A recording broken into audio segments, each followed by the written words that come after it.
Honourable Senators, the President.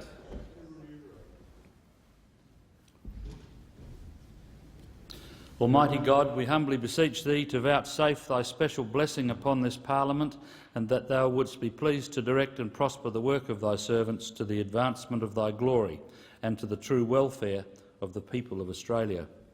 Our Father, which art in heaven, hallowed be Thy name. Thy kingdom come, Thy will be done on earth as it is in heaven. Give us this day our daily bread, and forgive us our trespasses as we forgive them that trespass against us. And lead us not into temptation, but deliver us from evil. For Thine is the kingdom and the power and the glory for ever and ever. Amen.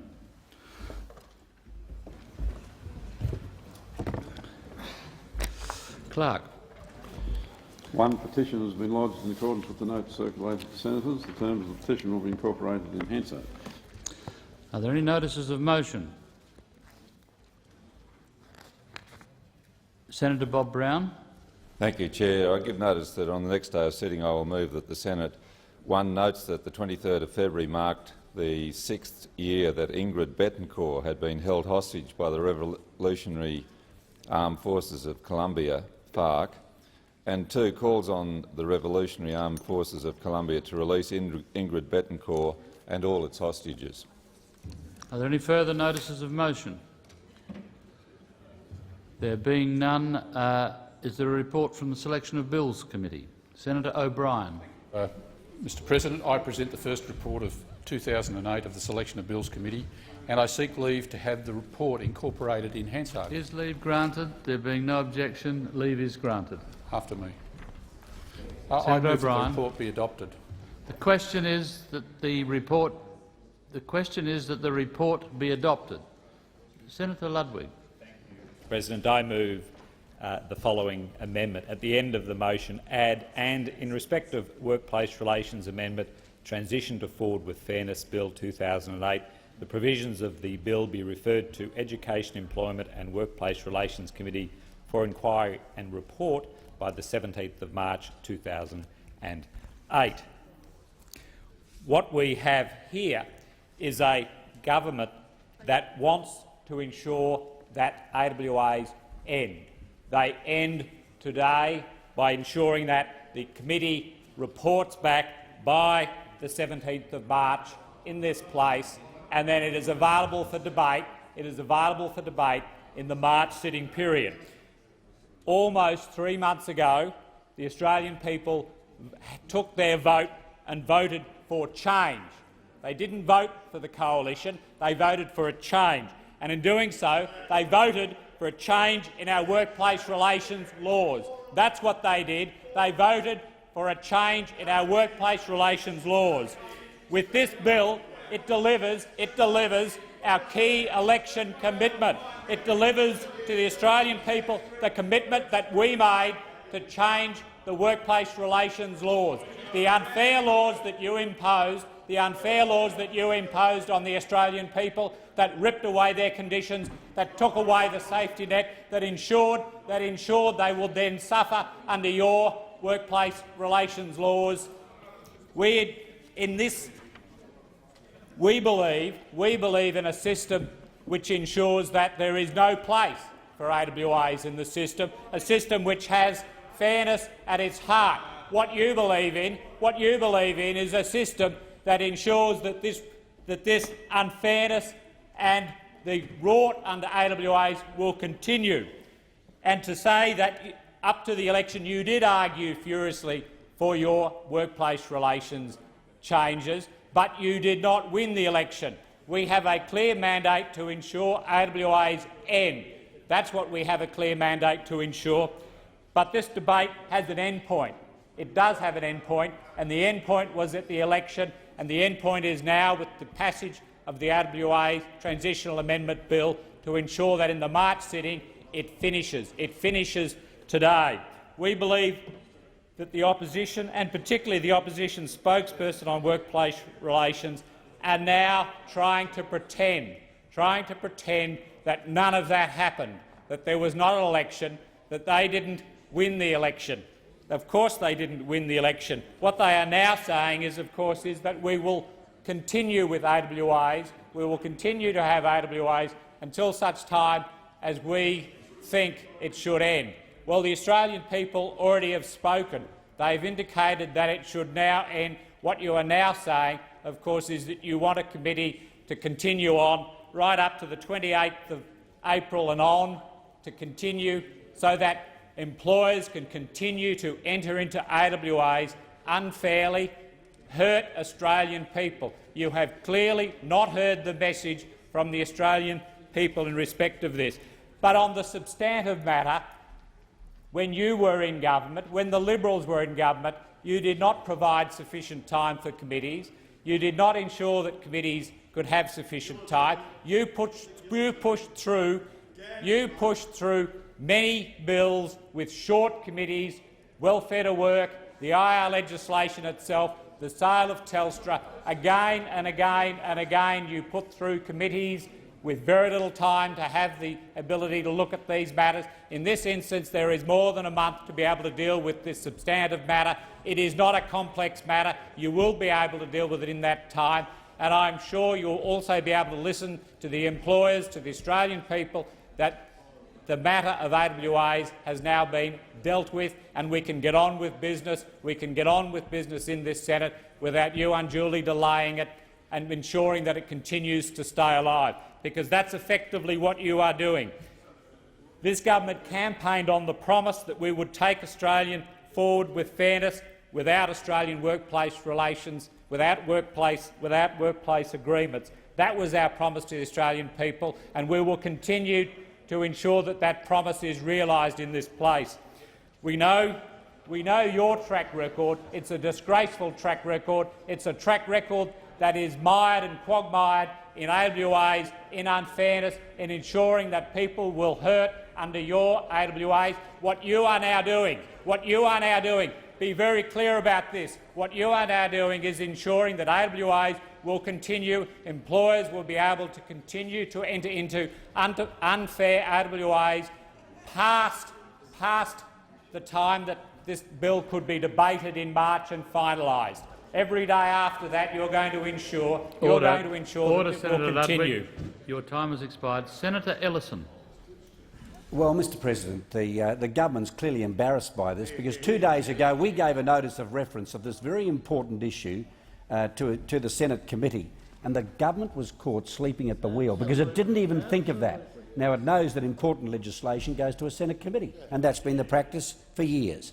And when it saw the notice of motion brought by the opposition, it suddenly thought, hey, we better get on this bandwagon, and yesterday rushed in a late reference to the Selection of Bills Committee with a reporting date which was initially early March. Until pressure was put on them, they then said, oh, the 12th of March.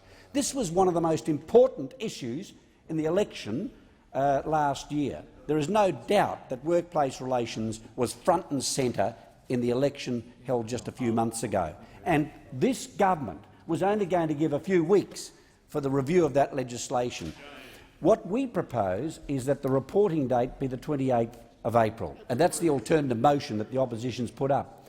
But to try and meet the government and accommodate their desire to move legislation along, we are suggesting that we could bring that forward to mid-April. Bring it forward to mid-April and have the Senate sit on the 5th of May, for the week commencing the 5th of May, before the budget, to consider that legislation and report. Now, we've heard about the Prime Minister saying we're back at work, that we're going to have Friday sittings in the other place. Let's see if he's going to put his money where his mouth is, Mr President. Let's see if this bloke can really work, because I can tell you what, we're willing to work. We're willing to bring back the Senate. The Senate has the lightest sitting pattern in the first half of this year that I've ever seen. And I can tell you right now, it is a disgrace, because the government is scared. It's scared of Senate scrutiny. And what we're proposing here is that we have this bill go to a Senate committee.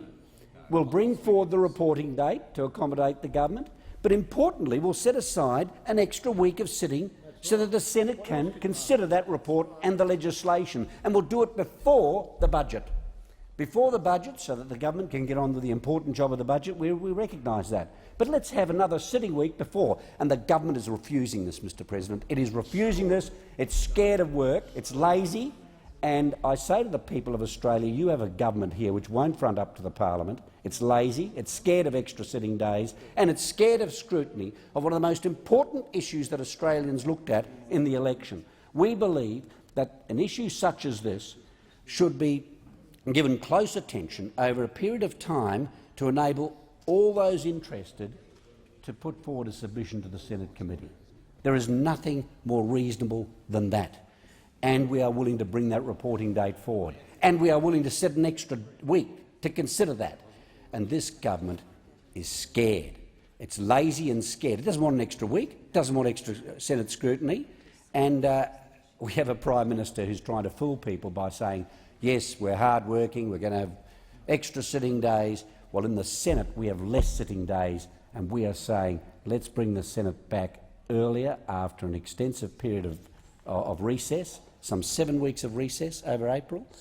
What I'm saying is we can set aside an extra week to give this due consideration. And what we can do is have, during that recess, the time to examine one of the most important issues this nation considered in the recent election. And what do we get from this government? A complete refusal. A refusal which is both arrogant and absolutely flies in the face of its responsibility to give the people of this nation a chance to look at one of the most important issues that we faced in the last election. Mr President, it's simple. We're willing to put in the hours, we're willing to bring back the Senate earlier, we're willing to bring on the reporting date earlier. But what we're not willing to do is to give to this government what it seeks, and that is a couple of weeks' review, and we do it in the normal sitting period, so it gets jammed into the normal legislative agenda which we have. We realise that this is an important issue, and as Senator Ronaldson says, what are they scared of? What are they scared of? Why are they so scared of this scrutiny? Why are they scared of sitting an extra week? I mean, can't they take the hours? I mean, this is what we're all about. And obviously the Prime Minister hasn't got the mettle. He just doesn't have the mettle to put in those hard yards. And I say to those listening and the people of Australia, this is the first sign of a government that isn't up to the task, and one that is not only not capable of doing the job, it's not willing to even try to do the job. Order, Senator Ellison. Your time has expired. Senator Bartlett. Thank you, Mr Acting Deputy President. Well, it's a bit of a competition for hypocrisy going on in the chamber at the moment, I'd have to say. The Democrats, of course, have long argued for greater— well, I appreciate Senator McDonald. There's no way I could win that particular competition. So you can have it hands down, there's no doubt about it. Because we've had the coalition here suddenly saying, yes, we need proper time to look at this legislation, when everybody in this chamber knows, and in the wider community, because it's part of the reason you got thrown out, that you debauched the Senate committee process in as comprehensively as possible, including by preventing proper scrutiny of legislation and railroading through bill after bill, including, of course, the massive changes in work choices itself, huge revolutionary reforms bulldozed through without adequate scrutiny. Having said that, of course, having complained at the time, as the Democrats did, there was inadequate time, we do always agree with the principle that there needs to be adequate time for examining legislation. And it is concerning that the Labor government, in its very first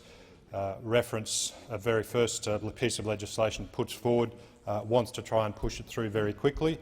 And it's also ironic that, having complained all of last year about the then government using the Selection of Bills Committee process to refer their own bills to committee to try and use that to push them through as quickly as possible, that they then start off straight away by also using the Selection of Bills Committee process to refer their own bills to committee when there was already a motion on the table. Having said that, now that the government has put forward a reporting date of, I think it's the 17th of March now, was what I heard Senator Ludwig say. Is that correct? That does provide slightly more than a month. I think that's hitting about the minimum.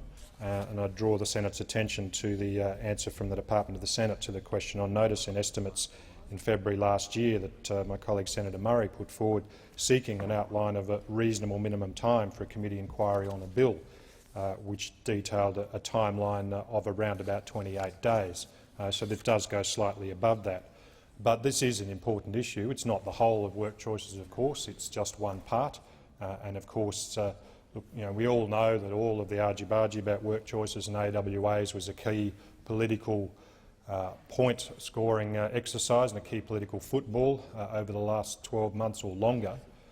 But we here in the Senate now are not about continuing, or shouldn't be about just continuing the political point-scoring. We, with this particular matter before us now, are considering what the law will be. It's one thing to look at the point-scoring opportunities for vote winning leading up to an election. That's all part of the political process. It's another to make sure that you get the law right and look at what the actual impact will be beyond the political impact for the main parties. And that's part of what we're doing, and that's why we've got to do this properly. Now, having spoken yesterday in this place, and the only person I might say who spoke to the motion about sitting days, I'm pleased to now hear the coalition also joining with the Democrats in expressing concern about the inadequate number of sitting days. I wish they had shared my concerns last year and the year before that, when I'd expressed concern about the inadequate, historically low number of sitting days that the then coalition government were inflicting on the Senate, and had supported my motions to create extra sitting weeks. Of course, now they're in opposition. Suddenly they see that there's a problem with an inadequate number of sitting days. But I would say you had the opportunity yesterday to amend the motion that was put forward to create that extra sitting week. And I should also emphasise that it is not the government that sets the sitting days for the Senate. It is the Senate that sets the sitting days. So you can move a motion to amend the sitting days and put it through. You don't need to rely on the government to agree. You can do it, and I will support it. We spoke about that. I spoke about that yesterday. The coalition was silent. We should have been sitting last week, if we were that keen about getting back into the job. But I put on the record yesterday how this is a historically low number of sitting days in this year, so of course we will support an extra sitting week. It does not need the government's agreement, at least as I understand it. It is a decision of the Senate, and the Senate should decide that, and we would support that. We've really got, I think, just the obvious fact that this is all about politics again. I can understand that, but let's not forget we're actually about considering the impact of what will go into law, and that's much more significant to the Australian people, I would suggest, than whether or not there's some more political points to be scored on the floor here today. Senator Seward. Thank you, Mr President. The Greens will be supporting the motion for the sitting date of the 17th of March. We were deeply concerned about the 3rd of March as first proposed by the government. We thought that was an abuse of the process. The 17 days, we believe, will give enough time to discuss the legislation that we all knew was coming and that the government did foreshadow. The opposition, it's just so surprising, although we shouldn't be surprised, to now see that the opposition is all of a sudden really keen on a thorough Senate process and on a thorough committee process. And in fact, soon to come before us is 3 more proposals to set up committees that they want to control.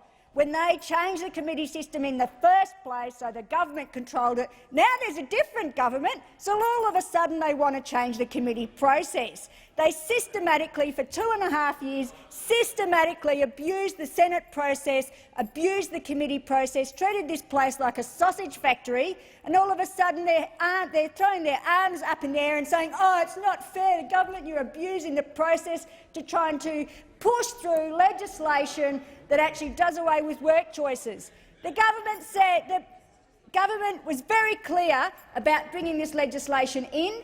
They went to the people with it. The opposition said, yeah, work choices is dead, but it seems like it's in name only. They're just going to create another name for it. The same people who dreamed up work choices are still there, still pushing it. It's clear that work choices isn't dead. They're just going to use another name for it. This is not about a proper Senate process. This is because the opposition doesn't want to see AWAs go. They want to see them there as long as possible. If you were genuine about using the Senate process, why did you refer it the way that you did? Why not use the selection of bills process that you were so keen on last time?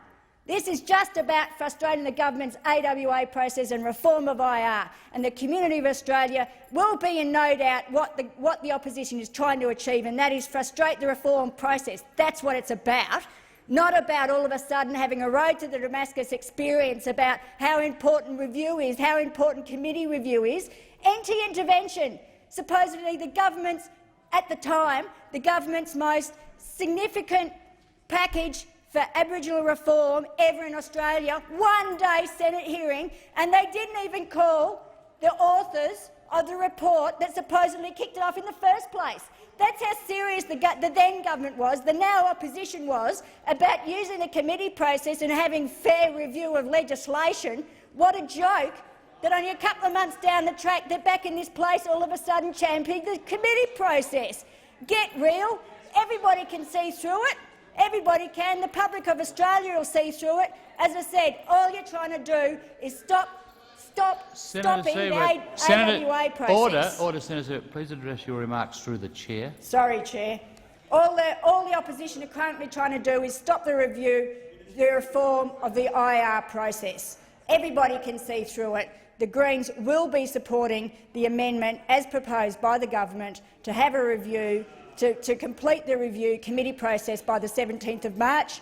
We believe that people of Australia have been looking forward to this legislative coming in. They'll be reading it and they'll be able to get their submissions in on time and appear before the committee in on time during that process, because they have been primed to the fact that this is coming. And is that we will not normally support just a month review process. But in this instance, we think it's particularly important because we also believe that the public of Australia have voted and are keen to get rid of AWAs, and that's what this legislation is about. And they will have time to get their comments in, and we will get time to review this legislation.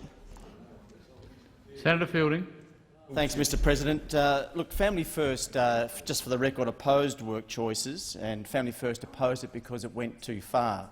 Now, when you're looking at what's being proposed, a 4-week inquiry, I think if the Senate seriously, they can go through this inquiry and make sure that the relevant areas are looked at and considered, and to make sure that people that have a voice, the people that don't have a voice, like small business and families, can have their say in it as well. But certainly, the last election, there was a lot of talk about work choices and undoing it, and this bill goes in that step. So I think to delay it until the 28th of April, I think that is too far out, and I think the balance has been struck. I think the government were looking at having even a shorter time frame on the inquiry, which I think was too short, but going out to the 17th of March will give the Senate inquiry time to look at the aspects of the bill that's been proposed. Senator, I really should call Senator Marshall. Or you won't? Sorry, Senator Murray. Thank you, sir. Mr President, the chamber knows that I've been the Democrats' workplace relations spokesperson since 1996, and for the 9 years we had the balance of power. Of course, we were pressured constantly by the government to pass their legislation and to get committee inquiries over in a short time. But during that time, of course, the Senate was not in the hands of the government, and committee inquiries took their proper course, and reports were produced, and then the legislation was dealt with properly. It is my view that neither the Democrats nor the Senate should change its standards.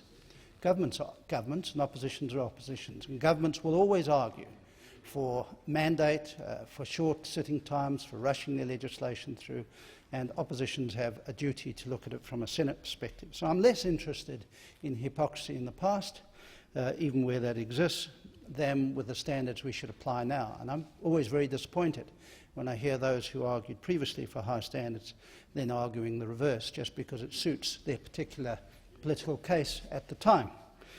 I would note, with respect to these sitting days, given this is the first year of a new government, with, I assume, a great deal of legislation and new policies to be assessed and debated, both the Senate and the House probably each need to sit at least up to 100 days or 20 to 22 weeks. I will remind you, the Senate, that the House sits for 82 sitting days this year and the Senate for 52 sitting days this year. And the Senate sits for 21 in the first half and 31 in the second half. Frankly, that's an absolute disgrace, and senators who belong to the Labor Party should never have allowed themselves to be railroaded by the House of Representatives who determined the sitting time. I would also support my colleague Senator Bartlett, who holds the view that the Senate is entitled to set the sitting days it wishes.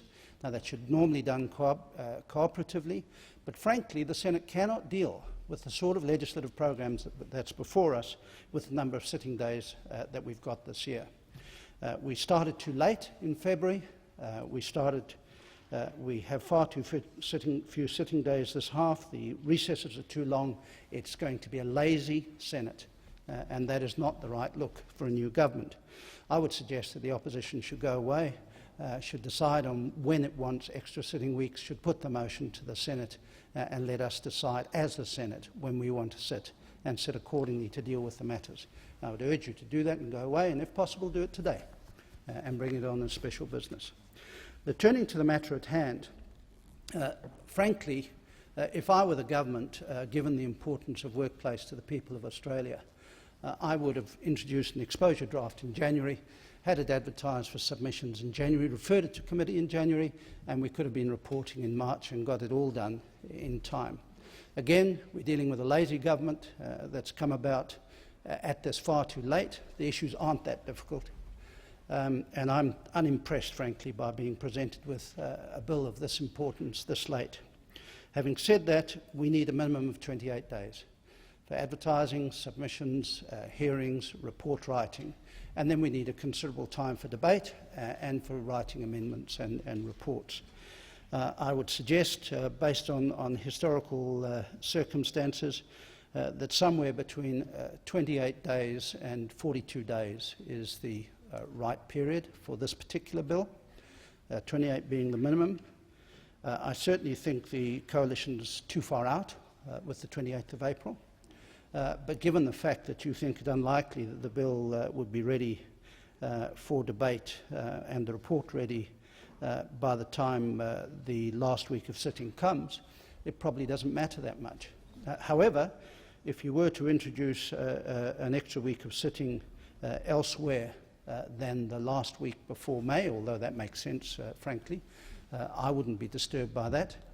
And of course we can always give leave as the Senate to those who have already fixed up other engagements. So I would urge the government to accept a compromise date which allows the Senate to properly consider legislation which needs to be examined carefully and reported on, as the Senate always should, with legislation that matters enormously to the people of Australia. Leader of the Opposition, Senator Minchin. Thanks very much, Mr President. Look, the timing of the report that we have proposed of the 28th of April is, as Senator Murray quite rightly says, a function of the government's extraordinary lethargy with respect to sittings of the parliament. I mean, this first 6 months of the parliament reflects the laziness of this government and its unwillingness to face Senate scrutiny. And if you have a reporting date of the 17th of March, which I gather originally was going to be the 3rd of March from the government, you will effectively only have 2 weeks for an inquiry into this bill, and then if you report on the 17th of March, you'll have just 3 days to debate the bill before we have a 7-week recess. Now, I suspect, given this bill, it's not going to get through in 3 days, so inevitably this bill will carry over to the budget sittings anyway. Now, in good faith, the opposition has said to the government, we're prepared to have a reporting date of the 14th of April if you, the government, will agree that the Senate resume in the week of the 5th of May, that is the week before the budget, where that report can be received and debated and the legislation considered in that week. And we're prepared to devote as much time as you like in the week of the 5th of May to consider this legislation. And this legislation is not insignificant. The bill itself runs to 121 pages. The explanatory memorandum is 98 pages. This is not idle legislation. This is a significant reform of Australia's industrial relations arrangements. And for all the rhetoric we had from Senator Ludwig about AWAs, this bill itself introduces the Labor version of an AWA, an individual statutory agreement, called an individual transitional employment agreement. This is significant legislation. It will have significant impact on employment, on the economy, and on industries all over Australia. The Senate should properly scrutinise this legislation by conducting inquiries that consider this bill in detail right across this land and give everybody an opportunity to comment on what is significant changes to our industrial relations arrangements and, as I say, allows the Labor Party to introduce its own form of individual statutory agreement. The Senate should properly examine that, examine its impact on the inflation which the government is so concerned about, examine its impact on employment, examine its impact on our great mining industries in Senator Murray's state of Western Australia, which are genuinely concerned about what Labor proposes to do with individual statutory agreements. It is worthy of proper examination. Now, of course, governments will always try to have short inquiries, and I'm not going to pretend that we didn't either. But we are now the opposition, and other non-government parties in this Senate ought to hold this government to account for the proper scrutiny of its legislation. And therefore the coalition, in good faith, has said we're prepared to compromise, we're prepared to bring it forward. Now, if there were more sitting weeks, of course we could have a more relevant and probably earlier reporting date. But as I say, if you stick to the 17th of March, what the Senate is saying, what the Greens are saying, is that we have effectively 2 weeks only, because you've got a week of estimates next week, then you've got 2 clear weeks, and then the Senate resumes. So what the Greens are saying, they're prepared to join with Labor in having a 2-week inquiry into what I just said was a bill of over 100 pages, an explanatory memorandum itself of 100 pages. This bill demands far greater scrutiny of that than that, and the opposition does, as I say, in good faith offer the 14th of April. If that is rejected, then we believe the appropriate reporting date is the 28th, allowing this bill to be considered in the budget week. As I say, our offer still stands. We are here ready, willing and able to return to this parliament on the 5th of May if the government wishes. Thank you. The question is, Senator Marshall, there is only 15 seconds left, but I call you, yeah. It's probably not enough time to mount an argument. The question is that the amendment moved by Senator Ludwig be agreed to. Those of that opinion say aye. To the contrary, no. I think the noes have it. Division required? Ring the bells.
Lock the doors. The question is that the amendment moved by Senator Ludwig be agreed to. The ayes will pass to the right of the chair, the noes to the left of the chair. I appoint Senator O'Brien teller for the ayes and Senator Parry teller for the noes.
Order.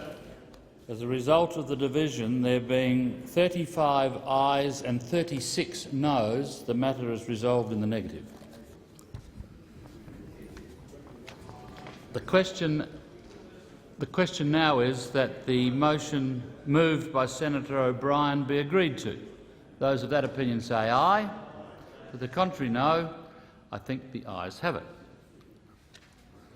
I shall now proceed to the placing of business. Is it desired to postpone or rearrange the business? Senator Ludwig. Move that the government business orders of the day listed on page 4 of today's order of business under the heading at 12:45 p.m. be considered from 12:45 p.m. till not later than 2 p.m. today. Sorry, you moved that, didn't you? The question is that the motion moved by Senator Ludwig be agreed to. Those of that opinion say aye. To the contrary, no. I think the ayes have it. Right. Okay. Clerk, is there any postponements? Okay. I shall. Oh, sorry, Senator Bob Brown. Thank you, President. I move or seek leave that my general business notice of motion number 13, calling for wage restraint from members of Parliament, be postponed until Tuesday, the 11th of March. Is leave granted? There being no objection. Leave is granted. Yeah, you just have to move it now, Senator Brown. Then I so move. The question is the motion moved by Senator Brown be agreed to. Those of that opinion say aye. To the contrary, no. I think the ayes have it. I shall now proceed to the discovery of formal business. Are there any formal motions? Senator Ludwig.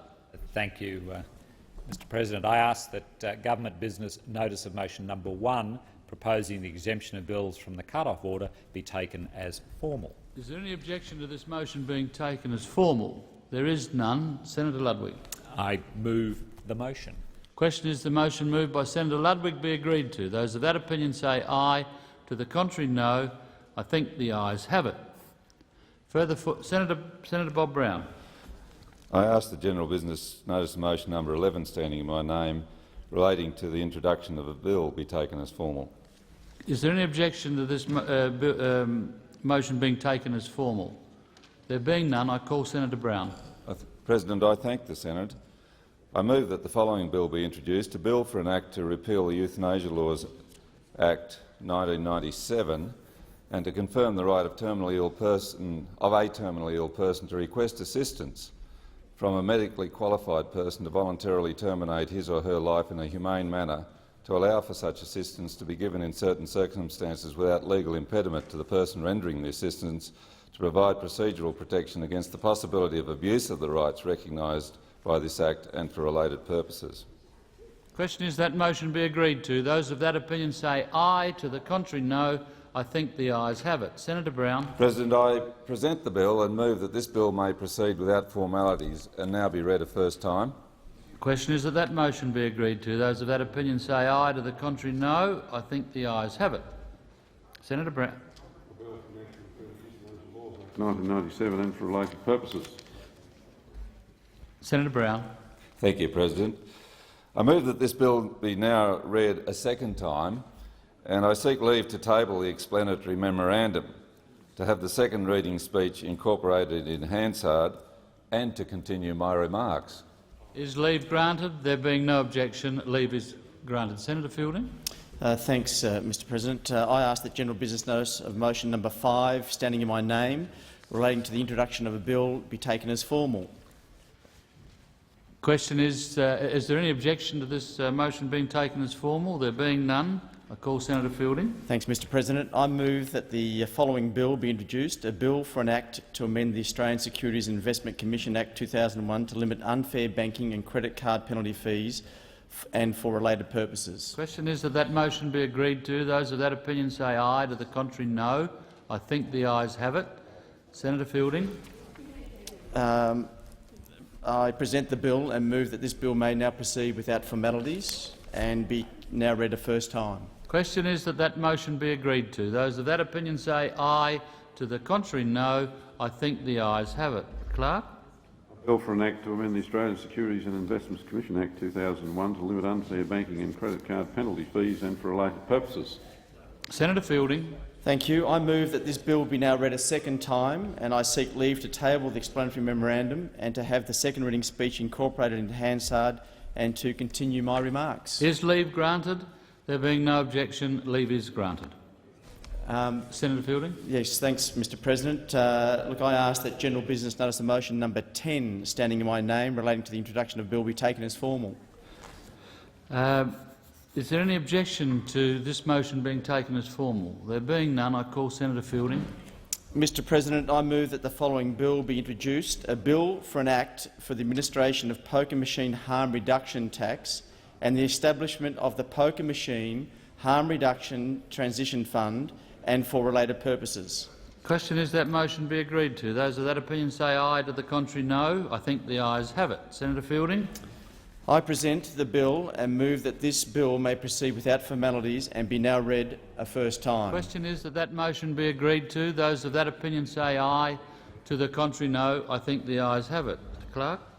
For an act for the administration of poker machine harm reduction tax and the establishment of the poker machine harm reduction transition fund and for related purposes. Senator Fielding. Thank you. I move that this bill be now read a second time, and I seek leave to table the explanatory memorandum and to have the second reading speech incorporated into Hansard and to continue my remarks. Is leave granted? There being no objection, leave is granted. Senator Bartlett. Thank you, Mr. President. I ask that general business notice of motion number 16, standing in my name, relating to the introduction of a bill, be taken as formal. Is there any objection to this motion being taken as formal? There being none, I call Senator Bartlett. Thank you, Mr. President. Thank the Senate, and I move that the following bill be introduced: a bill for an act to provide for ex gratia payments to be made to the stolen generations of Aboriginal children and for related purposes. Question is that motion be agreed to. Those of that opinion say aye. To the contrary, no. I think the ayes have it. Senator Bartlett. I present the bill and move that this bill may proceed without formalities and be now read a first time. Question is that that motion be agreed to. Those of that opinion say aye. To the contrary, no. I think the ayes have it. The Clerk. Bill for an act to provide for ex gratia payments to be made to the stolen generation of Aboriginal children and for related purposes. Senator Bartlett. I move that the bill be now read a second time, and I seek leave to table the explanatory memorandum to have the second reading speech incorporated in Hansard and to continue my remarks. Is leave granted? There being no objection, leave is granted. Senator Milne. Thank you, Mr. President. I ask that general business notice of motion number 14, standing in my name for today, relating to the United Nations Framework Convention on Climate Change, be taken as a formal motion. Is there any objection to this motion being taken as formal? There being none, I call Senator Milne. Thank you, Mr. President. I move the motion standing in my name. The question is that the motion moved by Senator Milne be agreed to. Those of that opinion say aye. To the contrary, no. I think the ayes have it. I think the ayes have it. Senator Milne. Thank you, Mr. President. I ask that general business notice of motion number 15, standing in my name for today, relating to climate change and fossil fuel industry subsidies, be taken as a formal motion. Is there any objection to this motion being taken as formal? There being none, I call Senator Milne. Thank you, Mr. President. I move the motion standing in my name. The question is that this motion be agreed to. Those of that opinion say aye. To the contrary, no. I just need an indication.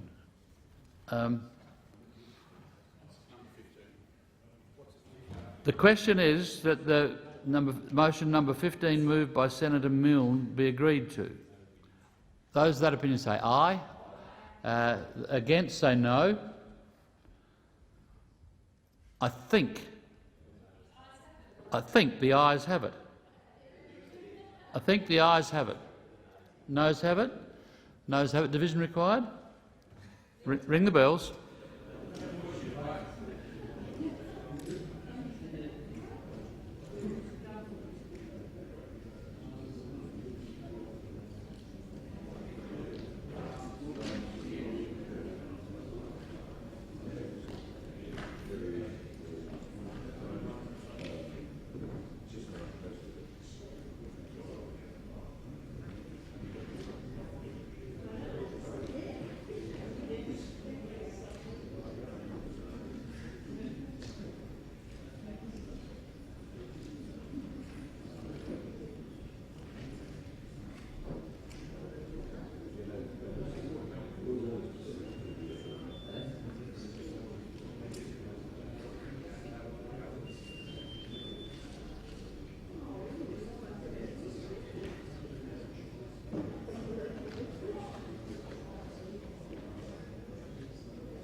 Lock the doors.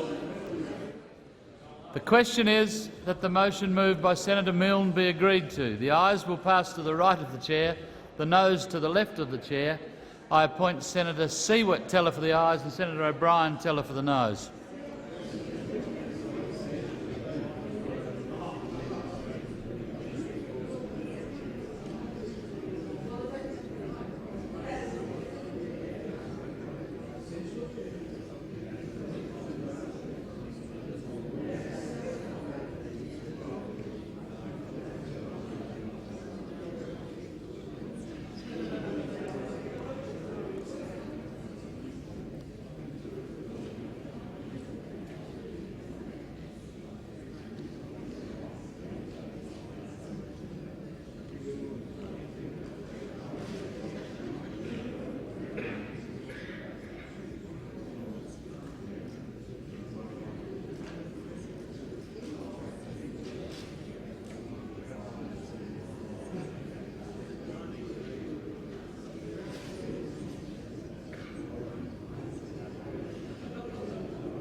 Order. As a result of the division, there being 8 ayes and 52 noes, the matter is resolved in the negative.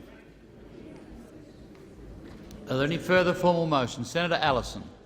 Mr President, I ask that general business notice of motion number 8, standing in my name, relating to the introduction of a bill, be taken as formal. Is there any objection to this motion being taken as formal? There being none, I call Senator Allison. I move that the following bill be introduced: a bill for an Act to amend the Renewable Energy Electricity Regulations 2001 to set renewable power percentages for the period commencing 1 January 2008 and ending 31 December 2020. Yeah, okay. Question is that motion be agreed to. Those of that opinion say aye. To the contrary, no. I think the ayes have it. Senator Allison. I present the bill and move that the bill may proceed without formalities and now read a first time. Question is that motion be agreed to. Those of that opinion say aye. To the contrary, no. I think the ayes have it. Senator Allison. I move that this bill be now read a second. Senator Allison, I'm sorry. We've got to call the clerk. A bill for an Act to amend the Renewable Energy Electricity Regulations 2001 to set renewable power percentages for the period commencing 1 January 2008 and ending 31 December 2020. Senator Allison. I present the bill and move that this bill now proceed without formalities and be read a first time. No. No, we've just done that. We've just done that, Senator Allison. Try a second time.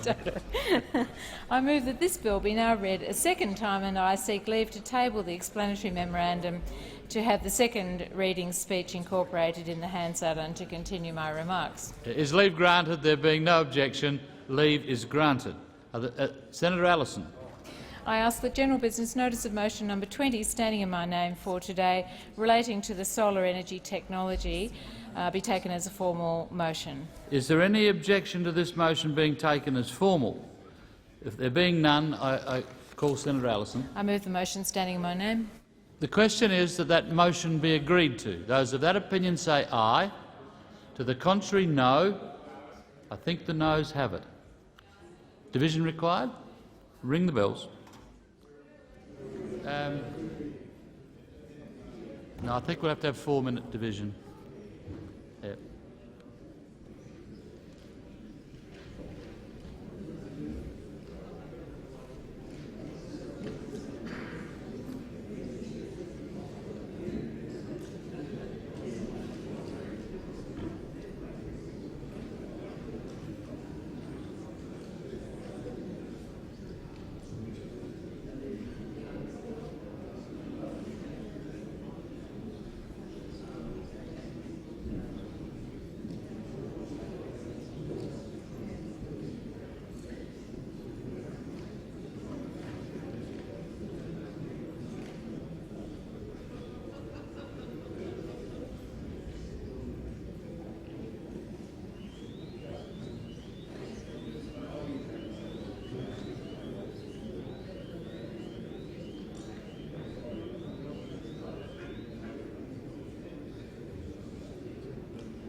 Lock the doors.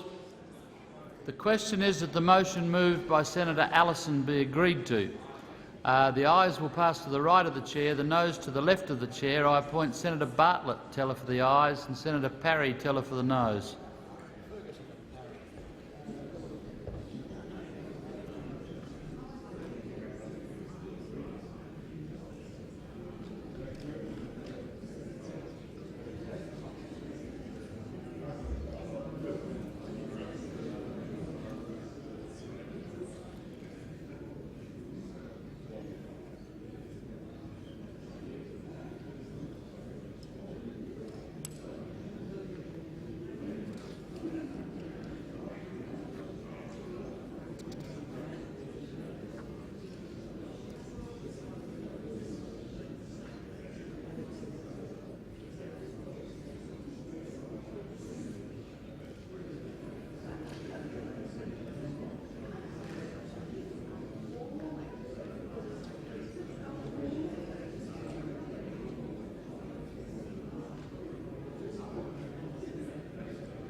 Order. As a result of the division, there being 9 ayes and 52 noes, the matter is resolved in the negative. Are there any further formal motions? Senator Stott Despoja. Don't make me run. Thank you, Mr President. I ask that general business notice of motion number 7, standing in my name for today and relating to the issue of Burma, be taken as a formal motion. Is there any objection to this being taken as formal? There being none, I call Senator Stott Despoja. Thank you, Mr President. I move the motion standing in my name. The question is that this motion be agreed to. Those of that opinion say aye. To the contrary, no. I think the ayes have it. The ayes have it. Senator Siewert. Thank you, Mr President. Mr President, I ask that general business notice of motion number 24, standing in my name for today, relating to whaling in the Southern Ocean, be taken as a formal motion. Is there any objection to this motion being taken as formal? There being none, I call Senator Siewert. I move the motion standing in my name. Question is this motion be agreed to. Those of that opinion say aye. To the contrary, no. I think the ayes have it. The ayes have it. Further foremost, Senator Nettle. Thank you. I ask that general business notice of motion number 23, standing in my name for today, relating to the introduction of a bill, be taken as formal. Is there any objection to this being taken as formal? There being none, I call Senator Nettle. Thank you. I move that the following bill be introduced: a bill for an act to amend the Marriage Act of 1961 to create marriage equality for all relationships, regardless of sexual orientation or gender identity, and for related purposes. The question is that motion be agreed to. Those of that opinion say aye. To the contrary, no. I think the ayes have it. Senator Nettle. Thank you. I present the bill and move that this bill may proceed without formalities and be now read a first time. Question is that motion be agreed to. Those of that opinion say aye. To the contrary, no. I think the ayes have it. Clerk.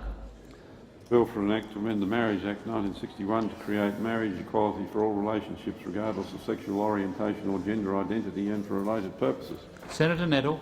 Thank you. I move that this bill be now read a second time, and I seek leave to table the explanatory memorandum, to have the second reading speech incorporated in Hansard, and to continue my remarks. Is leave granted? There being no objection, leave is granted. Are there any further formal motions? Senator Nettle. Thank you. I ask that General Business Notice of Motion number 25, standing in my name for today, calling on the government to make representations to the Israeli government about the blockade of Gaza and the humanitarian impact of it, be taken as a formal motion. Is there any objection to this motion being taken as formal? There being none, I call Senator Nettle. Thank you. I move the motion standing in my name. The question, Senator Ludwig. Thank you. With leave, I just wanted to make a short statement. Is leave granted? Leave is granted for a short statement. Thank you, Mr. President. We oppose the motion as it stands because it is one-sided and does not recognise the complexities of the situation which has arisen as a result of Hamas' takeover of Gaza last year. We call on all sides in the conflict to make every effort to end violence affecting civilian populations in both the Palestinian territories and Israel. Important that both sides remain focused on peace negotiation launched at Annapolis, which offered the only viable hope for a peaceful and just solution to the conflict. The Australian government is seriously concerned at the humanitarian situation in Gaza. The humanitarian crisis is in no one's interest. Note, we have doubled our aid to the Palestinian territories to $45 million for 2008. Israel's policies towards Gaza are a result of continued rocket and attacks launched from Gaza. Australia is committed to a two-stage solution to the Israeli-Palestinian conflict, which recognises both Israel's right to exist in peace and security and also the legitimate aspirations of the Palestinian people for a state of their own. Thank you, Mr. President. The question is that the motion moved by Senator Nettle be agreed to. Those of that opinion say aye. To the contrary, no. I think the noes have it. Division required. Ring the bells.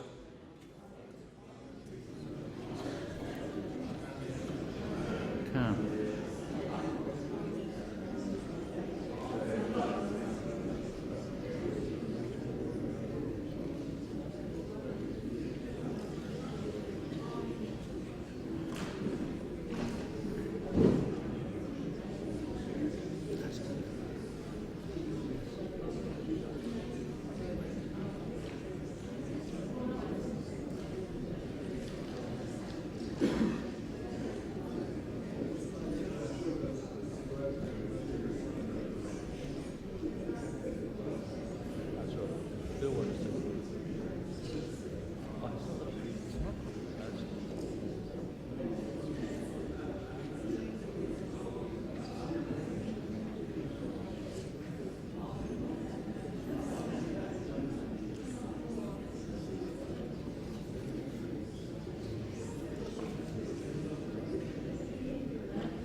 Lock the doors. The question is that the motion moved by Senator Nettle be agreed to. The ayes will pass to the right of the chair, the noes to the left of the chair. I appoint Senator Siewert teller for the ayes and Senator O'Brien teller for the noes.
Order.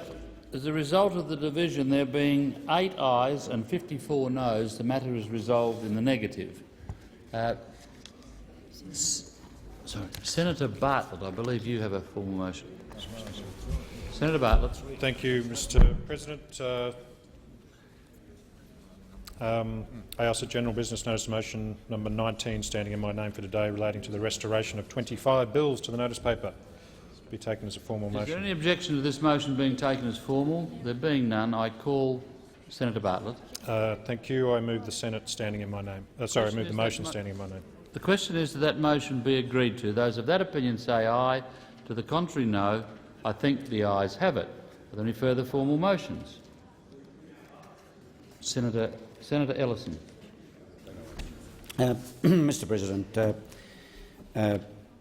after discussions with the government, by leave, I would seek that motion number 9 in the name of Senator Heffernan and motions number 21 and number 22 in my name be dealt with together, and as I understand that formality will be denied. This is a rather unusual step, but it will save the Senate's time if we embark on this path, and I would seek leave that those 3 be dealt with together, and that the matter then proceed. Is leave granted? Senator Ludwig. Thank you, Mr. President. I'll just make a short remark if leave is granted for both my remark and leave is granted. It's in the interests of time. The government does think that the debate about the 3 select committees are in fact the same issue. They can be dealt with together. We would normally deny leave.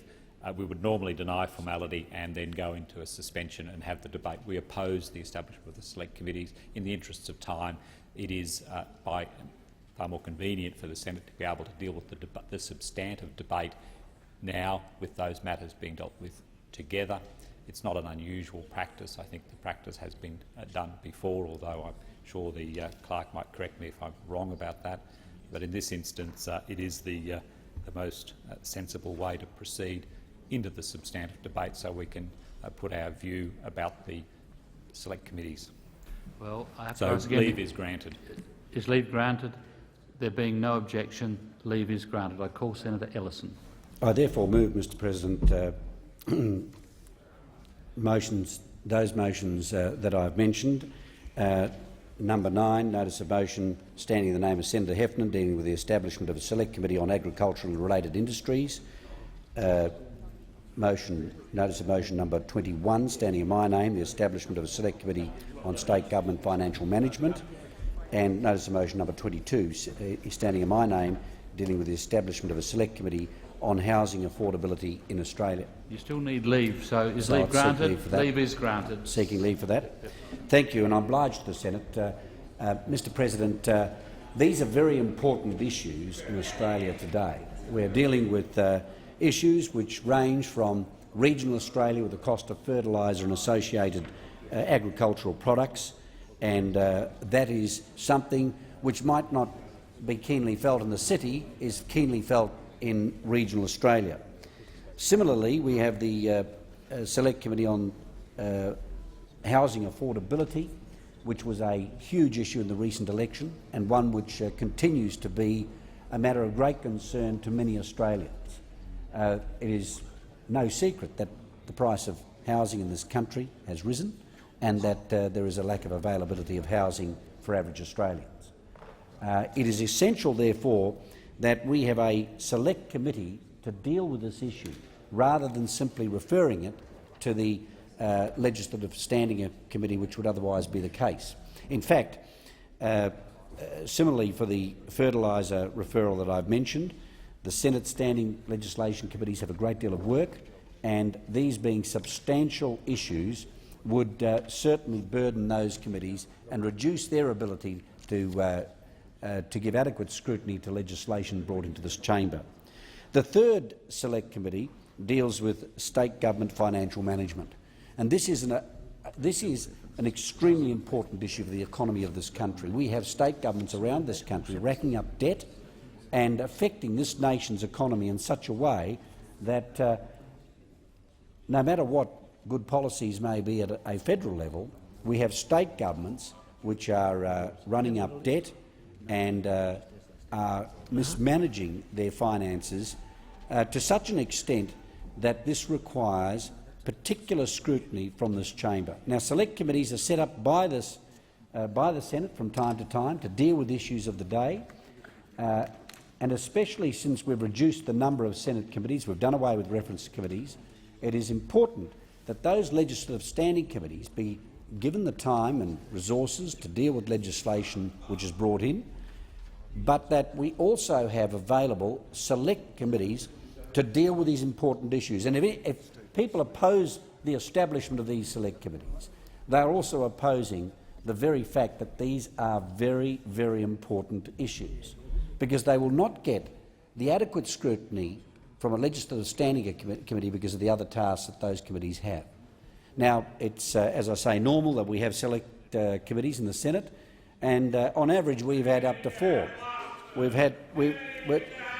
Well, Senator Ray asked how many. I'd ask Senator Ray through you, Mr Acting Deputy President, how many did he seek to set up? We have had select committees in the past. I've actually been a member of one of them, and I remember the one on the media ownership, which I think was over 12 years ago. It shone a light on a very important issue. But that was 12 years ago. Today we're talking about housing affordability, which affects average Australians. We're talking about the mismanagement of state government finances, which affects the economy of this country. And we're talking about agricultural and related industries such as fertiliser and the cost therein to our farmers. Now, people here in this chamber might not feel that impact, but out there in regional Australia it is being sorely felt. And we have to give these issues just attention, and that is done via a Senate Select Committee. The make-up of these committees is in accordance with general practice. That is, that we have 3 opposition senators, 2 government and 1 from the minor parties, and the chair is an opposition senator. That is in accordance with practice. That is in accordance with the convention. And can I say, Mr Acting Deputy President, there is nothing untoward in that. This This is an important exercise of the role of the Senate to scrutinise such issues, and during the last election campaign I note the government made much of this and tried to capitalise on the fact that the previous government was abusing the Senate process and not providing sufficient scrutiny. And here it comes today saying we do not want Senate select committees looking into such things as housing affordability, which is of such importance to average Australians. Now, Mr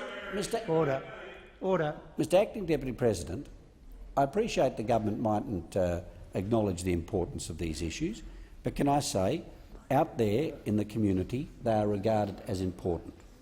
And the financial status of the state governments around this country is of vital importance to those people who have to pay higher taxes via stamp duty and other associated costs. And they feel that average working Australians feel that impost acutely. And as I say, in regional Australia, they want this inquiry into agriculture and related industries. I commend to the Senate the setting up of these select committees and the particular issues that are going to be the subject of scrutiny. These are vital to Australia, and we should get on with the business of what the Senate is supposed to be doing, and that is providing scrutiny and providing attention to those things in the community which average Australians regard as important. Now, Mr Acting Deputy President, there is an amendment which has been circulated which I seek leave to move, and that is in relation to— Is leave granted? There'd be no objection. Leave is granted. Thank you. And that is in relation to the two select committees, one dealing with state government financial management, the other dealing with housing affordability. That amendment is after paragraph 3, insert 3 capital A, on the nominations of the Leader of the Government of the Senate, the Leader of the Opposition in the Senate, minority groups and independent senators participating members may be appointed to the committee. B, participating members may participate in hearings of evidence and deliberations of the committee and have all the rights of a member of the committee but may not vote on any questions before the committee. And C, a participating member shall be taken to be a member of the committee for the purpose of forming a quorum of the committee if a majority of members of the committee is not present. This is a matter of a procedure in the make-up of the committee and accommodates the minority groups and independent senators in this chamber. And I understand that Senator Fielding was keen that this be included. We're very keen to accommodate Senator Fielding's request in that regard, and of course I move that amendment to those two motions. But before I call Senator Ray, has that amendment been circulated? Circulated, and I think senators are nodding, and I understand that to be the case. Yes, yeah, God believe. Senator Ray, your call. Well, how amusing is it, Mr Acting Deputy President, to hear Senator Ellison talk about the need for scrutiny by the Senate, when he comes off a track record of 3 years, when they got the numbers in this place, of always avoiding scrutiny. Classic example was seen yesterday, when the opposition got 6 questions and the government got 3. That's not a privilege they extended to us the moment they got the numbers in this chamber. It's the one they took back for themselves. I happen to agree, by the way, with the breakdown of questions in this place, not on the basis of proportionality, not on the basis of where the power lies in this place, but on the necessity for scrutiny. And of course the opposition should get the first question and every alternate one. But that is not something they ceded to the Labor Party in opposition. They always mistreated the Labor Party in opposition and the minor parties when it came to scrutiny. And if Senator Ellison was so keen on scrutiny, why didn't we have any returns to order acceded to when they were in government and had the numbers in this chamber? Doesn't matter which document Labor Party senators or minority senators requested, it was refused. And it was refused without proper reason. They come in here and talk about scrutiny. Yes, they want to scrutinise when they avoided it at every possible opportunity in the past. What double standards and hypocrisy.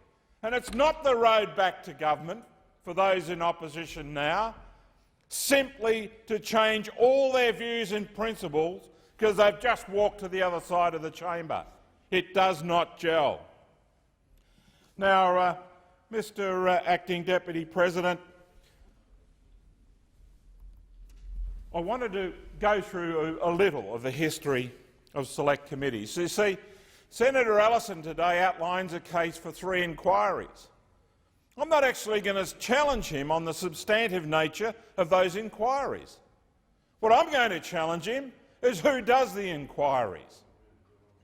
Now, when they last were in opposition in 1995, they had 7 select committees going in this chamber. 7. In spite of all the other committees. Every time some narrow pressure group would come along, they wouldn't answer them or give them a policy alternative. They said, we'll set up a select committee to look at that. So they didn't actually have to respond. And this was putting an enormous financial burden on Senate finances to have 7 committees. We must have been mugs. After the election, and we lost, we sat down with the government and we discussed a rational outcome for select committees. And we agreed on having a maximum of 4 select committees at any one time. Indeed, that's the deal the Staffing and Appropriations Committee and President Reid struck with Finance, and that's what the current Senate is funded for, 4 select committees. Yet from that period in 1996 through to 2005, before the Liberal Party and National Party got a majority in this place, we averaged 2 right throughout that period. We weren't just setting up select committees out of political cowardice, we set up rational ones. And as a result, Senate finances prospered ever since. But let's have a look in the last parliament. How many select committees did we have? In the last parliament, we had 1. And every time we put up a proposal for a select committee, it got smashed by the government majority of the time. That's what happened. And here we are back 2 days into the sitting, and they're demanding to set up 3 all on the one day. And every one of those inquiries could be done by one of the legislative committees. Remember, this is a mob that collapsed all the committees into 8, saying we don't need 16 committees, we need 8. This is an economic rationalist proposal, they told us. This is not about them jumping and grabbing every chair and every payment for every chair, we were told. This was a matter of principle. Yet 2 days into the sitting, all those principles go out the window. And here they are, setting up 3 more committees. As I said, we had 1 committee, only select committee in the last parliament for over 3 years. We're getting 3 after 2 days here. And of course the duplication is obvious. I have no dispute with the subject matter that Senator Heffernan and his colleagues want to look into in terms of agriculture. But of course an existing committee can do it. And of course an existing committee can look into housing affordability or into state finances and the way they operate there. This is just a way of creating jobs for people. Now, just look at the way the committees are so balanced. Yes, the coalition gets 3 members on it and the chair and the casting vote. Might as well not have anyone else. They basically grab the lot. And all 3 exactly the same. At least back in the 1990s when we set up a select committee, the chairs and membership rotated around, but not in this case. Everyone is exactly the same. Each one, of course, has a special clause in it, and that's Clause 11, which talks about staffing, etc. And it will be empowered to appoint persons with specialist knowledge for the purpose of the committee with the approval of the President. That's not an unusual clause, but essentially we'll be keeping a very close eye on this particular one. You're not going to use this as another way of supplementing opposition staff. If you do appoint experts, that'll do their job and not just supplement Liberal senators and shadow ministers in this chamber. And I'm sure the President will make sure that that's not the case. Now, of course, partly this is about snouts in the trough. Partly this is about giving some opposition members committee chairmanships, just as it was 3 years ago when you reorganised all the committees and grab control for yourself. I mean, I know the full history of this. I was involved in the 1994 negotiations, when after years of frustration in opposition, you said the committees should be shared amongst all the Senate, and so it was, shared amongst the whole Senate. But the moment you got the numbers, oh, no more sharesies here, we'll take the lot back. And a whole range of arguments were invented at the time, that this is economically more rational, that it actually concentrated the efforts on these committees. But possibly the mistake you made here was to entrench these matters in standing orders. So then you lose an election, you front up here, oops, you don't have any more chairs of committees. We even read in the newspapers that the leader of the Liberal Party, Dr Nelson, has bottled up the great prizes of deputy chairs of committee and is doling them out as some sort of patronage. I mean, this borders on the pathetic.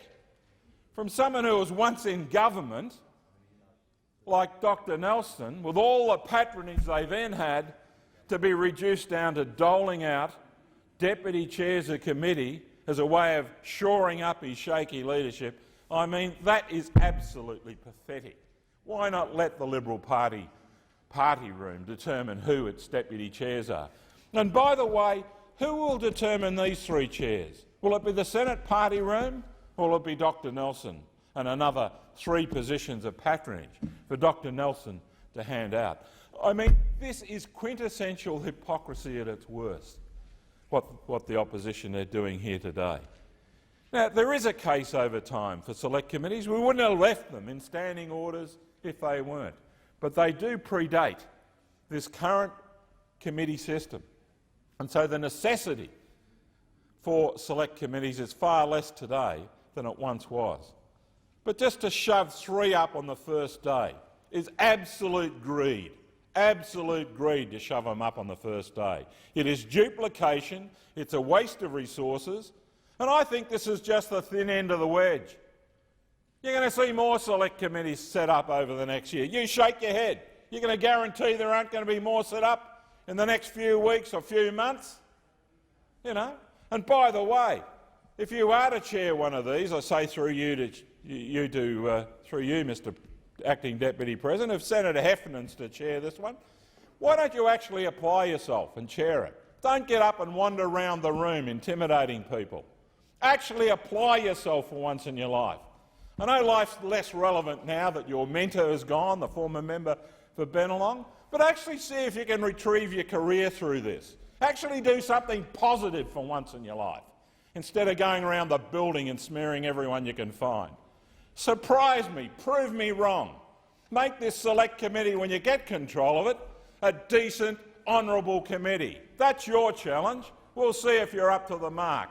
I am not going to bet my life savings on it, though, I have to tell you, Mr Acting Deputy President. Now, in summary, the move to set up 3 select committees in one day reflects the opposition's desire to capture 3 chairs, put their snouts in the trough. Nothing more than that. That's what it's about.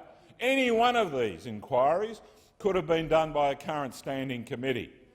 And I remind you, when you controlled the government benches and the numbers, 1 select committee in 3 years only, no returns to order, no scrutiny, every matter that we wanted referred to a committee knocked off, unrealistic timetables for reporting.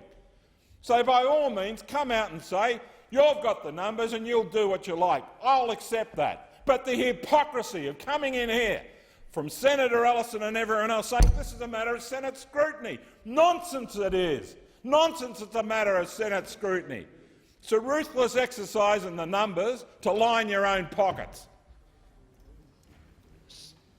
Senator Bartlett. Thank you, Mr Acting Deputy President. Well, as I said already once this morning, it's in terms of a competition for hypocrisy, and we've certainly got a lot of it here in regard to this motion before us, as Senator Ray, I think, as always, backed by his knowledge of history, has pointed out. I'm not going to join in that, in the sense that, having railed against the lack of scrutiny of the previous government, and they're using their numbers to prevent it, I'm not then going to vote against an opportunity to put scrutiny on the new government.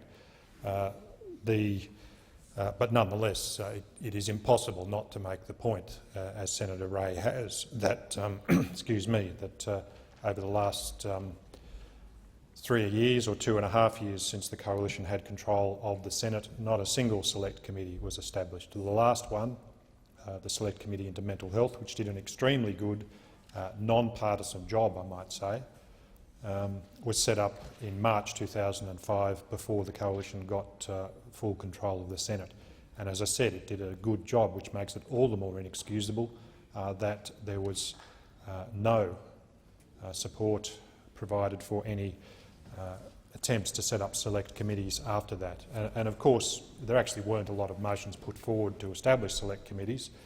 So in that sense, I suppose the Coalition might try the furphy of, oh, well, you know, there was only a few actually opposed, you didn't try. But of course the reason why people didn't try is because they knew that it wouldn't succeed. We couldn't even get references up to the existing standings committees half the time, let alone set up select committees. And it is worth looking at the history of this. And I would genuinely urge all senators here to look at the history of this. One of the issues that I think is very real is, and will become more real after July, is that I think we have about 14 new senators coming in July. We had 16 new coming in after the last election. People here, 16 people already, who know nothing other than Coalition having control of the Senate. We'll have another 14 coming in. That's nearly half the Senate, who have no recollection, no corporate memory of the long history and tradition behind the Senate committee processes and why it often works so well. And I would recommend people look at the history. Senator Ray's touched on it a bit. It's outlined in Odgers in great detail. And if you look at Appendix 9 of Odgers, that lists all of the Senate select committees that have been set up since 1984, including some, for example, one into agriculture and veterinary chemicals, which has some overlap with the one Senator Heffernan's trying to put forward now. And perhaps more relevantly to the point before us, Appendix 8 of the Odgers, which lists on each particular year the number of select committees that were in place in the Senate since 1977, I think it is. It goes back to, and perhaps not surprisingly, but nonetheless interesting to read that the last time that there was 0 select committees in existence was back in the 1970s, which just happened to be when the Coalition had control of the Senate and prevented any select committees being set up then. It wasn't until 1980, with the arrival of the Democrats in balance of power role, that select committees started to be established again. But of course, since that time, we've had standing committees put in place, but it is and they were permanent standing committees to look at policy issues, and often carried and examined the sort of references that are before us today that are proposed for these select committees. But even at that time, as Senator Ray pointed out, select committees just continued to operate. And if you look through that list, in 1984, for example, in the first full year of the new Labor government, 6 select committees were in place, and not all of them all at the one time. The next year there were 6, the next year there were 4, the next year there were 4, next year there were 5, and then 5, and then 4, and 4, and 5, and 6, and 5 and 6 until the final year, as Senator Ray pointed out, of the Labor government in 1995. There were 9 separate select committees put in place. As Senator Ray also pointed out, that then reduced down to, in most years, no more than 4, again not all at the one time, an average of 2, as he said, up to 6 in 1994, and dropping down again in 1995 until we hit the end of 1995, when the Coalition got in control of the Senate. It went to 0. And it simply cannot pass without being emphasised the extraordinary gall. I know you need a fair bit of gall in this place, and perhaps I've never had enough, and that's part of my problem, but overpowering level of gall to be able to come in on the first day after not allowing any select committees for 3 years, and then try and make an argument based on principle that we need to have 3, particularly at a time, as we all know, when the standing committees, most of them, have nothing before them. So you'd be giving them something to do I'm not saying they're not all about to work on putting in place references, and I'm sure they'll get busy fairly soon. But you can't even use the normal argument that, well, none of the existing standing committees are all too busy, because they're not. Now, having said that, I'm not opposing the arguments that are put forward for the specific inquiries here.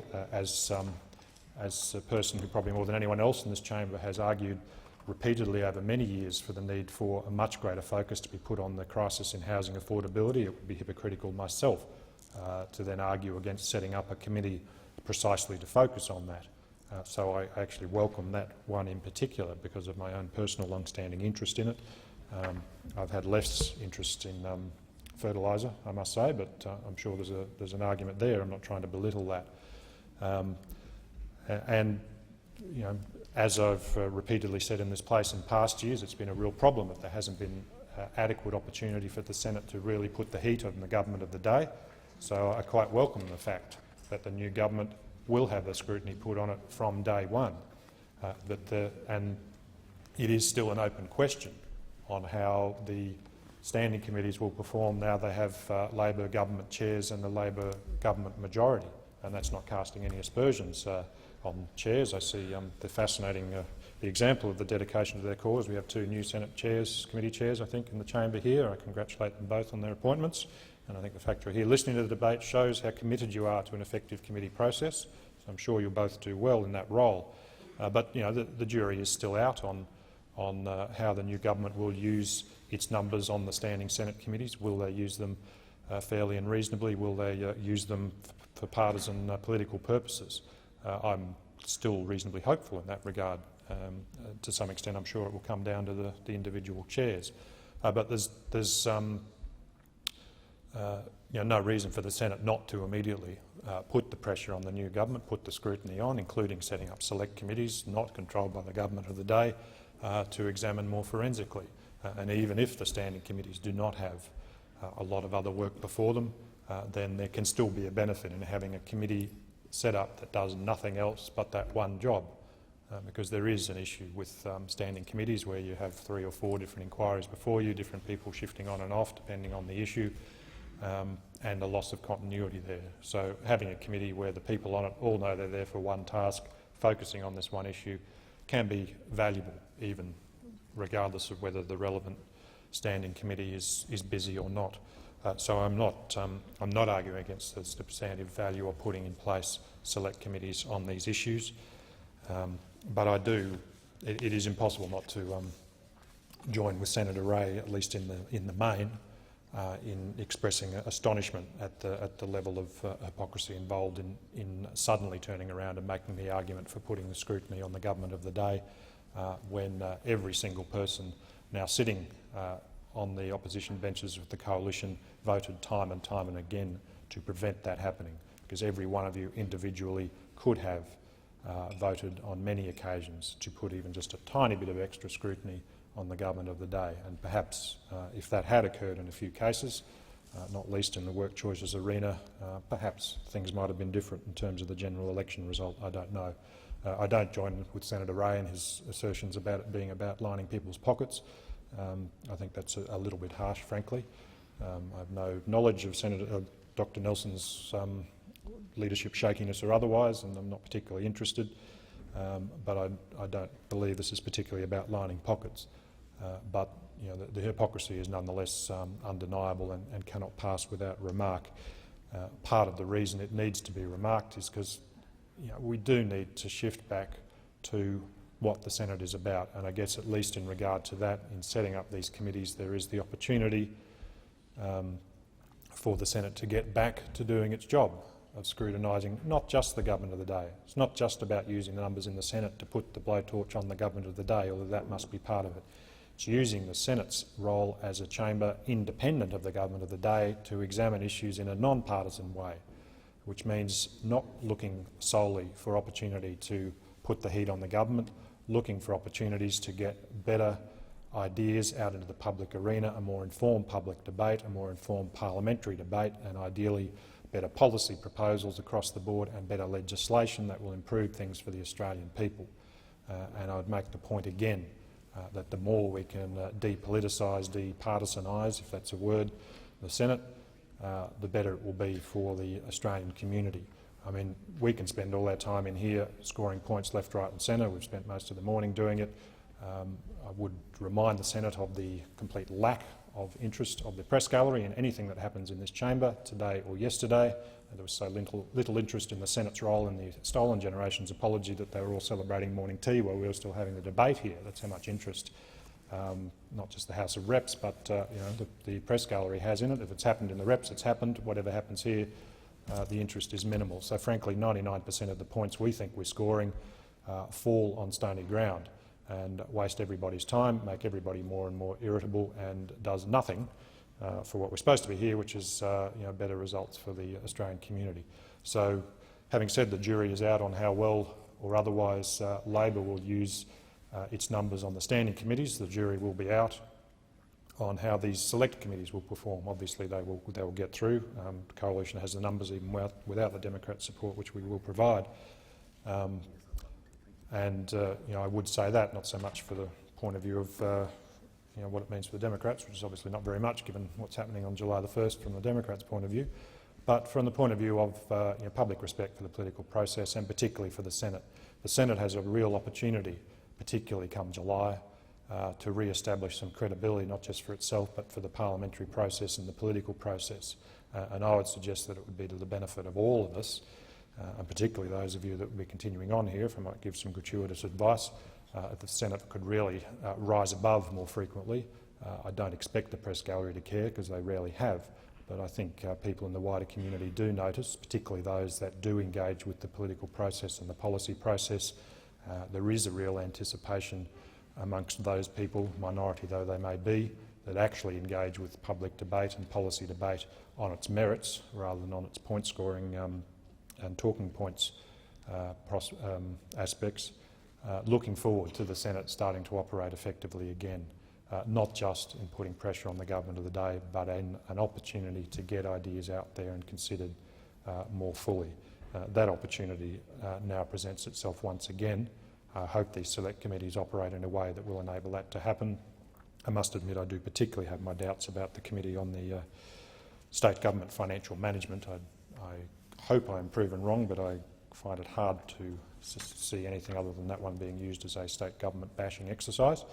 But I will be pleased if you prove me wrong. I mean, they may well deserve it, but they're not the only people that deserve it. And you know, ending the blame game might be a bit of political rhetoric from the new Prime Minister, although I'm sure there's some genuineness in there. But whether it is genuine or not from the Prime Minister, I have no doubt there is a real desire, huge desire amongst the Australian community to end the blame game, and that includes the blame game and finger-pointing across parliamentary chambers here. So if that committee can actually do its role effectively rather than just turn it into a beat up on state governments exercise, then that would be good. I'll suspend my disbelief on that one, but nonetheless I think the broader points have been made. I won't oppose putting forward any of these select committees, and you know, I do hope that this is an actual new dawn in proper, genuine scrutiny. But it is hard to look past some of the extraordinary gall, even for politicians. I think there should be some limit in the level of two-facedness in some of the positions we put forward. Senator Royalson. I can only assume from Senator Bartlett's comments about the gallery that he doesn't intend pursuing a post-parliamentary career in journalism, but his points are nevertheless well made in relation to the observation of what occurred yesterday. Mr. Acting Deputy President, I think it is a fascinating debate today, because what was wrong is apparently now right. And to get Senator Ray trotted out today to raise these matters, I actually thought it was probably the worst speech I've ever heard Senator Ray make. And I've got a lot of respect for Senator Ray. That was the worst speech he has made in this House, because he was trying to justify the unjustifiable. Now, he himself said that the substance of these matters were significant. So if they are significant, there can only be two reasons, surely, for for him not to support these select committees. One is political, or one is utter churlishness.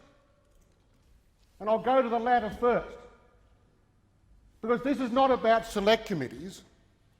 This is about the opposition this morning being knocked off in relation to an inquiry by the Senate in relation to industrial relations legislation.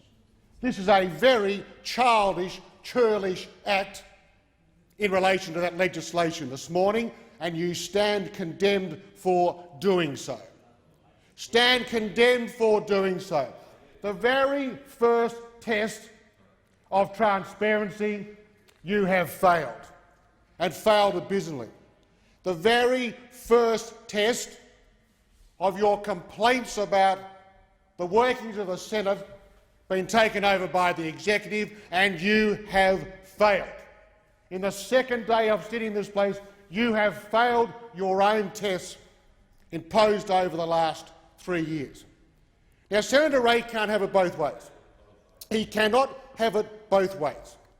He said that there is now no need for these select committees because of the change of structure to the committees. But these changes occurred 3 years ago. And he then complained about select committees being knocked off in the last term. So he can't actually have it both ways. Either the select committees are important or they are not. So you can't rewrite history and say, well, now they're not quite as important as they were because of the changes to the standing orders, but those standing orders were changed 3 years ago. And he's complaining about select committees, in his words, being knocked off in the last term. So he's trying to have it both ways, and he cannot do so. He cannot do so, despite his endeavours. But let's have a look at the substance of these committees. Let's have a look at them.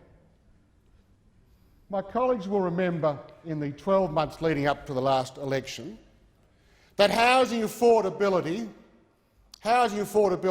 was a matter that was fundamental to the Australian Labor Party, apparently. Absolutely fundamental to the Australian Labor Party. And I won't talk about the Agriculture Select Committee proposal because Senator Heffernan is going to do that, and I'll confine my comments to the other two. So for 12 months, all we heard about was the issue of housing affordability. The very first test, the Australian Labor Party, the very first test of this by the Australian Labor Party, they are refusing to have a bipartisan committee looking at the issue of housing affordability. Not an opposition committee, a bipartisan committee looking at the issue of housing affordability.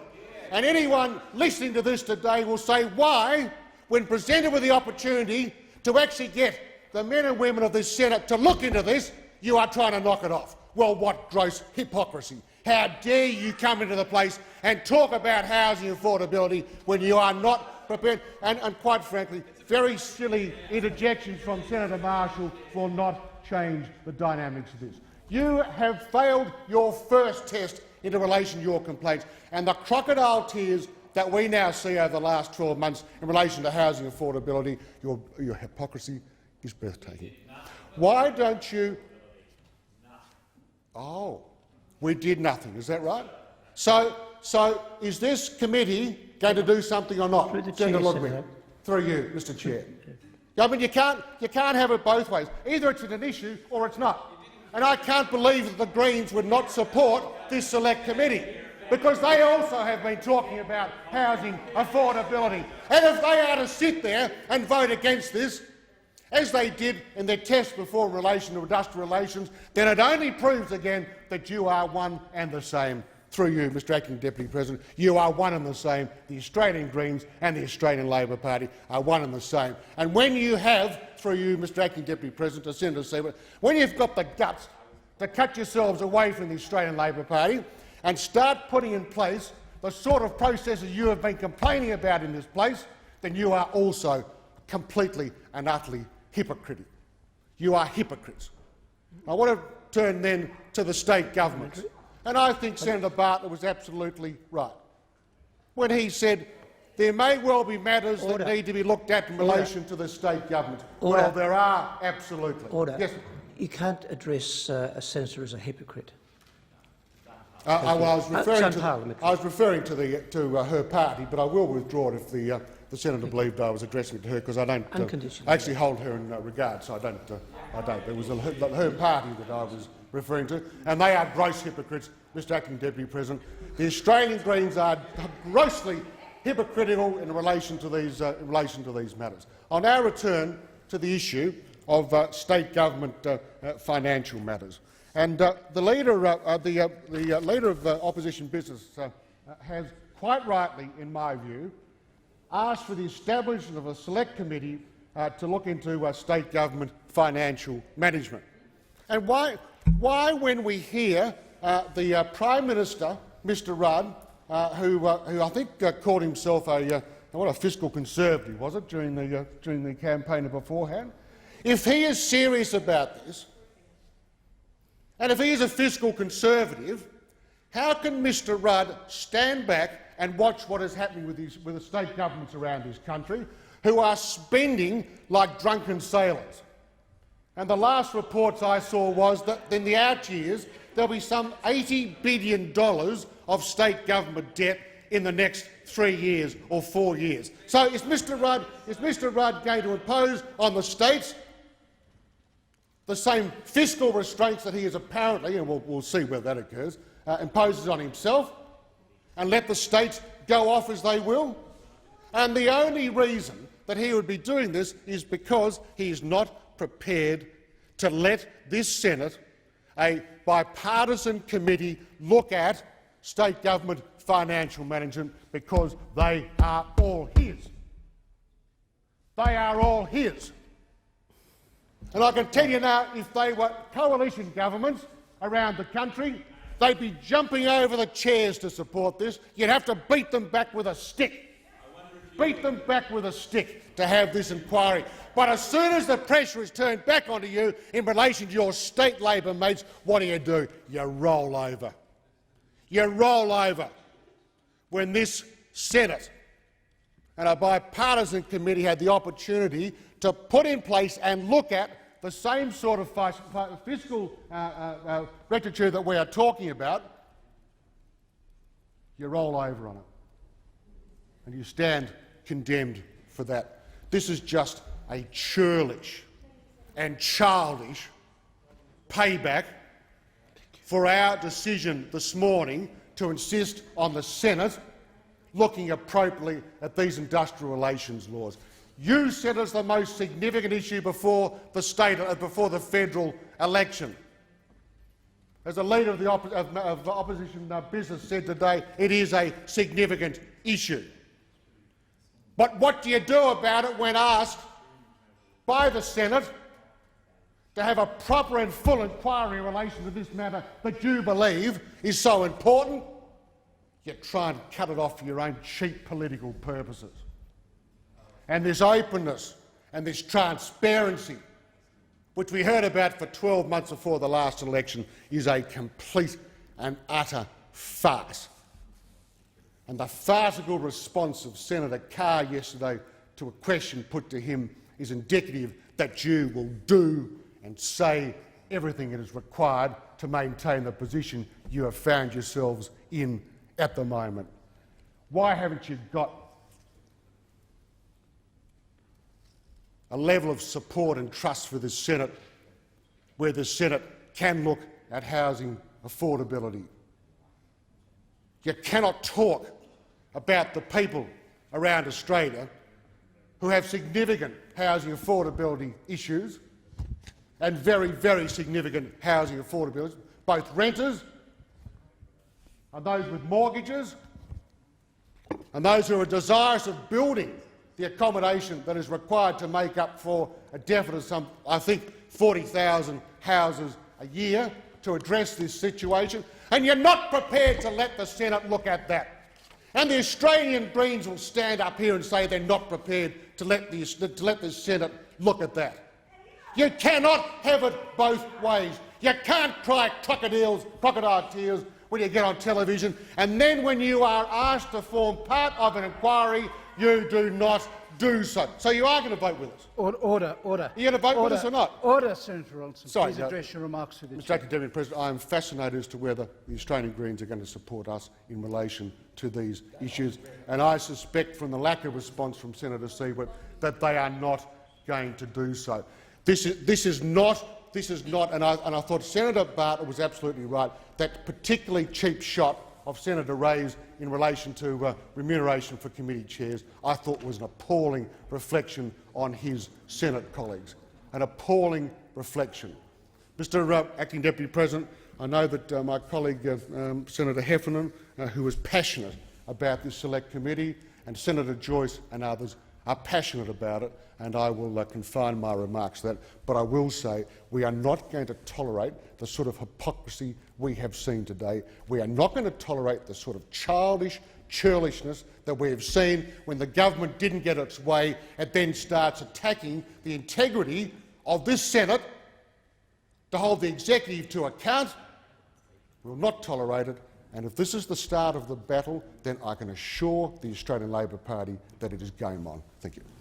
Thank you, Senator Ronaldson. Senator Siewert. Thank you, Mr Acting Deputy President. Well, I feel like I'm in the twilight zone. Truly. It's like, did the last 2.5 years not happen? Now, I did go this morning into my concerns around the coalition seem to have gone into amnesia and have forgotten how they opposed every committee that virtually every committee that we tried to get up last year. And maybe Senator Ronaldson, through you, Chair, was not here in the chamber when we had numerous discussions about housing affordability and trying to push the then government into looking into and having an inquiry into housing affordability. And all of a sudden, again, road to the domestic experience over the last couple of months about housing affordability. Well, again, the public of Australia know exactly what's going on. It's only because they're in opposition now they suddenly have discovered housing affordability is an issue and have suddenly decided that the Senate has a role in scrutiny. As I have said in the past, and in fact just recently, I'm gobsmacked that they talk about other parties having hypocrisy. The hypocrisy of them coming in here and all of a sudden deciding that the Senate does have a role is simply astounding, And I think most of Australia probably is feeling like they're in the twilight zone at the moment, hearing the arguments that we've heard this morning about the role of the Senate. However, I'm not going to take too much time expounding my astonishment because it's boundless. The issues that are being raised here for scrutiny raised here under the select, to be inquired into by select committees are very important issues. The fertiliser issue is a very important issue. I'm likewise passionate about agriculture and passionate about this issue, but I would have preferred to see it referred to the Rural and Regional Affairs Committee. That is the committee it belongs with. That is the most appropriate committee. So I'm a little frustrated that, in fact, the opposition wants to set up a select committee. I'd also like to add that we need to consider the issue of peak oil when we're considering the issues around fertiliser, because the two are intimately linked. The impact of restricting oil supply, of course, necessarily is intimately linked to the issues around fertiliser. I've touched slightly on the issue of housing affordability. The Greens, the Democrats and the previous opposition, or the ALP, tried on numerous times to raise the issue in this place around housing affordability. So we do think it's important that we inquire into these issues. Again, we're just astounded that all of a sudden the opposition has decided that they need select committees to inquire into these issues. So the Greens will not be opposing this motion, because we will not oppose motions that in fact lead to better scrutiny of the Senate. We are deeply concerned about the way the opposition has gone about doing this and putting these committees in place, and we believe that they should be using the existing standing committees rather than setting up select committees. But as I said, we won't be opposing it. We will, however, be opposing and will seek to divide the opposition's amendment, because we do not support opposition amendment 3A, 3AAC, we do not support that a participating member should be a member of the committee for the purpose of forming a quorum of committees if a majority of the members of the committee is not present. Under the existing quorum rules, my understanding is that you need a member that's selected both by has been nominated both by one by the Leader of the Opposition and one by the Leader of the Government. We are very deeply concerned that participating members can be used to form a quorum. Do not believe that's appropriate process, and so we will be seeking to divide the amendment so that the A and B are put, and then we would prefer that C is put separately.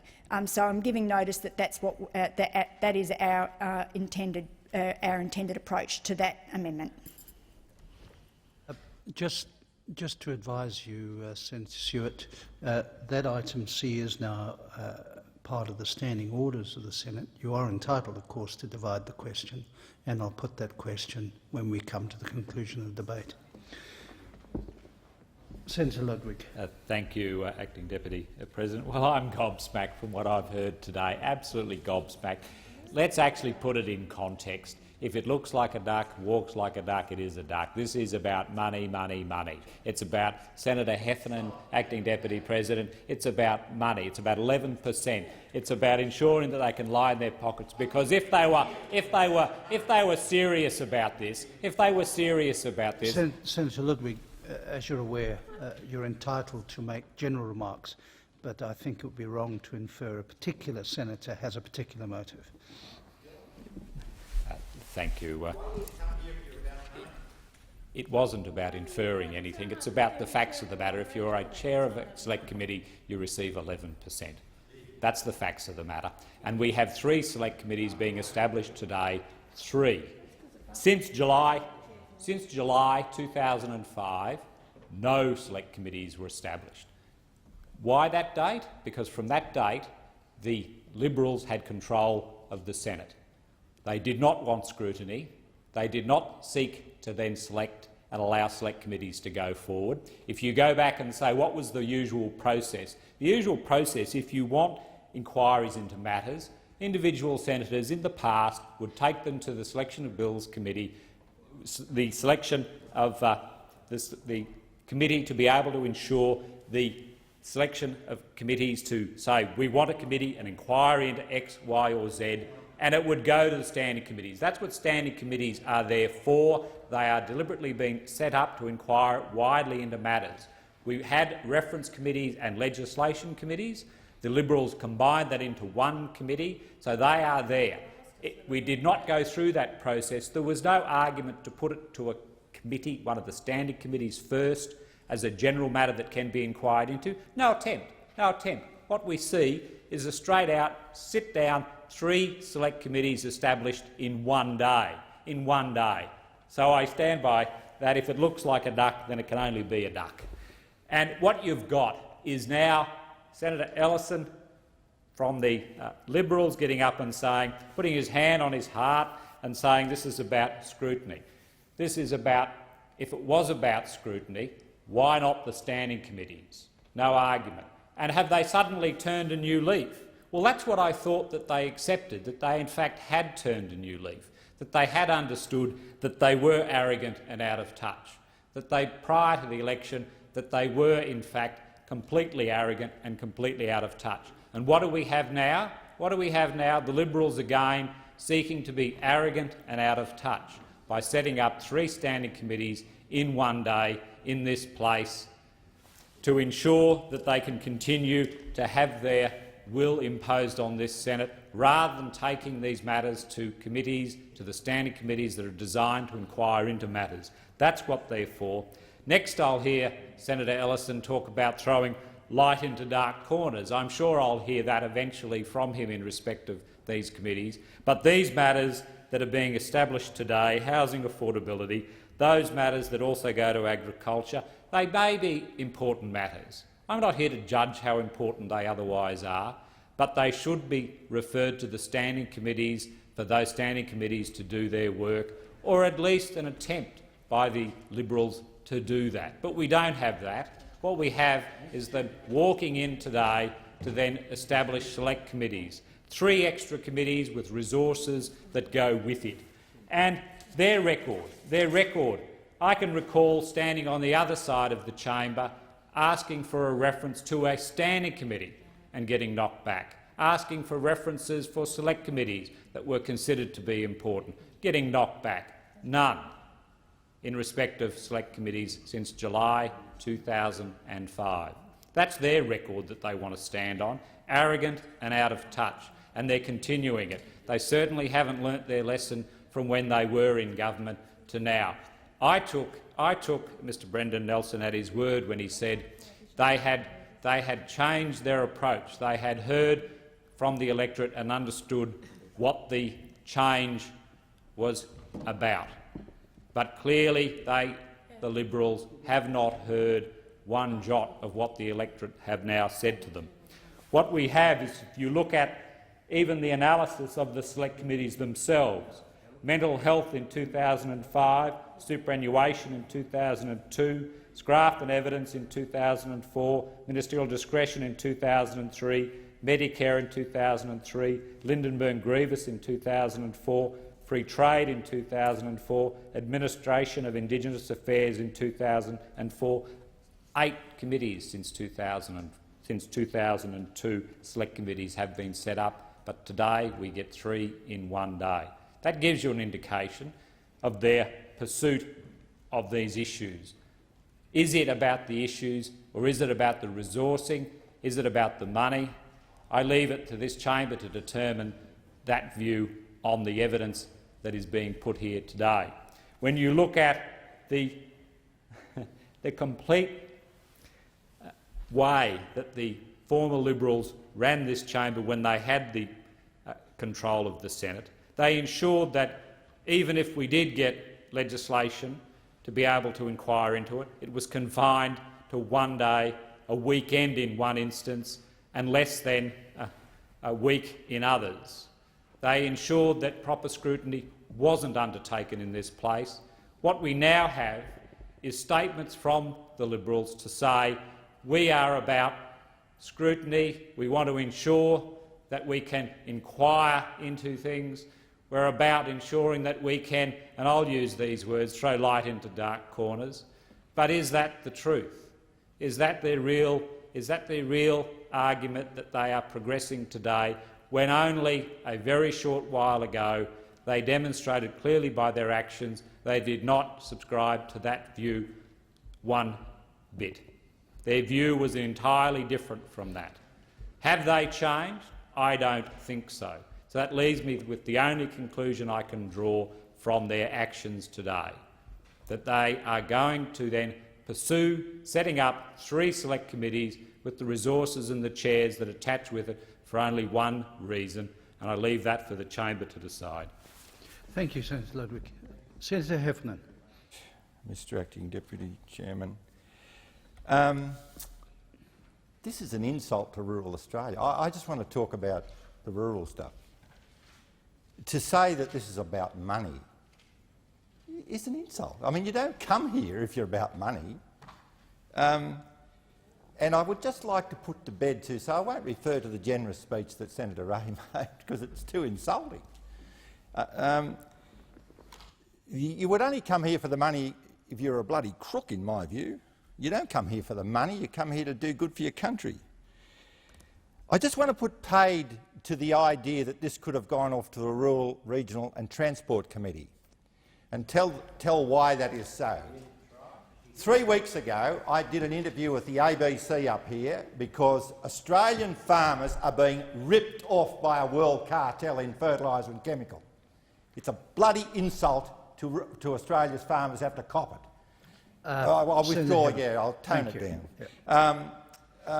And so I did an interview saying we should have a reference to the Rural Regional Transport Committee on the middays on Country Hour on the ABC. Senator, you should listen to this. And when it didn't run after a week, I rang up the girl in the ABC and said, how come you didn't run that? She said, we've had editorial direction from Melbourne that they're not allowed to run stories of opposition propositions till they get a response from the government. So I rang the editorial directors in Melbourne and they just used all these weasel words as to why they couldn't run the story. I asked for this to be referred to publicly to the Rural Regional Transport. So what happened? The ABC rang up Chris Bowen, and I've spoken to Chris, and he said, no, we won't let it go to the Rural Regional Transport Committee. We'll send it off to the ACCC and tack it on to the end of the food inquiry. Well, the government's entitled to do that.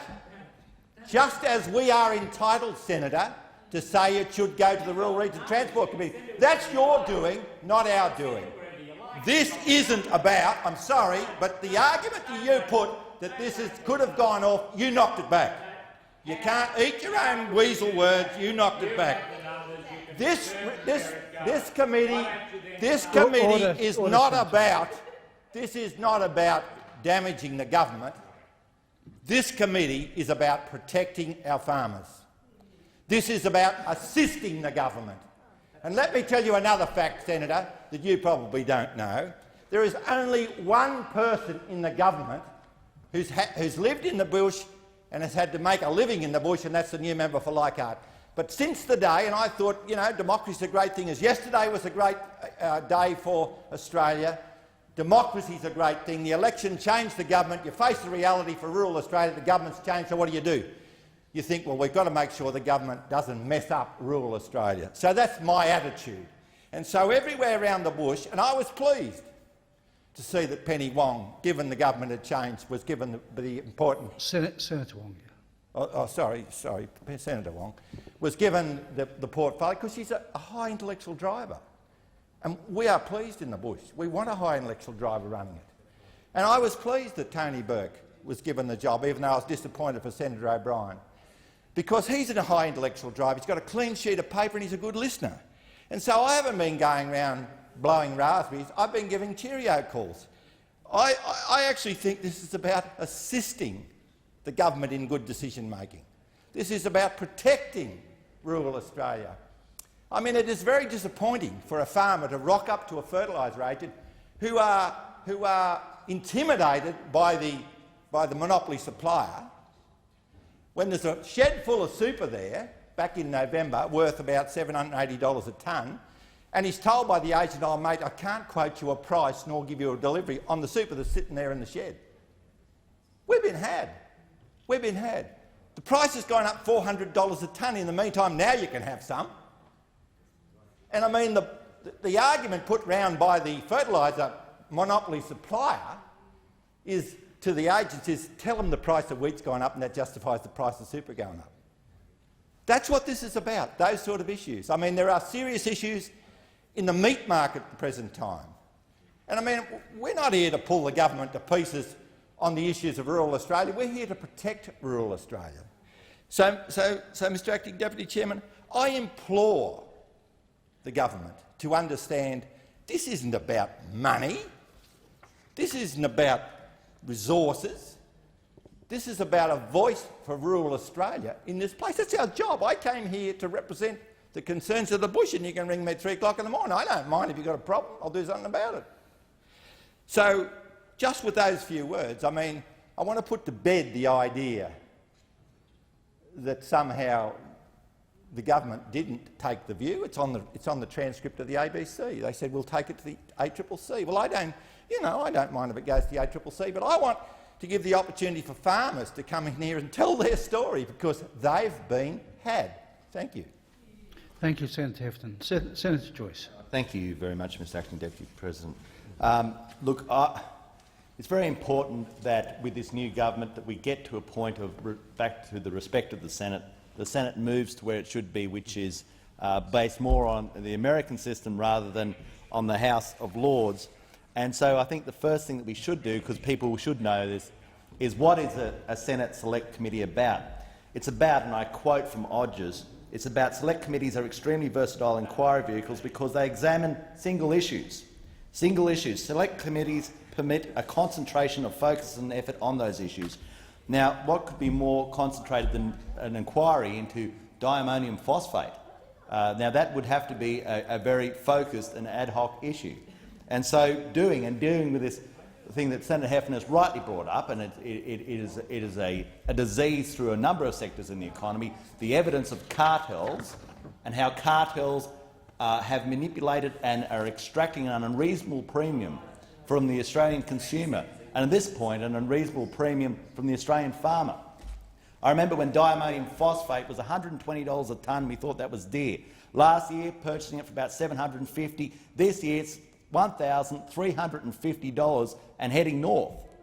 And this is the sort of— there is one reason for that. It's a monopoly that is extracting an unreasonable premium from the Australian citizen, from the Australian farmer.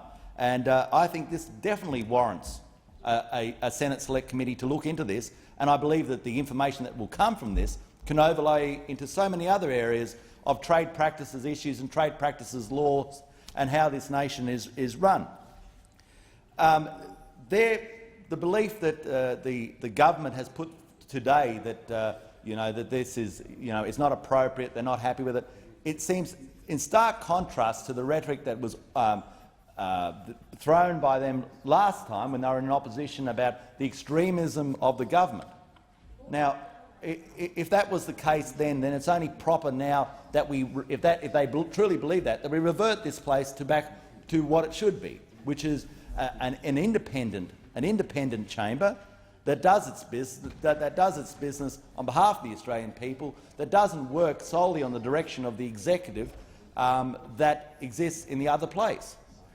We should be doing that. I propose even further. I propose that the chairs of the standing committees should be elected by the will of the Senate. If the will of the Senate wants a certain chair to be a member of the opposition, it should be a member of the opposition. If it's a member of the government, it should be a member of the government. It should be based on talent and not so much by appointment. And that is something that I think we should move towards.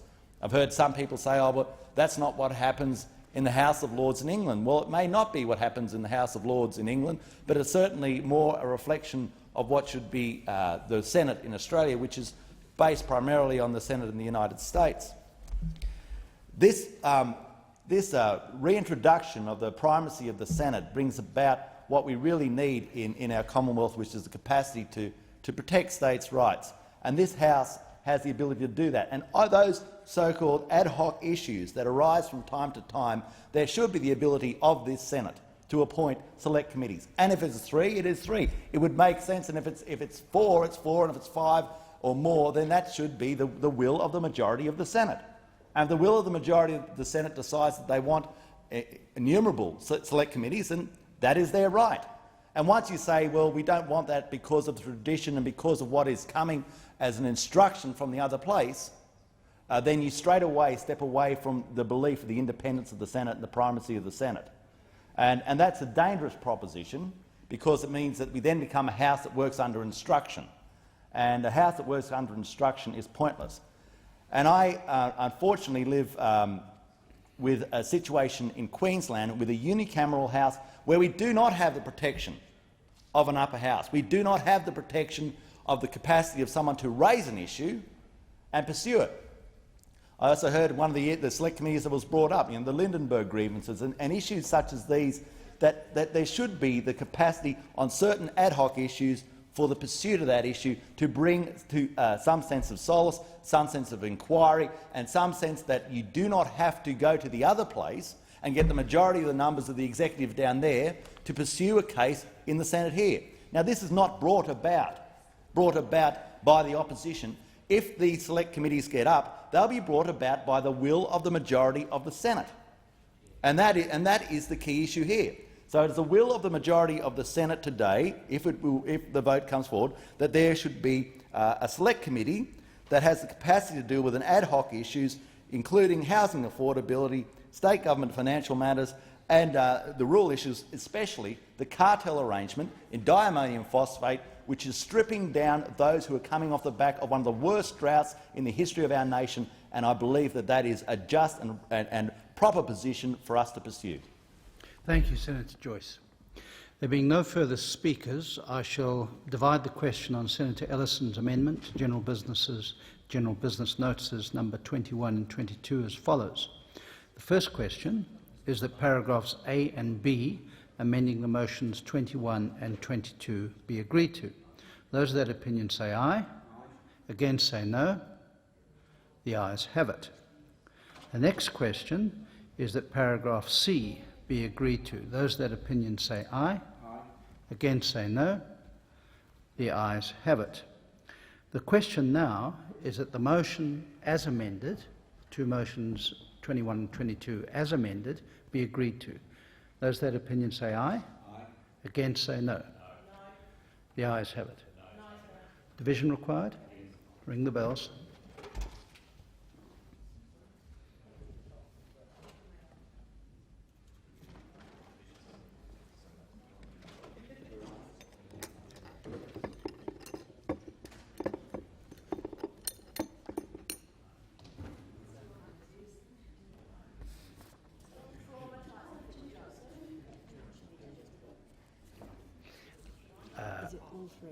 They've gone. You weren't in your... Yeah. So what they're doing now is voting on their motion as amended, which amends motion notices 21 and 22. They're amended. Yeah. Yes.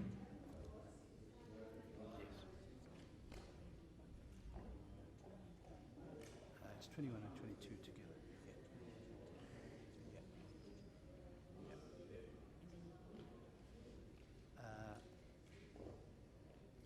I'm not sure. Let me just check.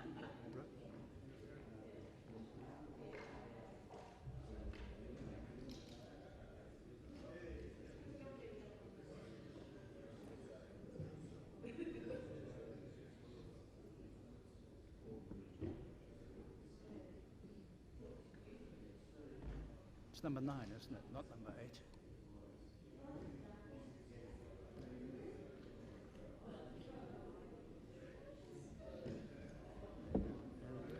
We're still with 9, 21 and 22 as amended. Was it an amendment? No, this is the select committees. Okay, so it's 21, 22, and those three.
Lock the doors. The question is that General Business Notice of Motion number 9 and General Business Notice of Motions 21 and 22 as amended be agreed to. The ayes will pass to the right of the chair, the noes to the left of the chair. I appoint Senator Adams teller for the ayes and Senator Webber, teller for the noes.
Order. The result of the division, there being 44 ayes and 24 noes, the matter is resolved in the affirmative.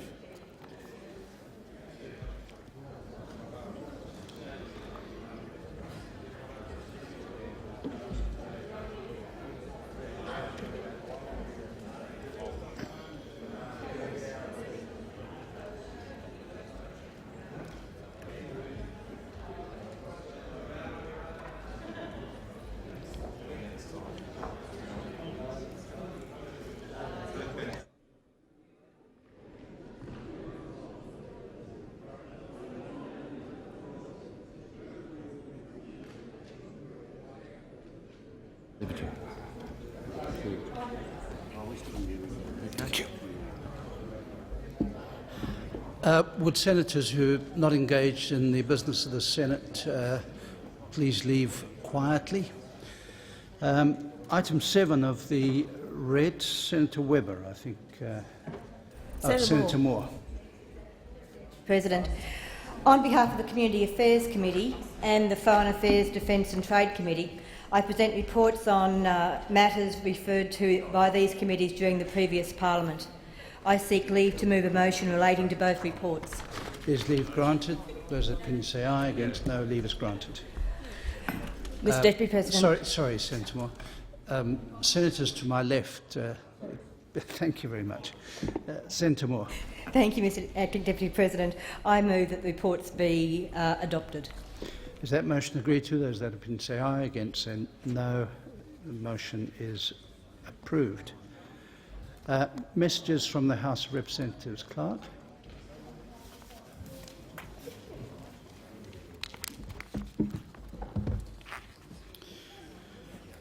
Messages have been received from the House of Representatives forwarding the following bills for concurrence. Aged Care Amendment 2008 Measures Number 1 Bill 2008, Appropriation Drought and Equine Influence Assistance Bill Number 1 2007-8, and Appropriations Drought and Equine Influence Assistance Bill Number 2 2007-8. Minister.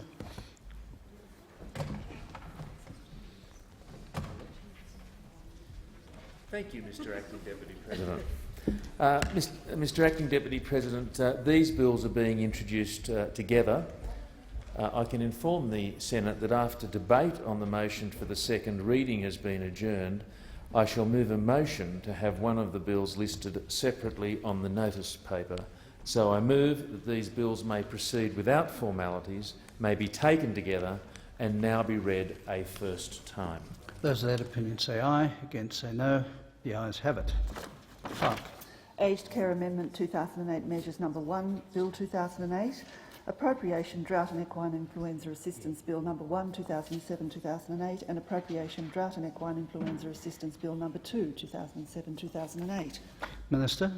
Thank you, Mr Acting Deputy President. I move that these bills now be read a second time, and I seek leave to have the second reading speeches incorporated in Hansard. Is leave granted? Leave is granted. Thank the Chamber.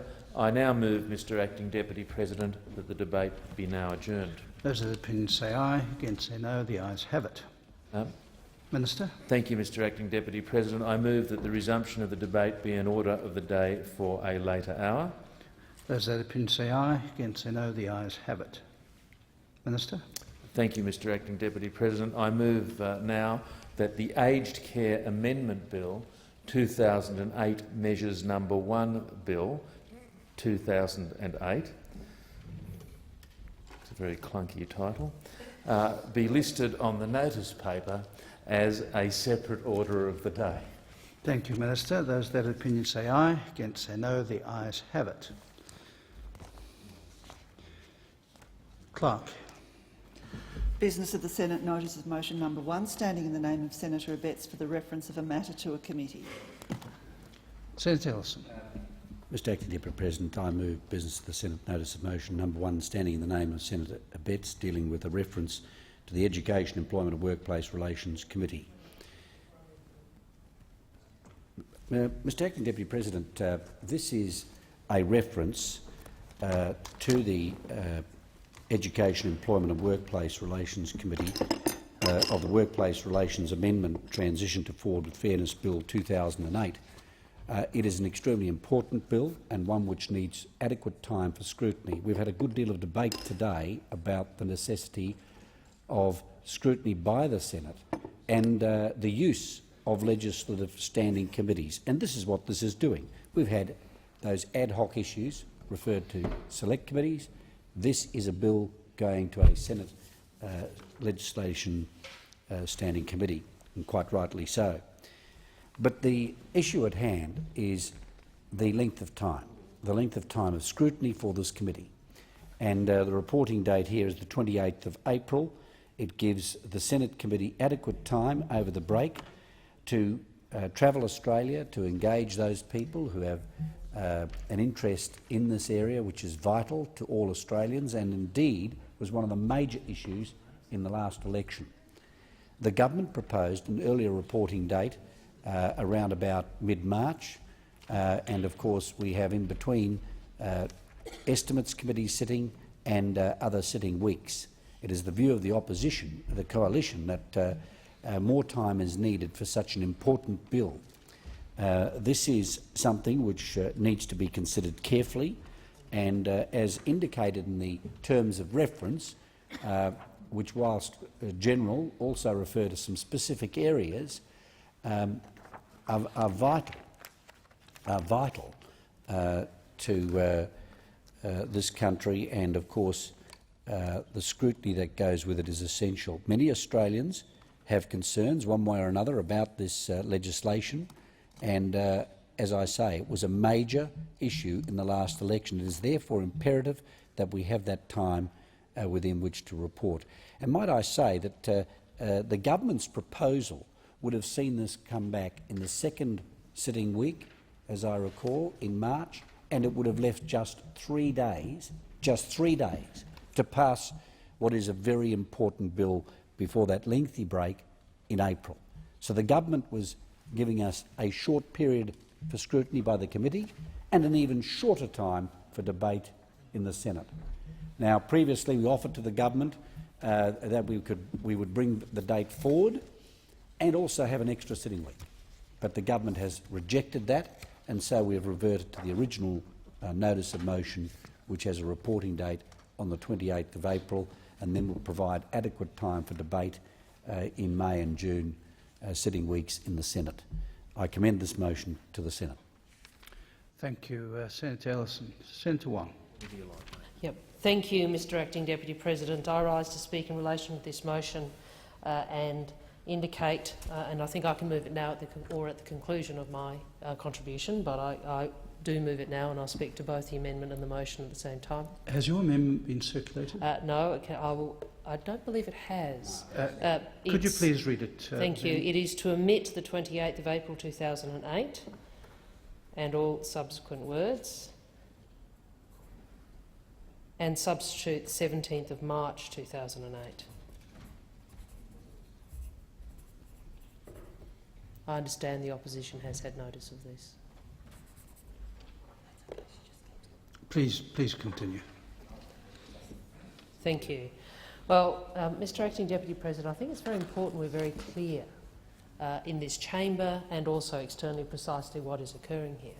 What is occurring here is that we have an opposition who is ideologically committed to work choices, an issue that played extremely large in last year's election, who are desperately trying to push out the date on which AWAs are abolished in this country. That is simply what it is. It is the opposition who are refusing to accept the decision of the Australian people at the last election, and who are desperately clinging on to this work choices totemic issue to which they are so bound, because they cannot think any other way.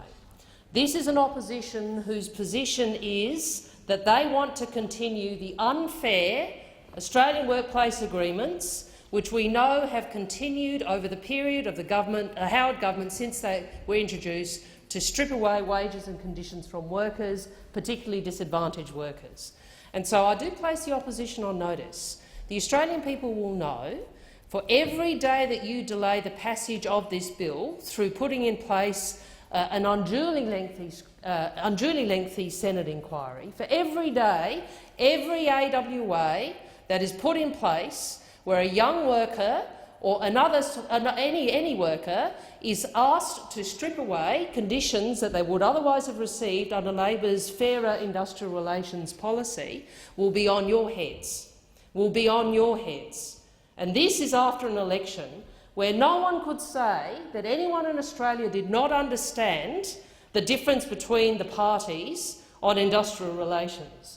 So leave aside all the colour and movement and smoke screens that Senators Minchin and Abetz and Ellison are trying to put into this debate. At its core, this debate is about an opposition that is ideologically shackled to Australian workplace agreements, an opposition who cannot bear to let go this hard-right agenda which was about stripping wages and conditions from workers, an opposition who can't bear the fact that this was an issue on which they clearly did not win the support of the Australian people at the last election. It is extraordinary, isn't it, really, when you consider the high profile, the centrality of the issue of industrial relations at the November 24th election. There is a lot of discussion in this chamber at various times about mandates. I've had the lecture from memory, and I'm sure the crossbenchers have at various times from the previous government about their mandates, and that's an issue that gets debated. But let's be very clear about this. I don't think there was anybody in this country who paid any attention to the last election campaign who would not have considered industrial relations to have been a key issue, the key issue. The issue that was most front and centre for the longest period, the issue that was most clearly debated, the issue where there was detailed and clear differences between the parties. This was an issue where Labor clearly has a very detailed mandate. The Australian people knew exactly what we were going to do in relation to industrial relations, and they know exactly what you were doing. And they will know in the coming weeks if your motion succeeds, because, as you know, you still have the numbers in this chamber. They will know exactly what you were doing by pushing out this reporting date. They will know that. And they will also know that any Australian workplace agreement that is put in place between when this bill should have been dealt with by the Senate and when you are proposing to deal with that is on your heads. There are a number of particular issues that Senator Minchin was, I think, in his previous contribution earlier in the discussion on the Selection of Bills Committee, made about scrutiny. Can I say first, on the issue of scrutiny, people may recall, as I said, industrial relations was a central issue in the previous election campaign. People may recall Labor put out not only one but two policies in relation to industrial relations. We put out our Forward with Fairness policy, and then we put out a very detailed implementation plan. Far more detailed than anything we ever got from the former Howard government at the election prior to them introducing these extreme workplace laws that Labor is trying to remove through this legislation. I don't remember the former member for Bennelong ever coming out in the 2004 election and saying, oh, by the way, I'm going to put in place contracts which allow you to have conditions stripped away without any no disadvantage test, without any reference to awards that allow young workers to be exploited. I don't remember that being an issue that you campaigned on. In contrast, we put out, I believe it was in April, I could be corrected on that, but I believe it was in April of last year, our policy, and then we put out a very detailed implementation plan. And the bill that is the subject of the referral which we are discussing is true to the implementation plan and the policies that we put out for scrutiny and upon which we were elected. And what this opposition in this chamber is trying to do is to stop the abolition of Australian workplace agreements.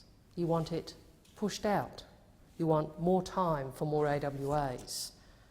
You don't want to abolish them because you still believe, despite the fact that you lost the election, that these are good things. In terms of the time frame, and we've had some discussion about that, and I think Senator Siewert also previously made this point. If we look at some of the timeframes around the legislation that was previously introduced by the previous government in terms of the scrutiny that this chamber was allowed to give that legislation, the Stronger Safety Net Bill 2007, the announcement that the government was going to change the law to introduce a fairness test occurred, this is the former government, on May 2007. Bill introduced in the House on the 28th of May, passed on the 30th of May, and the Senate committee commenced its inquiry as soon as the bill was introduced in the House. So that is, the bill was introduced in the Senate on the 13th of June. The Senate committee report tabled 14th June, and the bill passed on the 20th of June. So fewer than 4 weeks on your safety net bill when you were in government between introduction into the House and passage by the Senate, including the Senate committee inquiry. So what those opposite are trying to suggest is that we on this side and the Australian people who have a very clear mandate to implement this legislation, where the Australian people understood very clearly what Labor's policy in relation to these issues was, where we put out publicly our policy and our implementation plan. What those opposite are arguing for here is a time frame far longer for consideration of this bill than they demanded of themselves in government far longer. So it's interesting, isn't it? The shoe's on the other foot now. They're on that side. And all of a sudden, this government who, as we know, when they had the opposition when in government, as we know, when they were in government and retained control of this chamber, was very happy to rush things through, very happy to have short inquiries to suit their political purposes. They're now arguing for longer debate and longer consideration of this bill, the bill that we're putting into place. A bill that very clearly implements the policies which we articulated in detail prior to the election. In other words, we have, if you want to talk in terms of mandate, Mr Acting Deputy President, we have far more of a mandate on this legislation, given the detail, discussion, the political focus on this issue prior to the election, and that then the government ever had on the safety net bill that I've outlined. But they want more scrutiny of this. Isn't it amazing how things change when you cross over? And there's really only one explanation, and it's the one I started with, that this is an opposition who can't bear the fact that this legislation is going to remove Australian workplace agreements. In fact, I shouldn't say this is an opposition that can't bear that fact. Really, I think that's most of the opposition's position. We have had a fair bit of toing and froing on their side, with some people suggesting that maybe they should fold on this issue and others suggesting they shouldn't, not because those who want to allow passage of this or have a different view on the legislation. I'd suggest to you, Mr Acting Deputy President, don't do so because they actually have a change in heart or they have a different philosophical view. They just recognise the politics of this. They recognise the politics of this. Anybody who campaigned, and I assume that other senators campaigned also, anybody who campaigned during this election knows this was front and centre. Senator Webber, I know, worked very hard in WA. It was a front and centre issue, even across the country. No one could say that they did not understand that Kevin Rudd and Labor were standing for the abolition of AWAs. So let's understand what is happening. The opposition is saying, we don't want to do that.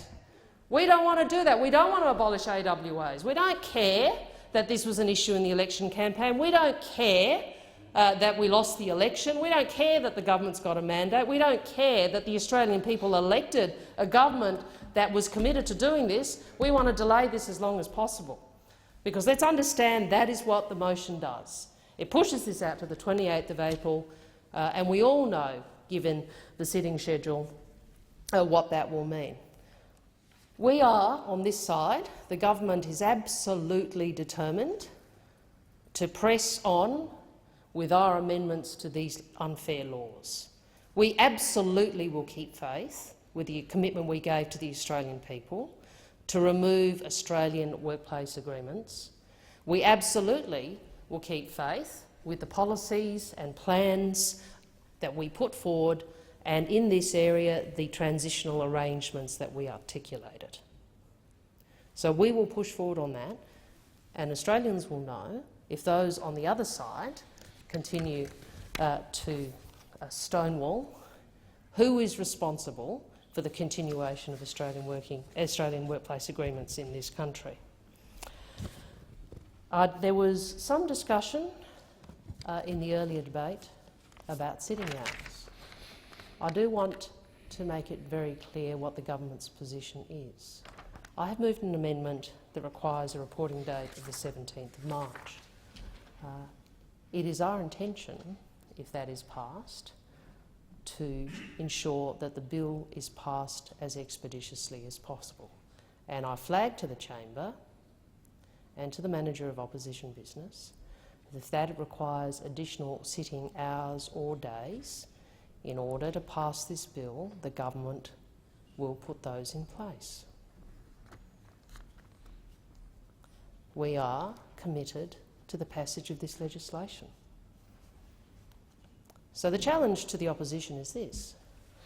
Are you going to actually accept the fact that Australian workplace agreements were clearly something the Australian people have rejected? Or are you going to try and use these Senate processes to delay as long as possible the dismantling of these laws which were soundly rejected at the most recent election. I do want to make it clear also, this is a bill.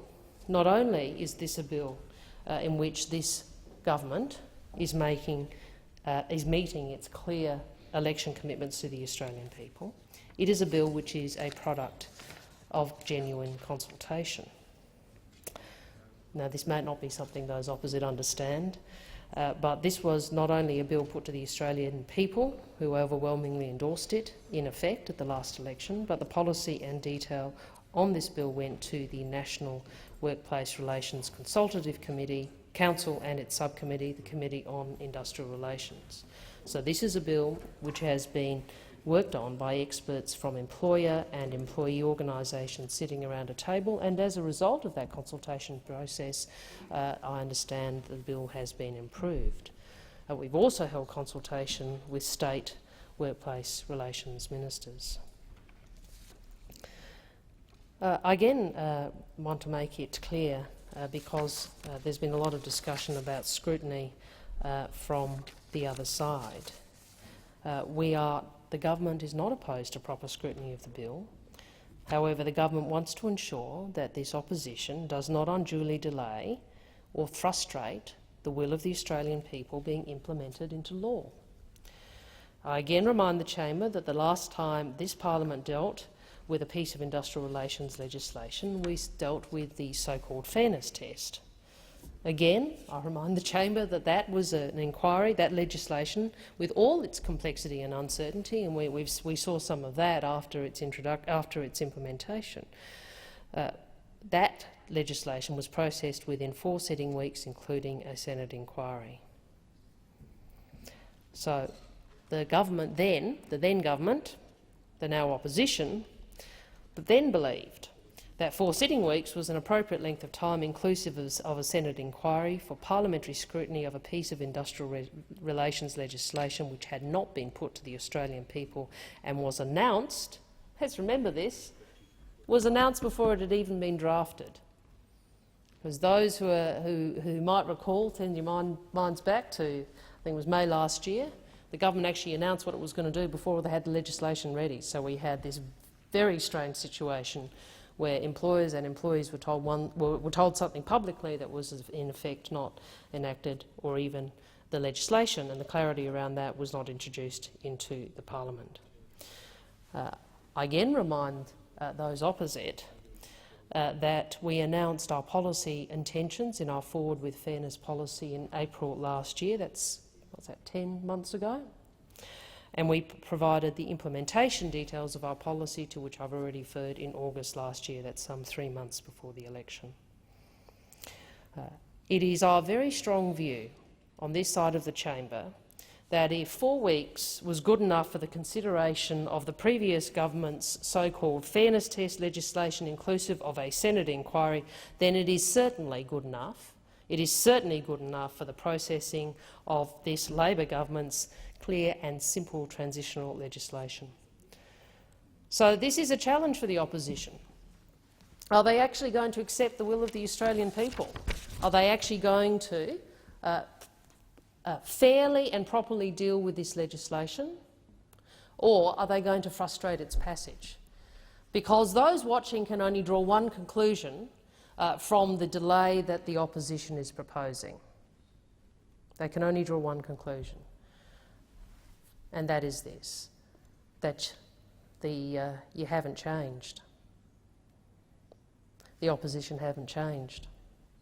This is the same Liberal Party and National Party that have been dedicated to deregulating the industrial system such that workers become substantially disadvantaged. This is the same coalition that supported the extreme work choices laws, the laws we know which are the most extreme this country has ever seen. This is the same coalition who supported and championed the Australian workplace agreements that we know stripped away wages and conditions of Australian workers. So what is happening in this chamber, what is happening today, is the opposition is refusing refusing to allow the abolition of Australian workplace agreements.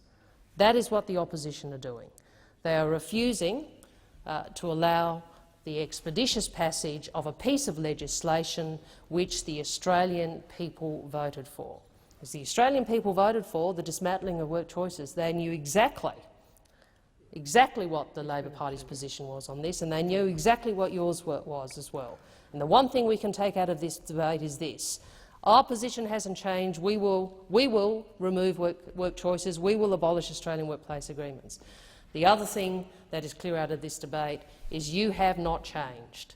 You opposite, the opposition has not changed. You are still supporting the extreme work choices laws, which has meant a reduction, a stripping away of wages and conditions amongst Australian workers. Time's up. Next speaker, Senator Bartlett. Thank you, Mr Acting Deputy President. Well, there's much about Senator Wong has said that, of course, I agree with and the Democrats agree with, and as a point I've made a couple of times already in the chamber today, there can be no questioning the breathtaking hypocrisy of the arguments being put forward by the coalition.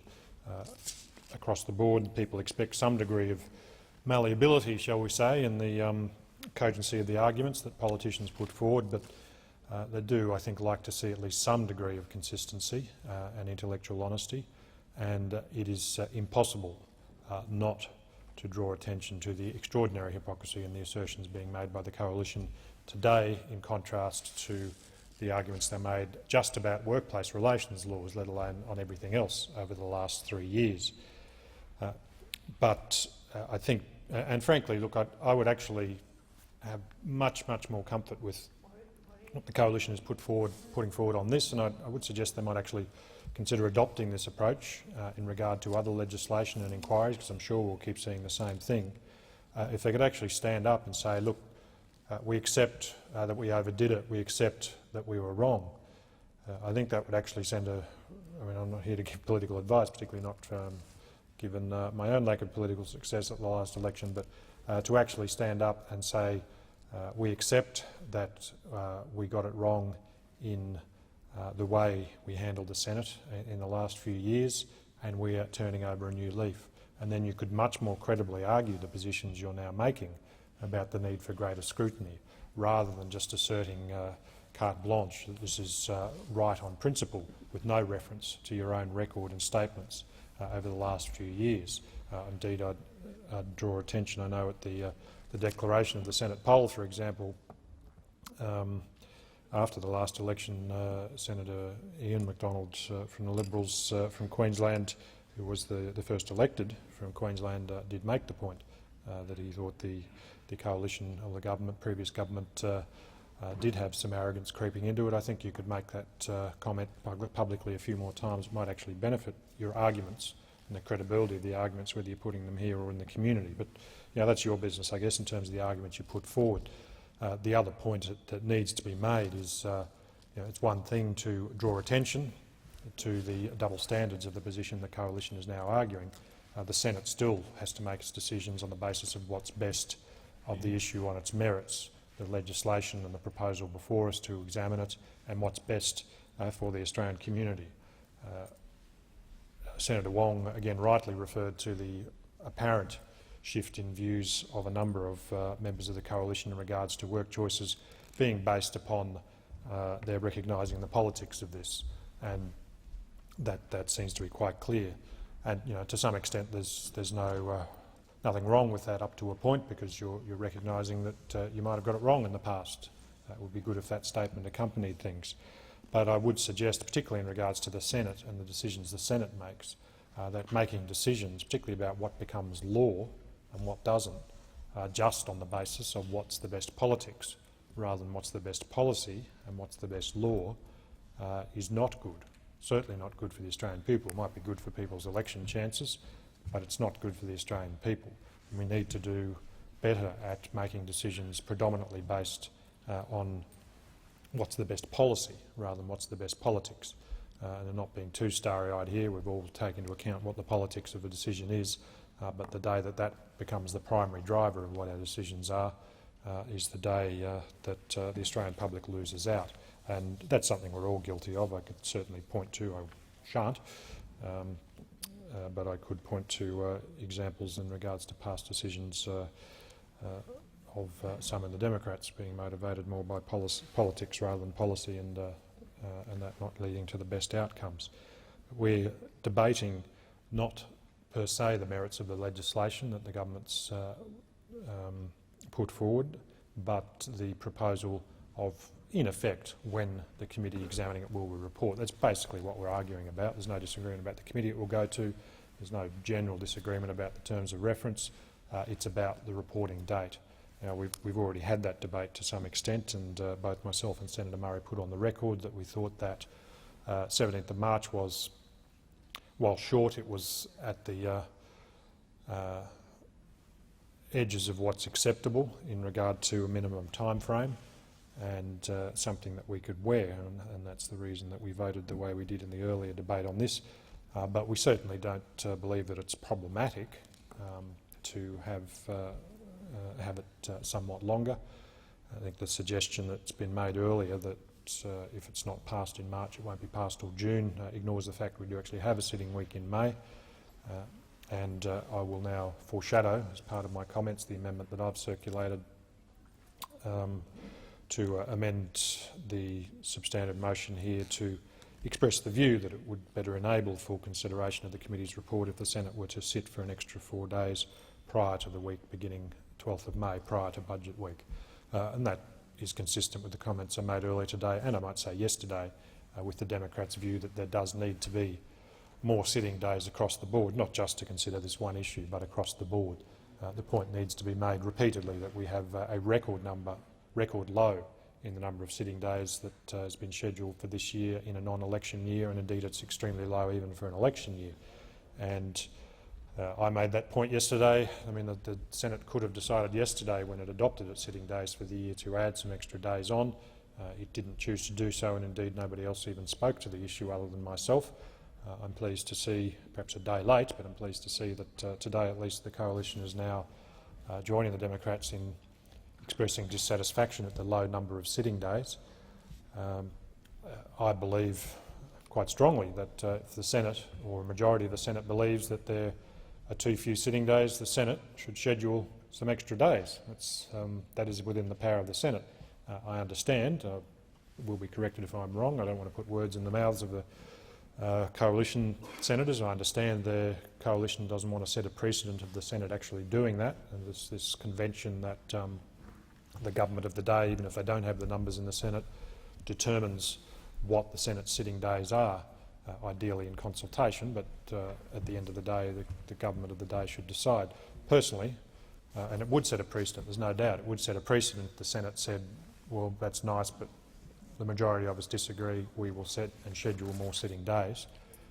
That would set a precedent. I think it would be a good precedent to set, because the more times the Senate sends the very strong signal to whoever is in government that the Senate is independent of the government and will choose for itself the order of its business, how many days it sits, what it's going to do, not in any way to capriciously frustrate the government, but to ensure that, that it is less driven by the political imperatives of the government of the day and more driven by a comprehensive examination of what is best overall. So I think it would be a good precedent to set for the Senate to move its own motions to add extra sitting days should it wish, but I understand the coalition isn't wanting to do that. Certainly I never got previous support in previous years when I've moved such motions, so this amendment that I foreshadow simply expresses a view that we would benefit from extra sitting days, and I hope at least that that would be accepted and recognised as a signal to the new government that we could do with some extra sitting days.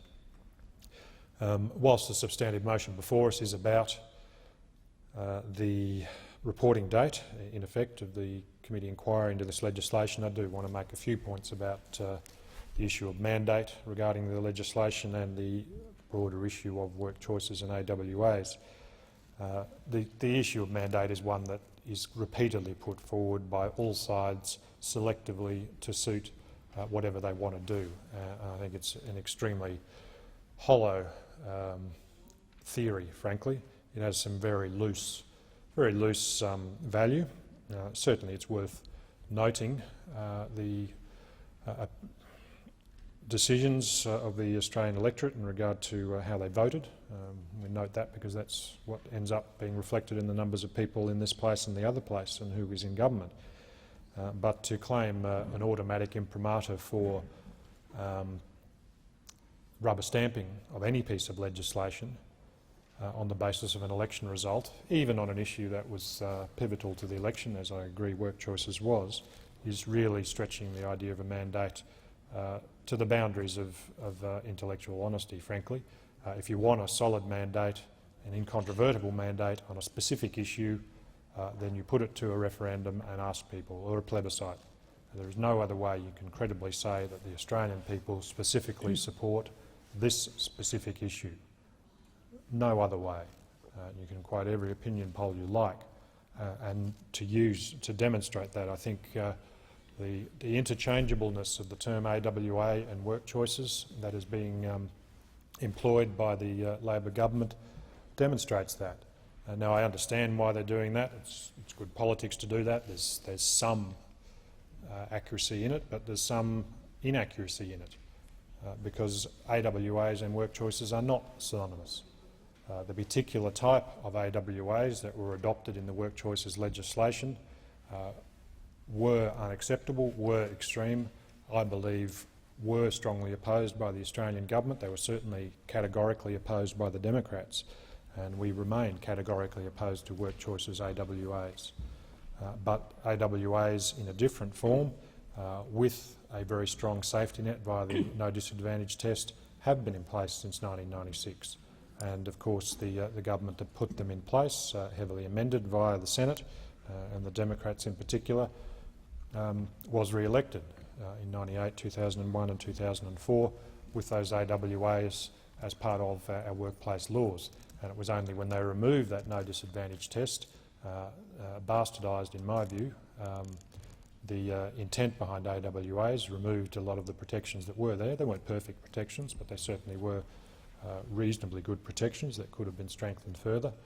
They ran into political problems, and I might say a lot of Australians ran into personal problems having been subjected to them.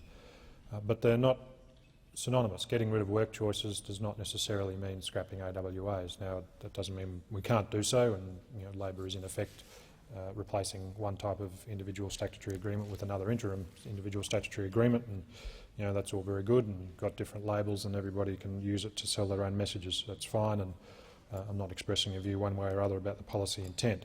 I'm simply saying that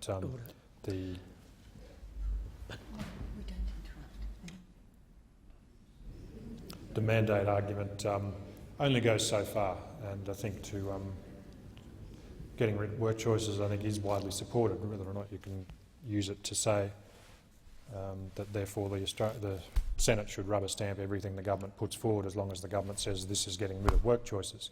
Because a lot of people wanted to get rid of work choices. I don't think there's much doubt about that.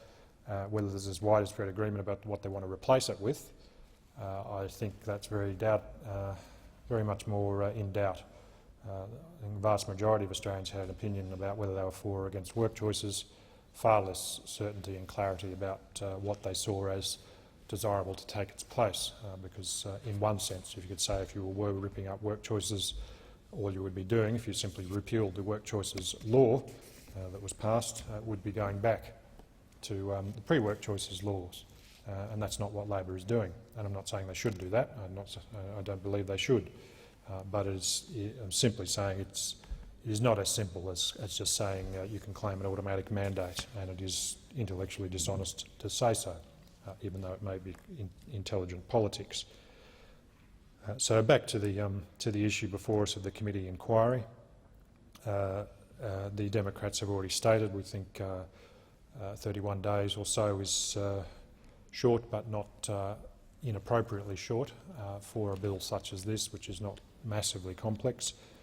Having said that, we don't think it would be harmful to have it somewhat longer, as the coalition is proposing, particularly if the Senate put in place extra sitting days, as we believe should occur.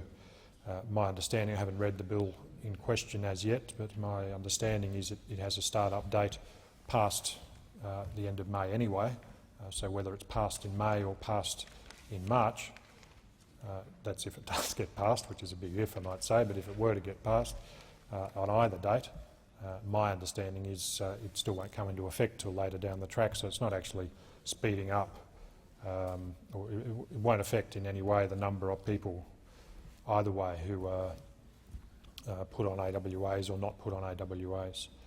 So there's very valid points to be made by the Labor government in pointing to the hypocrisy of the coalition. I think the strength of their argument in regard to the mandate and the suggestion of expeditious rubber stamping is somewhat thinner. And as we move through the process of actually debating the legislation, I do think that point needs to be made more continually. Look, the Labor Party has won the argument on work choices, and they were right, and they were joined by the Democrats and Greens and pretty much everybody, except some within the Liberals, about work choices. They've won the argument and they've won the election. They've got government, and I think there's little doubt that that was probably the key factor. It's not the only factor, but the key pivotal one. So you won your political argument. You've won your election. We're now dealing with what becomes the law. I'm not naive enough to suggest that people should now put aside all political arguments and political point-scoring opportunities, but let's not let that dominate the decision the Senate finally makes. Let the Senate make its final decision on the basis of the merits of the legislation that's put forward and the evidence that is put forward to the Senate committee process, and make your points and score your points based on that. Don't predetermine your position based on basically just continuing the argument from the last election. I think, frankly, I don't actually expect that to happen. I think that's a plea that will be widely ignored from all sides, but I do nonetheless make it, because I do think that would be what would benefit the Australian public and benefit our economy, I might say, and we're all feverishly scrambling to emphasise economic responsibility and the importance of making sure our economy doesn't go south and more Australians don't get hurt by some difficult economic times ahead. So let's keep that in mind and let's match that rhetoric with the reality when it comes to considering this legislation and all of the others. So just to make sure, in case it was not picked up the first time around, I'd foreshadow the amendment I'd circulated in regard to the original motion, in regard to the motion that amendment that Labor has already moved. Well, we've already in effect voted on that the first time around, and as I said, the Democrats believe the 17th of March is adequate in terms of minimum timeframes, but we don't believe that the sky will come crashing in if it is longer either. As a matter of procedure, Senator Bartlett, your foreshadowed motion, if you move that after we vote on Senator Wong's amendment. Thank you. Yes, Senator, Greens. Thank you very much, Acting Deputy President. I'm going to show considerable restraint and not get stuck in once again about the former abuse of the committee process, as I've actually already done that twice today. I don't want to bore everybody to tears. I would actually like this time to discuss some of the terms of reference. The Greens, of course, do believe that it's important that this legislation be referred to committee. We believe it should have been done through the selection of bills process and supported the government's referral to the selection of bills process with the date of the 17th of March. And it's interesting to note too that if you do that, the committees then, because it's not the government wasn't proposing to put any restraints on what the committee could review, any issue would then have been open for a review through that process. The terms of reference that the coalition or the opposition is proposing, in fact, we believe in many of the particular points of the terms of reference reflect their particular ideology around AWAs and individual statutory agreements, particularly terms of reference 3 and 4, which refer to the potential wages breakout and increased inflationary pressure and the potential for industrial disputation. These terms of reference, we believe, are preempting a particular point of view of the impact of the legislation. The terms of reference we believe that they do actually preempt a particular view of the impact of the changes to the legislation, and basically just rerunning the opposition's political point of view, and they're not listening to the fact that the Australian people have said very definitely, we don't want AWAs, we don't want them, but the coalition still continues with their particular point of view. They also seem, we believe, to be a bit confused about AWAs anyway. On one hand, when it suits them, they reckon AWAs are increasing wages, but on the other hand, when it suits them, they reckon getting rid of AWAs is going to lead to a wages breakout. So it's a bit fascinating. They're also now, if you look at the terms of reference, they've changed the way they refer to AWAs. They're now adopting the term individual statutory agreements rather than naming them for what they are, the AWAs, which is fascinating. But we think it's an acknowledgement of the fact that they realise that AWAs are in fact poisonous. They know the community hates them, and in fact that's why one of the reasons, because it was, as Senator Wong rightly pointed out, you had to have been fast asleep during the election if you hadn't worked out that a key part of the election was about AWAs and work choices. So in fact the government, and I also take on board Senator Bartlett's comments about a mandate. I agree with his comments in that I think the government does have a mandate to change the legislation and to get rid of AWAs and to get rid of work choices, but it doesn't give them the mandate to then just put any legislation in without the ability of this Senate to carry out its work and its proper work of review and scrutiny. And I must say, with work choices, if we go into the issue of mandate, of course, the Howard government never went to the electorate with work choices. It only brought it in when it realised it had gained control of the Senate at the 2004 election. So, in fact, the Howard government had no mandate for that legislation, where I do believe the Rudd government very strongly was elected on the basis of changing the industrial legislation. Now, industrial relations legislation, I, for one, and the Greens do not believe that their proposed changes as put forward during the election went far enough, and we very strongly will be using the Senate process to review this legislation and make sure it is delivering much better industrial relations and the much promised industrial relations reform. The other point, of course, about AWAs is it's clear that they fall into two categories. They use the use of AWAs to lower wages, and then, of course, there's AWAs that are used to de-unionise a workplace. It's important that committee understands the impact of AWAs on workers and what the transitional bill will mean for those workers. So we believe that's there's very critical role that to look at this legislation to make sure it is actually doing what it's purporting to be doing. But it's also interesting to note that the opposition don't seem to care about what the impact of AWAs has had on workers to, in fact, lower the wages of workers. It's concerned about wages breakout, etc., but it doesn't seem to be concerned about the fact that AWAs, what impact AWAs have actually had on lost wages and reducing conditions through these instruments. So, as I said, the Greens very strongly support this legislation being referred to committee. We've made that abundantly clear ad infinitum in this place over the years. And believe that this legislation should be referred. We will be supporting Senator Wong's amendments, a proposed amendment for the 17th of March, and if that is unsuccessful, it seems to me appropriate. It does. I am persuaded by Senator Bartlett's arguments around the extra days of sitting. We Greens, in particular, want to see this legislation, the awful blot of this legislation passed and the awful blot of AWAs in Australia removed, and that's why we are certainly putting the effort in to make sure we get across this legislation very quickly, able to look at its impacts and ensure that it is delivering what it's promised to be delivering. But let's get on with it. Let's refer this to committee. These terms of reference, as I said, we're not happy with. We'd prefer to use the wider selection of bills process. Let's refer it to committee and on the date of the 17th of March. Thank you. Senator Kevin Marshall. Yes, thank you, Mr Acting Deputy President.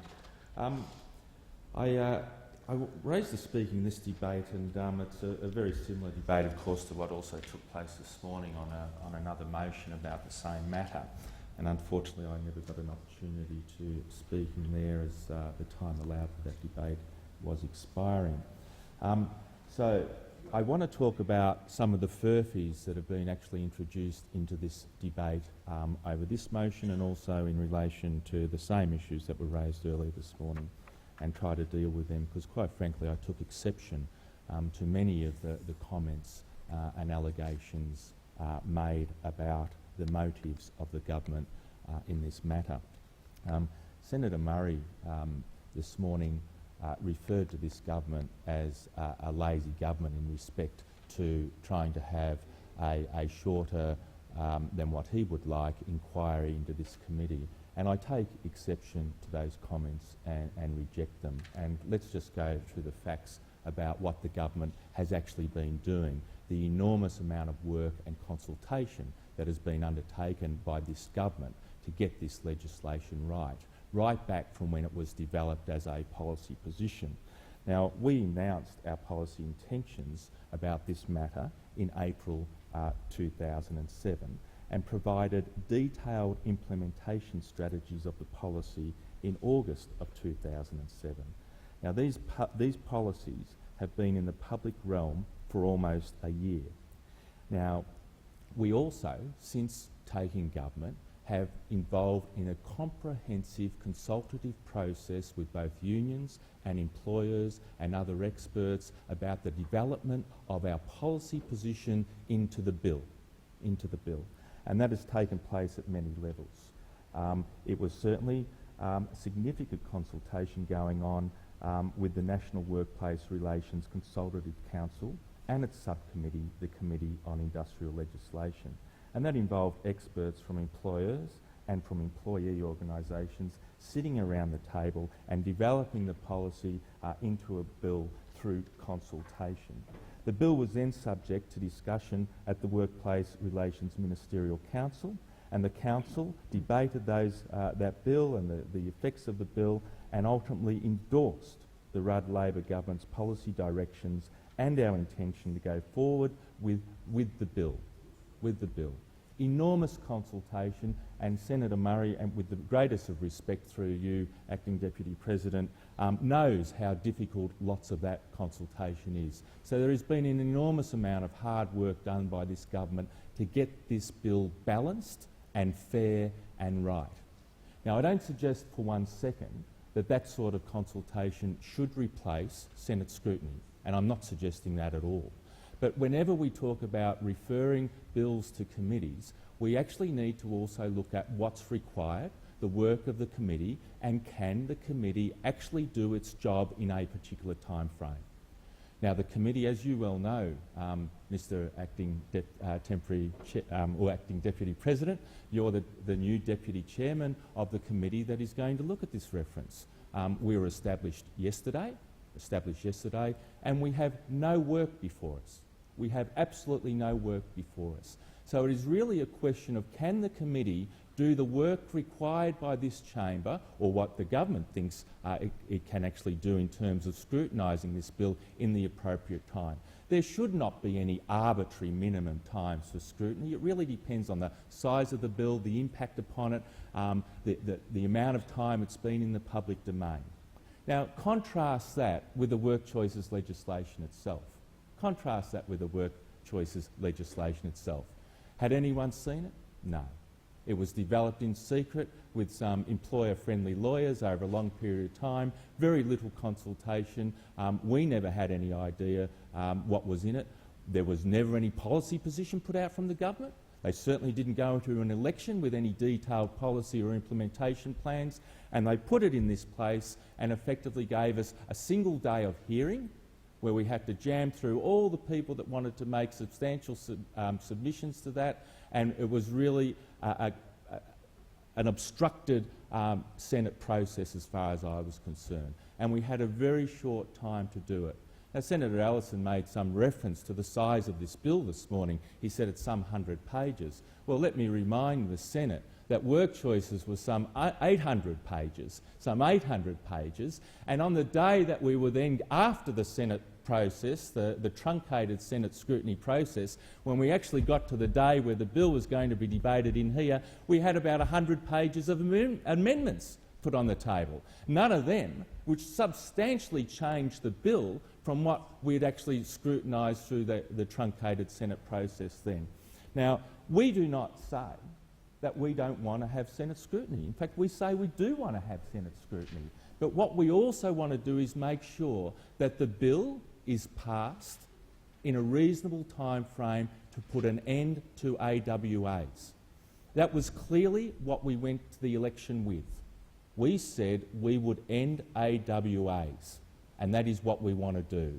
And we have worked with unions, employers, academics to develop a bill resulting from our public policy position that was front and centre into the election, and I acknowledge Senator Allison actually acknowledging that this morning. He said industrial relations was front and centre in the election. Absolutely, but no secrets about what our policy was. No secrets about that, and we've gone through a comprehensive consultative process right up until now. And now we're at the point where we've done that.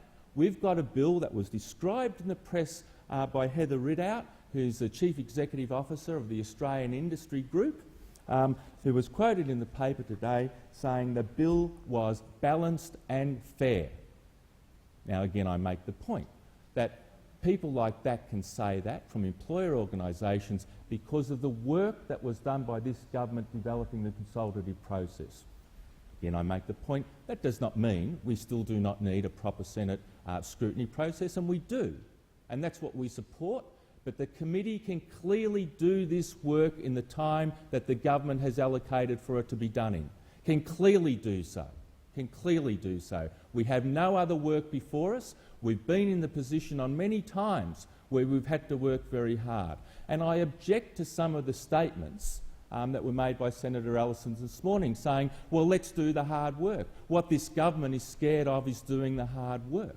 Well, we want to do the hard work on our committee, and we can do that hard work and do the scrutiny, a proper scrutiny process, and hear from everyone that wants to be heard and go to wherever we need to go to hear from those people. But a lot of that work has already been done, as I've outlined earlier in the contribution. So I reject the argument that this is a result of a government wanting to ram this legislation through because we want to do no such thing. But because we've engaged in such a comprehensive consultative process and clearly made our policy position public over the last 12 months, clearly put it before the Australian people at the federal election and clearly got endorsement from them to do what we want to do, we want to get on and do it. We want to get on and do it. And the committee can do it in that time frame, and the Senate should allow us to do that. Now then we had quite a few furphies introduced into the debate about the sitting calendar. Well, quite frankly, the resolution this morning and the one now is not about the sitting calendar of the Senate. Now, that's an important issue, but that is a different debate. It has been introduced into this debate simply simply as a way, it's been introduced as a furphy. Like, it's a red herring type of argument to introduce it. It is really, the question before us is, can the committee do a proper scrutiny exercise of this legislation in the time the government would like? And the answer to that is yes. Now, the government is introducing all these arguments not as an argument of the newfound role for the Senate to play an active scrutiny role, because it's something I rarely saw in the time I've been here, which is nearly 6 years now. They are simply using that argument as a way to frustrate this government's agenda, its legislative agenda, something that we have an absolute and clear and unambiguous mandate from the Australian people to introduce. So let me put some of those arguments to bed. Again, as I say, let's have an argument. If you want to have a debate about the Senate sitting calendar, well, let's have that debate at some point in time. But let's not confuse that argument with the process of referring a bill to a committee, because the committee is going to do its work outside of parliamentary sitting times anyway. Now, We then had to suffer some of the most ridiculous arguments about hypocrisy and if some way us wanting to pursue our legislative agenda and give an appropriate level of time to Senate scrutiny and allow the Senate committee to do its work was somehow us taking the reverse argument that what we used to argue when we were in opposition.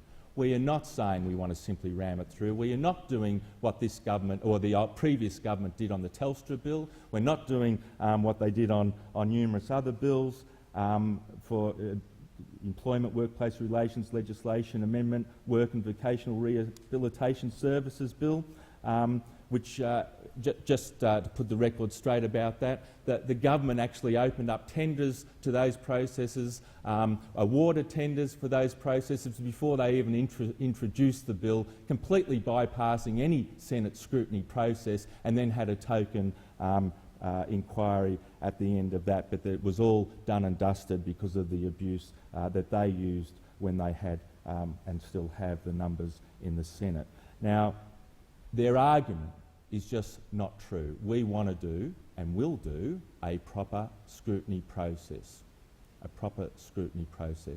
But the difference in this, and why we can do it in the time that we say we can do it, is because of the enormous consultation that has already taken place and because of the public nature of our policy position, our policy implementation position, and the development of that into the bill, consulting stakeholders.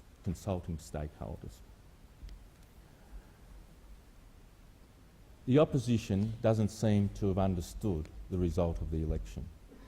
The only choice Work Choices ever gave any worker was the choice of take it or leave it.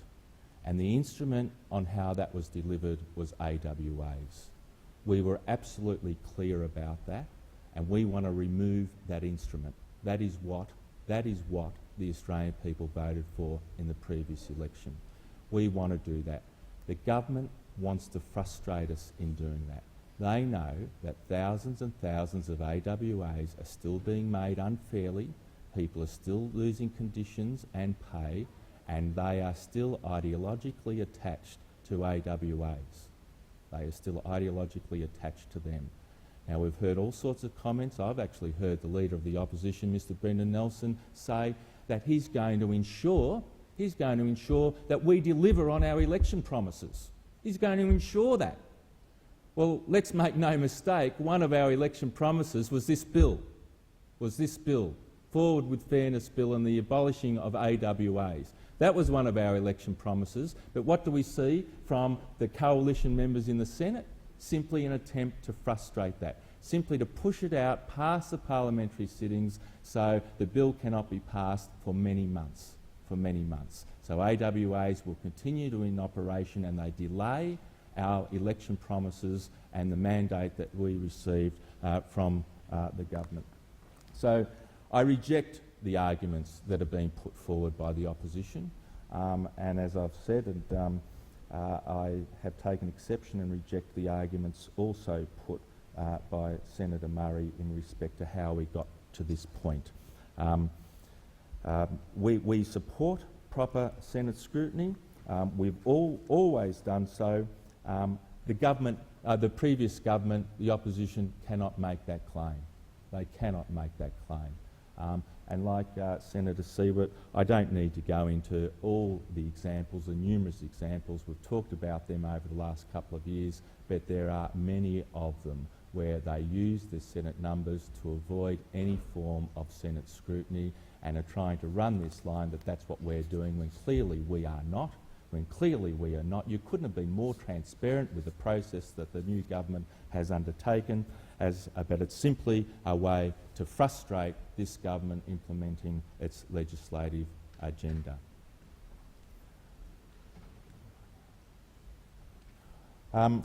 So with that, Mr Acting Deputy President, let me say again very clearly, as Chair of the committee that this bill will be referred to, the committee is able, in my view, to conduct a proper, thorough Senate scrutiny process of this legislation within the time frame as outlined in Senator Wong's amendment. It has no other work to do at this point in time. We were able to do it. In fact, we've proved we've been able to do it many times in the past, even when the government has given us unrealistic expectations, much less than the time frame that we're suggesting at the moment. So we have the ability to do this. The Senate has the ability to do it. The integrity of this Senate will be protected through that process. So it can be for no other reason that the government simply seeks to frustrate the implementation or the introduction of this bill for debate into the Senate chamber. Thank you, Senator Marshall. There being no further speakers, the government has moved an amendment and moved by Senator Wong to Senator Abetts's notice of motion number 1, and so the question is that the amendment moved by Senator Wong be agreed to. Those opinions say aye. Those against say no. No. I think the noes have it. The noes have it. Division required. Division required. Bring the bills.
Lock the doors.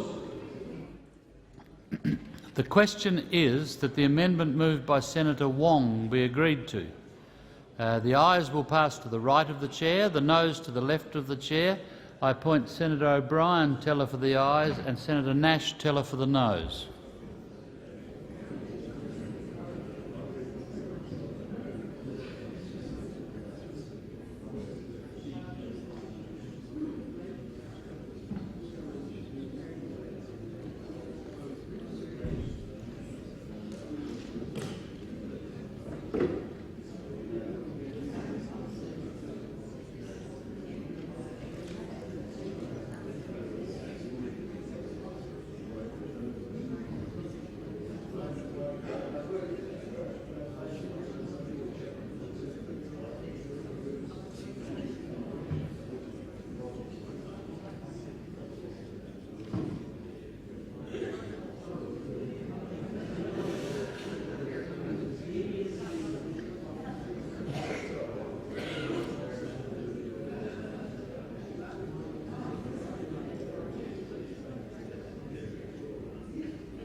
Order. As a result of the division, there being 33 ayes and 35 noes, the matter is resolved in the negative. I would ask senators to remain in their seats while we deal with Senator Bartlett's foreshadowed amendment. Senator Bartlett. I foreshadowed this amendment in the debate, so I'll just move it now. I think I spoke to it at the time. The question is that the amendment moved by Senator Bartlett be agreed to. Those of that opinion say aye. To the contrary, no. I think the ayes have it. I think the ayes have it. The question now is that the motion as amended, moved by Senator Abetz, be agreed to. Those of that opinion say aye. To the contrary, no. I think the ayes have it. I think the ayes have it. We now move on to legislation. Clerk.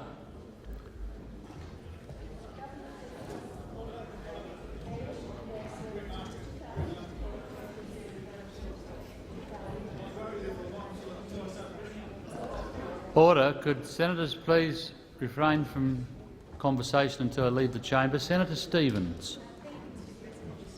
I'm very pleased today to introduce the Aged Care Amendment 2008 Measures No. 1 Bill 2008. This bill implements the changes to the Aged Care Act 1997, accommodation subsidies and resident accommodation fees that were announced in the 2007 federal budget.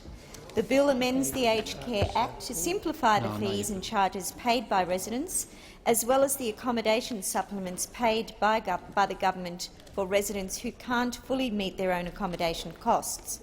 Higher level of accommodation payments will be phased in to support the provision of quality accommodation.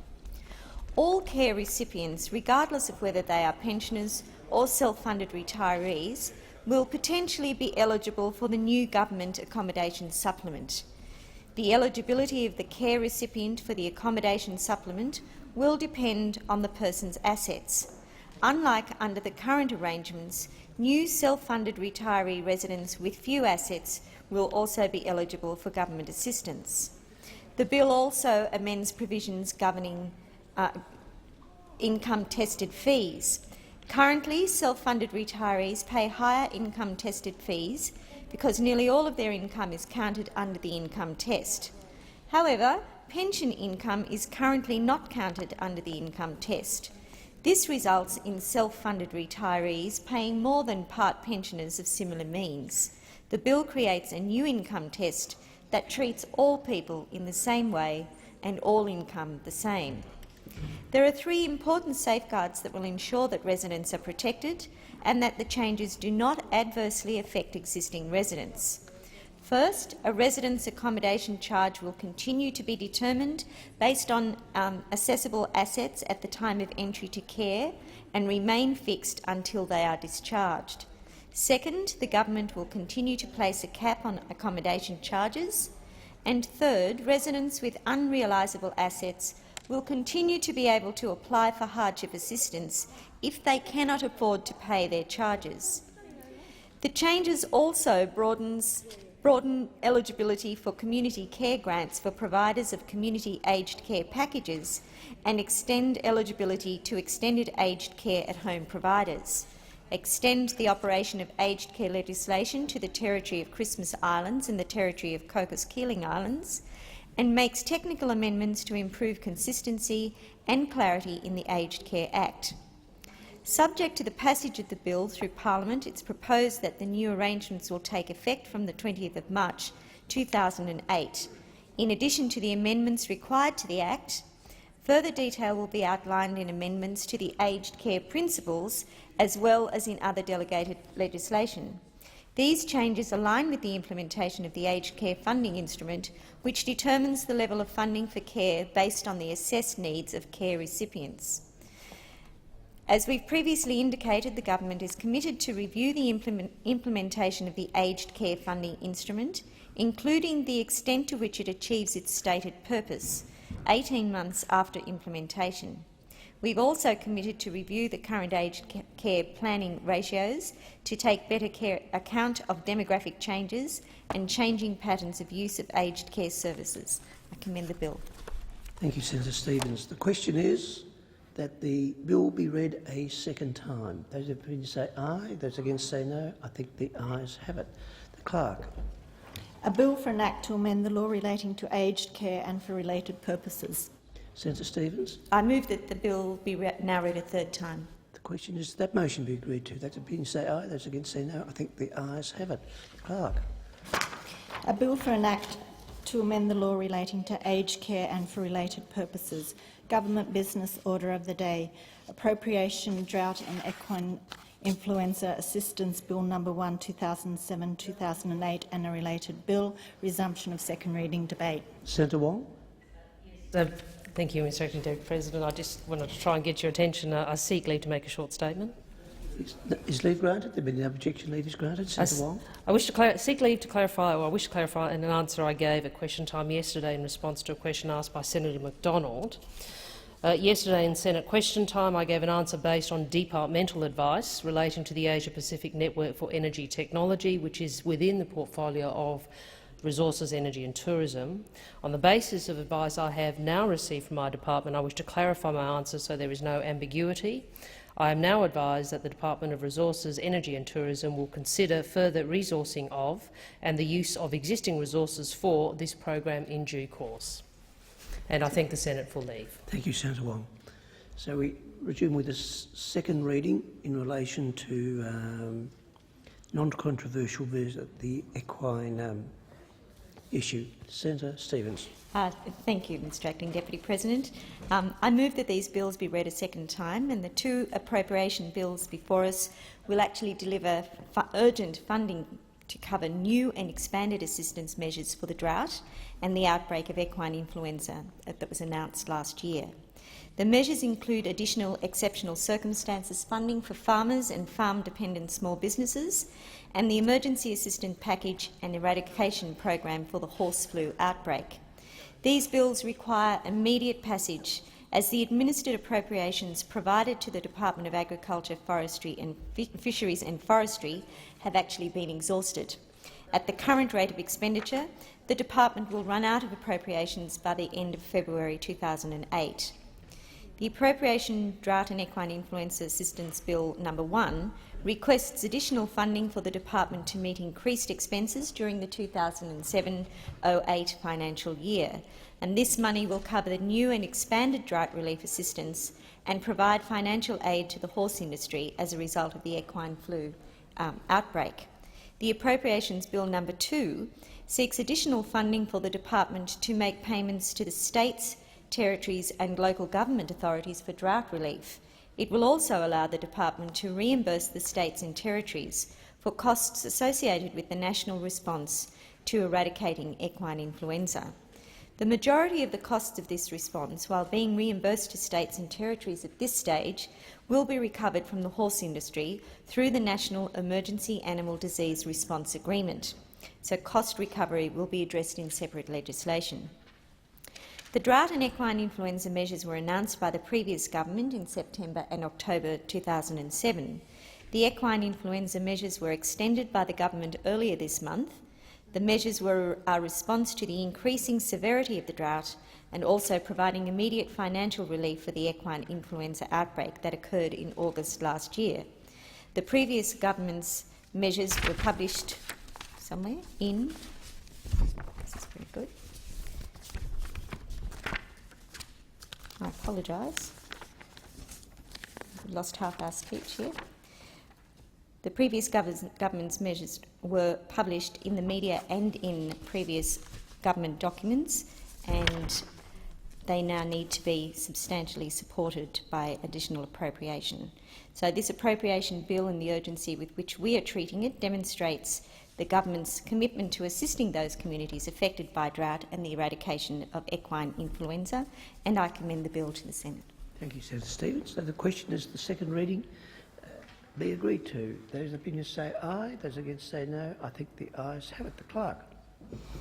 Appropriation Drought and Equine Influenza Assistance Bill No. 1, 2007-2008, Appropriation Drought and Equine Influenza Assistance Bill No. 2, 2007-2008. Senator Stevens. Thank you. I move that the bills now be read a third time. Does that motion be agreed to? Those in opinion say aye, those against say no.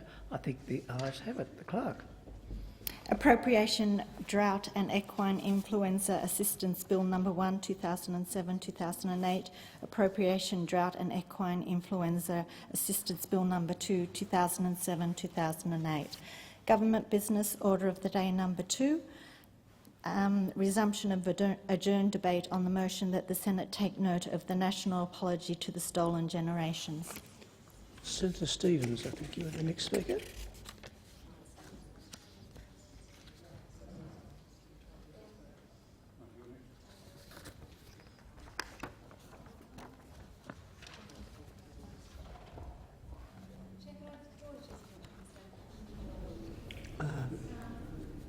Quorum not present. Ring the bells. Deputy President, if I could just make a very brief contribution to the debate in relation to this. Somebody's called it. I'm sorry? Somebody's called State of the House.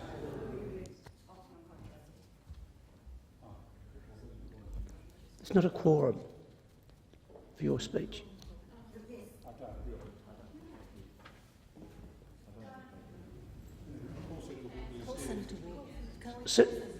Senator Wortley. So cancel. Thank you, Acting Deputy President. Mr. President, I rise today to support wholly the apology to Australia's Indigenous people. In doing so, I acknowledge and honour the traditional owners of all the lands across our vast continent, Australia. I had the opportunity to address this issue in an earlier speech yesterday, so on this occasion I will be brief. Our children are precious. I cannot find the words that could adequately describe the feelings of those parents, those mothers and fathers who had their children taken, often whisked away and placed at locations unknown to them. Or the feelings of the children whose parents, mothers and fathers were lost to them, some for years, some for decades, some forever. Out of sight does not equate to out of mind, and the Aboriginal people I have met and spoken with throughout my life, those of the stolen generations and those whose family members, mothers and fathers, brothers and sisters and partners were of the stolen generations, have a depth of sadness in their eyes, and it becomes immediately apparent that the years have not dimmed their memory nor lessened the hurt. As the Prime Minister said yesterday, there comes a time in the history of nations when their peoples must become fully reconciled to their past if they are to go forward with confidence to embrace their future.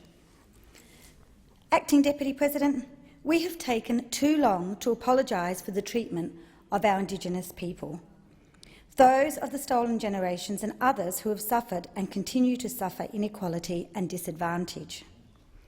Families of the stolen generations were torn apart, subjected to indignity, humiliation and unimaginable sadness, loss and grief, and that is why we say sorry. As the Bringing Them Home report commissioned by the Keating Labor government and handed down in 1997 cites, for victims of gross human rights violations, establishing the truth about the past is a critically important measure of reparation, and that, for many victims and their families, an accurate and truthful description of past policies and practices and their consequences is the first requirement of justice and the first step towards healing wounds. Also essential is an acknowledgement of responsibility. The truth has now been acknowledged in the first week of the 42nd Parliament of Australia. Past actions and present consequences have been recognised. An apology has been delivered. The Prime Minister has said sorry on behalf of the government and the Parliament for the hurt caused to members of the stolen generation and other Aborigines and Torres Strait Islander people. This simple and symbolic act brought unbridled tears from many who thought they would not bear witness to it in their lifetime. Now today, as a nation, we are ready to advance reconciliation with our Indigenous peoples. Now we find ourselves at a place from which to start building better relationships between Indigenous and non-Indigenous Australians, a better future. Together we can begin the journey to establish mutual respect, from which we can work towards achieving other meaningful goals. Now we must move forward, Indigenous and non-Indigenous people, in learning from the mistakes of the past and ensuring that they are never repeated. As I have already said, there is much to be done across the Australian community to bring about reconciliation between Indigenous and non-Indigenous Australians. Through consultation and collaboration with Indigenous people and communities, the government will seek to build a relationship based on respect. We must translate our words of apology into actions via meaningful and effective policy, legislation and law. The government will continue developing and implementing a range of initiatives to help close the gap between Indigenous and non-Indigenous Australians in the area of health outcomes and educational achievements. As a nation, we need to recognise the true and full value of Indigenous culture. As a government, we pledge to address this and other examples of oversight and neglect of our Indigenous Australians. Thank you, Senator. Senator Barnett. Thank you, Madam Acting Deputy President. I stand today to support the motion that's been passed overwhelmingly through this parliament in the Senate and in the House of Representatives. Yesterday was an historic day, and I support saying sorry and apologising for past injustices. It does provide an opportunity now for a new beginning. The preamble to the motion states that today we honour the Indigenous peoples of this land, the oldest continuing cultures in human history. We reflect on their past mistreatment. We reflect in particular on the mistreatment of those who were stolen generations, this blemished chapter in our nation's history. The time has now come for the nation to turn a new page in Australia's history by righting the wrongs of the past and so moving forward with confidence to the future. It is true that the passing of this motion has been received with great relief by many, and I hope it provides healing and reconciliation. I hope it now provides an opportunity for better outcomes and future possibilities so that Indigenous and non-Indigenous Australians can achieve their full potential. We can anticipate, as I've indicated, a new beginning. Why do I support the motion, and why is it wrong, and what was wrong? Well, in particular, I refer to one of the paragraphs of the motion where it says that we apologise for the laws and policies of successive parliaments and governments that have inflicted profound grief, suffering and loss on these our fellow Australians. The fact is that both levels of government, state and federal, had laws and policies in place which were based on race. They were discriminatory. It is my view that the vast majority of the very well-intentioned church and mission organisations were exactly that. They had good intentions, they were well motivated, they were there to provide support and care and compassion for those Indigenous children. But the fact is the laws of this land were wrong. They were based on race, and it is appropriate to say sorry and to apologise for this past injustice. I want to make it clear it's my view that in no way do I wish to attribute guilt to this generation for the injustices of the past, but it is appropriate for this parliament and for the government and for this parliament to say sorry and to apologise for that past injustice. I wanted to say that the motion reads that we, the Parliament of Australia, respectfully request that this apology be received in the spirit in which it is offered as part of the healing of the nation. Well, an apology is doubly powerful if it is both given and received with sincerity. Forgiveness is far more meaningful if it is actually accepted with a heart of thankfulness. Reconciliation requires two to tango so that healing can take place.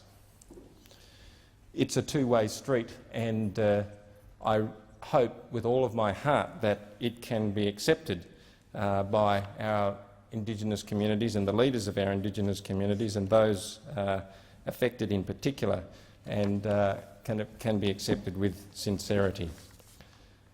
In Tasmania, on the 13th of August 1997, the state parliament passed a motion which was of the following accord. It was moved by the Premier at the time, Tony Rundle. It said that this parliament, on behalf of all Tasmanian, expresses its deep and sincere regrets at the hurt and distress caused by past policies under which Aboriginal children were removed from their families and homes, apologises to the Aboriginal people for those past actions and reaffirms its support for reconciliation between all Australians. I commend the former Premier Rundle for that motion and the Tasmanian Parliament, and I support it wholeheartedly. Mr Rundle, the Premier, quoted some concerns that were expressed by the former Tasmanian Aboriginal elder, Mrs Ida West, and he quotes also two examples of a boy that was removed from Cape Barren Island in 1959 at the age of 12, who remembers that, and he quoted, "I had no knowledge I was going to be taken. I was not even able to see my grandmother, and I had just the clothes I had on my back, such as they were. I never saw Mum again." Mr Rundle went on and he said his two brothers and two sisters were not able to be all together again until 1995. Families were kept apart physically and emotionally. A Tasmanian woman removed from her family as a baby recalled that, and I quote, "I was not allowed to go to the same school where my natural siblings were. I was told not to contact my natural family because they were not any good. The motion was wholeheartedly supported by the Tasmanian Parliament. I wanted to acknowledge the support at the time of Premier Jim Bacon, and in particular I want to acknowledge the leadership shown by former Premier Ray Groom, who officially stated in December 1993 that Tasmania would work to give full and proper recognition of Tasmania's Aboriginal people and their heritage and culture. And of course he was responsible for transferring Oyster Bay to the Aboriginal community in Tasmania, and former Premier Bacon the Wyballina property to the Aboriginal community. So I think that I would like to also say, what about this new beginning, this new joint commission to fight disadvantage in Indigenous communities, particularly with respect to housing? That's a welcome development. But Paul Kelly referred to it very well in The Australian today, where he said the apology imposes obligations on today's Australians. Its spirit is dishonoured if the current generation cannot devise new and better policies to lift the conditions of Indigenous peoples. A very wise statement indeed. And today's Examiner, the editorial, I think is worth noting. It says that yet, as much as yesterday's speech by Mr Rudd was a huge landmark for Australia, we need to move beyond that symbolic landmark. The apology may help heal wounds, but it will not end the very real problems that remain for Aboriginal and Torres Strait Islanders. So there is clearly a lot more to do. I would like to add a further apology, and that is an apology to the current generation of Indigenous children.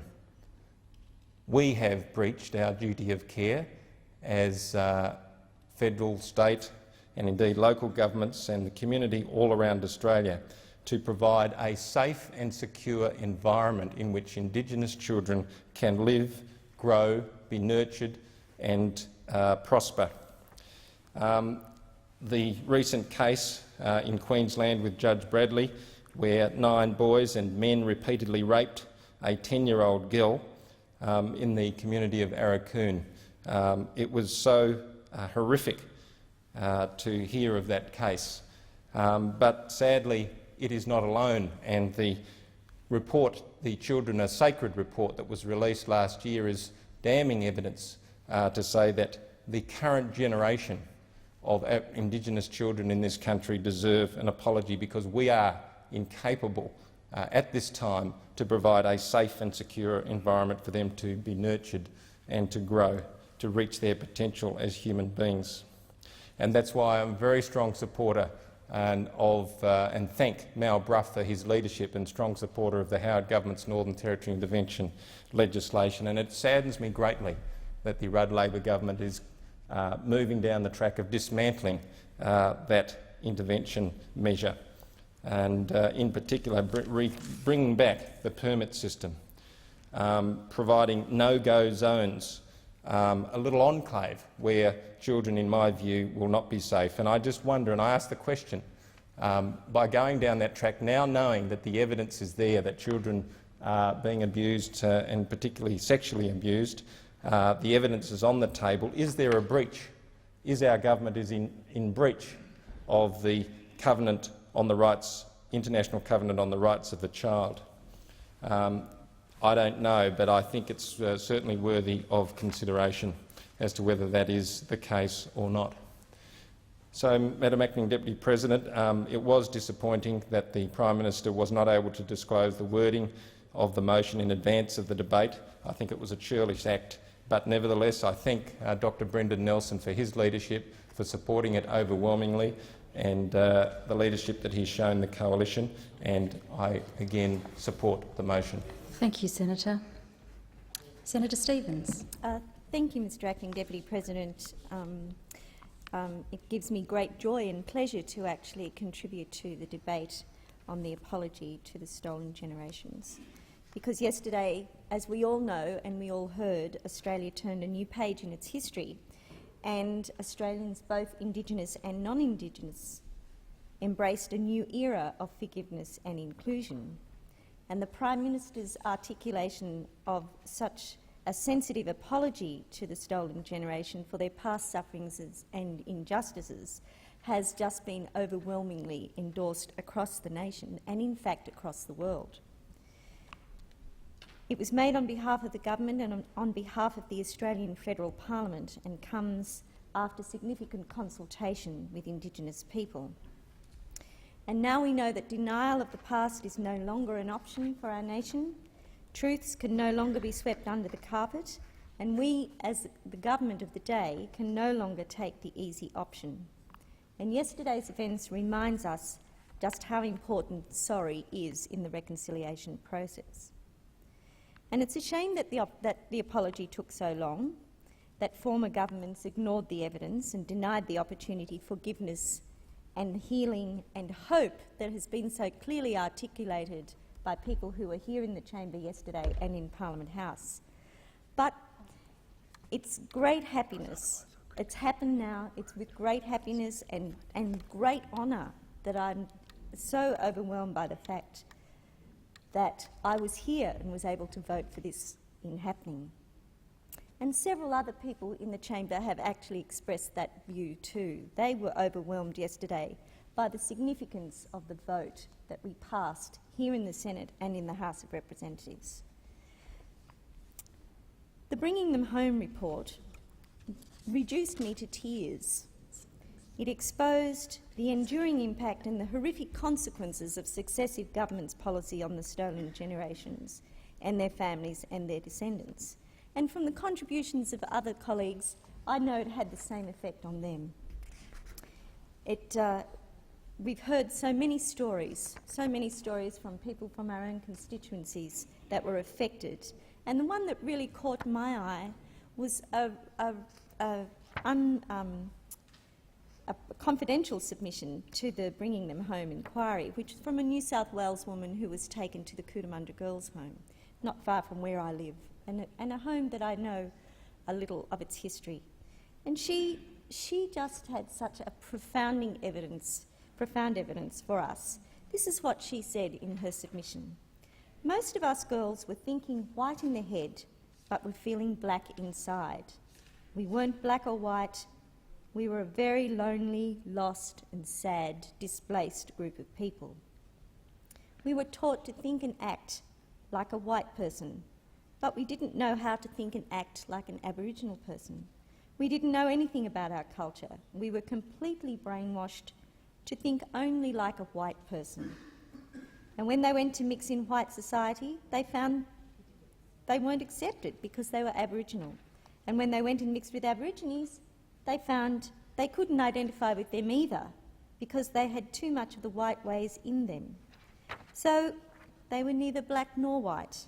They were simply a lost generation of children. I know I was one of them.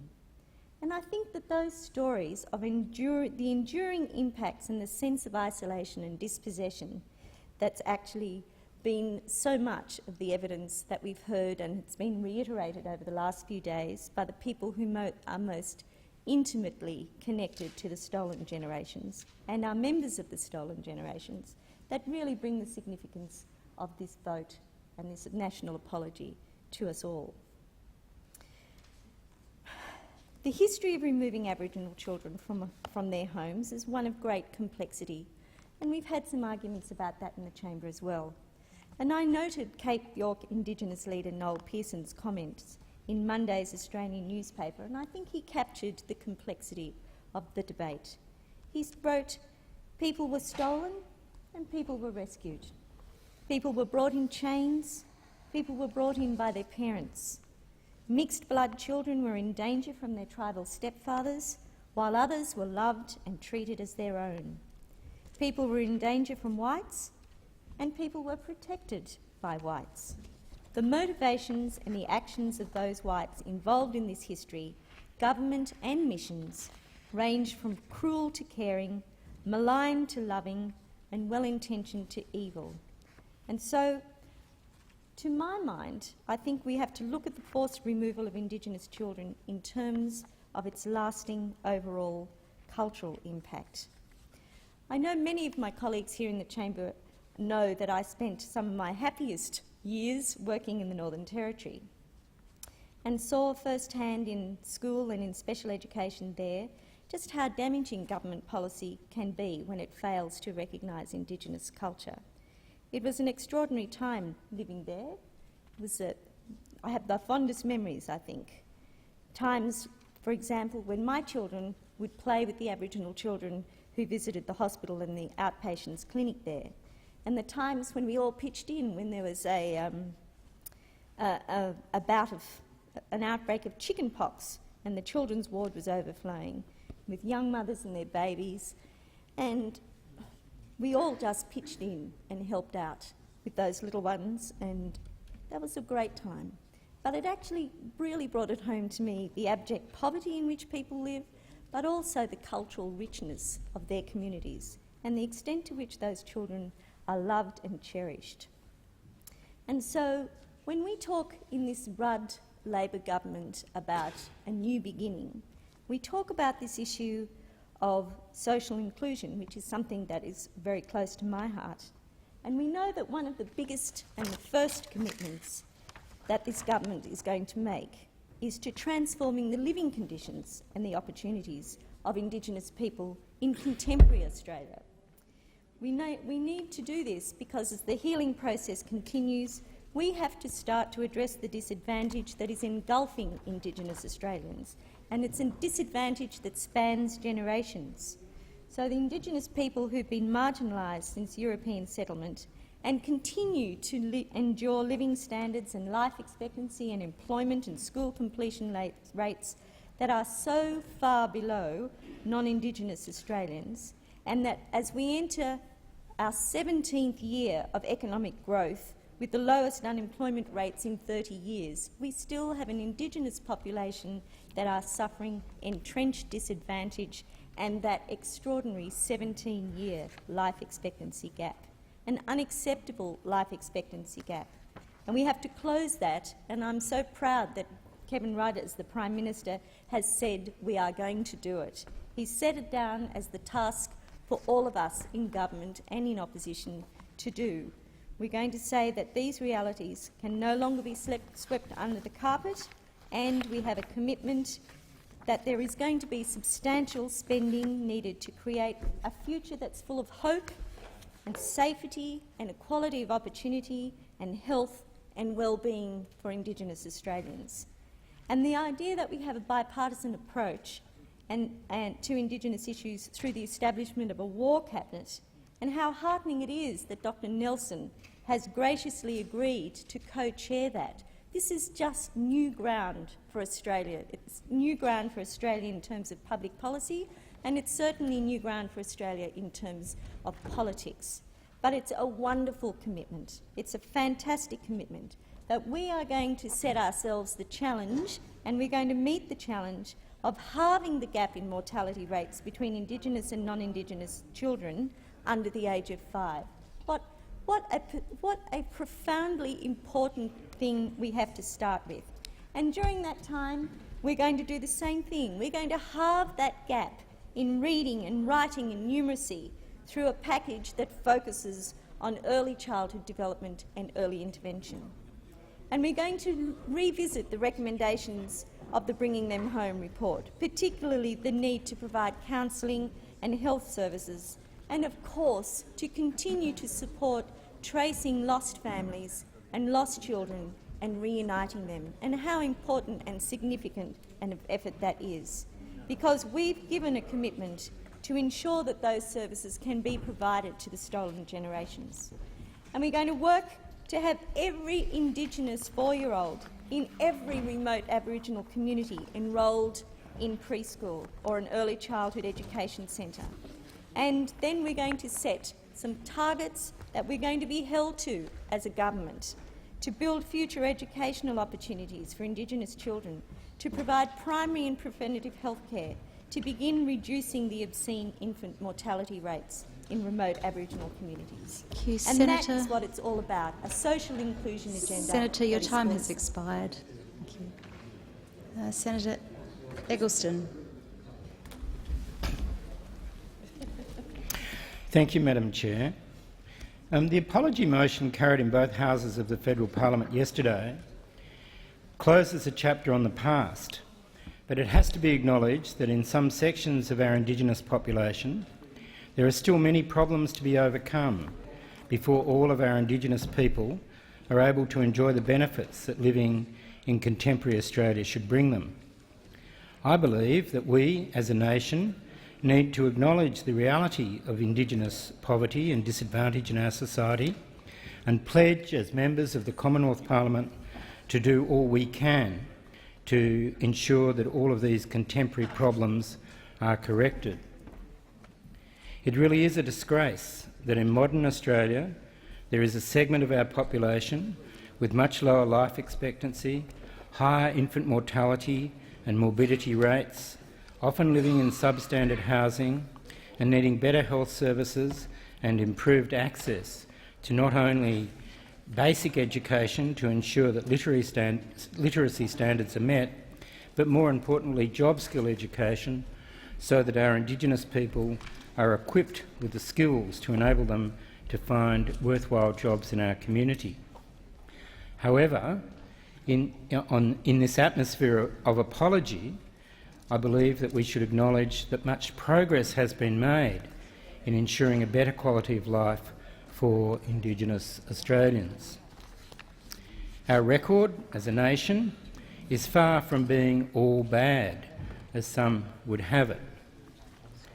According to the report Overcoming Indigenous Disadvantage, published in 2007 by the Steering Committee of the Review of Government Service Provision, encouraging progress has been achieved in improving the lives of our Indigenous people.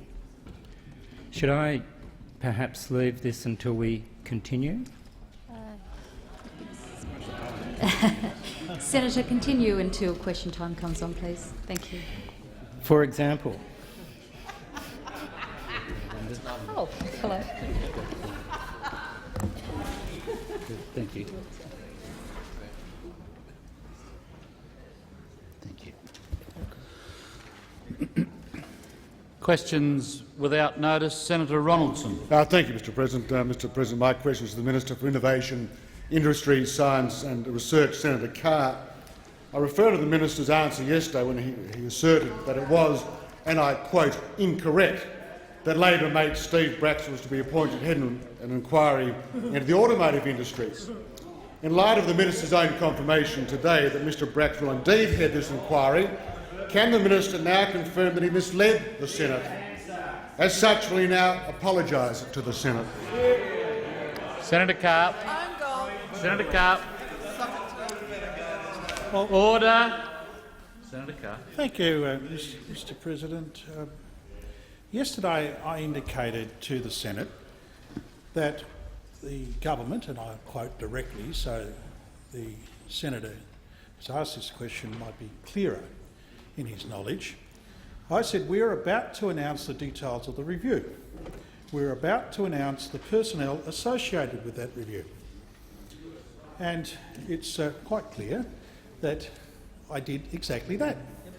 This morning I announced the review. I announced the detail of the personnel of the review. I announced the terms of reference of the review. Now, the review— That's disorderly, Nick. You know it. The review will be headed up by Steve Bracks,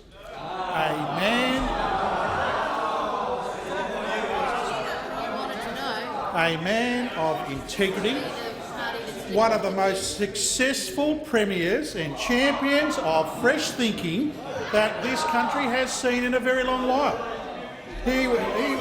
Order. Resume your seat, Senator Carr. The point of order, Mr Senator President, Ronaldson. we're not in a defence of former Premier Bracks. Quite clearly yesterday the Minister said in the House, in this chamber, and I'll repeat it, one of the great joys of opposition is that you're often advised of things which are incorrect. Again, I asked the Minister, why did you mislead the Senate yesterday? That is not a point of order. That is not a point of order, Senator Ronaldson. To point out that there was no point of order at all. Well, it was I've ruled on it. An attempt to get an early sup in. I've ruled on it. Senator Carr. Thank you, Very Mr President. disorderly, Michael. I'm surprised. Mr Bracks, in fact, was the first Premier to appoint a Minister for Innovation in 2002. In fact, Mr President, we are lucky to get someone with the national and international experience of Steve Bracks. We are lucky he has agreed to take time out from his important work in East Timor. This is a global industry. I'm sorry if the senators opposite seem to be unaware of the significance of the automotive industry to the Australian people, to the Australian economy and to the Australian society. They seem to be concerned about one person's job. I'm concerned about the 60,000 Australians' jobs that are on the line here, and I'm concerned that this opposition seems to have learnt so little about the significance of this industry. I am very concerned that Mr Bracks is being attacked in this way. Mr Bracks has worked tirelessly to attract foreign investment to Victoria. He is the sort of person that the opposition can't stand, because he's the sort of person that can sort the wheat from the chaff. Point of order. Resume your seat, Senator. Point of order is to relevance as to the question. Yesterday, Senator Carr, in response to Senator Abetz, who put it to Senator Carr that Mr Bracks was to be appointed to head this inquiry, was told by Senator Carr that he was incorrect. Today he's being asked a very serious question as to whether in saying that he was misleading the Senate. The question is not about Mr Bracks. The question is about whether Senator Carr misled the Senate yesterday, and I ask you to get him to answer the question. Senator Evans. Mr President, the opposition are looking to flout the standing orders. Neither Senator Ronaldson or Senator Minchin have made a point of order. Senator Carr was directly asked by Senator Ronaldson a question about the review he announced today and the personnel. He's answering that question. His answer is completely relevant, and I'd ask you to call to order senators when they have no point of order other than to try and repeat the question or the sup they're about to ask. Senator Evans. Further the point of order, Senator The question Ronaldson. I asked Senator Carr was quite clear. He came into this House yesterday and denied that Premier Bracks was going to be appointed to this committee. Order. And he misled Senator the Senate, Ronaldson. and he should apologise. Senator Ronaldson, I will not allow you to debate a point of order. When Senator Minchin raised the first point of order, he initially said he's raising a point of relevance. Senator Carr, I would draw your attention to the question and ask you to proceed. Thank you very much, Mr President. What I was indicating was that Steve Bracks is the sort of person that can sort the wheat from the chaff, unlike the opposition in this chamber. Contrary to the nonsense that was floated in this chamber yesterday by the Shadow Minister, Mr Bracks will be paid at the standard remuneration tribunal rate of no more than $572 a day. Now, that is considerably less than the $2,750 a day that predecessors like Terence Cole were paid to run the Royal Commission into the building and construction industry. Now, this is an opposition that knows a lot about inflation, because they've caused this country a great deal of pain as a result of their policy. In terms of the inflationary effect, if we compare what the prices are from 7 years ago to today, they would see a situation— Order. Senator Carr, you are straying a long way from the original question, and while I will allow a lot of latitude in answering the question, I'd ask you to remain relevant. Thank you very much, Mr President. I'm just making the point that Terence Cole was paid $2,750 a day. In today's dollars, that's $3,280 a day. We are very fortunate. That we are able to actually secure the services of Mr Bracks. We are very fortunate now that we have a government that does not work on the assumption that we can allow manufacturing to go under automatic pilot. We are concerned to ensure the sustainability of this industry. 60,000 Australians rely upon our commitment to ensure the sustainability of this industry. It's unfortunate, it is so unfortunate, that the opposition has failed so dismally to understand these basic facts. Supplementary question, Senator Ronaldson. I'm just wondering whether former Premier Bracks was sorting the wheat from the chaff when he opposed the minister's pre-selection. I will further ask the minister, why did the minister overrule his department's advice to appoint the respected Productivity Commission to undertake this inquiry? Was in fact demanded by the ACTU as part of its election funding payback. Senator Carr. Thank you. Look, Mr President, the government indicated that we would establish a wide-ranging review. It was an election promise. It's a long-standing commitment to ensure that there was a thorough review, and it was a commitment that we made on numerous occasions. There was no secret about our policy. There was no secret about our commitment to this industry. The industry has welcomed the government's response because it stands in such a sharp contrast with the position of the opposition, which is essentially prepared to allow this industry to fade out of existence because it's failed to address the fundamental challenges that this society is having to deal with, which this economy is having to deal with. Now, the Mitsubishi pullout just last week shows why this review is needed. And if we didn't just start thinking about this last week, unlike the opposition, we have been considering these issues very carefully for a great deal of time. Senator George Campbell. Thank you, Mr. President. My question is to the Minister representing the Minister for Finance and Deregulation, Senator Sherry. In light of the serious inflation problem inherited from the former Liberal government, can the Minister inform the Senate on what necessary action the government is taking to put maximum downward pressure on inflation and interest rates? Senator Sherry. Good. Thank you, Mr. President. Thank you to Senator Campbell for what is a very, very important issue, the Labor government's fight against inflation. At the present time, there are a number of significant economic challenges, from inflationary pressures, domestic capacity constraints and global economic uncertainty. At the present time, the underlying inflation rate is running at approximately 3.6%. Now, the Reserve Bank, that independently determines interest rates, the Reserve Bank's band for inflation is between 2 and 3%. So the current underlying inflation rate of approximately 3.6% is clearly outside that band. And that is the legacy we have been left. That is the legacy we have been left by the former Liberal government, because what we now have is an inflation level, a level of inflation that is at the highest rate in 16 years. 16 years we have not seen such a high inflation rate. And higher inflation puts upward pressure on interest rates. And that is why this Labor government is determined to tackle this issue, because higher inflation, higher interest rates eat into family budgets. They hurt Australian working families. And the Treasurer, the leader of the government, the Prime Minister, Mr Kevin Rudd, and Lindsay Tanner in particular, have put forward a vigorous program of fiscal restraint. At the same time as inflation was escalating, the 07-08 mid-year economic fiscal outlook indicated that real government expenditure was increasing at a rate of about 4.5%. Now, that high rate of real spending is not sustainable, and the new Labor government, having already committed to re-establishing fiscal discipline, has identified savings of some $10 billion over the forward estimates. The Labor government is committed to being fiscally conservative. We reiterated that over and over again before the election. That was a promise made. This will be a fiscally conservative Labor government. Now, in addition to that $10 billion in savings that I have referred to, we are reordering expenditure priorities in order to reduce the inflationary pressures that we currently face.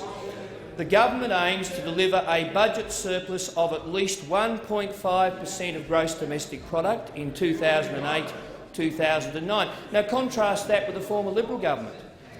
Their outcome was estimated to be at 1% of GDP.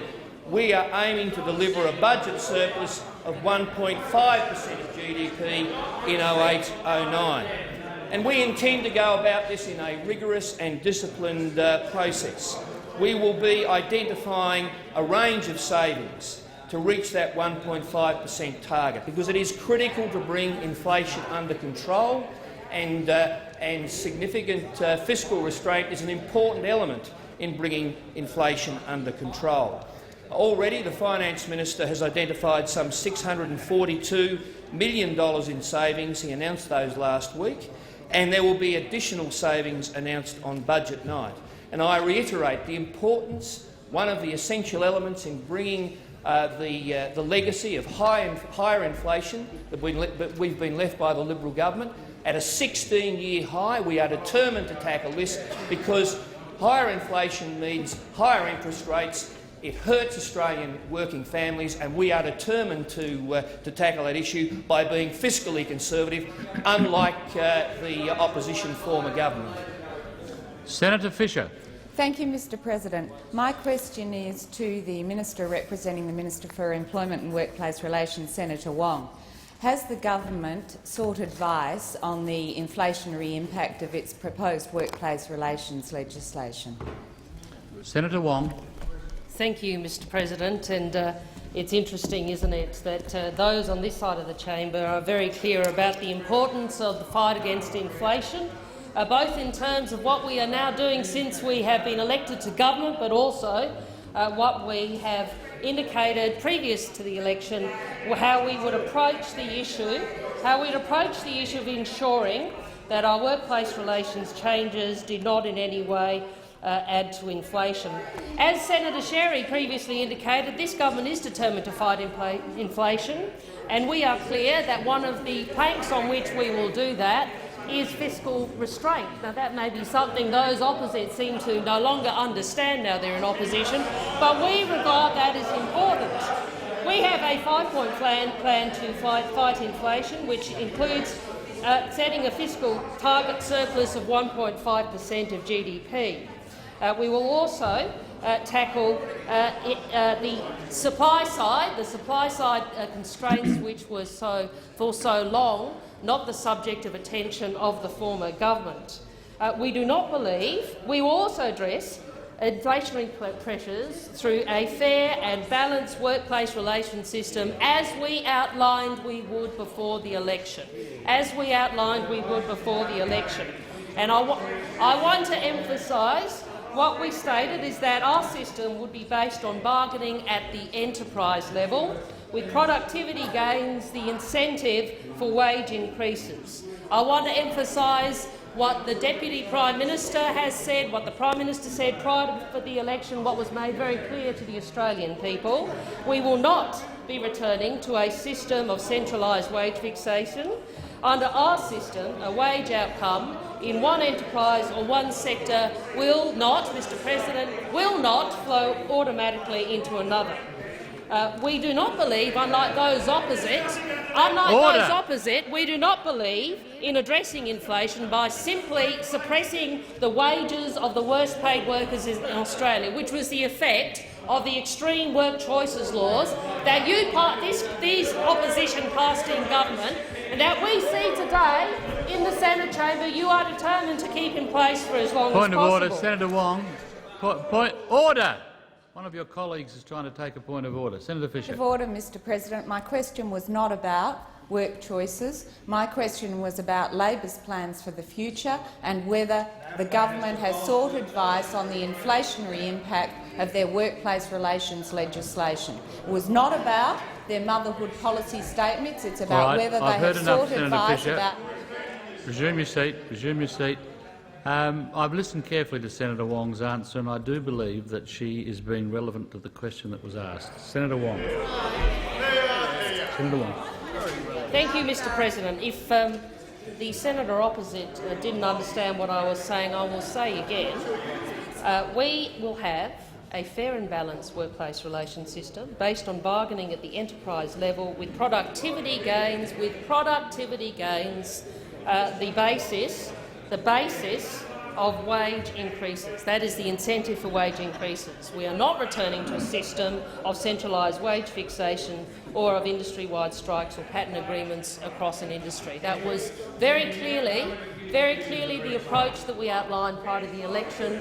We are attempting, despite the fact the opposition does not like it, to implement our policies through the introduction and passage through this chamber of the transition legislation, and I look forward to the opposition's support for a piece of legislation which will end the wage stripping, condition stripping Australian workplace agreements. Supplementary questions. Supplementary question, Order. Mr President. Order. Supplementary question, Senator Fisher. Given that Senator Wong has outlined that part of the priorities of the government are economic management, given that Management 101, you can't manage what you're not measuring, she has failed to answer the question. Therefore, I presume that the minister has not sought advice. My supplementary question, Mr. President, is: can the minister guarantee that the inexperienced Labor government's workplace relations legislation will not lead to a wages breakout and an inflationary pressure upwards? Senator Wong.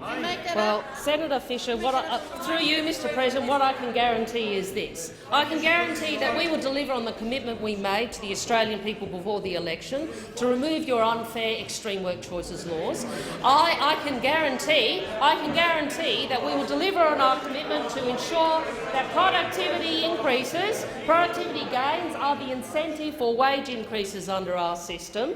Under our system, as I have said, a wage outcome in one enterprise or sector cannot automatically flow into another. This government understands the importance of government across the range of portfolios, including in industrial relations. We understand the importance of fighting inflation. That is why we put in place a range of savings measures, and that is why we will put in place, as we committed, an industrial relations system in which productivity gains are the incentive for wage increases and which wage bargaining occurs at the workplace. Order. Order. Order. Senator Kemp. Order. Senator Kemp, I'm waiting to call the next senator. Order.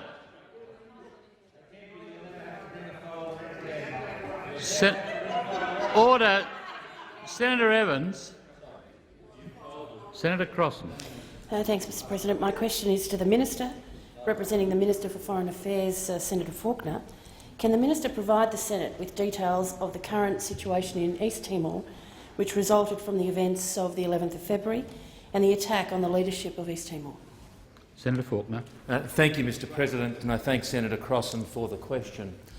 The Australian government, of course, deplores, as do all senators, the shocking incidents in East Timor on the 11th of February, in which President Ramos Horta was shot and wounded and President Guzmau's convoy was fired upon. The President is currently in Royal Darwin Hospital's National Critical Care and Trauma Response Centre, where he is being well cared for. The President's condition remains serious but stable after he underwent further surgery yesterday to remove a final fragment of a bullet. A member of the East Timorese military was also seriously wounded in the gunfire in the vicinity of the President's residence.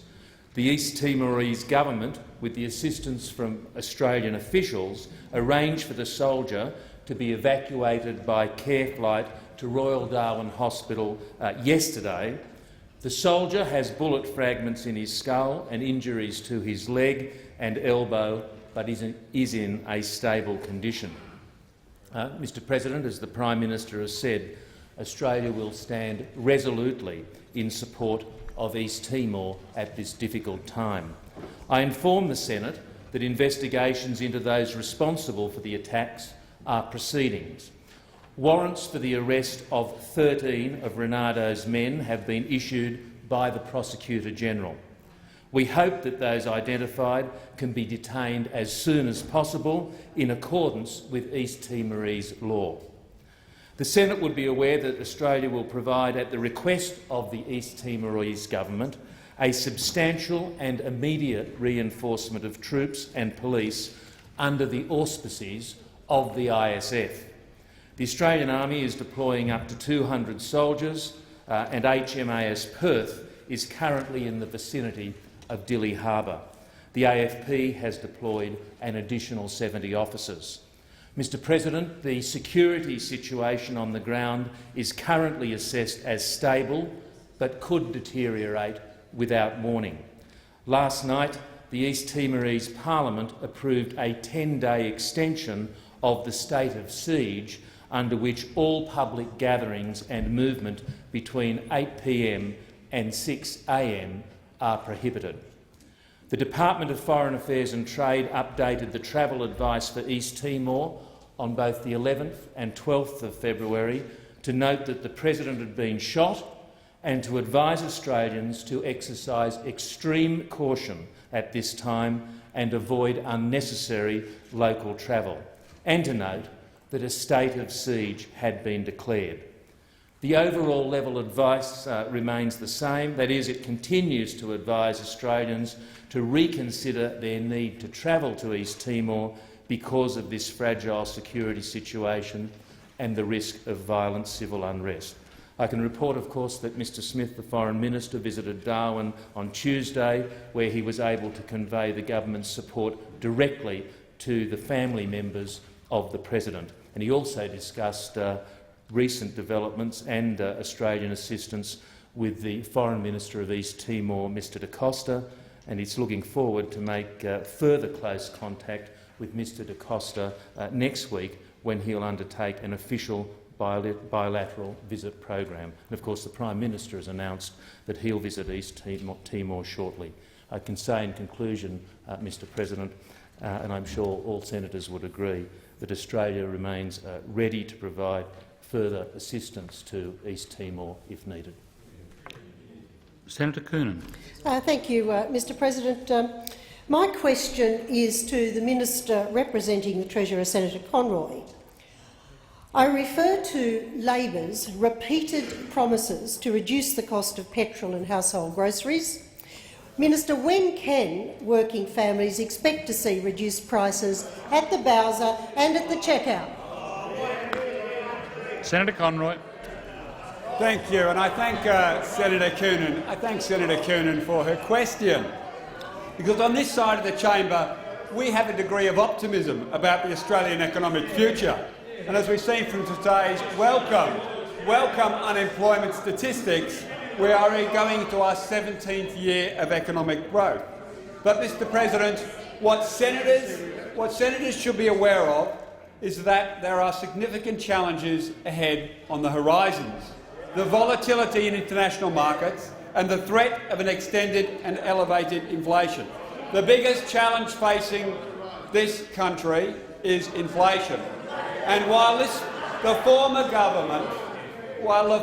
government sat on its hands and ignored many Reserve Bank warnings, and I'd like to go through them. I'd actually like to go through them. I would actually like to go through them. On the 7th of February 2005, the RBA warned about upward pressure on inflation. On the 2nd of March 2005, they raised rates. On the 17th of February 2006, the Governor warned again of upward pressure on inflation. On the 3rd of May 2006, they raised rates. On the 2nd of August 2006, they raised rates. On the 4th of August, the bank warned of an upward shift in inflation. On the 18th of August, they warned of further rate rises, and it goes on and on and on. And as a government, the former government, which completely lost touch with the concerns of ordinary Australians, completely lost touch, to come into this chamber and start crying about rising petrol prices when this government, the former government, refused. Order! The former government... Order! Order! I cannot hear Senator Conroy's response. Order! Order! Order! Senator Conroy. The former government ignored these concerns when the opposition, ourselves at the time, called for a petrol prices commissioner.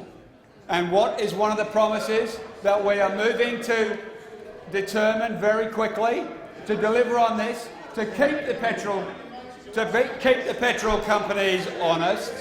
We are going there. We are doing this. So unlike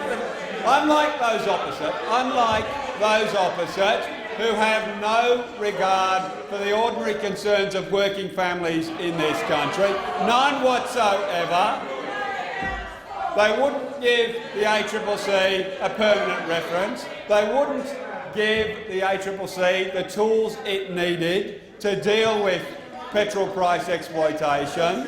We have put in place mechanisms to deal with this issue. But let's be clear about this. For those on the opposite side to come into this chamber now and start crying crocodile tears when after 11.5 years they would not give the ACCC the powers it needed, they should be ashamed of themselves. Senator Fielding. Sorry, well, you must rise if you want to ask a supplementary question. Thank you, Mr. President. Senator Coonan. Thank you, Mr. President. Order on my right. Order. Given, Mr. President, I ask this supplementary. I ask again because Senator Conroy had no idea how to deal with the question, which is very straightforward. On what date can the people of Australia expect to find lower prices at the supermarket checkout and lower prices at the petrol bowser? Order. I will not call the minister. Order. I will not call the minister until the Senate comes to order. Senator Conroy. Thank you. Well, let's be clear. The ACCC's report of its 2007 petrol inquiry found that the Australian petrol industry is relatively concentrated, with significant barriers to the large-scale importing of petrol by independents. Why did it take 11.5 years for the ACCC to be asked to do this? Because those opposite when in government completely ducked the issue. So what is the Rudd government's policy initiatives in this area? We have given the ACCC the power to conduct formal petrol price monitoring and have it provide an annual report on price monitoring. 11.5 years, nothing from those opposite when in government. We will appoint a petrol commissioner within the ACCC. 11.5 years, nothing. Order, Senator Conroy. Your time has expired. Senator Fielding. Thanks, Mr. President. My question is to the Minister for Climate Change and Water, Senator Wong. Minister, Family First is very concerned that the Gippsland farmers are disadvantaged by falling water levels in the Latrobe aquifer, mainly due to offshore oil drilling and nearby coal mining. The farmers have been pinning all their hopes on a report commissioned by the federal government to calculate a figure for compensation. Individual farmers have spent as much as $150,000 each in lowering their bores to survive and have been waiting for more than 10 years for action from the previous government. Minister, this report was promised for release by June last year. Minister, when will this report be finalised and when will the government compensate farmers for their losses? Senator Wong. Thank you, Mr. President. I thank Senator Fielding for this question. I was aware that he has been interested in this issue, and obviously there's some media commentary about his concerns about these issues. I have also had a discussion with Senator Fielding in which he has raised these concerns with me. Can I indicate I'm advised that irrigators in the Gippsland region of Yarram are concerned about falling levels in the Latrobe aquifer. I'm also advised that the CSIRO 2004 study into the aquifer's falling water levels indicated that offshore oil and gas drilling, and to a minor extent open-cut mining and irrigation practices, have contributed to the lowering of the water table. Can I indicate the government, together with the Victorian government, is funding further research into the falling groundwater levels in the Latrobe aquifer. This research will include a report on the socio-economic impact on Yarram irrigators and the provision of information on assistance measures to address impacts on these irrigators. I am further advised the report is due to be completed by the end of March this year. Senator Fielding referred to a commitment that the report be released in June last year, and for the completeness of the record, of course, I indicate that that was a commitment by the previous government. I am also advised that my department by my department that there is a local stakeholder group providing input into this study.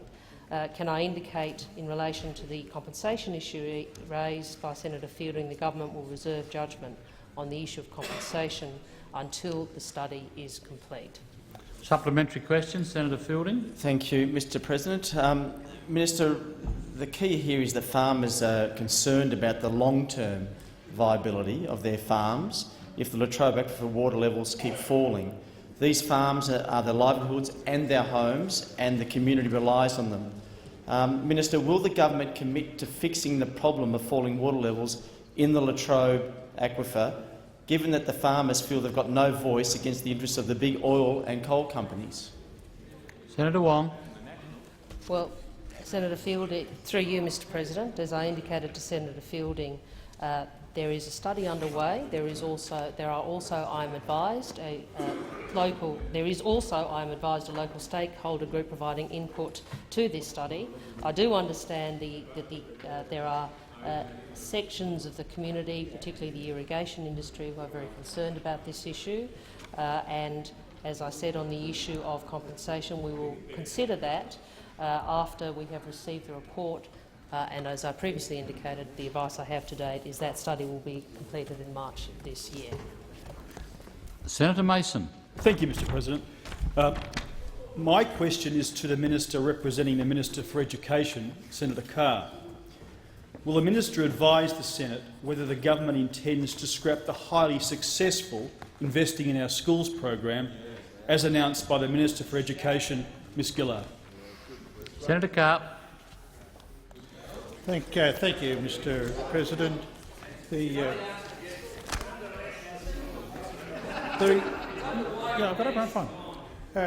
Senator Carr.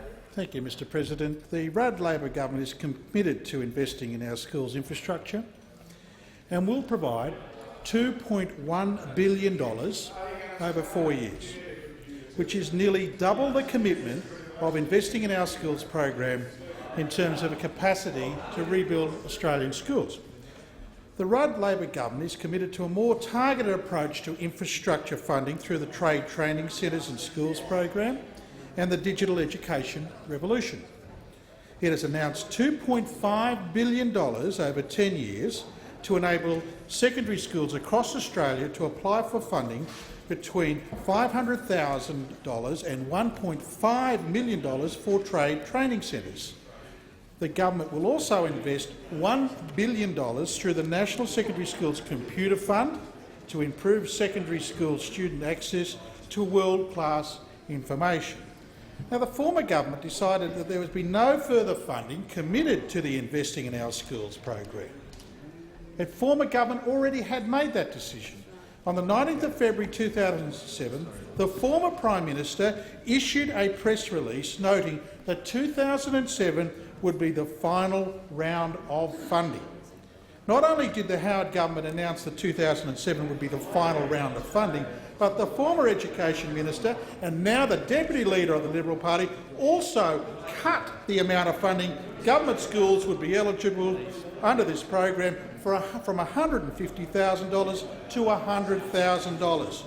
And she said that after the final round of funding for state schools, there would be 6,894 schools with projects approved for funding, over 99% of schools in the sector, and grants totalling $779.8 million were allocated as a result of these approvals, and $26 million remain unallocated. And the direction of the previous government, this unallocated funding of $26.1 million was returned to consolidated revenue. And accordingly, this budgetary decision precedes the election of the Labor government. The department will be working with the government and non-government schools to ensure that projects funded under the IOSP are satisfactorily completed and the public reporting requirements are met. Supplementary question, Senator Mason. Let me remind Senator Carr, Mr President, that the former government committed to reinvest in the Investment in Our Schools program. Nonetheless, the Minister has stated that the trade training centres and the Education Revolution are expressly targeted at students in secondary education. If so, how will the government compensate primary school students who will now be missing out on much-needed funding for new classrooms, shade structures, air conditioning and other amenities that were funded under the Investing in Our Schools program? Senator Carr. Thank you, Mr. President. I mean, this is an irony. This is an irony. We have the previous government closing down this program, and now we get asked by the current opposition, what are we going to do about schools who are adversely affected by the previous government's decision? Now, I remind the Senate of a few basic facts in this regard. Initially, $700 million was provided to state government schools and $300 million was provided to non-government schools over the life of the program. The total amount of funding available to school was increased by $181 million in 2007. These funds were targeted schools and had received little or no funding. But to give all state schools the opportunity to access the new funding, schools had already received funding at or above $100,000 were not eligible. And furthermore, under the guidelines of the previous government, schools were required to give an appropriate recognition of assistance from the Australian government, which included conducting an official... Senator Carr, your time has expired. Senator Marshall. Yes, thank you, Mr. President. My question is to the Minister representing the Minister for Employment and Workplace Relations, Senator Wong, and I ask the Minister if she can inform the Senate what impact Australian workplace agreements have had on hard-working Australians. Senator Wong. Thank you, Mr. President. Well, those opposite might not understand this, but Australians very clearly understand the impact that Australian workplace agreements had on working families. And, Mr. President, what we know is in this place the opposition today sought an inquiry into the government's transition to Forward with Fairness bill, and one of the things the opposition sought to investigate or examine, amongst other things, was the impact on the economic and social impacts from the abolition of individual statutory agreements. Well, Mr. President, how ironic. How ironic. Those on the other side had how many years? 11 years to obtain and analyse data on the effects of AWAs on Australian working families, but did they do so? No. What they did is stood in this place and trumpeted how good AWAs were for working families, for women, for young people and for Australia. So how many question times, how many debates in this place did we on this side sit through listening to you lecture us and lecture the Australian people about how good Australian workplace agreements were for them? Well, can I suggest through you, Mr. President, the Australian people gave their view on that opinion very clearly at the last election.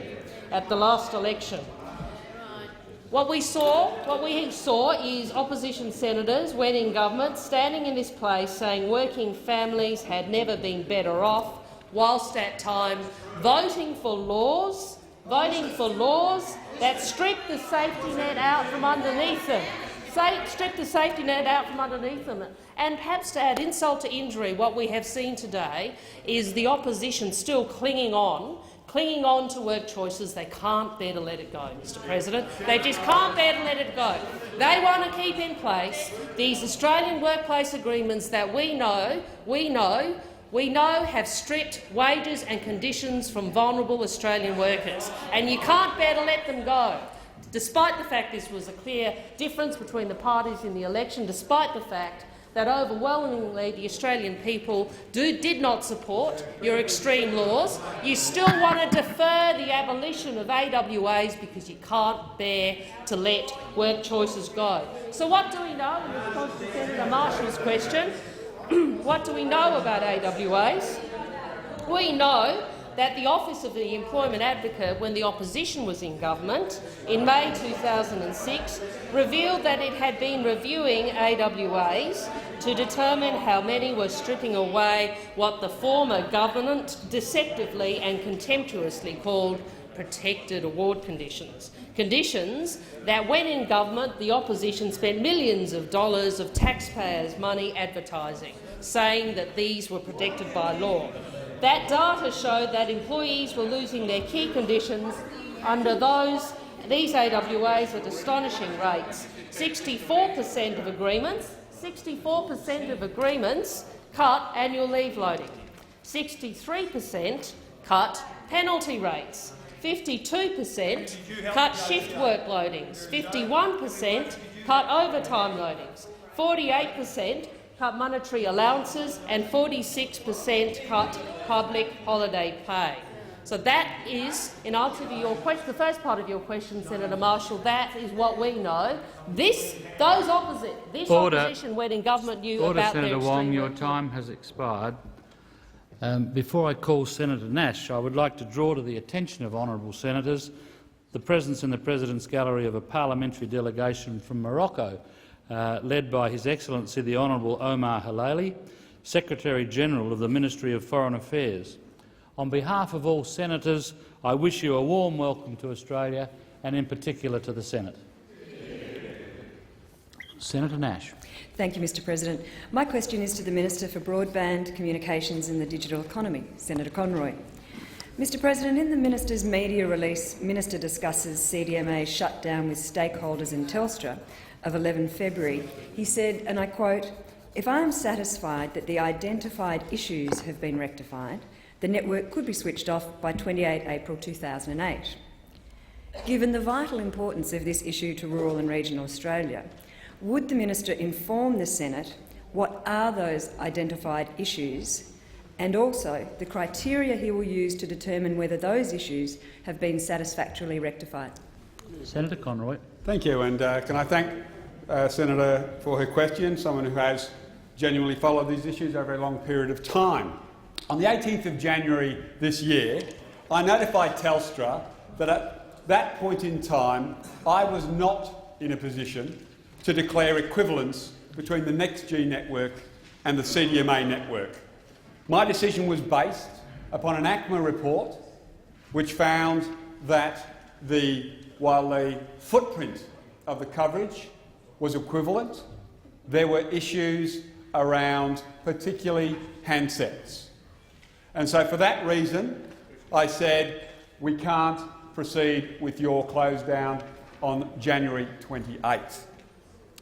My department also had conducted a shopper survey, going around many Telstra stores and posing as customers and seeing what sort of advice was received by the customer about what their handsets were. And after all of that, we sat down with Telstra and we said, look, we can't do this and we expect you to address these issues. So what we asked for, sought and received from Telstra was a number of commitments. Firstly, and most importantly, there'd be a 1-800 number that was available for people who are having reception problems to contact and have the discussion, and for this to be advertised. And that number is now being advertised nationally. 1-800-888-888, just for those who actually would like to know. Feel free to give them a ring any time you want. Give them a ring any time you want. So, Order. Thank you. Order. Order. Order. So, if there is a problem, if there is a problem with the reception and you're not getting equivalent coverage to what you previously received, you should contact that number. And if it turns out that you don't have the appropriate handset, then Telstra at no charge, and this was insisted upon, at no charge will replace the handset with an appropriate handset. So that was the first thing that we asked for. The advertising, the commitment to replace phones.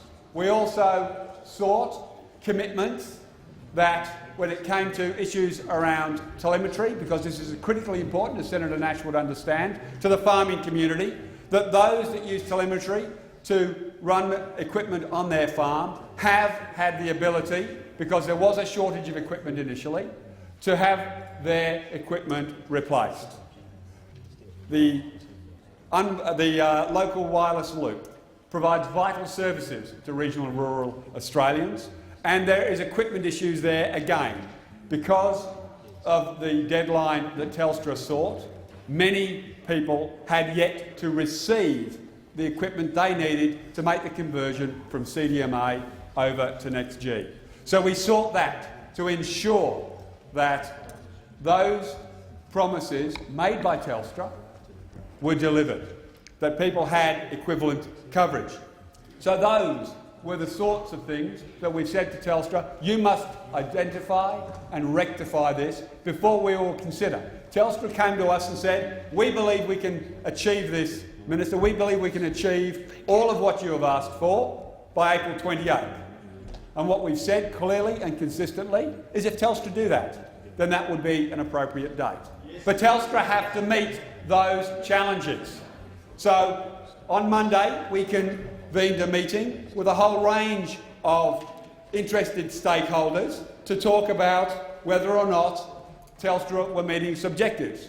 And just for order, Senator Conroy, your time has expired. Supplementary question, Senator Nash. Thank you, Mr. President. I take it from that the minister says the identified issues are handsets and equipment.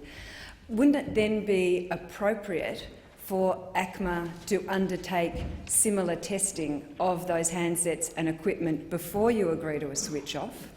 And is ACMA going to be undertaking that testing to ensure equivalence? And if not, why not? Senator Conroy. Thank you. Thank you for the supplementary. I was not yet finished my answer, so I appreciate an opportunity to finish my answer.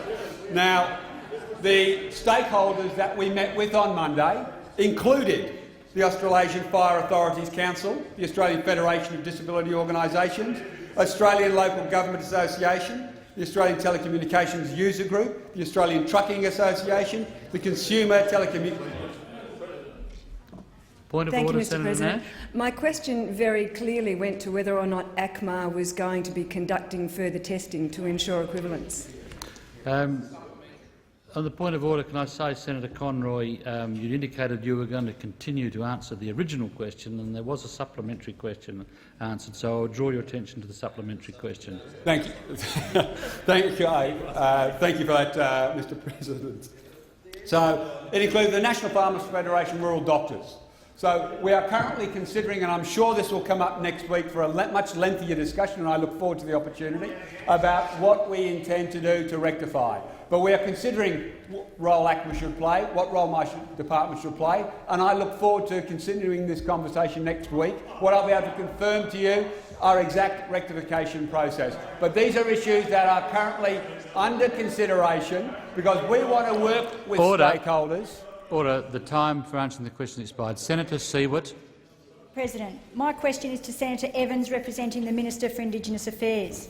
The Prime Minister's historic statement of the apology yesterday committed the nation to a future where we embrace the possibility of new solutions to enduring problems where old approaches have failed. Is the government aware that income quarantining in the NT is viewed by the community as going back to ration days and is causing huge hardships in the Northern Territory, including people being unable to pay fines and possibly being sent to jail, that quarantine money is being given to people in the form of gift cards, that aged pensioners, including a lady who has worked for 48 years and been retired for 10 years and raised 10 kids, is being subject to quarantining, that parents are being unable to send food money to children who are away attending college.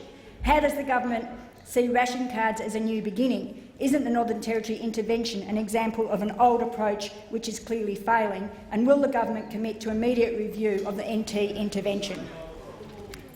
Senator Evans. Thank you, Mr. President. I thank Senator Siewert for the answer and acknowledge she's followed this issue. Sorry for the question. Well, if you've got the answer too, that'd be helpful. Look, I acknowledge the Senator has been very much engaged with these issues and was very much involved in the debate when the legislation came through the chamber. As we, the Labor Party, indicated then when we were in opposition and now in government, we support the Northern Territory emergency response. We will review it after 12 months to see what is working and what's not. That's not to say, of course, that some of the issues that the senator raised can't be addressed more quickly if there are serious concerns or issues that emerge. I think the previous government did that. We'll certainly do that. That's a sort of sensible and appropriate response. But we are committed to the emergency response. We will have a formal review after 12 months. But we do think, and we made this clear when we had the debate, when the legislation went through the chamber, we do think that there was a need for quite radical measures in terms of the welfare payments to deal with the cycle of alcohol and drug abuse and the impact that had on child abuse. We did support those measures because we thought we had to try something. We had to support an effort to try something that helped break that cycle. And as I said during the apology debate yesterday, I think there has been far too much ideological debate among politicians over the Indigenous issues, and the people who have suffered from that have been Indigenous people, and that we have to try and find a way forward to overcome the failure of successive governments in finding solutions to those very serious social problems that beset Indigenous communities. So we are keen to work with all members of Parliament to tackle those, and you'd note that the Prime Minister offered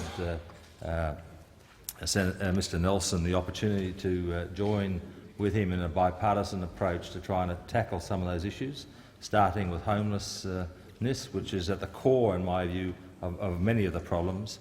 If you look at issues of the health of children, so much of it comes from the overcrowding in homes, the trachoma, the whole range of socials. I remember going to Warrior and talking to one of the doctors, and I said, you know, what's the thing we could most do, thinking he'd give me a health answer, and he said, build more houses. Build more houses. He wasn't the solution. The problem, yes, it wasn't working while I was there, but hopefully it is now. And that's not a criticism of anybody, but it wasn't working. But the point he was making is you've got to start with the cause, not try and patch up afterwards. And I think the intervention's great strength is it has attempted to break that cycle. Now, in terms of some of the issues you've raised, Senator, I don't have a sort of response to the range of issues you raised. You've got a lot of them into the question, but I'm certainly sure that our Minister Macklin, who's taken a very keen interest in this and has provided, I think, great leadership in this area, she will be, I'm sure, happy to respond to the detailed issues you raise. I suspect that's probably done by means of a briefing. But I want to make it very clear we are committed to the Northern Territory intervention. We are committed to making it work, and if it's not working, to make adjustments. We have some differences of approach to the previous government, but the fundamental commitment is there, and we do think we have to do some things that perhaps we wouldn't have done a few years ago. We had to adopt a more radical approach in order to try and break that cycle that was destroying Indigenous communities. Senator Siewert, supplementary question. I thank the Minister for his answer and appreciate, as I take it, an offer of a briefing. I also note the Minister's answer in terms of breaking the cycle and radical approach, and I'd like to ask why then is no financial management services or training being offered to those that are currently being quarantined? Will people come out of this process with, in fact, less money management skills than they went into it, seeing as the government's now managing their money? Is the government aware of the deep shame that members of the Northern Territory Aboriginal community are expressing very strongly, and how does that connect with the Prime Minister's words just yesterday of a future where this parliament resolves that the injustices of the past must never, never happen again? Senator Evans. Well, thank you for the supplementary. First of all, can I say I think it fits very well. What we have said and what I said when I was the shadow spokesman in this area, you've got to be able to do the symbolic and the practical. One without the other doesn't take us anywhere. So what we saw yesterday was a very important symbolic measure by the Parliament, but what we also need is very practical reforms. But practical reforms that have clear objectives, clear benchmarks, and that have people accountable for meeting them. That's what we haven't had in the past, and we need to make sure those are there. In terms of your financial management services, I agree with you. I'll make some inquiries. I know Noel Pearson and his trials in the Queensland Cape York area has put a big focus on financial management services, and I saw some quite good progress being made there, not in relation to the trial, but in terms of supporting Indigenous people with financial management service. It seems to me the sort of thing that should be included in the response, and I'm happy to take that up with the Minister as well. Senator Brandis. Thank you, Mr President. My question is directed to Senator Ludwig, representing the Attorney-General. Has the Minister seen press reports that the Rudd government plans to cut back the number of Sky Marshals protecting Australian airline passengers? Will the government guarantee to the Australian people that the former government's initiatives to protect Australia's skies will be quarantined from budget cutbacks and the number of Sky Marshals will not be reduced? Senator Ludwig. Thank you, Mr President. May I correct the senator on the other side? In fact, it falls within the Home Affairs portfolio, but I'm sure I can add to it. The Air Security Officer program. So, unfortunately, Senator Brandis was wrong about the Attorney-General's portfolio, but I'm able to assist him with the Home Affairs portfolio from Mr Dubas. The Air Security Officer program is an important part of Australia's aviation security regime, strengthening our ability to deter, prevent and respond to terrorism on aircraft. Various layers of security are in place in the aviation sector that complement the ASO role. The ASO deployments cover selected domestic and international flights. Clearly, they are not announced as to when they will be on those domestic or international flights. It is part of their role to ensure the skies of Australia and, as passengers travel on international flights, are safe with them on board. For reasons of security, of course, it is government policy not to provide specific details, specific operational details about aspects of the ASO program. And I'm sure the senator on the other side will understand it is difficult to provide the specifics to that, particularly as it relates to the programs that are in place. I can confirm that there have been changes, of course, in the number of ASOs on selected routes internationally. It is one of those matters that you can do depending on how the issues might arise and the operational requirements. I'm advised that these changes are in line with recommendations from an operational risk assessment review conducted for the AFP and are consistent with international best practice for the ASO program. Tactical operations. Deployment of ASOs on a flight is based on, as you would expect, the threat and risk assessment or the analysis that might be conducted to ensure that those areas are sufficiently covered. I'm further advised that the representatives of the Australian Federal Police Association and the Air Security Officers personnel provided input into this review. The risk assessment has not led to a reduction in the number of international flights covered by the program. In respect of the question that went to budget issues, that's a matter Senator will have to wait for. They are matters that, of course, he will see or be able to assess, and they're budget-related, and I will not entertain that any further in respect of those matters. Supplementary question, Senator Brandis. Supplementary question, Mr President. The Minister will, of course, understand that no aspect of my question went to operational issues. Given the importance of the program and as the Minister himself has acknowledged, why does he feel unable to give an assurance that the number of Sky Marshals will not be reduced? Why does he continue to hide behind the budget process excuse when he could perfectly well give an assurance that the numbers will not be reduced if that is indeed the government's position? Senator Ludwig. Thank you, Mr President. Clearly the senator was not listening.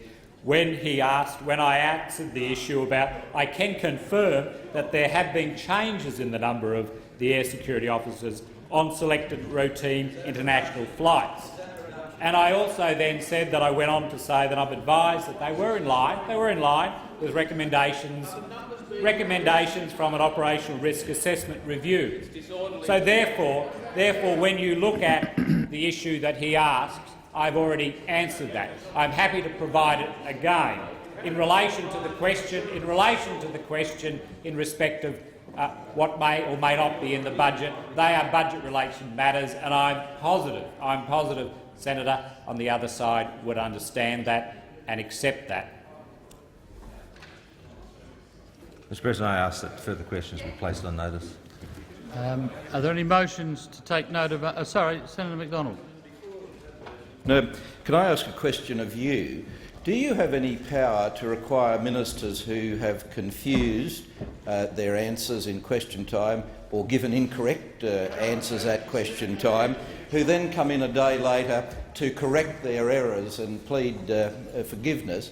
Do you have any power to make sure those answers, those clarifications, are actually tabled so that senators who are not in the chamber when the minister comes in are able to read them? I have tried to get from the minister's office her apology, her correction of her confused answer yesterday, but her office just haven't had the time to get back to me before question time. So I'm just wondering if you have any power, Mr. President, to require ministers who are correcting answers to actually table them so we can read them today rather than waiting for Hansard tomorrow. Order. Order. Order. Order. Senator McDonald, I'll look carefully at your question, but my initial reaction would be that it is the responsibility of ministers to answer the questions. It's also their responsibility if they wish to correct any answers that they may have made. But I will look closely at your question, and if I need to give any other response, I will do so at the earliest opportunity. Taking note of answer. Senator Ronaldson. I move to take note of all the answers given by ministers today, Mr. President.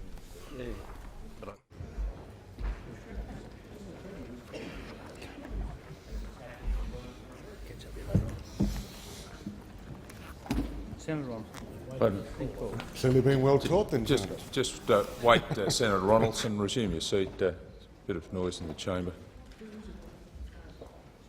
Senator Ronaldson.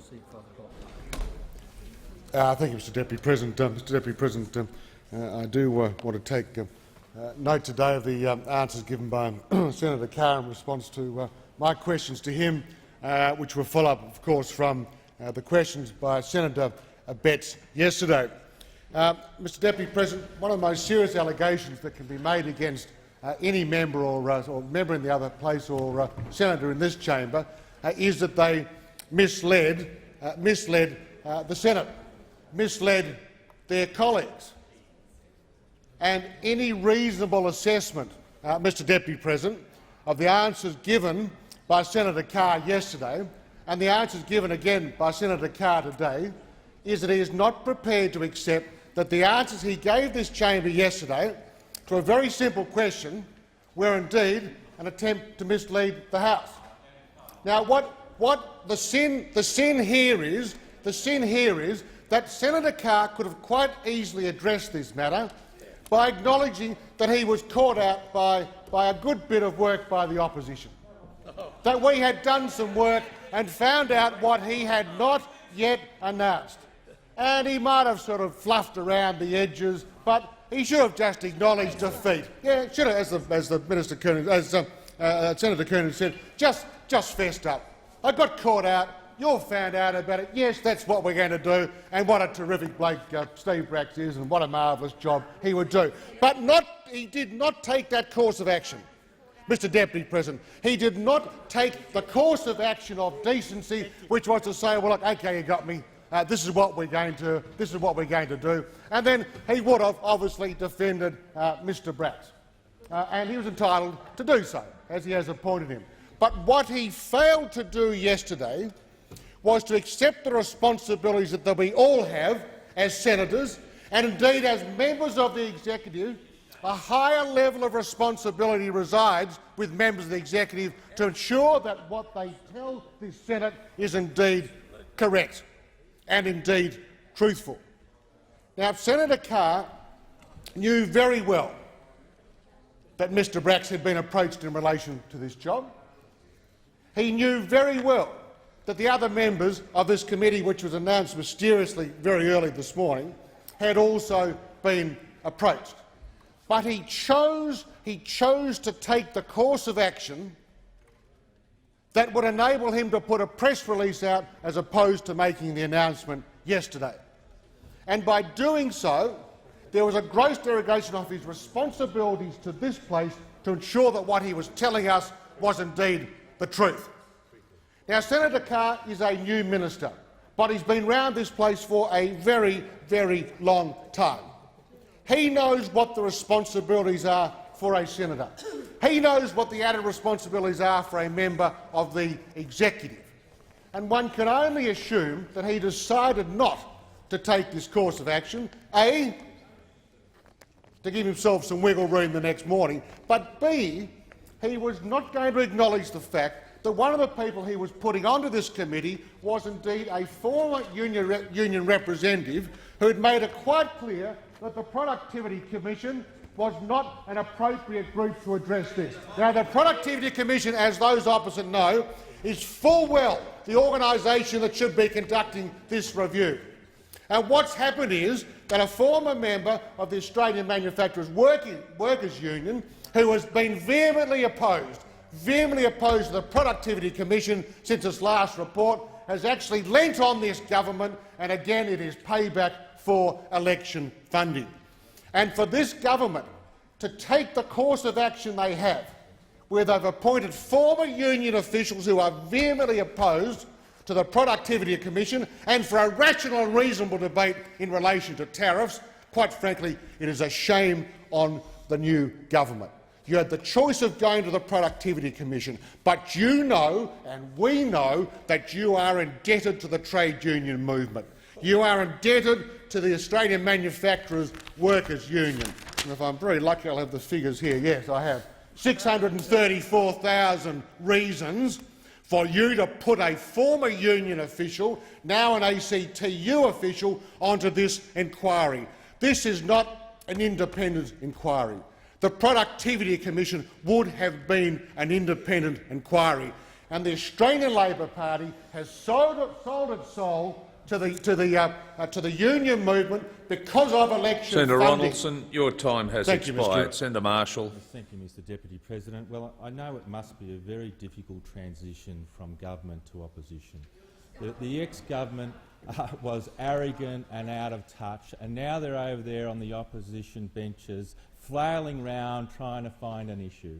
And we start off with the first question to Minister Carr, accusing him of misleading the parliament by misleading the parliament with the very question, misleading the parliament by selectively quoting one part of the Hansard and misrepresenting it here. Well, it was Senator Abetz that asked the question, and I'm not surprised he's not here today. Did he know you were going to ask this? Did he know you were going to actually run this line of questioning? Because he knows that wasn't what Minister Carr said, because he actually said so yesterday in the Hansard. He actually said that yesterday. Point of order.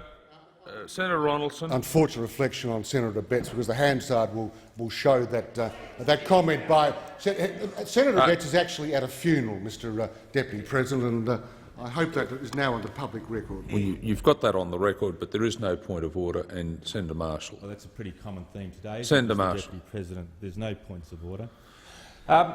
Now, here we have really a disgraceful attack on a minister that said no such thing. And one knows full well, if this government was serious and thought a minister misled this parliament, every single question would have been to that minister today. Every single question. But no, the first question, and then completely fizzled out.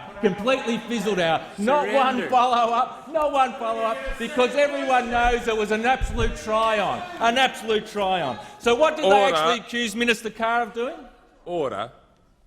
It is unruly to interject, and to interject not from your place. Senator Marshall. Well, thank you. So let's actually go to the allegation that was outrageously made by Senator Ronaldson, who can't wait to get out of the chamber. Yes, come back, Senator Ronaldson, come back and sit in your spot and listen to this, because maybe you ought to have read the Hansard. Because when Senator Abetz yesterday actually asked his supplementary question, this is what he said, and I'm quoting directly from the Hansard. He said, "Mr President, I ask a supplementary question. In that case, how much will Mr Bracks be paid per day, seeing that it was not denied that he was going to be appointed?" Out of Senator Abetz's mouth.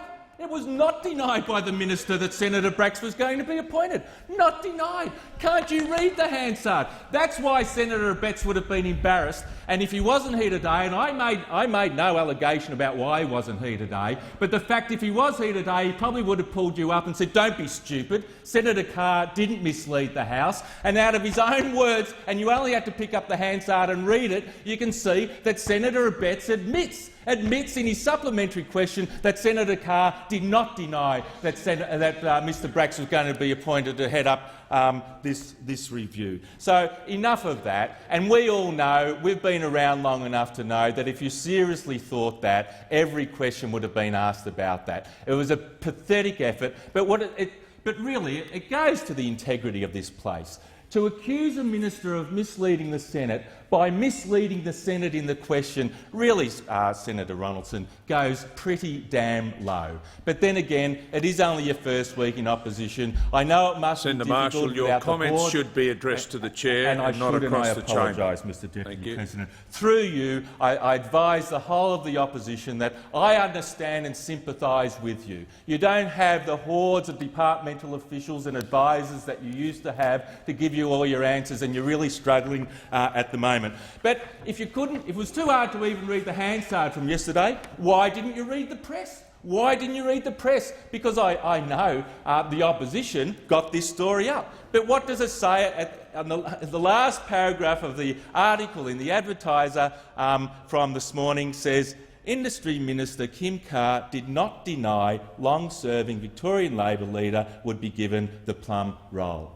Well, not only was it clear in Hansard that Minister Carr did not mislead the parliament, the press knows it because they probably weren't that lazy, they weren't so incompetent, they actually read the Hansard, absolutely read the Hansard. So, look, you've got to do better than that. I won't be too hasty to make judgment because I know you're an arrogant, out-of-touch government when you're in government. You haven't worked out why you're over on that side yet, and you're going to try a few things on. But you want to get a bit of integrity. You want to get a bit of honesty. And if you're going to ask questions and if you're going to attack ministers, you want to get your facts right and you actually want to have a case instead of just running around, mouthing off and making yourselves look completely ridiculous. Senator Kernan. Thank you very much, Mr Deputy President. I actually wanted to take note of the answers given by Senators Conroy and Wong as part of the general taking note, but I think it feeds very nicely into a response by Senator Marshall. Today in question time, particularly from the two ministers I've identified, we saw pathetically inept attempts to deal with a straightforward question as to when working families could expect to see reduced prices at the Bowser and the checkout, and we will continue to hold the Labor Party to account for having encouraged this expectation that they will do something about reducing prices at the Bowser and the checkout, and these prices are still going up. And if ever anyone's going to be out of touch, it's going to be the Labor Party for making such a hollow promise to the Australian people. Now, I can understand how new ministers struggle a bit. You know, they're obviously a bit nervous. They're fumbling around and having trouble with their indexes and trying to find some kind of generic answer on computers. But it really is, I think, not ungenerous to say that the new ministers are struggling. Senator Wong was totally unable to answer the question whether the government had sought economic advice as to the inflationary pressures of stripping back agreements, Australian workplace agreements, and the attendant pressures that this will have on containing labour costs. Now, if the Labor Party now the government are serious that their first priority, they've said they've got about 12 as best I can tell, that their first priority is dealing with inflation, they don't even appear to be able to tell this place what economic advice they have received as to how they're going to go about it. They are, I'm afraid, Mr Acting Deputy President, giving every indication that they simply have no idea how to handle a burgeoning economy. And, of course, they resort to the kind of defeatist inflation rhetoric that's being run by Mr Swan and Mr Rudd at every opportunity and, of course, read out here verbatim like parrots in this chamber. But, Mr President, it's worth saying, and it's worth recording in these few remarks that I have time to make, that they are, without doubt, peddling myths. They have inherited a booming economy with, of course, inflationary pressures, but a bulging budget, and they have no idea what to do. They're like the proverbial dog that caught a car. Mr Rudd and Mr Swan have inherited a strong, growing economy with unemployment at close to 35-year lows and low and stable inflation consistent with the Reserve Bank's inflation target. Now, Mr President, no other government in Australia's history has taken office under such favourable economic conditions, and already we're seeing the fault lines, the fracture lines in Labor's capacity to actually handle these economic conditions. Our economy is growing faster than the United States, Japan, Europe and Canada. Our unemployment rate is lower than the United States, Europe and Canada, and our annual inflation rate is lower than in both the United States and Europe. It's no wonder, I would say, that The Economist magazine has described the Australian economy as the wonder down under. And the most disappointing aspect of what Labor's doing is, of course, because it's so vital to be able to manage the economy, is that they're simply not accurate in what they say. Right now, both Mr Swan and Mr Rudd are misrepresenting our economic history, talking down our economy, talking up inflation, and you have to ask yourself, what sort of government is it that, upon inheriting a strong, fast-growing economy with unemployment at record lows and inflation running at manageable levels, over average within the target band, immediately starts to misrepresent our economic history, to talk down our economic prospects and talk up inflationary expectations. It's very disappointing, and the performance we've seen from the new ministers in the new government has been very disappointing. I would have thought that most of them would have been across their briefs by now. They've had months to get on top of it, and what we've seen is, as I say, a dog that's caught a car and has no idea what to do next. Senator Moore. Thank you, Mr Deputy President. Whilst I've only been in this place a few years, listening on the other side as the government, as the opposition in those days, we sought question time after question time to get straight, concise answers from those very experienced ministers who sat over on this side of the chamber and lectured us consistently, went off on long rambling answers many years into their ministries and completely avoided answering any direct questions. It's a bit rough coming in here in the first week of question time and casting aspersions on new ministers. It would seem to me that what we're having now is an opportunity to, as a government, listen to the community, listen to the people of this country and address what we're coming forward. It's all very well for the last 11 years to deny the inflation pressures. We heard and we continue to hear that there has been significant inflation pressures put on the Australian economy. What has happened is that the previous government was in inflation denial. If you didn't talk about it, if you kept ignoring the issues, if you kept talking around the issues, then suddenly the problem would disappear. And then what would happen would be people would not really understand the real troubles that could be seen in an economy. When we were going forward, we heard today in Senator Conroy's answer to one of the questions, he put forward those table marks of when there were warnings given to the previous government of what was happening with underlying inflation in this country. The then government just ignored that advice. They kept picking out the good bits and concentrating on that, thinking that that would make them appear extremely sound economic managers. Then, as the government changed, suddenly the now opposition are demanding exact dates and times. The question we heard was, could this government determine the exact date that petrol prices would begin to come down? When would grocery prices begin to come down? Pretty rough from a government when in government did not even acknowledge that there were problems around petrol prices or that grocery prices were biting into the weekly incomes of ordinary Australians. What we, in our process towards achieving government, what we did was listen to the community, to hear from them what their daily pressures in their daily budgets were, and they identified that there were problems. There were problems. Despite the rhetoric from the government, despite the promises, there were problems daily.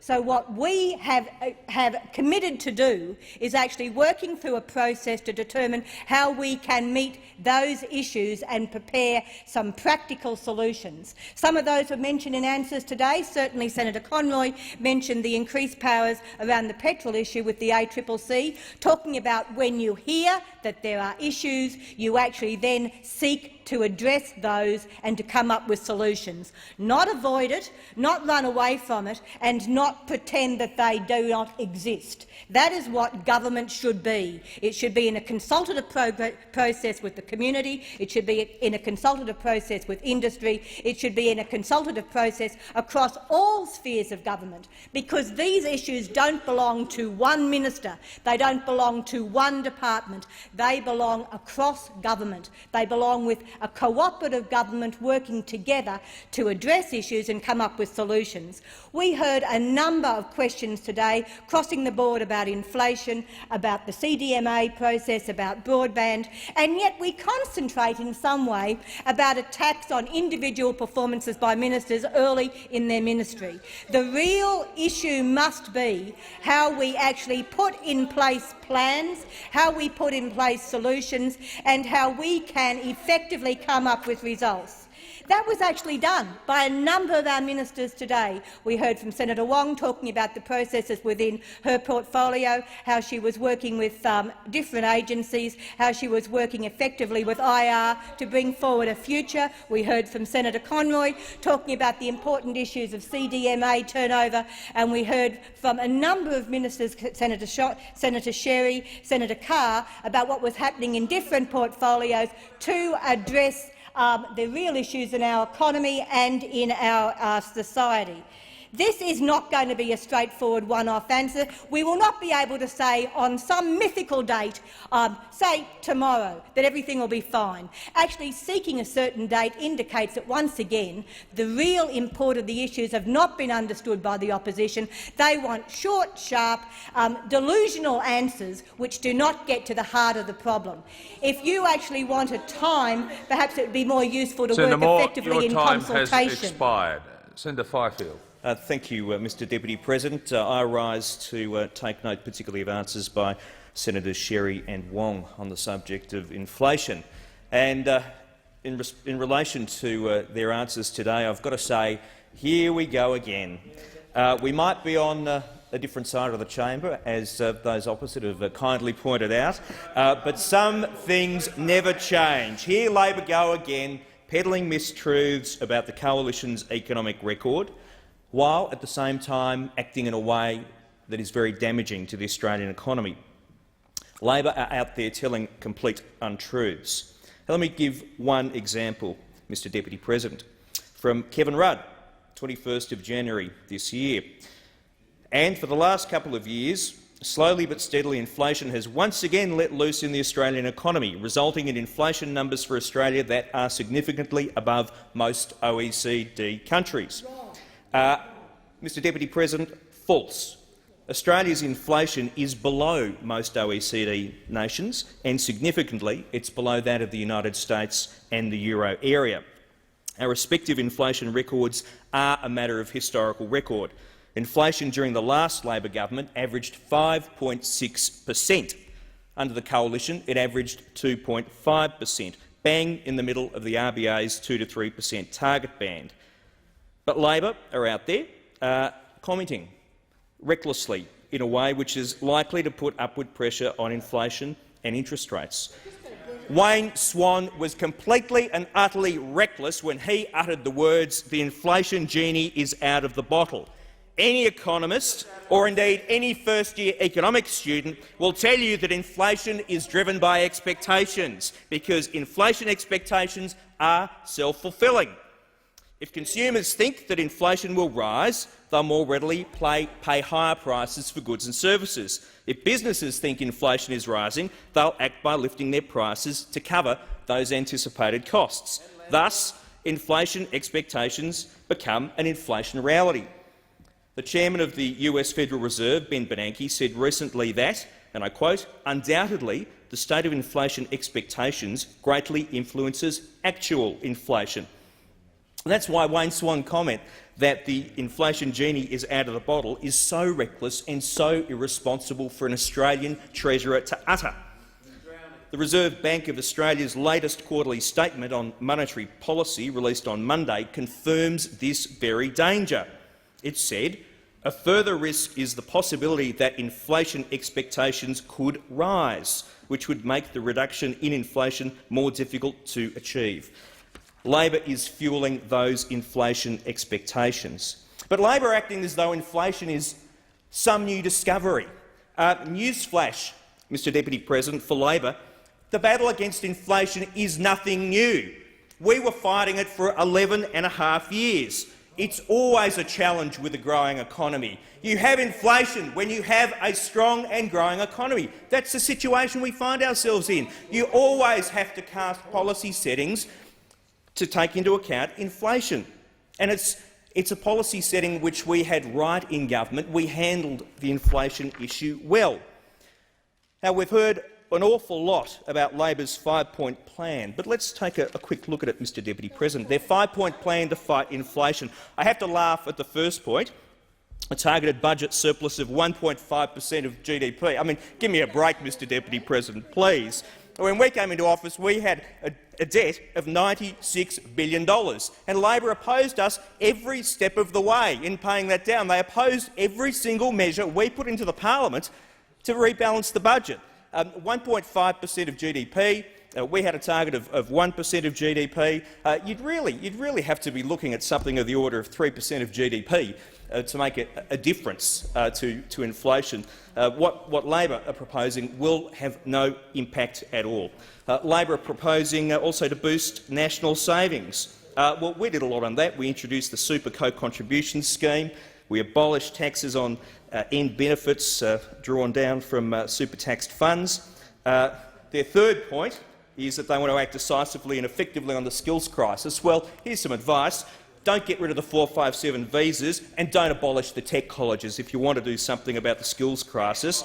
Dealing with infrastructure bottlenecks, well, again, infrastructure bottlenecks, a committee's been proposed. Infrastructure Australia, that won't do much. But point 5, boosting workforce participation. Labor's new IR legislation. We want to hear two things from Labor. Will unemployment go? Your time has expired. Senator Seward, the motion is to take note of all answers, so you are in order to start off with. Thank you, Mr Deputy President. I'd like to take note of the answer by Senator Evans to my question on the Northern Territory intervention. I do again thank the Minister for sort of offering us a briefing, and we will certainly be taking that issue up. I also note that he implied that in cases of extreme hardship, maybe the Minister Macklin may be able to look at those issues, and I'll certainly be raising a number of the issues of extreme hardship that we are aware of with the Minister. Yesterday, senators and members of the House of Reps were invited to attend a briefing in the main committee room by representatives of the Aboriginal communities for the Northern Territory. Unfortunately, there was only about 8 out of all of the senators and members of the House of Representatives who turned up. And if more had turned up, they would have heard the stories of extreme distress and hardship that the people, the Aboriginal people of the Northern Territory are suffering under the new so-called Northern Territory intervention, which is supposed to be apparently about radical measures that will break the cycle of drug abuse and that will show a new way forward, and as I said, will break the cycle and to find a new way forward. Now, I don't see how providing a ration card for people, and by the way, this is a copy of the card people are given from Coles. It says Coles, it's smaller, that's how big it is, Coles gift card. What an insult. What an insult to the Aboriginal people of the Northern Territory. Women and mothers at the meeting yesterday were outlining their extreme shame that they feel when they're standing in a queue at Coles or Woolies, because they're the two main places you can get a card for. They're standing there with no cash in their hand, that they're told that they have to take some of the things back because they can't buy them on the card, and they're standing there with other people that are stood there. They have cash and they don't, and the deep shame they feel. And it takes them back to the ration days when they were given, when their parents, they can remember their parents in some cases being given rations in old sugar bags. That's how these people in the Northern Territory feel. It's outrageous. Now, they're given these cards, and apparently the people that are working on the checkouts at Coles are supposed to put little stickers on the back to tell them how much they have left on the cards. But unfortunately that doesn't happen when the stickers come off. So people are throwing the cards away thinking that they're empty, and they're not. So they're actually throwing away money because they don't understand the process. Because as I outlined in my question, people aren't being given, in addition to all these other issues, people aren't being given financial training or financial counselling on how to handle their money. So I don't see how this is actually turning out to be a learning process. We heard stories yesterday, and I've had other stories because I have been talking to as many people about this as possible as I can, of community stores closing down because they're not being supported by the quarantining process. We heard stories of people queuing all day to get their food gift cards and not getting them for the day, having not eaten all day and having no money and no way of getting home. We also heard stories of people having queued all day to get their card, and then they go back to their remote community only to find out that they can't use their card at that remote community and so therefore don't have any money. We also heard stories of people who are living in for example, the creek up there, where they don't have any storage facilities. They're being encouraged to spend the whole of their card at once, so they go and get a trolley load of shopping which they can't keep anywhere. Other people getting a trolley load of shopping and spending their card and then having no money left to get home. Other people having no money left for a taxi in order to get home, so they're left on the footpath with a trolley load of shopping. We heard other stories of a lady who is unable to now send food money to her son who is studying in Townsville at college. She doesn't have any available cash to send to them. Another story, as I touched on briefly in my question, of a lady who worked for 48 years. She's been retired for 10 years. She's raised 10 kids. She goes into Centrelink and has a young lady explain to her budgeting matters. I would have thought that if you've worked that long, you've been retired that long, you've raised 10 kids, I would have thought that you'd had an idea about how to budget your money. Imagine how she feels. I can only barely imagine the shame that she's feeling, because after all this time she's been told she can't manage her money. And she also told of other relatives that have been affected by the same shame and subjected to the same quarantining rules with absolutely no justification. Now, this process needs to be revised now. If the government is committed to evidence-based policy, they would be listening to these examples of the failure of the system. Your time has expired. The question is that the motion moved by Senator Ronaldson be agreed to. Those of that opinion say aye. Against say no. I think the ayes have it. There's no MPI urgency motion. Ministerial statements. No ministerial statements. Presentation of other documents. In accordance with the provisions of the Auditor-General Act 1997, I present the following report of the Auditor-General, Report No. 22 of 2007-2008, Performance Audit, Administration of Grants to the Australian Rail Track Corporation.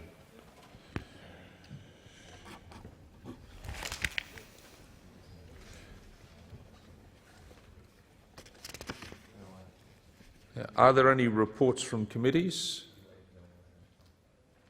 Senator Wortley. I present the report of the Rural and Regional Affairs and Transport Committee on matters referred to the committee during the previous parliament and seek leave to move a motion in relation to the report. Is leave granted? There being no objection, leave is granted. Senator Wortley. I move that the report be adopted. The question is that that motion be agreed to. Those of that opinion say aye. Against say no. I think the ayes have it. Any further committee reports? Are there any documents to be presented by the clerk? Clerk? Documents are tabled in accordance with lists circulated to senators. A statement of compliance with the continuing order of the Senate relating to departmental and agency contracts is tabled. Minister. Thank you, Mr. Deputy President. I seek leave to move a motion to vary the routine of business for today. Is leave granted? There being no objection, leave is granted. The Minister. Thank you, and I thank the chamber. I move that the routine of business for the remainder of the day be as set out in the documents circulated in the chamber. Question is that that motion be agreed to. Those of that opinion say aye. Against say no. I think the ayes have it. Clerk. Government business order today, number 1, relating to the appointment of joint committees. The Minister. Thank you, Mr. Deputy President. I move that the Senate concurs with the resolutions of the House of Representatives contained in messages numbers 1 to 9 relating to the appointment of joint committees. Question is that that motion be agreed to. Those of that opinion say aye. Against say no. I think the ayes have it. Minister. Wait a minute. Committee membership's right.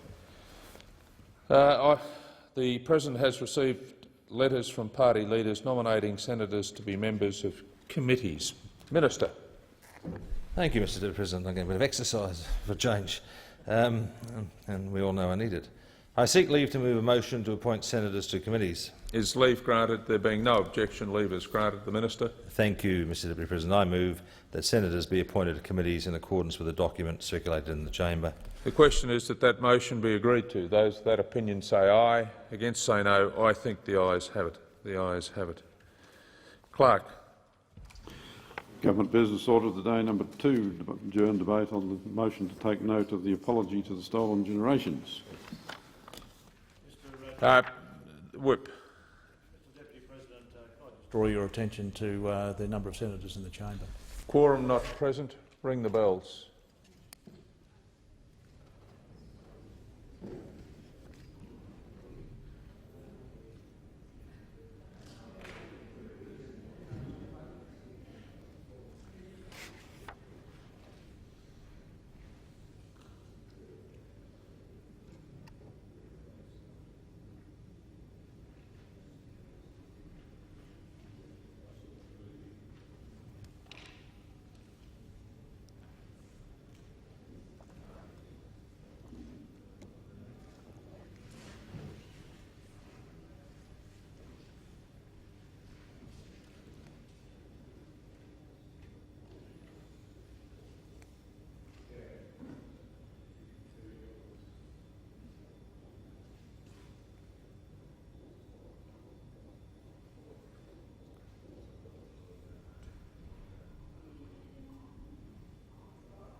Quorum present. Quorum present.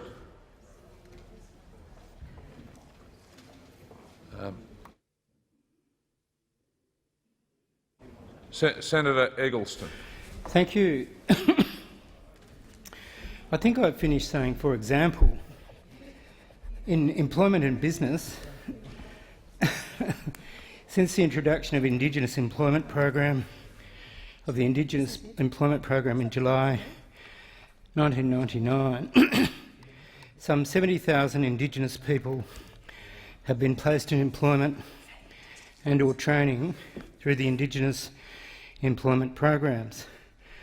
The number of Indigenous people commencing new apprenticeships has increased by 350% from 2,080 in the 12 months to March the 11th, and there are now more than 9,340. Point of order. Quorum not present. Senator Brown, ring the bells.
Quorum present. Quorum present.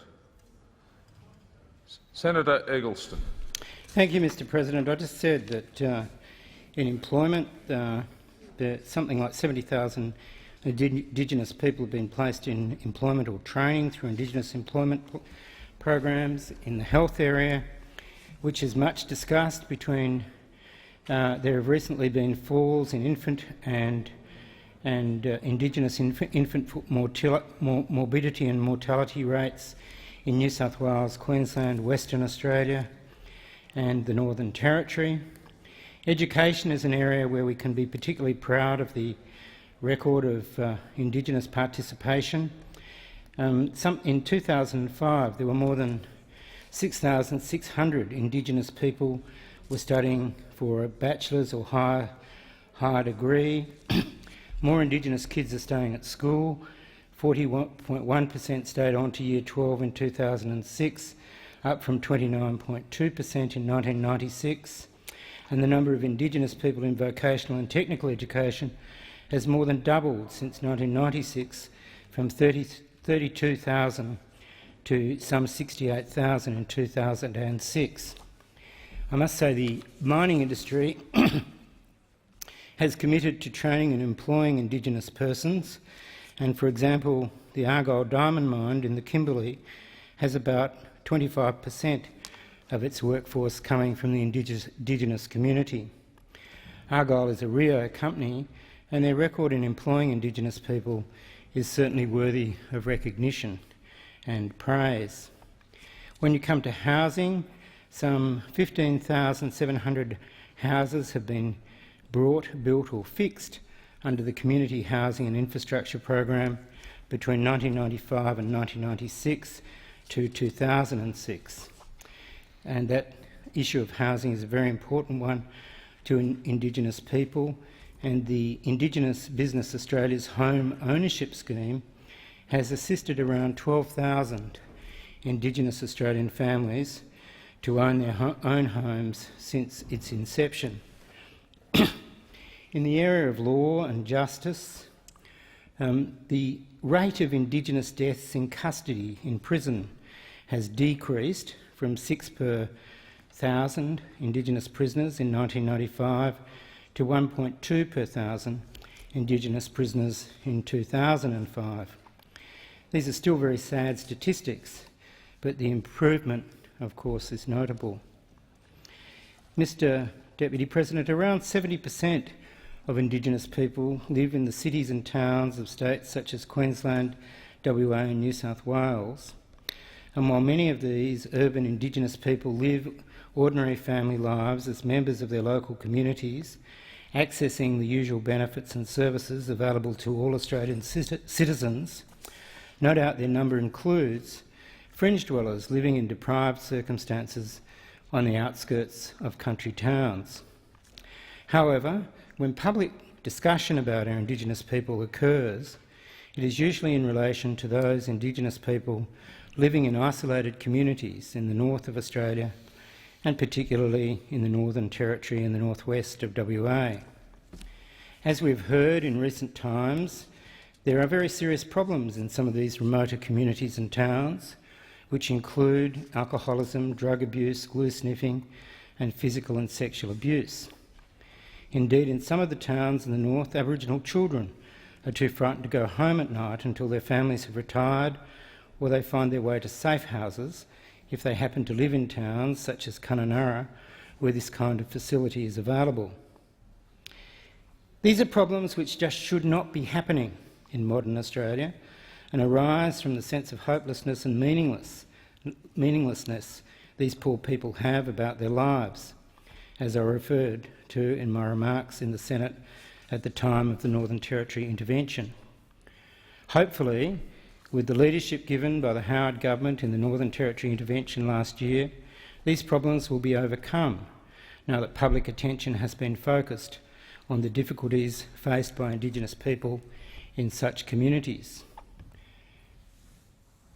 And in conclusion, Mr President, while indeed the Parliament of Australia yesterday apologised to our Indigenous people for events in the past, I think it is more than fair to say that as a nation we're doing much to overcome Indigenous disadvantage so that our Indigenous citizens can take their rightful place in our society, as indeed they should and as I believe they will.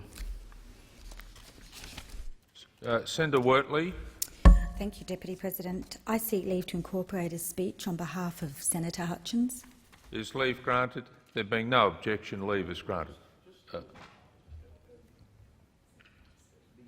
Senator McDonald. Just on the request for leave, no, he showed it to me, but I'm trying desperately to find out who's next on the Speaker's list, and I might want to argue about this until whoever's next comes along. I would understand the next Speaker, as I have it on the list, is either Senator Chris Ellison or Senator Kerry O'Brien. Those are the, and then the order after that is Senator Coonan.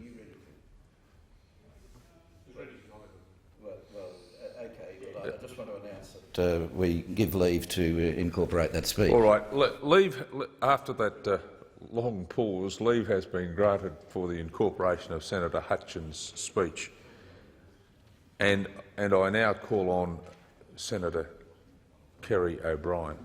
Well, thank you, Mr. Deputy President, and get rid of some of the chaff in front of me. The opportunity to take note of the decision of this chamber, and indeed the decision of the House of Representatives, to apologise on behalf of the Parliament to the stolen generation is a matter in which I take great pride.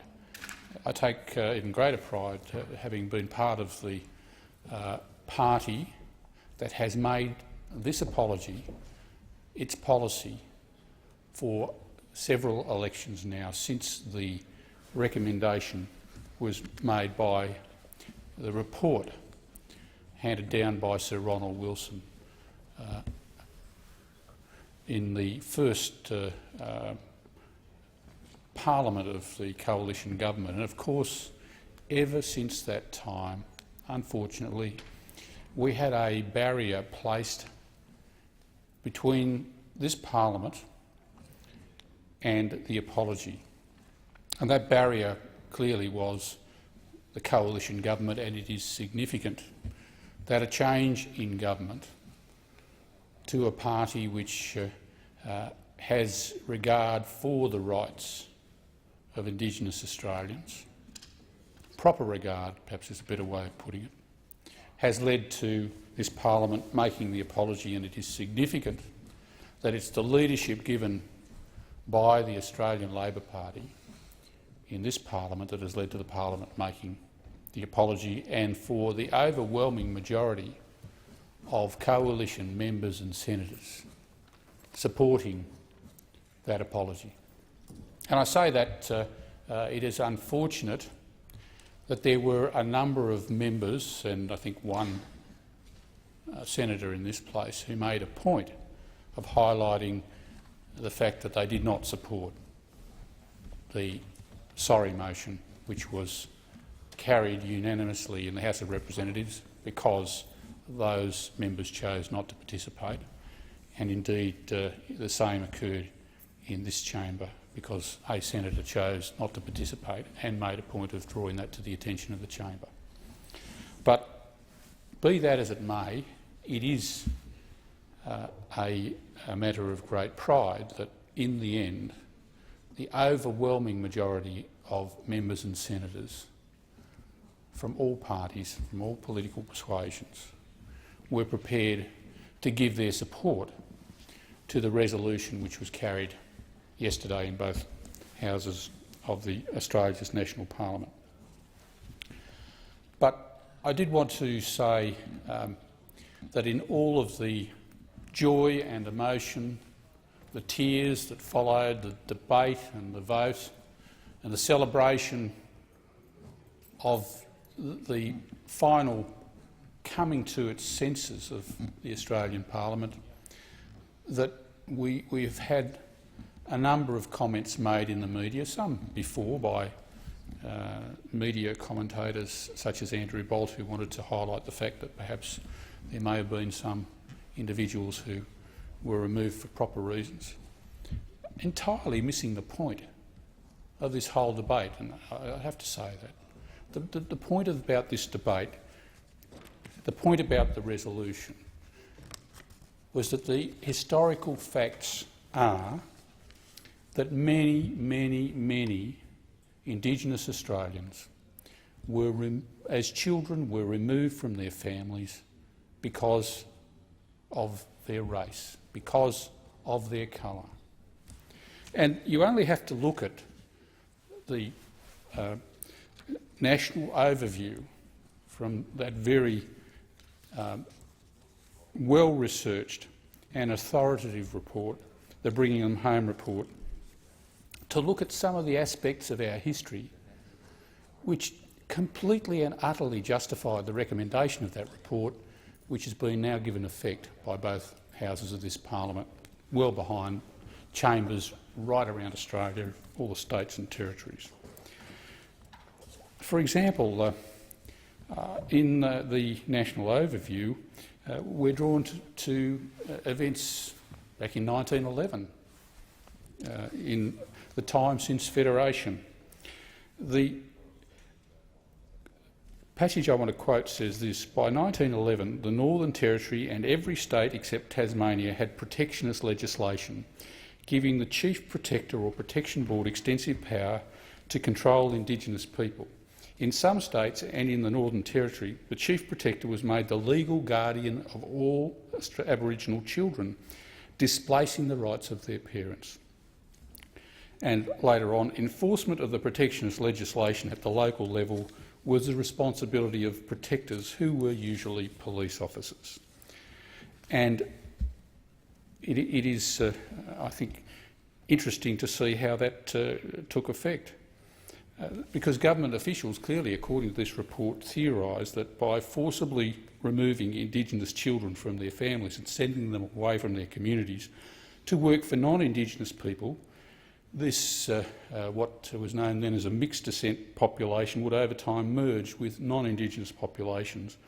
And as the report says, quoting the Brisbane Telegraph of May 1937, and I quote, "Mr Neville, the Chief Protector of Western Australia, holds the view that within 100 years the pure black will be extinct, but the half-caste problem was increasing every year. Therefore, their idea was to keep the pure blacks segregated and absorb the half-caste into the white population. 60 years ago, he said, that is talking about 1867, there were over 60,000 full-blooded natives in Western Australia. Today there are only 20,000. In time there would be none. Perhaps it would take 100 years, perhaps longer, but the race was dying. The pure-blood Aboriginal was not a quick breeder. On the other hand, the half-caste was. In Western Australia there were half-caste families of 20 and upwards. That showed the magnitude of the problem. In Neville's view, skin colour was the key to absorption. Children with lighter skin colour would automatically be accepted into non-Indigenous society and lose their Aboriginality.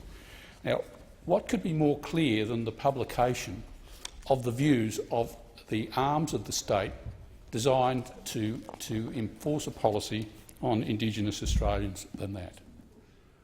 Why is it so hard for some people to believe that we have something to apologise for? And the other point that I wanted to draw to senators' attention, it was that after 1940 the removal of Indigenous children was governed by the General Child Welfare Law, although once removed Indigenous children were treated differently from non-Indigenous children. Again, one rule for Indigenous Australians and another for non-Indigenous Australians.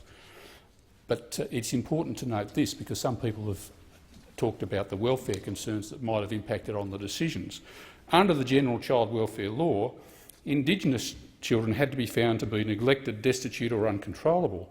These terms were applied by courts much more readily to Indigenous children than non-Indigenous children, as the definitions and interpretations of those terms assumed a non-Indigenous model of child rearing and regarded poverty as synonymous with neglect.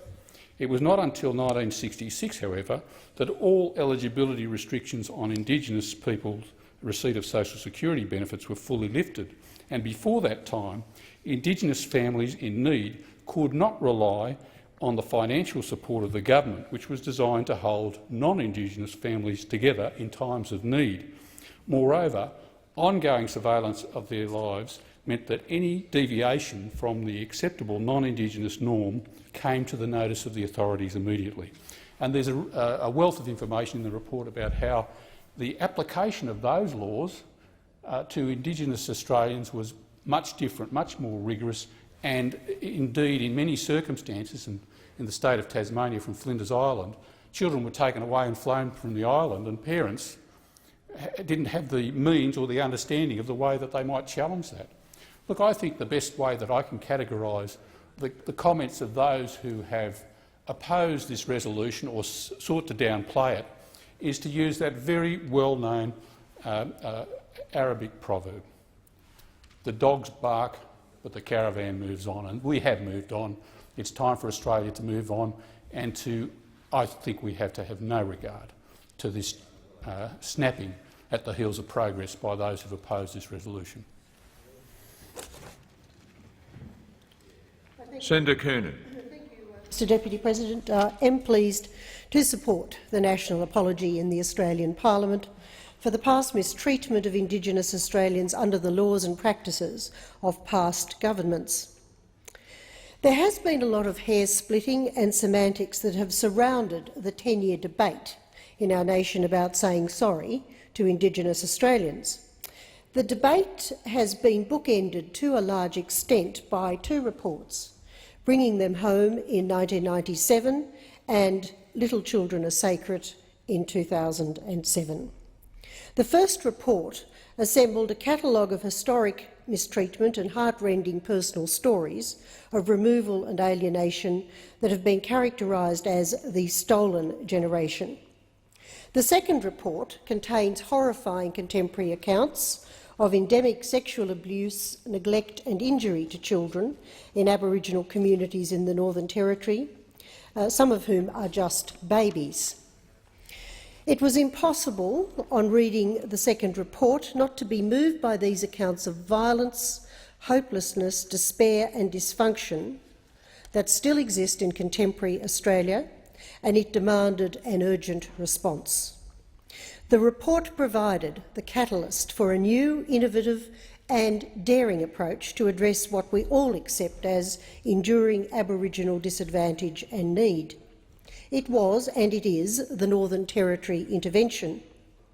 The intervention has bipartisan support, and we must all work to ensure it is a success and that it delivers long-term benefits for Indigenous children. But I can only hope and trust that our actions today, well-meaning as they are not judged as misguided by future generations, as we now regard the ones we are apologising for in this national apology. There have been tomes written about the relative benefits of symbolic gestures when compared to practical help, as the bridge to address what is urgent, unfinished business in our nation. In my view, you need both. It is a compelling reason to extend a full apology for past mistreatment as the bridge to reconciliation. I accept that an apology to those affected by past mistreatment is a fundamental plank to rebuilding trust and confidence and mutual respect between Indigenous and non-Indigenous Australians. This foundation is the cornerstone upon which the practical help with housing, health, education and employment, which have been the focus of the former Howard government's efforts, can now build. It is the basis upon which we can build upon the bipartisan Joint Policy Commission announced yesterday to develop a national Indigenous housing strategy and, looking forward, the constitutional recognition of the First Australians. This move may well prove to be the best chance our nation has to improve standards of living and life expectancy for Indigenous Australians in the longer term. I am somewhat surprised, however, by the Labor government's adamant assertion that an apology will not give rise to an expectation on the part of forcibly removed Indigenous children and their families that a statutory compensation scheme will be set up to pay reparations.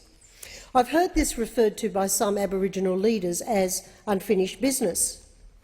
While it seems tolerably clear that the apology of itself is not an admission that would render the Commonwealth liable, the Rudd government has not seen fit to provide the legal advice on which it relies, and I think that that is unfortunate. However, every Australian has the right to use the state, territory and federal legal system if they can identify a personal cause of action that sounds in damages. The obstacles to successfully pursuing such a claim are well known if the state-sanctioned removal was lawful or at least not negligent. It is therefore unlikely that the apology will generate a flood of new claims for compensation, and even less likely, in my view, that such cases would be capable of yielding successful verdicts. And here's the point. I do not believe that the Rudd government has thought through the moral implications and likely pressures of encouraging expectations and then failing to deliver on a compensation fund. I think we will hear a lot more debate about whether individual reparation for those forcibly removed is a more constructive way to rehabilitate them than generic programs will deliver absent compensation. That, of course, Mr Deputy President, is an argument for another day. The purpose of the apology is that it provides a healing gesture. It needs to be done so that all Australians, whatever our differences, can move forward. That is enough reason for me to offer an apology, together with my colleagues, the members of parliament in the lower house and my colleagues in the Senate, and in the spirit of reconciliation. Senator Nash. Deputy President, I seek leave to incorporate a speech from Senator Chris Ellison. Is leave granted? There being no objection, leave is granted. The motion before the chair is the motion to take note of the national apology to the stolen generations moved by Senator Ludwig. The question is that that motion be agreed to. Senator Nash. Mr Acting Deputy President, can I draw your attention to the state of the chamber? Quorum not present. Ring the bells.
Quorum present. Quorum present. The question before the chair is that the motion moved by Senator Ludwig be agreed to.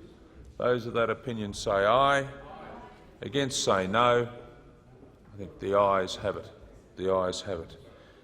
Now, in accordance to the motion adopted this afternoon, the next item of business is the consideration of a motion on rural and regional Australia as circulated in the chamber.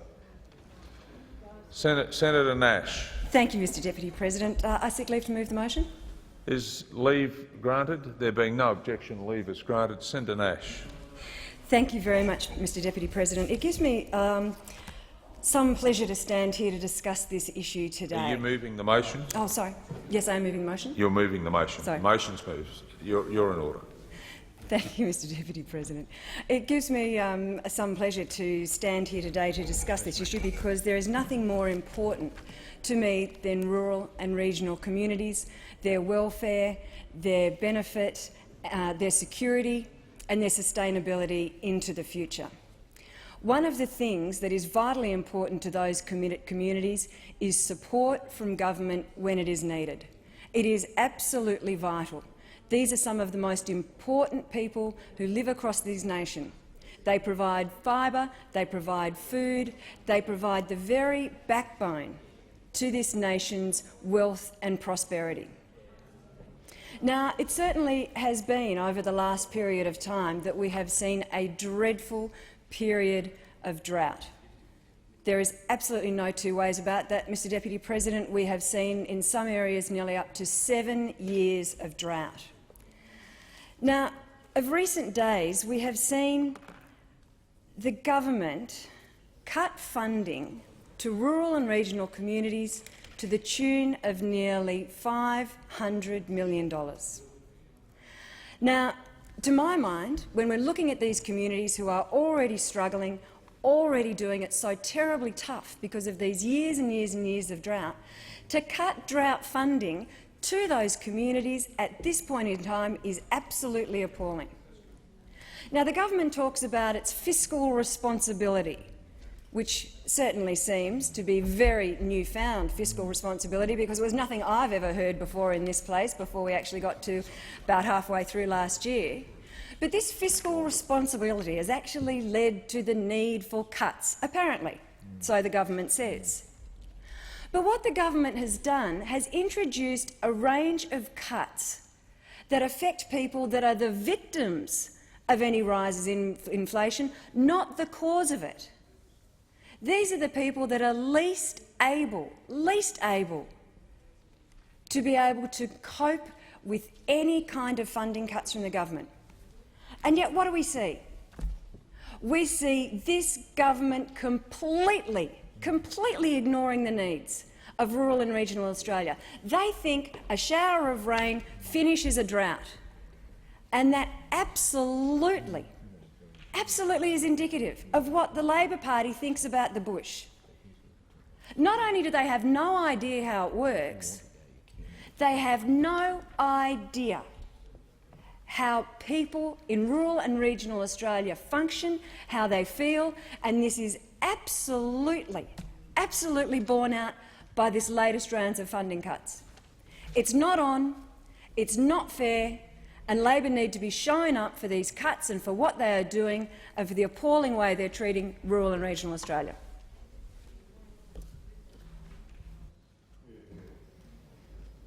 Senator Steele. Thank you, Mr Acting Deputy President. And I do look forward to making my contribution to this debate this afternoon in this chamber. I think it's very important that we're asked what are we going to do. Well, I'll tell you what we are going to do to all senators opposite. We are going to be accountable. We are not going to go out there and perfect, or we couldn't even perfect the art of pork barrelling like the previous Howard administration. I can certainly say that.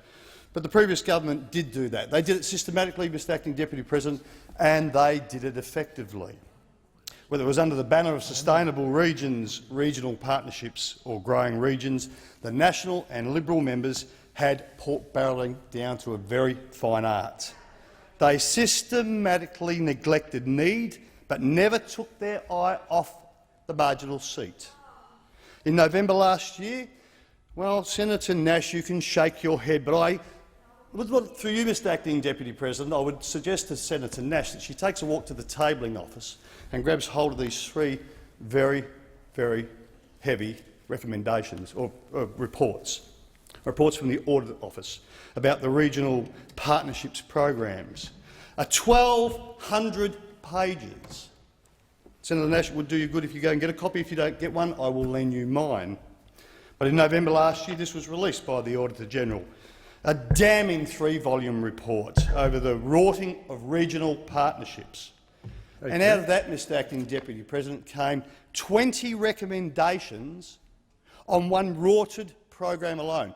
One rorted program, 20 recommendations. And I do, as other senators on this side of the chamber, look forward to the sequel on sustainable regions.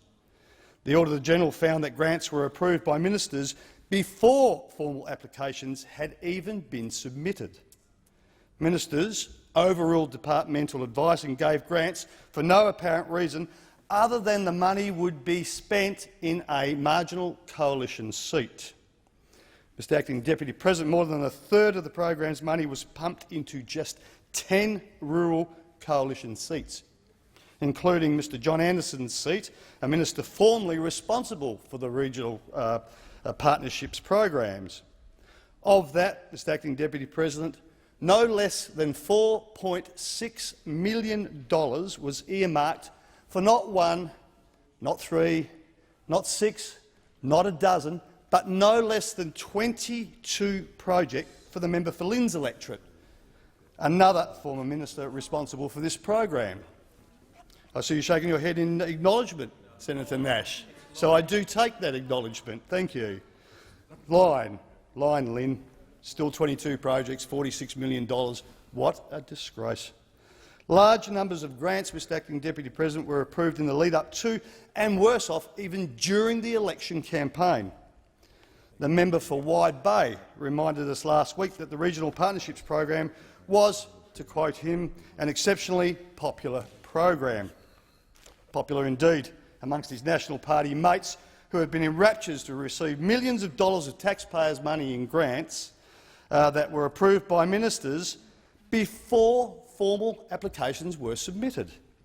The recipients of $1.2 million that went to no less than 8 projects in the member for Wide Bay's electorate. And I might say, Mr Acting Deputy President, 3 of them were against departmental advice.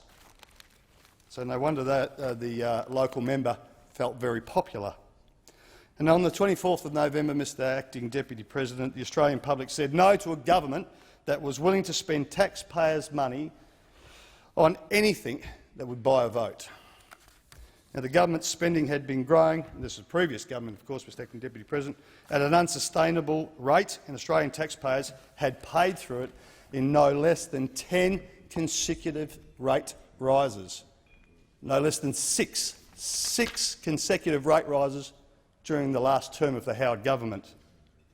Now, I'd like to take this opportunity, Mr Acting Deputy President, and just for the benefit of the senators opposite, quote from the auditor's report a couple of the recommendations that I find absolutely amazing. And I use the term amazing in a very loose term. But one of the recommendations is the application, assessment and approval process. And I quote from the report, Mr Acting Deputy President, recommendation number 1, where the National Office recommends that in the design and implementation of discretionary grants programs, the Department of Transport and Regional Services further strengthen its administrative processes and provide relevant advice to the responsible ministers in relation to A, the statutory obligations relating to the approval and payment of grants arising under the applicable financial management legislation, and B, options for implementing administrative arrangements that satisfy program policy objectives while ensuring the efficient and effective compliance while all applicable statutory obligations. Now, Mr Acting Deputy President, ministers didn't know or just didn't care about accountability in spending of taxpayers' money. I find it absurd that we have to have recommendations in writing to tell ministers of their responsibility. Another recommendation too that came out of the report. The ANAO recommends that as part of its responsibilities for developing and maintaining the Commonwealth's financial framework, the Department of Finance and Administration assesses the merits of proposing amendments to the FMA regulations that would have the effect of required approvers to document the basis of which the approvers is satisfied that the proposed expenditure A represents efficient and effective use of public money, and B is in accordance with the relevant policies of the Commonwealth. Well, I mentioned the word approvers. Mr Acting Deputy President, the approvers happen to be the minister. Now, this recommendation would not have been needed if the minister and the government was not totally committed to use this program for blatant pork barrelling. I'll take the opportunity, Mr Acting Deputy President, to say that there are another 18 recommendations in this damning 12-page, 3-volume report. Now, I'd like to take the opportunity while I'm at it, Mr Acting Deputy President, to highlight a couple of facts about the regional Rorts program. And despite that the maladministration in the lead-up to the 2004 election has been exposed by the media, when re-elected, the coalition continued to betray the trust of the Australian people. Projects were funded despite no application for funding being received, and ministers approved funding that did not even meet the funding criteria. Mr Acting Deputy President, 10 electorates that received the most funding, guess what, were all held by the coalition. All coalition seats. Isn't that amazing? The whole lot of them. Of 43 projects, Mr Acting Deputy President, that were approved, despite the department not recommending them, 38 were in coalition seats. 38. Pork barrelling at its max. And now, Mr Acting Deputy President, you may find this very hard to believe, but it's all there, it's in the report. In a 51-minute, not week, not month, 51-minute spending spree in the hours before the government went into caretaker mode in 2004, the parliamentary secretary responsible for the program, Ms Deanne Kelly, approved 16 grants worth over $3.3 million. 51 minutes. Mr Acting Deputy President, my wife could do a lot of damage with my credit card at Myers in 51 minutes, but she couldn't even spend $3.3 million. Two of the projects were not recommended for funding. Oh, by the way, Mr Acting Deputy President, I don't have $3.3 million, but if I did, it would be another story. Two of the projects were not recommended for funding by departmental officials. And in February 2004, Mr Acting Deputy President, former Prime Minister John Howard announced a $845,000 grant to the Peel Region Tourist Railway 4 months before an application was received by the department. Gross misadministration. 4 months before. You call long-term vision, but it wasn't all that long-term, Senator Bernardi, because the previous government has been exposed, well and truly exposed, and I suggest you will find this very interesting reading. All 3 volumes, all 20 recommendations. Mr Acting Deputy President, the Heritage Park in that fantastic state of Western Australia received over $660,000 of taxpayers' money. And Mr Acting Deputy President, 3 years later, there is still no construction. It hasn't begun. 3 years later. And some quotes from previous Minister Vale. In November 2007, the program delivered fantastic outcomes to regional Australia. 3 years later, there's still nothing built there, Mr Acting Deputy President. Absolutely incredible. Now, Mr Acting Deputy President, this is not on its own. There are quite a significant amount of questionable episodes that happened during that time, but I'd like to highlight a few for benefit of senators opposite. One of them, the Gunnedah Ethanol Refinery project in the electorate of Guida, which was held, as we all know, by the former Leader of the Nationals, Mr John Anderson, and the project was to help Primary Energy build an ethanol biorefinery plant in Gunnedah to the value of no less than $1 $1.1 million. Now, Mr Peter Langhorne, John Anderson's Chief of Staff, actively intervened in the Gunnedah ethanol refinery project after the department had advised that the claimed benefits of the refinery were, quote, difficult to substantiate. He told then Junior Minister Ian Campbell to give $1.1 million to the project in his boss's electorate of Guida, which has since been abolished, or been abolished since the redistribution. Mr Langhorne, for his efforts, he was given a senior advisory position in the Prime Minister's office. The junior minister was changed to Mr Jim Lloyd, who was also advised by the department to not proceed on a $1.1 million taxpayer-funded project. However, guess what? Mr Lloyd approved the project. And, Mr Acting Deputy President, the plant has never been built. Another one, Mr Acting Deputy President and senators opposite. Osgum sawmill operations in the electorate of Maranoa. There's a familiar ring here. It keeps coming back to national seats. But Maranoa, held by Mr Bruce Scott, and the project was to buy equipment for Osgum's emerald sawmill operations, grant value of $130,000. Now, Mr Scott supported an application for buying equipment.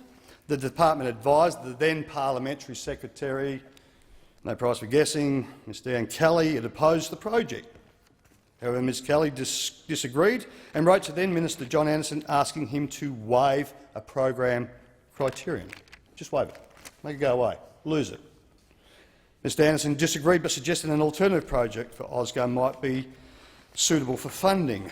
A new application for machinery to be installed in Emerald was approved, but the equipment was installed in Gympie instead, and the company provided no receipts, thereby breaching the funding agreement.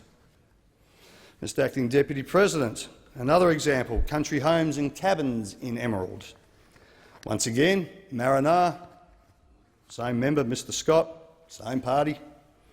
The project was for the construction of transportable house building factory to the value of $500,000 plus GST.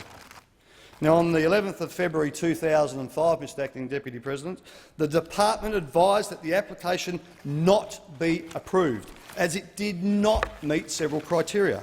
The then local member Bruce Scott wrote to the then member for Parks, Mr John Cobb, who's the current member for Calare, requesting that the decision be reconsidered. Didn't like the answer. Reconsider it. After an external applicant and project viability assessment, Mr Cobb approved the funding, but his recorded reasons for approving funding failed to address all the concerns raised by the department. Now, we have one in Western Australia, Mr Acting Deputy President, and I mentioned earlier the Peel Region Tourist Railway. In the electorate of Canning, held by Mr Don Randall from the Liberals, the project, as I said, the restoration of the historic railway to the value of $845,000, no less. Now, in February 2004, the then Prime Minister John Howard announced this grant to the Peel Region Tourist Railway, no less, Mr Acting Deputy President, than 4 months before an application was received by the department. An internal review of the project and development of a business plan by the proponent failed to demonstrate the viability of the project in its existing form. The scope and budget for the project was varied.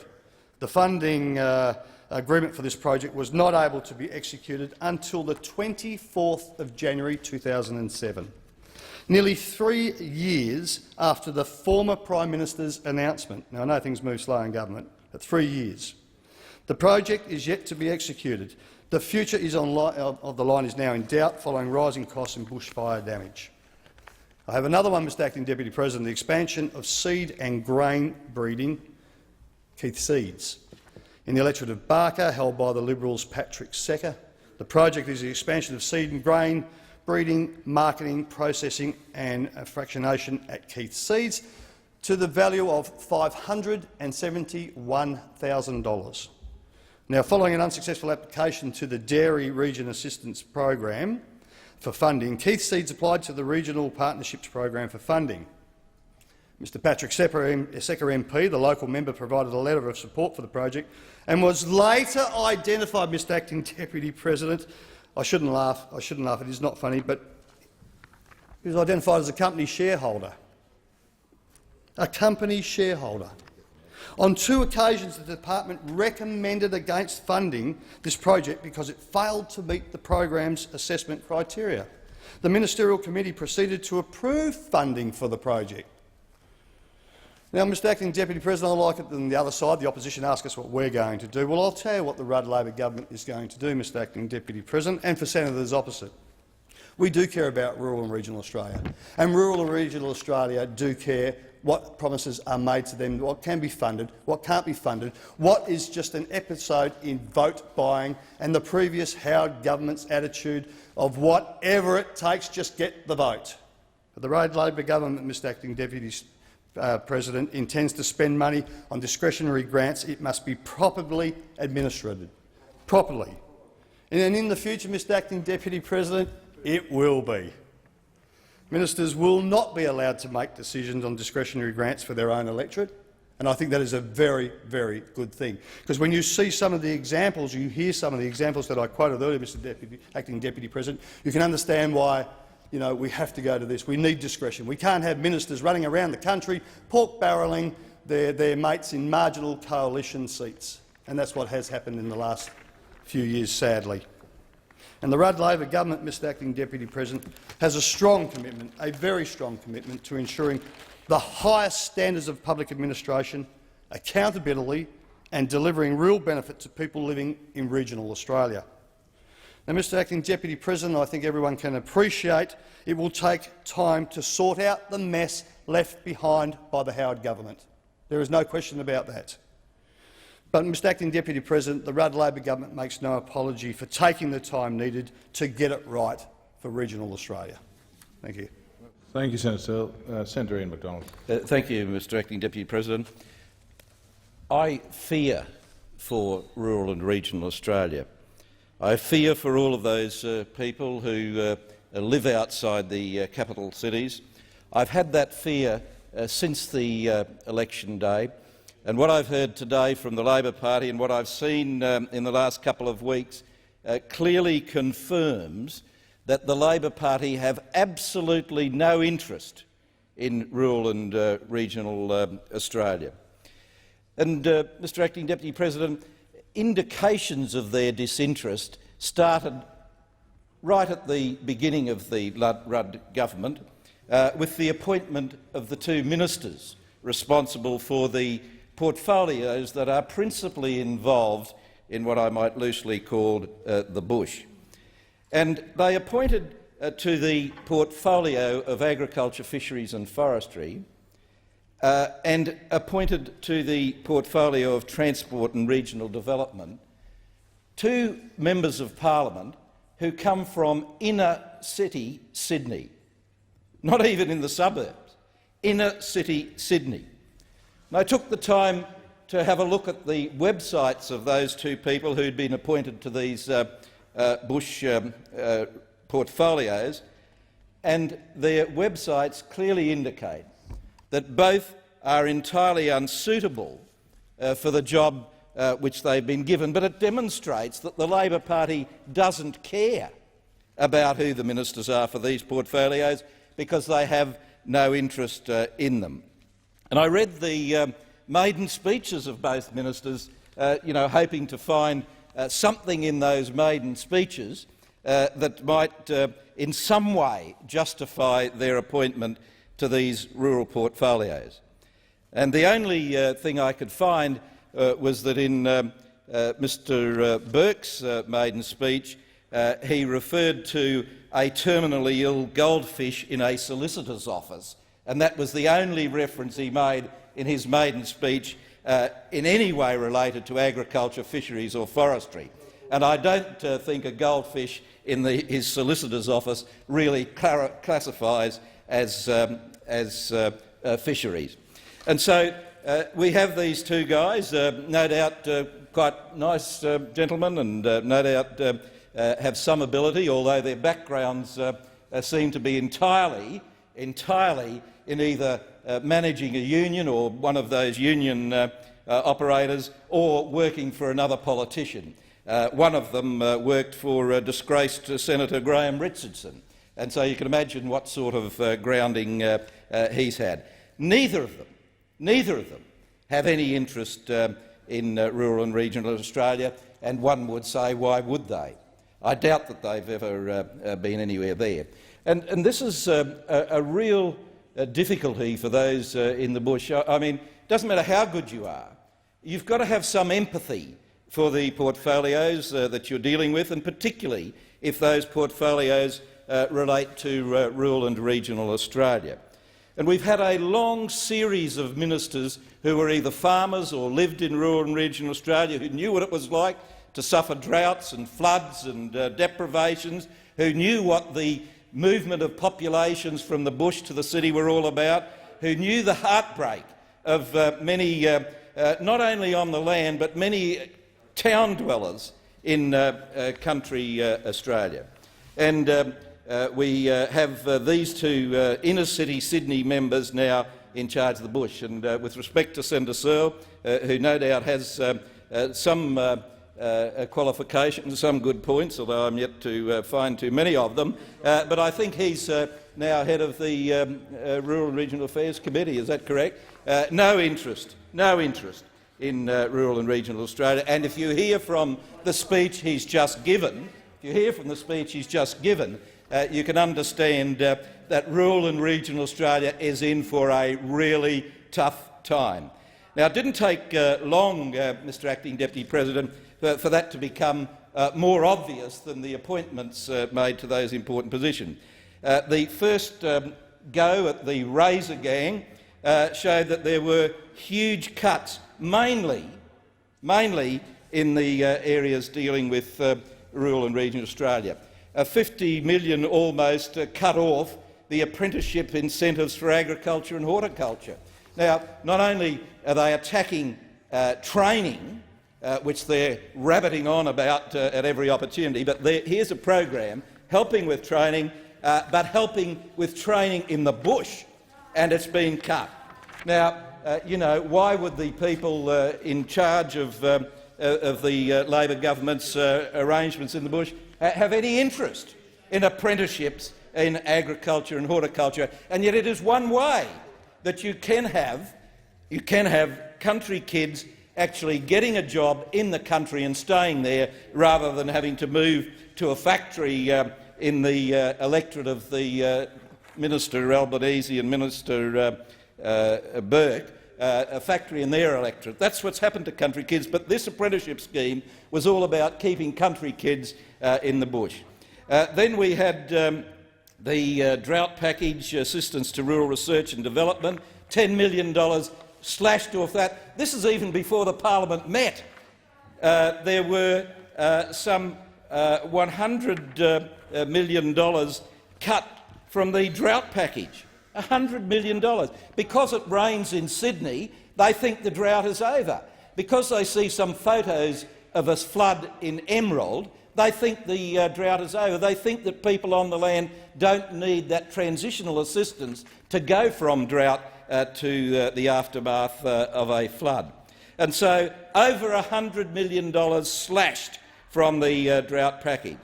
Mr Acting Deputy President, the National Plan for Water Security, the Murray-Darling Basin Authority, $45 million just slashed off that. And the Department of Meteorology, the Bureau of Meteorology, an excellent organisation doing a hell of a lot of good work, which I don't think the Labor Party understand, a reduction in departmental funding of some $5 million.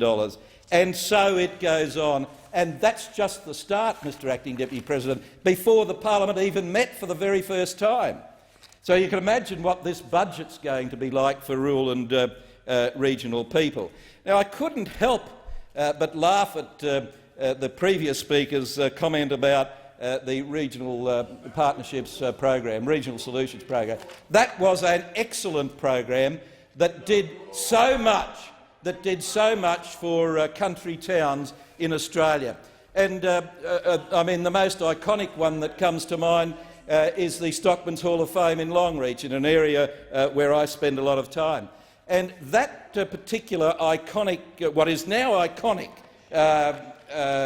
building and centre really has put Longreach on the map, and not just put Longreach on the map as such, but has meant jobs in Longreach. It has meant other activities, other businesses come into that town. And so that particular program spawned the Stockman's Hall of Fame, and we've upped it over a couple of years.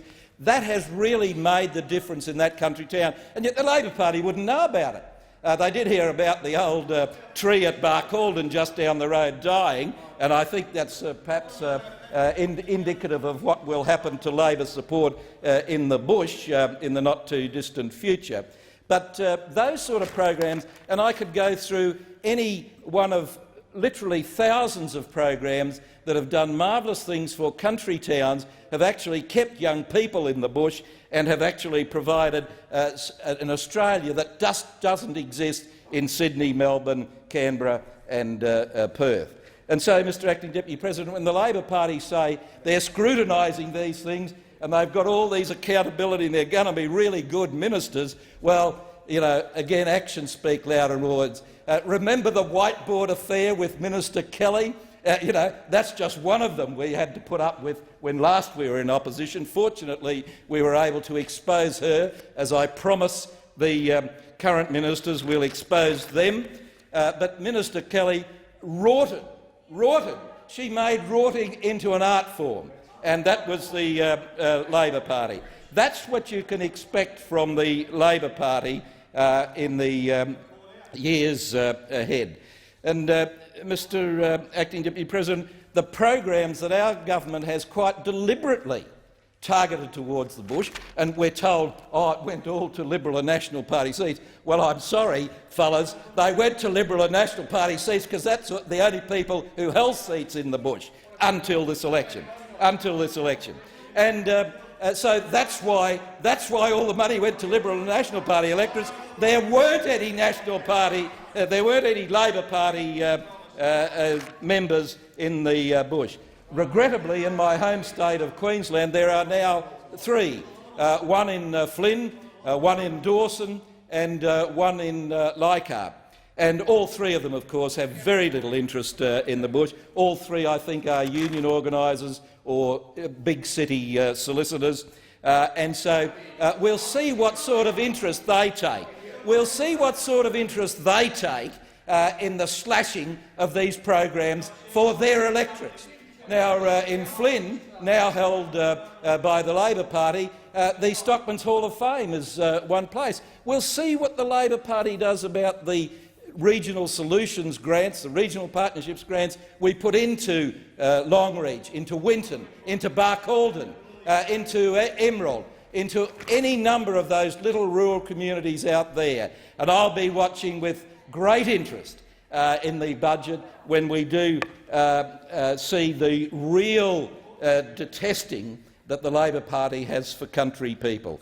I do fear for the bush, Mr Acting Deputy President, but I know you and other colleagues on this side in both the Liberal and National parties will be doing whatever we can to make sure that the bush is not forgotten under the Labor government, as it was in the Hawke and Keating governments. But it's going to be difficult. But I can guarantee the people of rural and regional Australia that those of us in this Senate, Senator Boswell, Senator Joyce, Senator Nash, Senator Adams, all of us, Senator Heffernan, all of us who have a real and genuine commitment to an interest in the bush will be doing our best to stop the Labor Party slashing its assistance to the bush as they've done in the past. Senator Hutchins. Thank you, Mr Acting Deputy President, and I welcome the opportunity this afternoon to speak on this resolution. The problems in country Australia are not new, and any of us who have travelled through them are well aware of a number of the significant ones that are there. I can't say that I come from rural Australia, but I certainly come from what might be called regional Australia in the west of Sydney and the Blue Mountains. And I have for some years looked after coalition-held seats in both the North Coast and in Western New South Wales.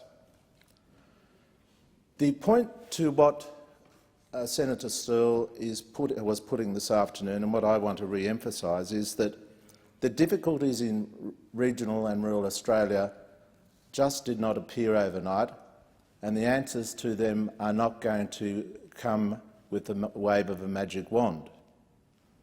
I don't doubt Senator McDonald's sincerity in what he said about what he believes to be maybe our failings in the past.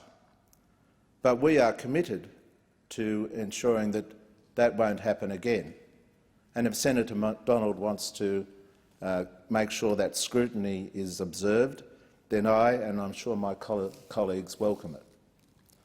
The difficulties in regional and rural Australia are not, as I said, new. Only this morning I received an email from a Labor Party branch member in Wilcannia who was reminding me of some of the great difficulties that are confronted by Australians that live outside the major centres. He emailed me about the ageing population in that town. He talked to me about, as have many others, about how young people are leaving the towns because there is no work or opportunities for them, and how indeed now that is a problem because there are no skilled or unskilled workers left in the towns to do the jobs that are necessary not only in the towns but on the rural pursuits. And indeed the difficulties confronting our regional and rural Australians in the health field as well, where they have to travel long distances to go to hospital because the hospitals are not just available there. Now, I said these are not new problems, and we do not have the magic wand at the hand to correct them overnight. But indeed we are committed to pursuing that, to make sure that every Australian is treated equally and has the same access to services, whether they be living in Sydney or whether they live in Wilcannia. So I am disturbed about the level of anger that Senator McDonald put towards us over here in his speech this afternoon. Senator Sterle raised a number of significant points in his contribution. The fact that the coalition, in their last few short months in government, or few years in government, decided to treat with contempt what they see as their own natural party base by the way they use these rorts in the regional partnership schemes is a disgrace. I highlighted to you earlier, Mr Acting Deputy President, the difficulties that you and I know are confronting our state. But where was it in the previous government? Where was their solution to these difficulties? I have here, and as Senator Sterle has outlined, we know exactly what you thought of what you see as your natural constituency. You thought you had to buy them, and you did it in a really crass way. I remember seeing a film some years ago with Paul Newman, and it was about a governor of Louisiana called Earl Long. And in part of the film, this part of the film is that there's... Tell me who the film is. Anyway, the film is about there's a nice paved road in this county, then it's a dirt road, then it's a paved road again. And this journalist from New York comes down and says to Earl, he says, "Now why are they paved, why is that dirt and why is that paved?" And he said it's simple. He said, "That county that's got paved roads votes for me. The one that doesn't have paved roads, it's got a dirt road. And until they vote for me, they're going to have a dirt road." Now that's the way it appears to many of us in the Labor movement and the Labor Party that you have treated your natural constituency for some years. that you took them for granted, that you thought that they could be bought with beads, and that you never actually went to the heart of some of the problems confronting regional and rural Australia. And that is why you got it in the neck at the last federal election. Because, Mr Acting Deputy President, you would know as well as I do the number of these rorts that were carried out very quickly in that last period. In fact, as I understand, between 3:25 p.m. and 4:04 p.m. in the afternoon of the 31st of August 2004, the then Parliamentary Secretary for Transport approved 15 projects in the government's regional partnership programs.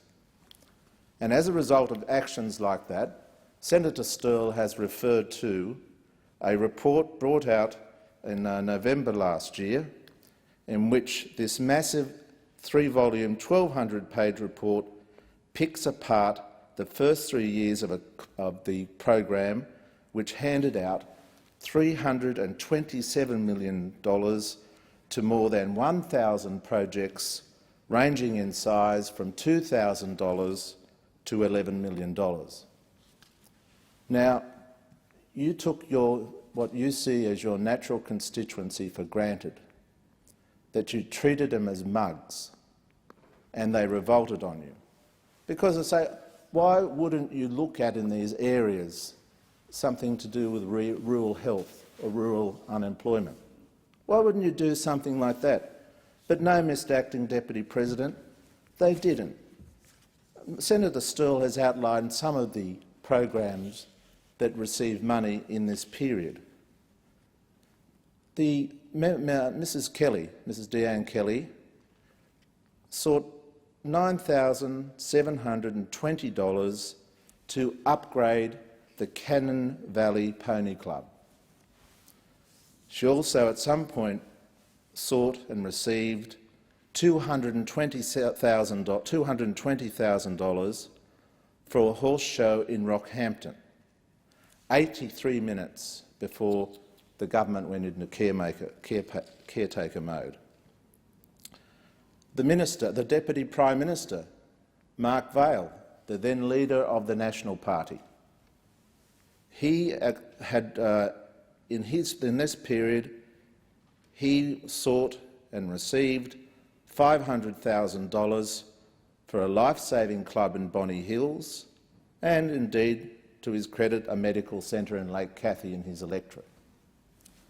In fact, in the seat of Hume, and I appreciate Senator Stevens bringing this to my attention, Albie Schultz, the member, promised $800,000 to the Anglican community for repairs and restoration of the cathedral in Goulburn, and he announced in the local paper that he'd got the commitment from the Prime Minister because it would take too long to go through the proper channels.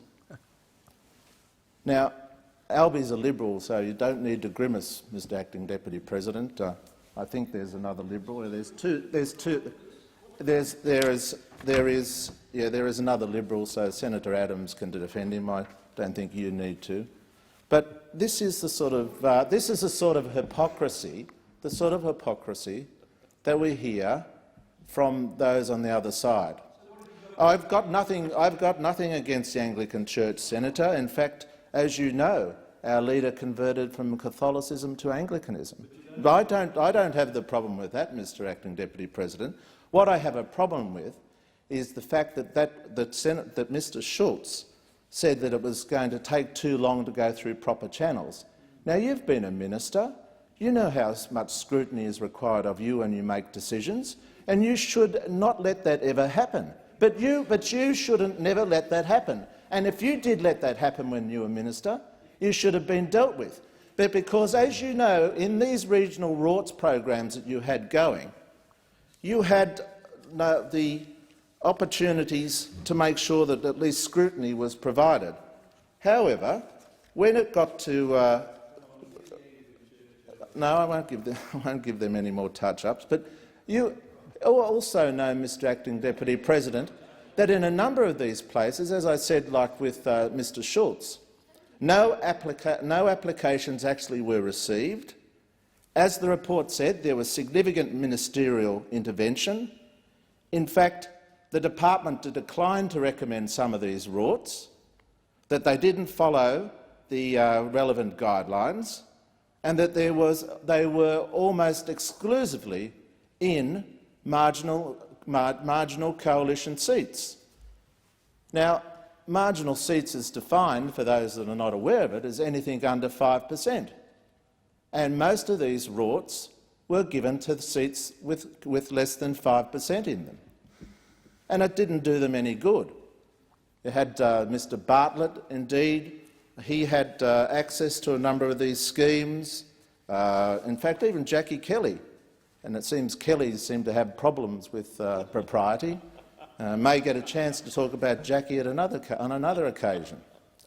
Even she was dipping into the pork barrel.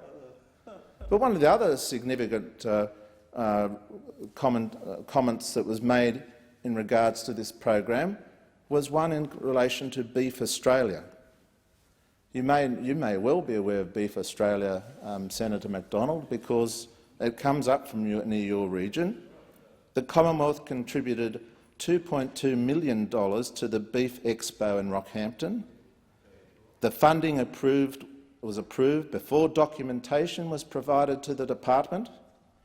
The departmental assessment later undertaken in only 6 days. There was no regional office assessment, and a number of the partners in the project were not identified on the application. Surely you can't be proud of this sort of activity and scrutiny by the party that was in government at that period. You should not be proud. I mean, this is a terrible thing to do, to have it being done by this way. And as I said, considering that what we all know are the difficulties confronting our fellow Australians in regional and rural Australia. But let me just go on for a little bit more. There is another one mentioned called country homes and cabins. Now, this again comes from your state, Senator MacDonald. This is a production of a facility in central Queensland for the production of relocatable houses. Firstly, it was initially not approved. It was approved. Secondly, it was approved after representations from the local member. There was no evidence the applicant had ever been provided with notice that their application had been denied. The federal member acted on advance notice when requesting the review, and the shortcomings were identified in the original DOTAR assessment, and it was not addressed. Now, again, how can this be a way to conduct government? And no wonder, Mr Acting Deputy President, the people of Australia turned to the Labor Party on the 24th of November last year, because indeed the coalition has lost its way. We are all well aware of how the divisions within the coalition throughout the country, and some steps to try to rectify them. In Victoria, it appears they're trying to get back onto tours, but I can't see that happening. And I don't know if there's no Victorian speaking. In Queensland, we all know that they've been at each other's throats for years. All 5 of them. No, there's only a few left. In New South Wales, they seem to have a bit of a relationship, but again, like the National Party federally, they're declining and rapidly. They don't exist, and I don't think they're represented in parliament except for a bloke who sits with the Labor Party in cabinet in South Australia. That's the National Party, or he did. Now and then in Western Australia, they don't know that they've got parliamentary representation here at all. And Tasmania? Yes, Senator Josh. I think it'd be fair to say that the person he's referring to is not a bloke, it's a woman, and I think that should be improved. Also, your first quote, it wasn't Earl Long, it's actually Huey B. Long, but I'm just helping him out here. This is no point of order. No point of order, Senator Joyce. Just if I've offended the lady, I do withdraw my comment. But also, Senator, You're incorrect. Earl was Huey's younger brother, and after Huey got assassinated, Earl took over. Well, Huey went up into the Senate, and Earl took over as the governor. I just say that the coalition is indeed probably in its history books, particularly the National Party. There seems to be all these attempts to have some sort of marriage effected, but people in the National Party are resisting it because they believe that that will inevitably lead to their decline because of their identity. Some people say, actually, Mr Acting Deputy President, that in country Australia, that if there is no National Party candidate to vote for, then those people will vote Labor. And why is that? It's because once upon a time that great party, not that I've ever voted for it, but that great party, once called the Country Party, used to represent regional and rural Australia. Now where are they? Where are the National Party now, Mr Acting Deputy President? Very few of them left in the House of Representatives and very few of them left in here. They have been abandoned as they have abandoned their natural constituency. And they have turned now to the only party that will look after their interests, that will make sure that they have the access to services so long denied to them by those in the coalition in power. We are the only party that is able to look after them. Our people are now, including Senator Stevens, here who is a farmer. I noticed you didn't mention a number of our people in the front bench who have a regional and rural background. So these people are there and they are going to look after the interests of regional and rural Australia. And as I said, Mr Acting Deputy President, to your namesake, that if he wants to make sure that we do that, I invite it and welcome it, because these people are indeed entitled to services as much as all the rest of us are. And over the years, this hasn't been available to them. We may have failed them as well as you have, but you indeed failed them significantly, because you thought it was more important for a pony club canteen than a medical centre or to improve rural health. Thank you. Senator Boswell. Thank you.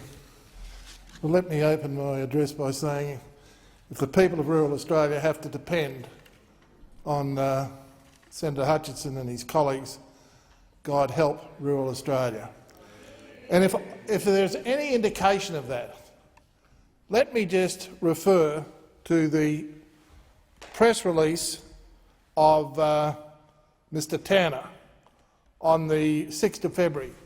The writs for the candidates were hardly dry, and the government hardly declared a government, and already, or just immediately after that, a press release comes out and says we're going to cut $640 million in government spending, including $243 million in 2007 and 2008. So immediately I smelled a rat, a big fat rat, a big fat Labor rat, and I went to the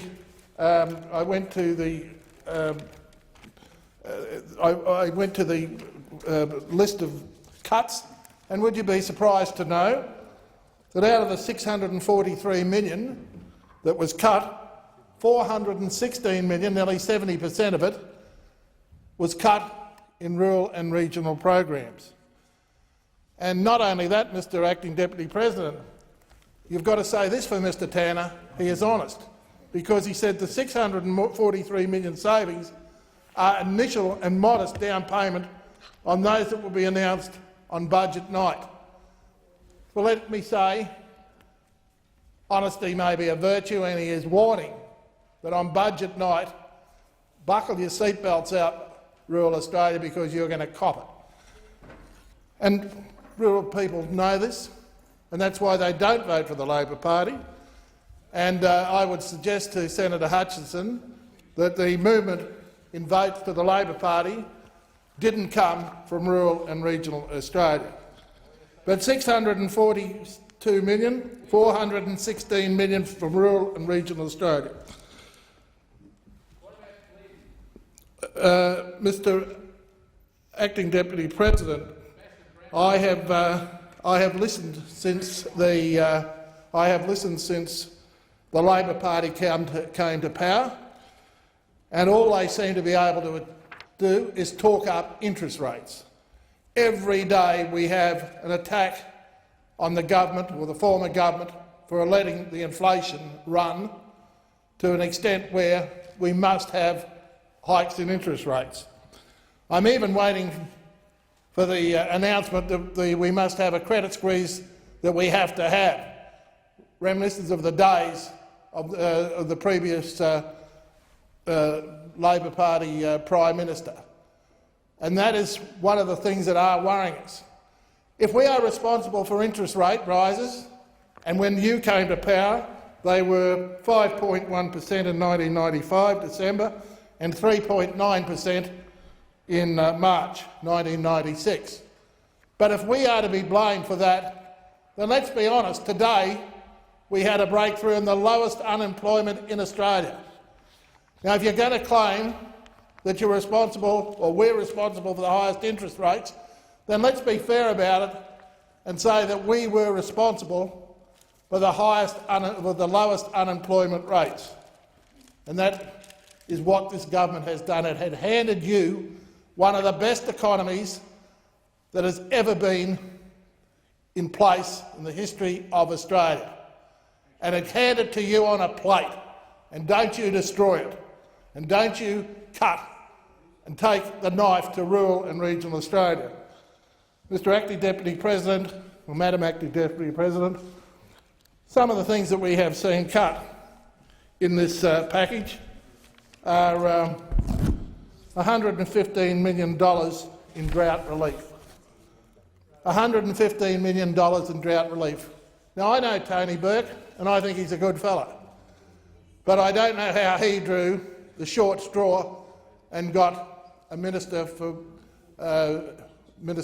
Primary Industries, because he doesn't understand it, and I wouldn't expect him to understand it, because he comes from right in the middle of the city and he hasn't had any experience. And I bet he got a shock when he read in the paper that he had something like $400-odd million cut from his department.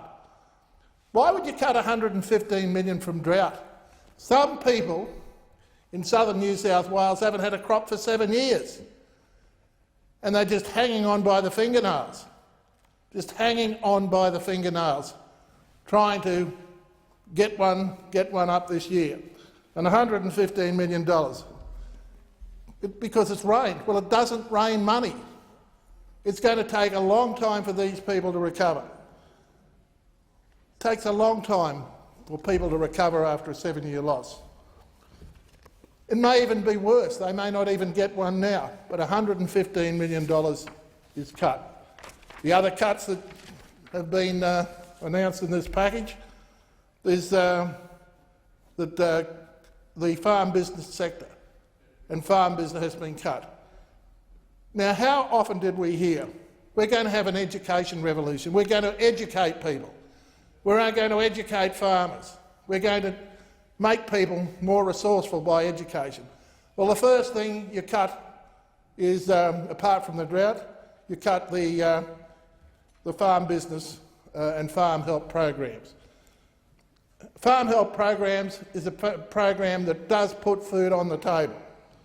Farm business provides training for farmers and workers for primary industry.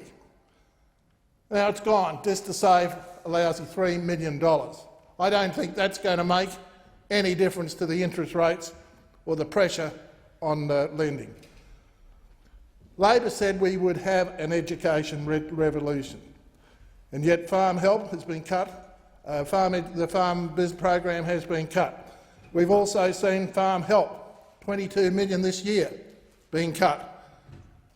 That farm help is literally so important for people that don't have any access to any money at the moment, and it gives food on the table.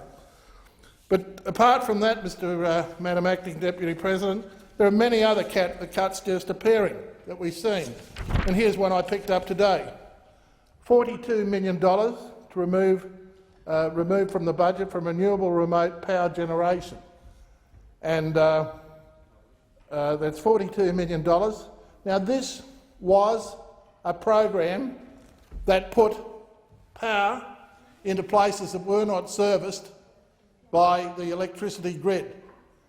And it was a program that we had out there, invested in 2007. We had an additional $123 million, and we put around $328 million in that program. That, by the way of solar power, gave access to lighting and generation to properties that were off the grid. Now, I don't know what they're expected to do. You could argue that the Labor state governments should look after them and should provide them with access to power. But unfortunately that isn't the case, and that's many times we have had to step in as the federal government and replace the services that were due to the people in rural or regional Australia. Not that we were responsible for them, but the only way they were ever going to get them was if this government stepped up to the plate and made it possible for those people to access some of those services. And one of the ways we did that was through regional partnership programs. Now, I was a senator that represented a number of electorates. One of those electorates was Capricornia. It was a Labor electorate, it was a regional electorate. And I can say, without a word of a doubt, that region or that electorate was able to access many, many, many programs. And if I had known this resolution of the Senate was going to be turned into an attack on the regional programs, I would have been able to prepare some of the initiatives that did take place in some of these Labor seats and these non-Labor or non-coalition seats that I was the senator representing. And I can tell you that there was no reason, or there was no discrimination. If a seat was regional, it didn't matter whether it had an independent or a Labor person, a Liberal person, or a National Party person representing that seat, it got the same access to these programs. And we were able to put in many programs that provided employment, jobs, and I can nominate many that I thought were absolutely brilliant programs. One in little town of Wowan, little town that lost about everything, still had a service station and a pub, but didn't have any community centre, didn't have anywhere for the doctor to come or the dentist to come, or any other thing to take place in that area. It had nothing there, and we put in a building that could be shared by all people that wanted to access and offer delivery of the services in that particular one, in that particular small town of Wowan. But that was only one of many, many programs that we put out. They were great programs. There's one in Blackhall, a fantastic old people's home. We topped up. The people were able to, in Blackhall, were able to go out and collect money from the graziers, from the townspeople, and they built this wonderful old people's home, retirement village, by donation. And then they needed about $300,000 to top it up. This program was millions of dollars worth, and we've topped it up. The people of Blackhall didn't have to move away, or their old people didn't have to move away. They could stay in their retirement village and then move on to higher care because programs such as the Regional Partnership Program. Now, this didn't happen just in National Party electorates or Liberal electorates. It happened in all electorates in regional Australia. And it's all right to come in here and criticise that and draw the flack away from the cuts that this government has made in regional and rural Australia in the first 2 weeks. Now, I'm frightened. I'm like Senator McDonald. I'm frightened of what's going to happen. I knew what will happen. And to be honest, Mr Tanner has warned us what's going to happen on budget night. I think it will be a holocaust for rural and regional Australia. Madam Acting Deputy President, I believe that we have seen the government in its initial 2 weeks or 2 or 3 weeks take out the axe to rural and regional Australia. And I hope and I pray that this is not the forerunner of many more cuts, although I fear that it will be. Thank you, Senator. Senator Sandy McDonald. Thank you, Acting Madam Deputy President. Well, I rise to support this motion because the fear of God has been put into a section of the Australian community least able to defend its economic future, and that is regional Australia. And I don't for a moment resile or apologise for the Coalition's record in government and its response to the needs of regional Australia. To pick up on a couple of things that my good friend Senator Hutchins said, look, he made the point that more assistance was given to coalition seats. Well, the reason for that, of course, was that there were, certainly before this election and even now after this election, far more regional seats held by coalition members. And I've seen the statistics, and like Senator Boswell, I wish I'd brought the information in with me, but I saw the record in the last period of government, our last period of government, where very clearly, statistically, Labor seats benefited from these grants just the same way as our seats did. We invested record amounts in local roads, in rail networks, in schools, measures to address skill shortages and to sustain the natural resources of the country. The strong economic and financial management of our government enabled us to invest in these important areas. It wasn't until we'd balanced the books that we were able to spend the money that was needed to rebalance the economic prosperity and opportunities between country and city. And if I can remind the Senate, because sometimes these things are forgotten, and we're certainly not in a position to write history anymore because we're no longer in government, that we inherited a $96 billion debt from Mr Keating and Mr Hawke. We created in our period of government 2 million jobs. We cut unemployment to the lowest levels in 30 years.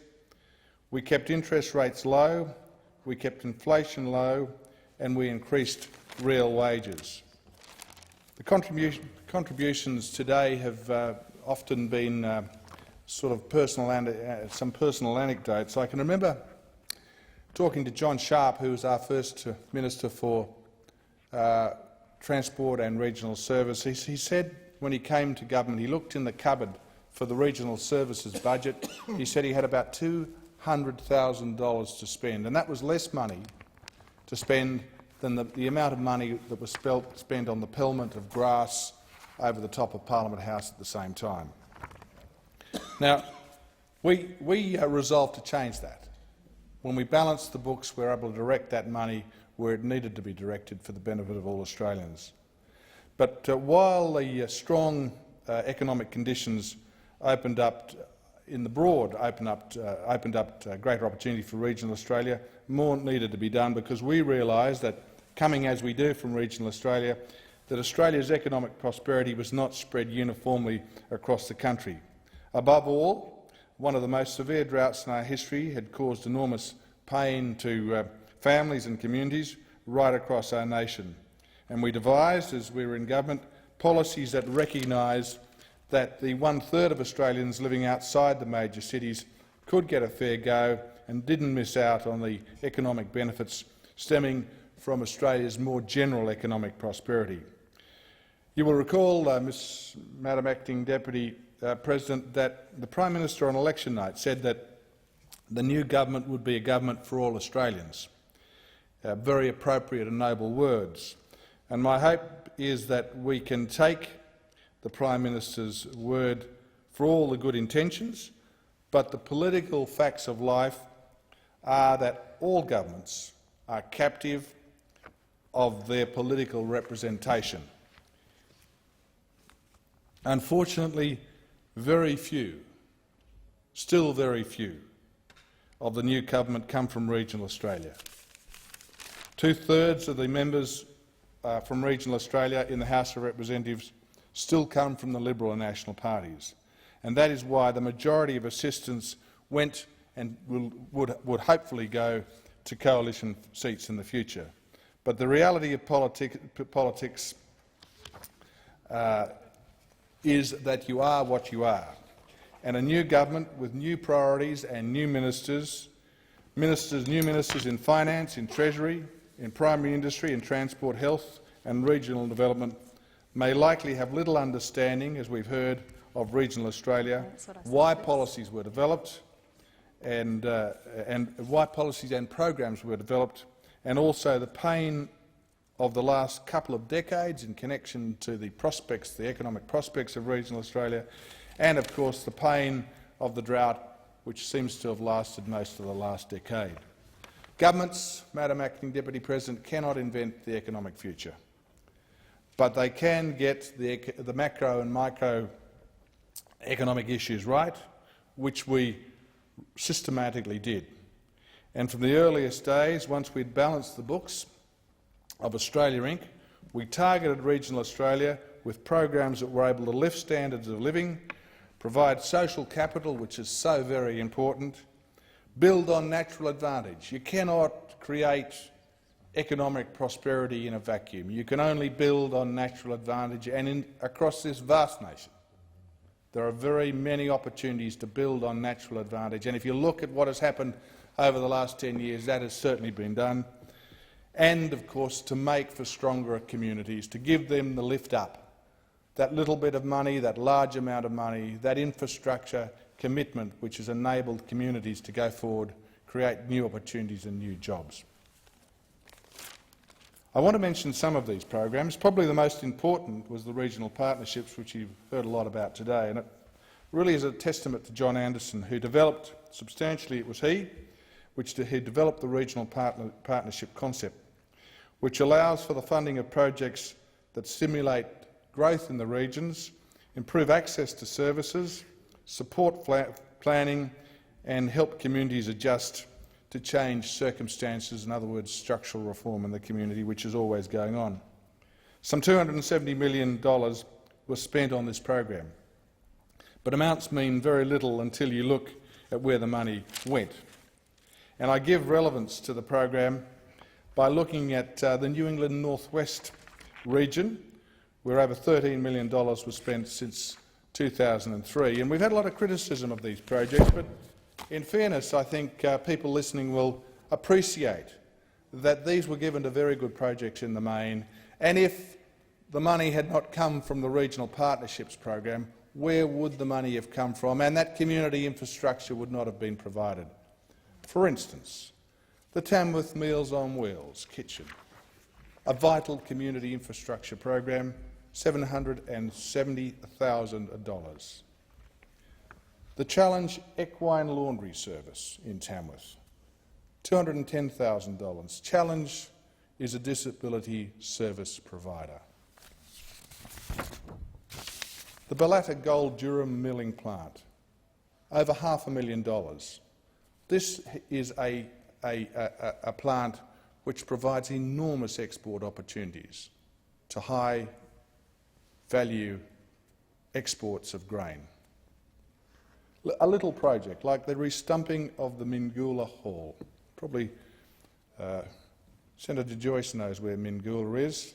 Just a little project, just over $7,000 for the Mingoola Hall. A little community that would never have been able to raise that sort of money. And given, of course, in the seat of New England, which, quite frankly, we would love as a National Party to win, but with every realisation that the sitting independent was likely to be successful. Hardly a political decision. Warialda, a technology CTC there, $6,000. Tenterfield, the multi-purpose centre there at $55,000. A big project, the Moree Plains Gallery Art Precinct. You know, we're very keen on the arts in the National Party. $269,000 for the Moree Plains Gallery. Of course, these projects went far wider than simple community investments. A regional GP access centre in Tamworth, the Peel Healthcare Centre, which provides GP the home for GP practice in Tamworth, $215,000. Tamworth, a very large regional city with a very large hospital and public health infrastructure and private health infrastructure. It needs GPs, and we address that through the Regional Partnerships Program. And I congratulate, whilst I'm on my feet, all those people who were involved in the Regional GP Access Centre in Tamworth. The National Equine Livestock Centre in Tamworth, over $6 million for that. You know, this is a project that has not just national, thank you Senator McGorran, we fought very hard for it. It was not just a national, provides not only a national focus for Tamworth and the livestock industry, but it provides an international focus. And long after we as politicians and senators are dead and gone, this will provide jobs and opportunities for many Australians, for a vital lifeblood industry to Australia. The Glen Innes Learning Centre, $300,000 for the Glen Learning Centre to provide opportunity for higher education to a large provincial town. The Mungandai Rural Transaction Centre. I don't know if any of you have been to Mungandai. I know Senator Joyce has thought very highly in Mungandai. But, you know, $300,000 for their Rural Transaction Centre, giving them access, making their geographic position really unimportant in so many ways for them to carry out their business. And of course another little one, and I've got a whole host of them here, this is the last one I will give. I'm just trying to give a flavour of the type of grants that were provided under this program. The Spring Ridge Community Hall Kitchen, which is also doubles as a childcare for that little community in the northwest of New South Wales. Look, you know, to say that these projects were not valuable and worthwhile is one thing. They were very valuable and worthwhile, and furthermore, they weren't funded by any other method. They weren't. And when we came to government in 1996, these sorts of projects were not funded. And it's one thing to say we should review them, and I understand a new government wanting to review programs, but I think it's pretty tough that the first announcement my good friend, the new Finance Minister makes, Lindsay Tanner, that $640 million is going to be taken away from regional Australia, at a time when a government comes in and finds a surplus of maybe $18 billion. That's the projected surplus of $18 billion. It may be more than that. I mean, if you look at what as Treasury has done over our period of government that is, Treasury was always out in terms of what the projected surpluses were. We always had far higher surpluses, so I expect, despite certain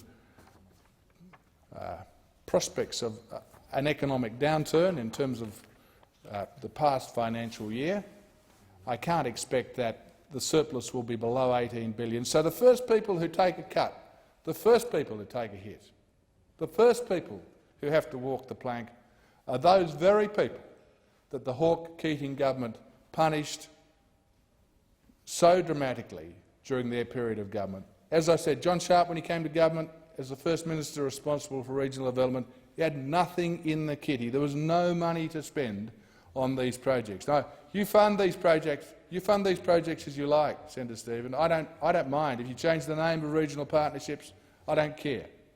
But the point is that these are valuable projects.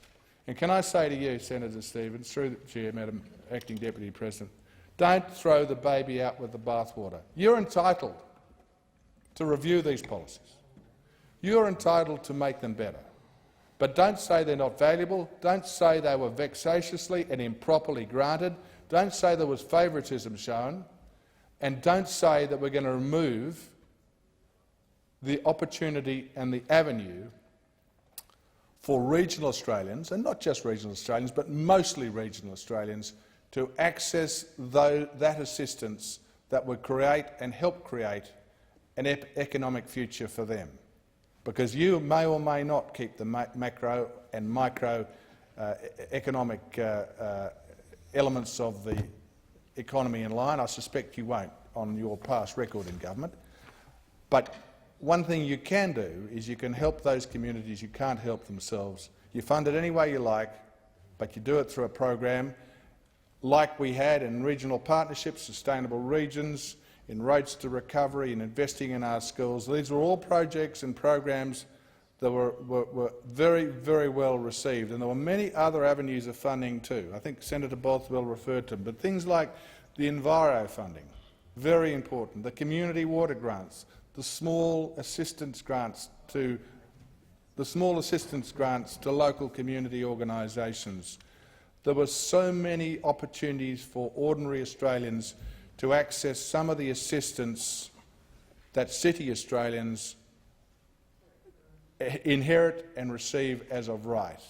And I think it's a little churlish and a great mistake to say in your first announcements about prospective budget cuts that regional Australians, the least able to defend themselves, the least able to look and develop economic sustainability, they'll be the first to take a cut. So, Senator Stevens, you're the representative of the government here today, through you, Acting Madam Deputy President. You take this message back, because you are a fair person, and I know that you would understand the priorities and needs of regional Australia. You can do and say what you like, but just don't cut these opportunities out of the mosaic of economic management that this nation requires from its new Labor government. Thank you, Senator. Senator Joyce. Thank you very much, Madam Acting Deputy President. I'd like to support this motion and start with the justification, and possibly a moral justification, of why these projects are relied on. If we take any person who lives in a metropolitan centre, if we were listening to them today, if we asked them to go and stand on their roof and look in the 10 square kilometres that surrounded their house and add up the amount of public spending in infrastructure they would find, the public hospitals, the roads, the bridges, the childcare centres, the ports, the airports, all that it is manifest in those metropolitan environments, you would find that there would be multiple billions of dollars invested over hundreds of years. That is why people have a tendency to live in those areas, because the public dollar has been spent there and improved the standard of life and the quality of life, so it becomes an impetus and a reason for people to move to those areas. My friend Senator McDonald has mentioned Mungandai. If you went and stood on the same roof in Mungandai and looked 10 square kilometres around, I think you'd be quite surprised what wasn't there. You'd be probably looking at hundreds of thousands of dollars of public infrastructure spending. And so there is a manifest inequity between the two areas, between the quality and the access that one person has to the public dollar and the quality and access the other person has in the regional area to the public dollar. Therefore, it is a responsibility of the government to address those inequities, and in not so much a grand way, but at least in a way that reaches out to them in some manner or fashion and says, we recognise this inequity and we try to deal with it in any way we see we can. And it is, as Senator McDonald stated quite well, rather churlish that with the reflective dividend that has been presented to the incoming government, in approximately $18 billion, that we make this statement of around about $400 to $600 million in cuts. And to put it for the people of Australia in a way that can be understood, the Australian government spends approximately $700 million a day on public spending, about $700 million a day. So in essence, regional Australia is less worth than a day out of 365 for the incoming Labor government. It is worth less than a day. These cuts, to be completely frank, are tokenistic but nasty. Tokenistic but nasty, and make a clear statement about what this incoming arrangement is. And if we even look at the metaphor that these cuts make, they really put a whole sort of parody into what the Labor Party says it stands for. Because the Labor Party says it stands for infrastructure. They talked about bottlenecks. They talked about the things that affect productivity. But it is absolutely fascinating to see that they're cutting the money for the Auslink inland rail, so that we can once more go and clog up the coastal roads and clog up and deal with the bottlenecks in the ports by cutting the mechanism that's actually going to alleviate the problem. This Labor government says they're about water, but they're about to axe $45 million from the Murray-Darling Basin area. This government says they're about communications, but they're going to axe broadband now. They say they're about the worker, but they're going to get rid of the Rugby League Hall of Fame. And as someone who played rugby league in the past, it's not a major issue, but it is something that there's a lot of people around this nation who do have a sense of connection to the game of rugby league and would like to see things like that sort of maintained. The allegation is always placed, and I always remember that this is a program for National and Liberal Party seats, but I remember clearly taking on Senator O'Brien and estimates as they axed money as they wanted to question and I suppose will axe money for dental clinics in areas such as the Tweed. This is a statement about Labor's belief on the preservation of the family farm. We know that out in the regional areas you can get rid of all the packages, you can let the family farm disappear, you can incite and bring on corporate agriculture in Australia, so that one of the last attachments of the Australian citizen to actually have their feet on the ground and own the country that they live on is made harder and more difficult. And the way you do it is you start to take away the services that are provided for those people in those regional areas. And you start to make it such that it becomes difficult, some would say near impossible, for any person to contemplate going back in the land. Because if you take away the access to the capacity to deliver a package that can deliver better health outcomes, better public service outcomes, even as we were talking about the re-stumping of a hall, you say in every statement of those that you make that I do not want you to live in the country. I do not want you to live in regional areas. And you obviously give the only inspiration is for the person to move where the public infrastructure is spent. There are so many packages. I mean, we go down to Brisbane. We do not complain. Never heard the National Party or the Liberal Party complain about convention centres that were being built, or art galleries, or multi-million-dollar investments in paintings. I imagine these things will go on, but an ability to deliver some form of largesse from the nation back to those who are the most afflicted a lot of times and most marginalised, Indigenous communities. One of the biggest expenditures of these areas in Indigenous communities. What are you going to say to them? That, oh well, you know, we were sorry yesterday, but today we're going to take the money away from you. Your capacity to get access to that money away from you. There are so many other ways that that you could go about with, if you want to make a statement on budgetary measures. There are so many other ways you could make it, I suppose. There's no real reason to make it because you've been left with a surplus. But so what is the purpose of this? Less than a day in public expenditure that is directly trumpeted and targeted against the most regional, the marginalised, the most disaffected already in our nation. What is the metaphor? What is the message that you are trying to send? Except from Mr Tanner, a message of nastiness, a message of unnecessary nastiness. And we can go through some of the others. The drought package. The drought package is still essential because even though, and I acknowledge there's been extremely good rain and the country has been blessed with good rain, it doesn't rain fat steers. It doesn't rain wheat crops. It doesn't rain dollars and cents for the bank manager to collect. These people are still out of cash, and they need to be supported into a cash flow. And unless they get a cash flow, the dynamics of the farm and the business success of their farm will collapse. And if it collapses, it gets sold up, and if it gets sold up, it gets gobbled up by bigger organisations, and you start to get the centralisation of wealth in regional areas. All in all, a bad outcome for our nation. Because one of the primary things that a nation always has done, right back since we had soldier settlers blocks to right where we are now, is try to make sure that the Australian citizen has the right to own land, to own and prosper and live on the land. And it's not something that was invented by the National Party as the derogatory barbs that have been sent from the other side of the chamber.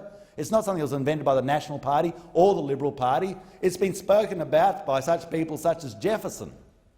The belief of trying to keep the right of your citizen to be an owner and to profit from their participation in the land. And when you, in one of the first statements you make, your philosophical statement is that you disregard that you are moving the nation to a position of centralisation, a centralisation in geographical areas, centralisation in wealth, and that is an inherently unhealthy place for us as a nation to go. So I'm too humble to counsel anybody, but I would love you to draw your attention as to why this position has been made of these cuts, and what is the message it's sending, and where does it lead us as a nation, and what is the outcome if this is the path that you intend to wander down. There are so many things that can be dealt with in an effective manner. These people out in the rural lands are already having to deal with problems such as the over-centralisation of retail markets, such as the drought, such as the problems that have been brought on them by the financial overhang of trying to deal with the fact that they've been in a drought and a period of privation for a number of years. Why was it necessary to do this to them? Why was it necessary to do this as a statement? And what is the real outcome? Is there, because to be completely frank, with the budget that the government has and the money that's spent, this won't make 3/5 or 5/8 of very little of a difference to what the outcome of the nation is. So, I implore you to return to Mr. Tanner and to try and counsel him in some way as to mitigate these effects. I mean, even you look at some of these other things. We talk about trying to reduce the carbon footprint, yet you're removing the ethanol production subsidy. There's $10.8 million going there. We're trying as a nation to alleviate the cost to motorists for the ever-expanding cost of fuel, to try and bring competition into the market, to bring about an alternate product that puts some downward pressure on fuel, to alleviate all those people driving home tonight and possibly listening to this so that they can get a better deal at the pump. A better deal at the pump and a better outcome for our nation. Yet one of the first things you're going to say is we're going to try and destroy any mechanism of an alternate product being produced. Why? Why? The statement, the malicious barb about the ethanol plant at Gunnedah, surely that is a good outcome, to have an alternate source of fuel. 85 cents a litre. 85 cents a litre delivered to the pump. And if you can get 10% of that into every car, that means that every person's budget goes, that 10% of their fuel budget goes down 85 cents a litre. Surely that is a good outcome, not just for regional Australia, but for Australia in general. So why target it? The apprenticeships. We're talking. I know that the Labor Party has gone on about apprenticeships and the lack of investment in apprenticeships. And so one of the first statements they make is they're going to cut apprenticeships. Apprenticeship incentives for agriculture and horticulture, they're cutting them. So this is a parody, a juxtaposition between rhetoric and the reality of where this Labor Party is. And it is a shame. It is unnecessary. I know that conceit and pride will mean that no one will review these. These will go through because they will become core Labor business. And just in closing, I am perturbed by the statement that this is all about certain, conservative members of this parliament, whatever you want to call it, whatever the words that you use, that stacking the seats or however you want to put it. I just want to give you a quote of Mr. Crean's promises during the last election. On a recent election campaign trip to central Queensland, Mr. Crean promised $1 million for the Blackwater Aquatic Centre, $1.7 million for the Hergvale Stadium in Rockhampton, $160,000 for a softball ground in Keele Park, $1.5 million for the Dysart Sports Complex, $1 million for the Winton Dinosaur Project, and $2.6 million for the Tree of Knowledge Centre.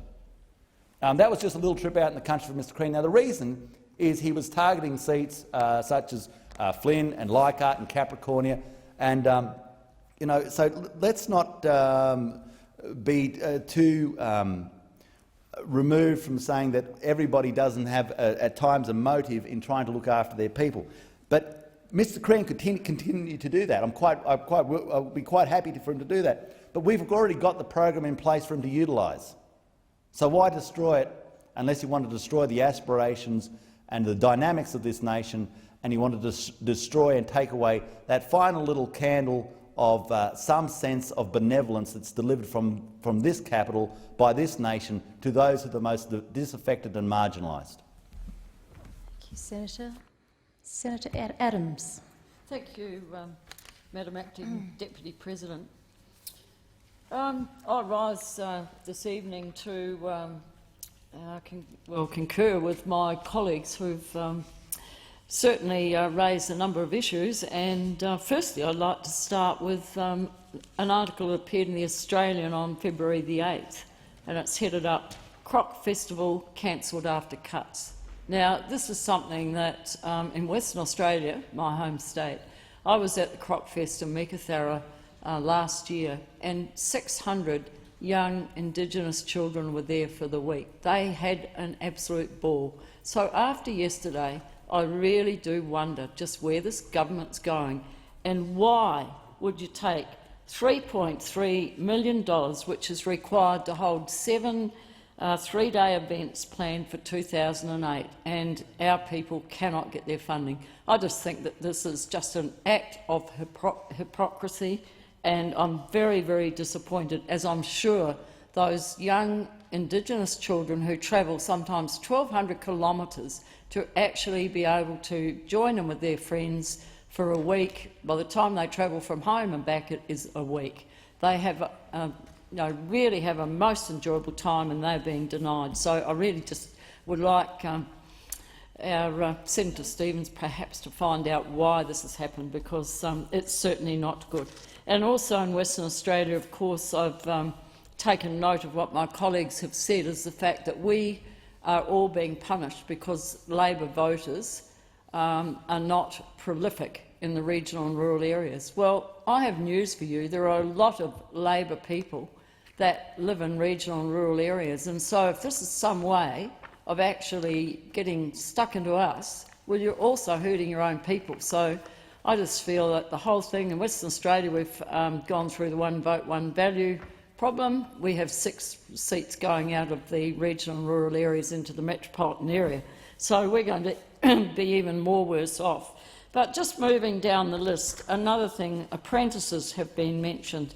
Now, in the rural and regional areas, to get apprentices, and I'll go back to my own state, it is very, very difficult with the huge wages that are being offered in all the mining areas, whether it be down in Ravensthorpe in the south or up in the Pilbara or the Murchison in the north. To have apprenticeships actually being taken up in the rural areas where we have such a shortage of labour, this scheme, $47.7 million of the assistance scheme has gone, and under the incentives that we had, there was an $800 grant for toolkits, which they all absolutely enjoyed, and up to $1,000 to help with training fees. And then to go further, we then have the living away from home allowance of $100,000 being taken out of the budget. Well, that $100,000 could go a long way to helping an apprentice with their travel to and from home, and a lot of them coming from stations trying to get into a regional centre, they really do struggle just with their travel alone without their board and accommodation. So I just cannot understand this. Here you're trying to boost training, and especially trade training places, and you're doing this sort of thing. So that's denying some of these younger rural youth they want to take up an apprenticeship to do a trade, and now there's just no money. Last year, just in our statistics, 50,000 people left the agriculture and horticultural industry as the drought crippled rural areas. And when the drought eases, how do we get those people back? They've had to go elsewhere to get jobs, and they won't come back because the money that they've earned away, they will not be able to earn that when they get back into the rural areas. So once again, we have the problem. The growing regions being abolished, I know my colleagues have already spoken about this, but once again in Western Australia, in rural Western Australia, this was to be a huge benefit for us. We have a lot of sea change and now tree change people. What is happening in the small rural communities that have attracted many, many people from the city to come and live in their their area and the lifestyle, enjoy the lifestyle, those towns just cannot afford the infrastructure to cope with the massive expansion of the population. So once again, they'll be in trouble. The farm biz sector. I'm really disappointed about this because, once again, this is a training thing. It's a jointly funded initiative between the Australian, the state and Northern Territory governments.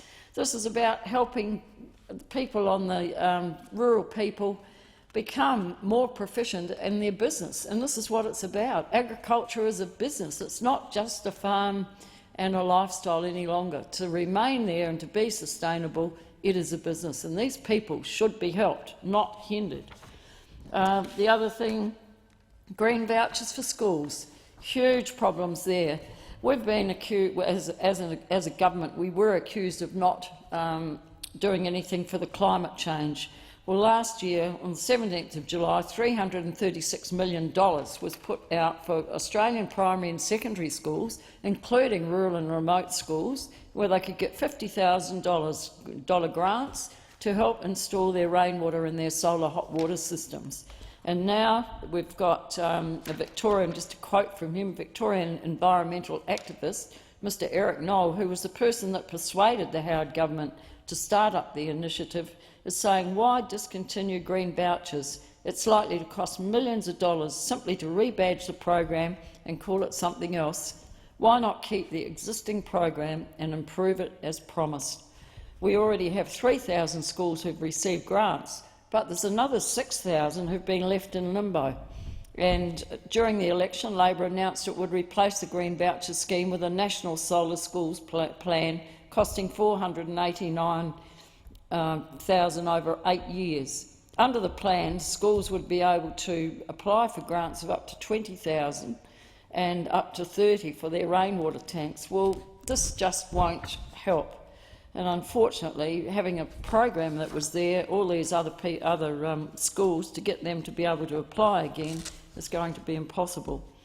The next one was regional partnerships. You've heard a lot about that. I'd just like to I've had a lot to do with regional partnerships and strongly supported any application that I consider worthy in the rural areas of Western Australia, and I'm certainly out amongst the shires a lot, and this is one that's not very far from me at a place called Mount Barker, and it was with the partnership was between the Plantagenet Shire Council, which covers that area, and the Mount Barker Baptist Church. Now, these people have been through quite a lot of negotiations. Their plan and business plan was signed off.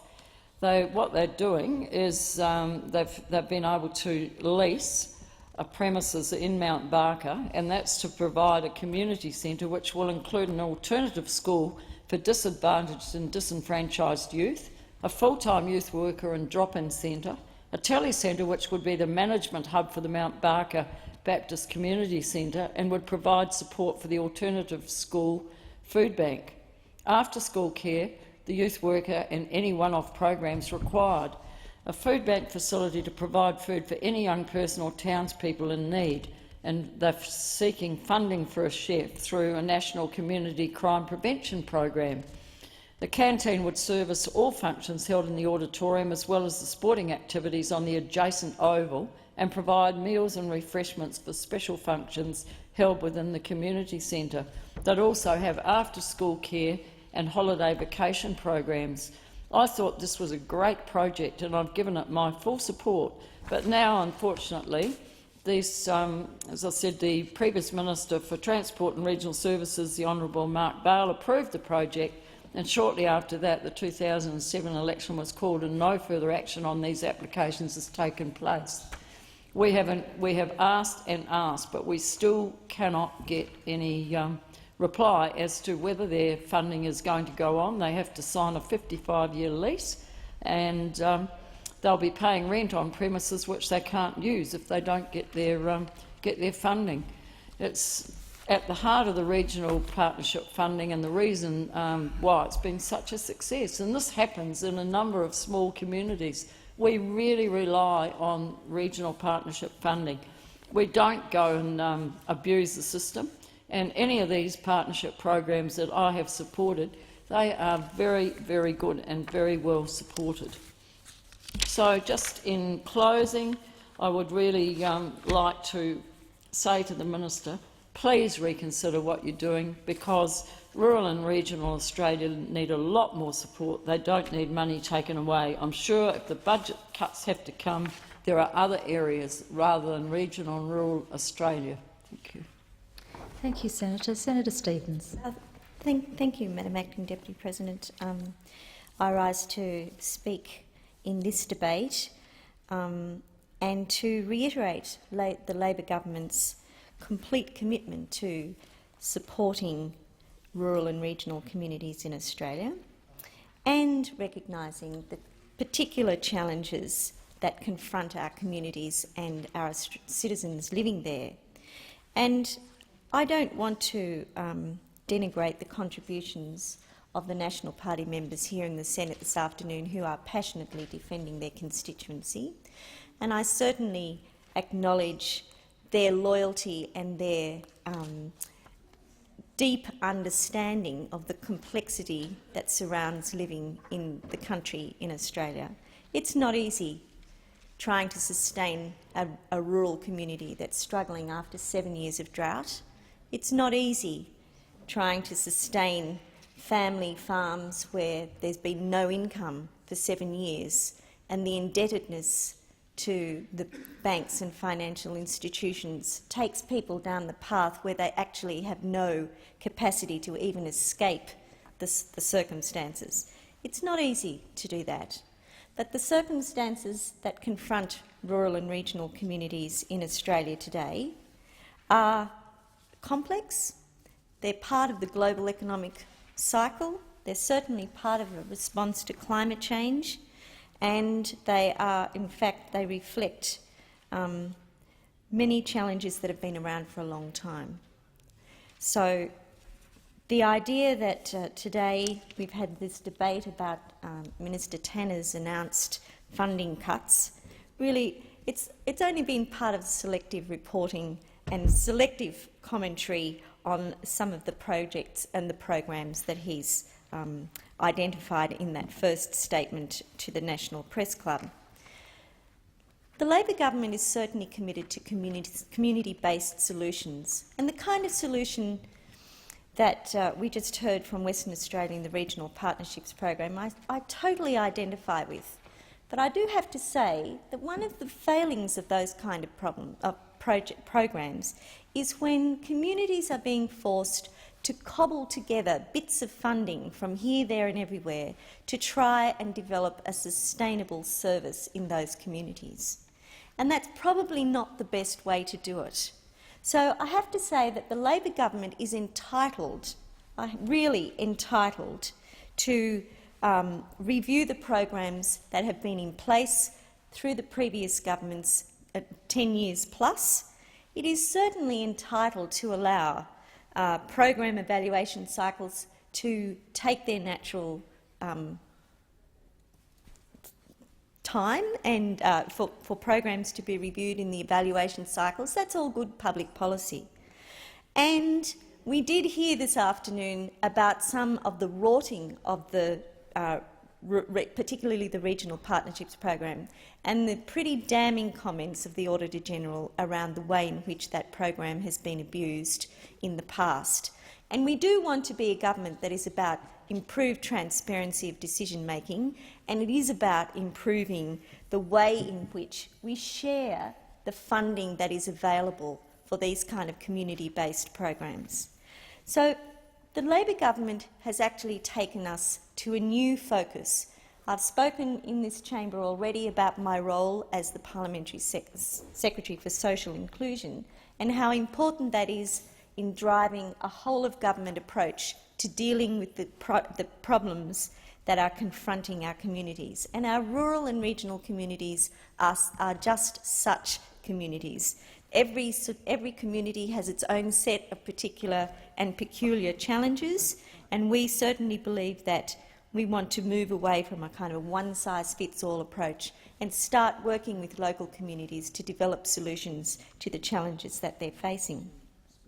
And one of the challenges that we know is absolutely there in rural and regional Australia and the small communities that abound across the country is the ageing community infrastructure, because the community infrastructure, pools and halls and facilities that were built in the Whitlam era and have not had any capacity from the Commonwealth to actually support renewal of those infrastructure. What we're finding as we've been travelling around Australia is crumbling swimming pools, community halls that need re-stumping, as Senator Joyce said, and we're trying to find some new ways that we can engage in community development programs and community funding.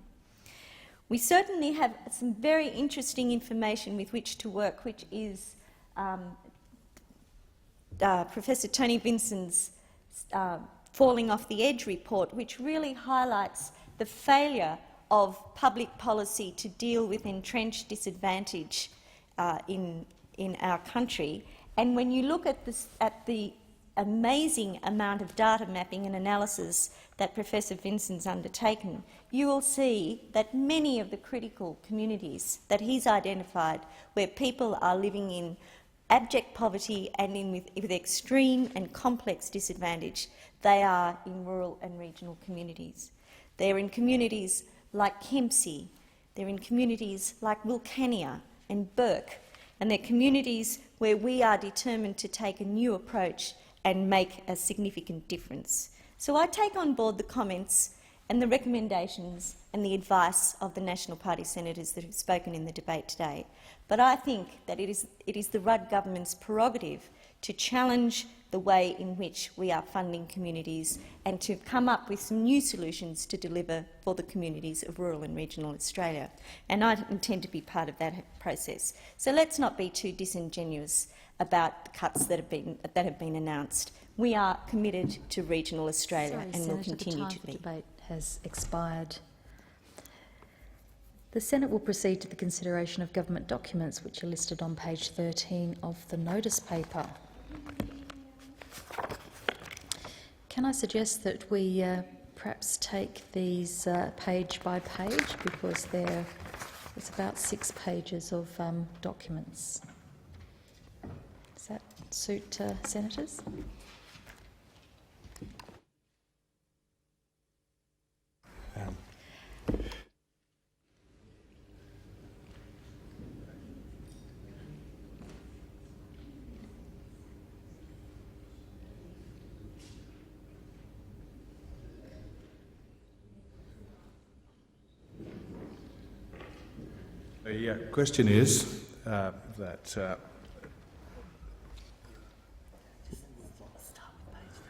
The question is has anyone wished to take note of government reports on government documents on page 13 of the notice paper? There being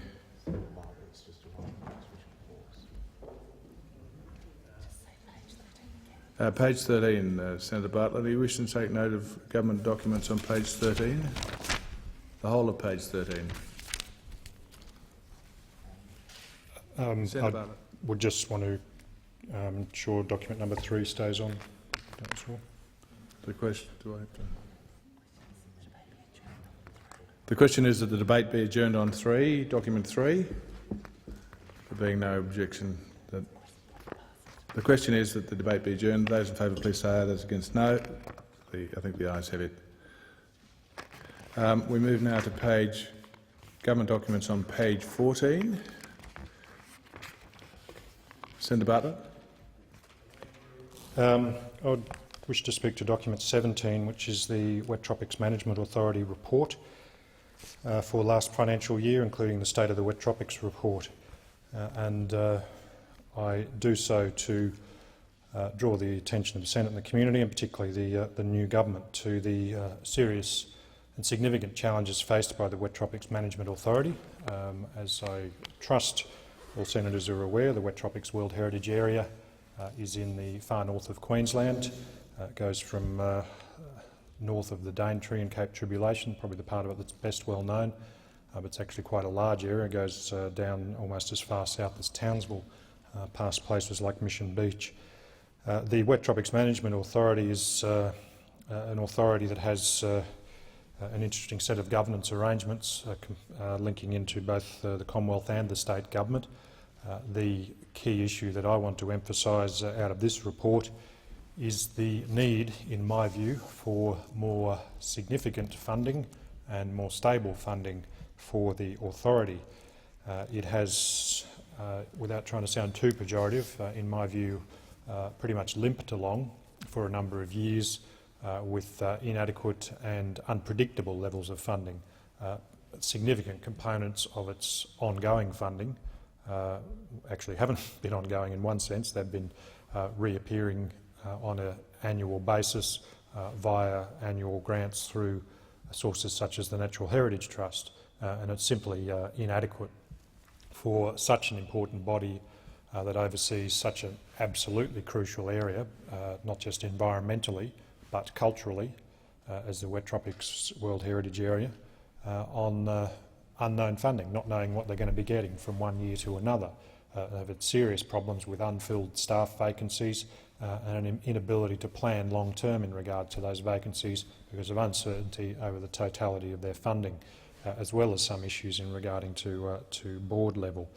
So I'd really urge the government. I presume this area comes under the responsibility of the new Environment Minister, Mr Garrett, and I know he's very familiar with the wet tropics and certainly the Daintree, but I think the wet tropics more broadly, and I'd urge him to look at the possibility of providing more reliable and more significant funding for this authority, and perhaps negotiating with the Queensland Government about some shared arrangements in regards to that funding.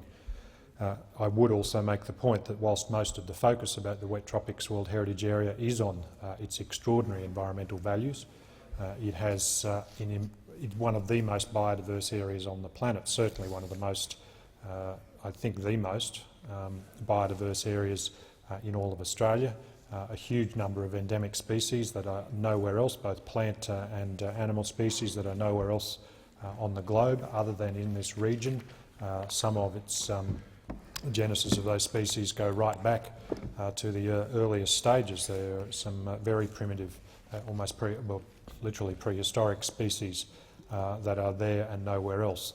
They're under immense threat, particularly from development in all of those areas. I've mentioned a number of times in this place the continual impact on the World Heritage Area from residential and tourism development, not in the World Heritage Area but on its boundaries, continuing car traffic, continuing increases in people. But that's just one area amongst many that are impacting and fragmenting the area. But just as significantly, and given far less attention, is the immense continuing cultural heritage of traditional Aboriginal peoples in that area. There is a large number of Aboriginal tribal groupings that continue to have ongoing connection to country in that area. There's been a number of native title claims that have been recognised over parts of the Wet Tropics World Heritage Area, most notably in regard to the Kuku-Yalanji claim in the far north of the Wet Tropics World Heritage Area around Wujal and elsewhere. The Democrats have long called and supported calls for the World Heritage listing of the Wet Tropics area to also include its cultural values, its ongoing Indigenous cultural values, as well as its environmental values. We would urge the new government to continue that process. But there's no point acknowledging all of the fabulous environmental and cultural values of that area if you do not adequately resource and manage it. And I believe the Wet Tropics Management Authority has been hamstrung in its ability to do that in recent years, and it does need extra support in that regard, and I'd call on the new Minister and the new government to do so. The question is that the document moved. The question is the Senate take note of the document. Those in favour, please say aye. Those against, no. Any other documents to take note of on page 14, Senator Bartlett? I would just seek leave to continue my remarks on document number 20, the National Native Title Tribunal report. The question is leave granted? Leave is granted. We move now to page 15, bearing in mind we have only about 3 minutes left in this area. Page 15, any documents? Senator Bartlett. Thank you. I'd seek leave to continue my remarks on document 29 and 37. Is leave granted? Leave is granted. Turn now to page 16. Documents on page 16. Senator Bartlett. Thank you. I'd seek leave to continue my remarks on documents 40, 43, 44, 45, 46. The question is leave granted? Leave is granted. Page 17. Senator Bartlett. Thank you. I'd seek leave to continue my remarks on documents 53, 54, 55, 56 and 57. Question is leave granted? Leave is granted. And now to page 18. Documents on page 18. Senator Bartlett? No. Page 19. The remaining documents on page 19. Senator Bartlett. Thank you. Just document 76. Thank you. I'd like to seek leave to continue my remarks on that one. Is leave granted? Leave is granted. Well done.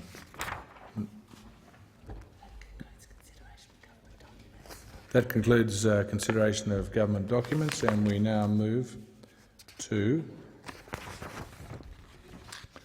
the consideration of committee reports, government responses and Auditor General's reports. The Senate will now proceed to consideration of committee reports and Auditor General's reports, which are listed on page 3 of the notice paper.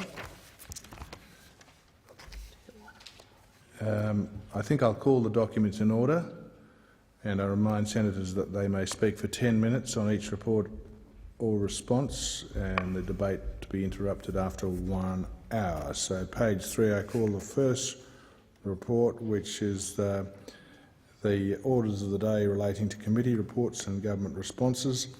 1, the Intelligence and Security Joint Statutory Committee report, review of the relisting of 3 terrorist organisations. 2, Legal and Constitutional Affairs Standing Committee report, Crimes Legislation Amendment, Child Sex Tourism Offences and Related Measures Bill 2007. 3, Foreign Affairs, Defence and Trade Standing Committee interim report, The Changing Nature of Australia's Involvement in Peacekeeping Operations.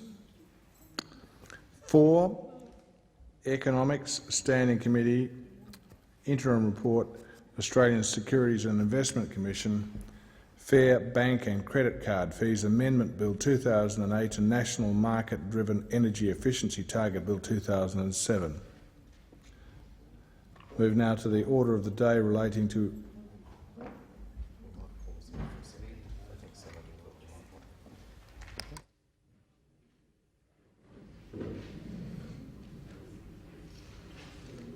Senator Wardley. Wardley.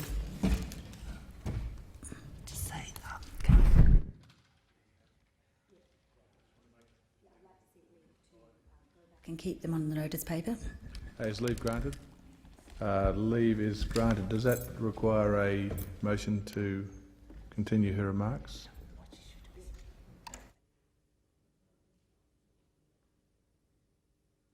The question is that the Senate take note of all the 4 reports. Dan, Senator Wardley, you should move that the Senate should take note of all 4 reports and seek leave to continue your remarks. I seek leave to continue my remarks. So the Senate take notice of all of the reports and seek leave to continue my remarks. The question is, or leave is leave granted? Leave is granted. We move now to order of the day relating to Auditor General's reports. 1, the Auditor General Audit Report number 7 of 2007-08 Performance Audit, the Senate Order for Departmental and Agency Contracts, calendar year 2006 compliance. 2, the Auditor General Audit Report number 8 of 2008 Performance Audit, Proof of Identity for Accessing Centrelink Payments, Centrelink Department of Human Services.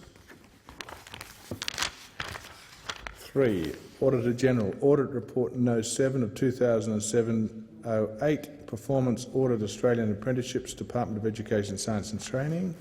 4, Auditor General Audit Report No. 10 of 2007-08 Performance Audit, Whole of Government Indigenous Service Delivery Arrangements.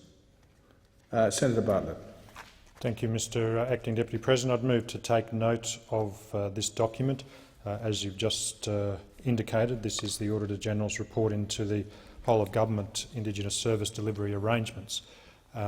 These whole-of-government arrangements, of course, stem back to, or were put in place by the previous government a number of years ago, and it's those arrangements that the Auditor-General audited and has reported on via this document.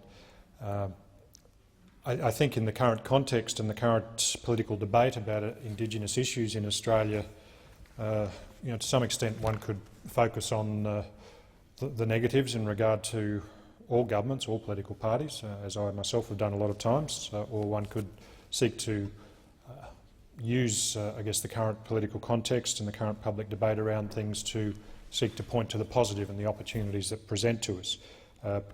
And I'd like to do more of the latter at the moment, and hopefully in an ongoing capacity. It does need to be said, though, that as this report indicates, there were a lot of failings with the so-called whole-of-government service delivery arrangements to Indigenous communities.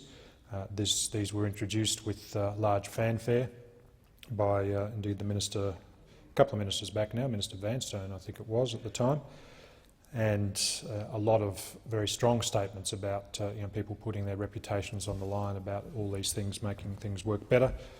And as it panned out, not only did it not make things work better, but at great expense, it made things, it actually increased the amount of red tape involved. And that's really saying something, given the amount of red tape that's already in place for many Indigenous communities in remote areas such as the Northern Territory. Now, I don't want to use that simply to point score against the previous government. I highlight it simply to emphasise a point that many people have been making of late, that strong statements and words and commitments are all very good and they are important, but we need to follow through with assessing what actually works on the ground. And for all of the strong statements that have been made in the area of Indigenous affairs in the last year or two, and indeed even yesterday and today in this chamber in regard to stolen generations and people who use that issue to then go on to what I think is a very perhaps slightly related but very, very different issue of child protection matters in the Northern Territory today.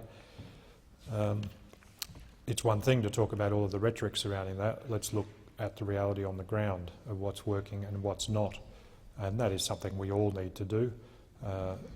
And I would also emphasise my view, and it's a view I'm willing to modify according to the evidence as well, but I think the evidence does still back it up, including this report, that one of the things most obvious about the parliamentary debate, in my view, yesterday and today on the stolen generations issue, in terms of all of people talking about it on the floor of this chamber, is that it's all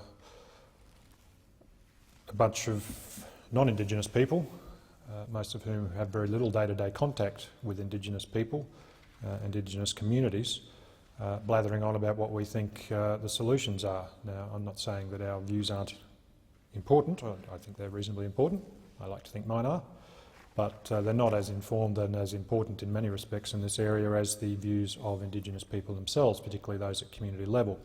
And in my view, the big failing both in the specific area that this report was looking at of the whole-of-government service delivery arrangements, but the big failing most often in regard to governments of all persuasions and often even parliamentary reports with politicians of all parties, including the smaller ones, is we don't do enough listening to the people on the ground and following through and working with people on the ground. Even when there's a little bit of listening, we'll do a bit of that and we'll say thank you for that, and now here's the solutions we're going to impose on you after that process, rather than having the Aboriginals and Torres Strait Islander peoples themselves actively and meaningfully involved in an ongoing capacity in the delivery of services, in making sure they suit the particular communities, the particular people, the particular circumstances of various regions, not just culturally but economically and environmentally and socially more broadly,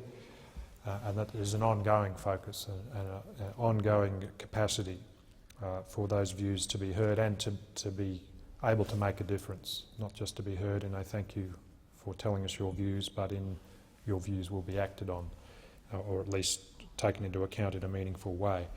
That to me is a key missing element, and I think there were some positive comments made by a number of people in this chamber and the other chamber over the last couple of days, people across the political spectrum at least to some extent recognising that. And I think there is a real platform now, with a lot of the words people have said in today and yesterday, to be able to look to build some positives into the future, because some strong commitments have been made and they need to be followed through on, and they need to be audited, as the Auditor General has done in this case.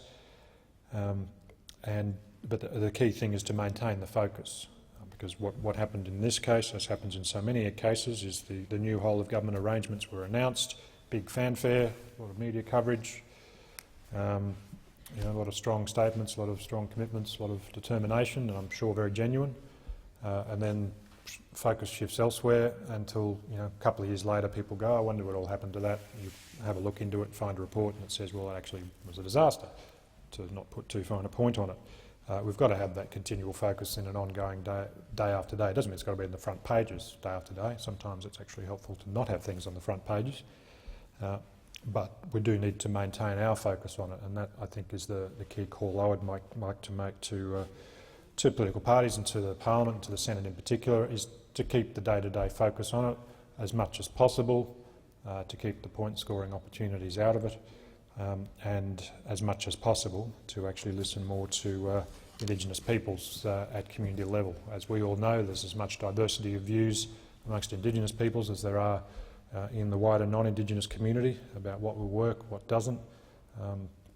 So we need to do a lot more listening. There's such a big gap in the daily experiences and the reality on the ground for so many of the Indigenous Australians compared to all of us, frankly.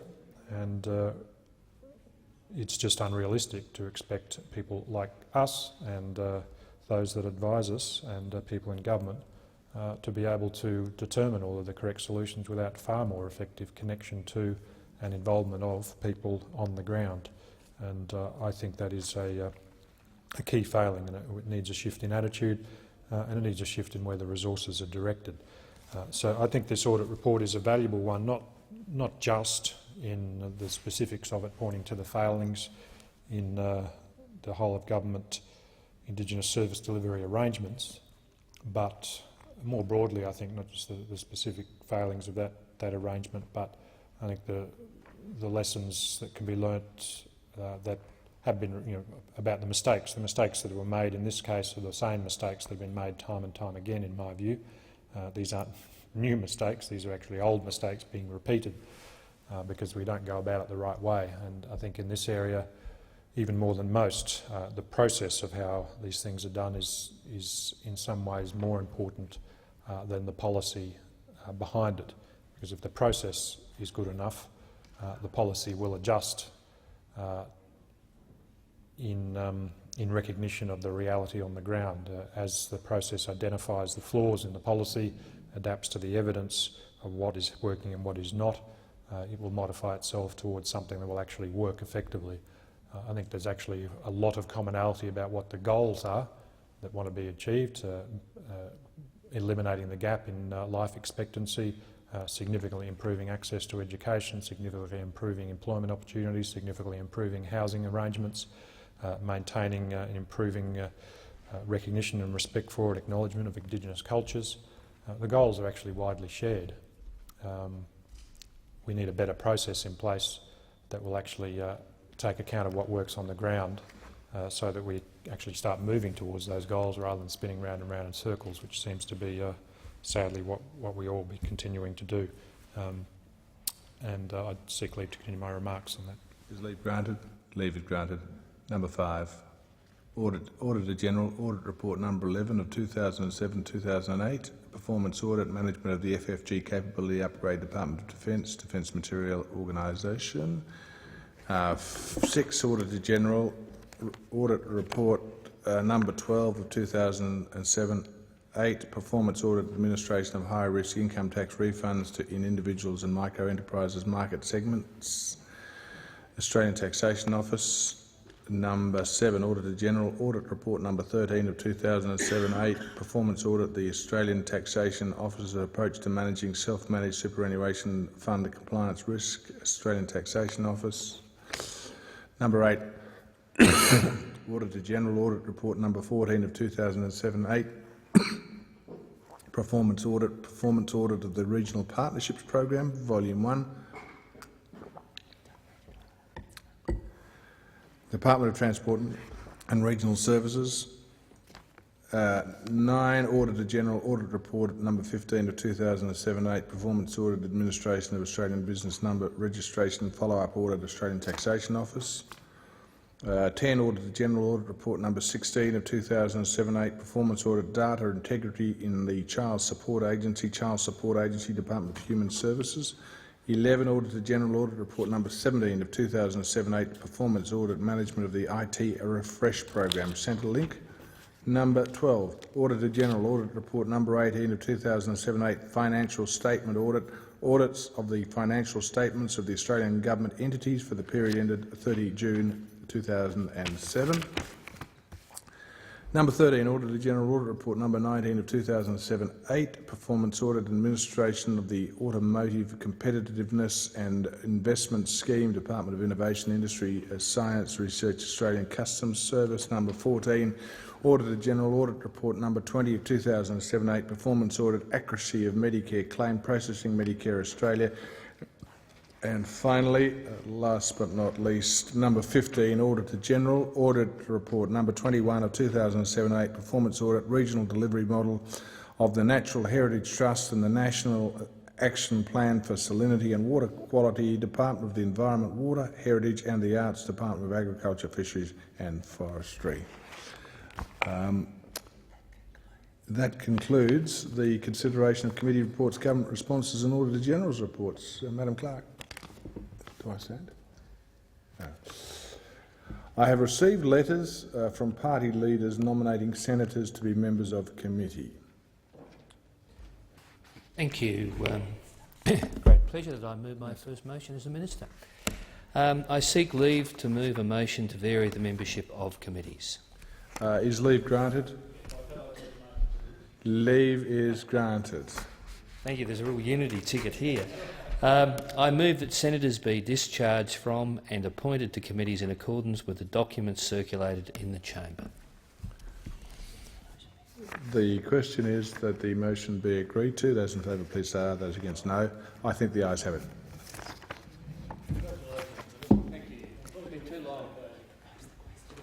The question is, I propose the question that the Senate do now adjourn. There being no speakers. Oh, Senator. Thank you. I rise tonight to speak briefly regarding the commendable work currently being undertaken by Dragons Breast Australia and to highlight its premier event, the 2008 Hospital Boat Challenge, due to take place this coming Sunday, the 17th of February. I'm aware of the fantastic work which this group has been doing nationally and in my home state of Tasmania, and have been doing with breast cancer survivors to help them regain their health and spirits. For those of you who may not be aware, Dragons Breast Australia is a not-for-profit national organisation which encourages breast cancer survivors from all around Australia to take part in physical activity, namely the sport of dragon boat racing. Again, for those of you who may not be aware, dragon boat racing is an aquatic sport which involves a 12-metre long canoe-like boat, wide enough to sit 20 people, two abreast, along with a sweep to steer the boat and a drummer. It's paddled over a course of approximately 500 metres in length. During races, a dragon boat normally features the head and tail of a dragon, a creature regarded by the Chinese as having dominion over the waters and exercising control over rainfall. The concept of using this sport as a means of therapy for breast cancer survivors originated in Vancouver, Canada, back in 1996 and quickly spread to Australia. with the first Australian dragon boat team taking to the water in the Northern Territory in December 1998. Participation in the sport provides breast cancer survivors not only with a suitable form of physical activity to aid them in their recovery, but also a forum in which to regain confidence and share ups and downs that come with recovery. In this sense, the organisation aims to provide survivors with an inclusive team environment in which they can focus on regaining their health, confidence and self-esteem after battling breast cancer. Following the first boat taken to the waters in Australia in 1998, the innovative idea has quickly gained momentum. The program's popularity has resulted in around 34 teams operating around Australia in each state and territory. I'm proud to report this figure includes 3 teams that are based in Tasmania, one in Hobart, Launceston and Devonport. In light of the fantastic work this organisation is doing for breast cancer survivors all around Australia, I was surprised to learn that the organisation is completely self-funded and relies on sponsorship and the tireless work of volunteers. Participants pay a small membership fee to cover the costs associated with liability. The remainder of the organisation's funding is collected through donations. This has not limited Dragon and Breast Australia's capacity to help breast cancer survivors from all around the world. Just last September, the organisation hosted an international regatta in Queensland, which saw around 2,000 breast cancer survivors from 7 countries come together to share their experiences and to raise awareness about breast cancer. From all accounts, the event was a huge success. I'm sure that the event itself would have proved to have been quite spectacular. As I mentioned earlier this year, Dragon and Breast Australia's premier event will be the 2008 Hospital Boat Challenge, which will be taking place on Darling Harbour this Sunday. The challenge will see teams of fit, well-trained and enthusiastic breast cancer survivors from all around the country converge on Darling Harbour to compete in the challenge, all with the aim of raising awareness and creating an atmosphere of hope for breast cancer survivors. The president of the Hobart Dragons of Breast team, Rosemary Kerrison, along with 22 other breast cancer survivors, will be heading up to the event. Rosemary has said that for the members of her team, the benefits associated with training for and participating in the event reaches beyond the obvious physical benefits, with the group allowing survivors to share a common journey on the long and often difficult road to recovery. Indeed, countless studies have pointed to the numerous physical and mental benefits stemming from regular physical activity for cancer survivors of all persuasions. However, the nature of the various treatments used to treat breast cancer, including surgery, radiation and hormone therapy, are known to frequently result in decreased strength and range of movement in the shoulders and arms. Other side effects from such treatments include fatigue, weight gain, nausea, depression and lower self-esteem. Further, Dragons of Breast website estimates that around 25 to 30% of women treated for breast cancer develop lymphedema, which results in the accumulation of excess lymphatic fluid, in this case causing arm swelling. Regular exercise for breast cancer survivors has emerged as a positive complementary treatment, assisting in reducing a number of the side effects associated with treatment. The benefits of regular physical activity for breast cancer survivors include enhanced mobility and strength, particularly in the arms and shoulder, decreased fatigue associated with chemotherapy, improved sleep patterns and, of course, enhanced quality of life. However, Rosemary Kerrison from Dragons of Breast in Hobart is quick to point out that Dragons of Breast not only provides survivors with a chance to regain their physical fitness, it is also importantly provides survivors with a chance to improve their emotional well-being as well. Participation allows female breast cancer survivors the opportunity to boost their morale and self-esteem, which can sometimes be eroded after what can be a long and sometimes confronting battle with breast cancer. As the numerous national breast cancer awareness campaigns over the years have highlighted, for many women who are diagnosed with breast cancer, the challenge of fighting the illness lies not only with fighting the actual disease, but also with dealing with the deeply personal and emotional battle that often arises when faced with the prospect of losing one or both breasts. Whether by default or design, women diagnosed with breast cancer are often forced to confront society's concept of femininity and the prospect of their change in physical appearance. In an era which is so much attention is placed on physical appearance, the mental and emotional strain that may arise from such an experience must in many cases be immense and mentally challenging. This Dragons of Breast initiative provides women not only in my hometown but right around the country and indeed the world with an opportunity to share their common struggle and together work toward forming the building blocks for a happy, productive and supported life after surviving breast cancer. Rosemary relayed a touching story of how Dragons of Breast play a varied role in supporting women, a story of what I am sure there are numerous examples of how Dragons of Breast has assisted their members to rebuild their lives. This Hobart team member, I'm told, could not swim and was terrified of water.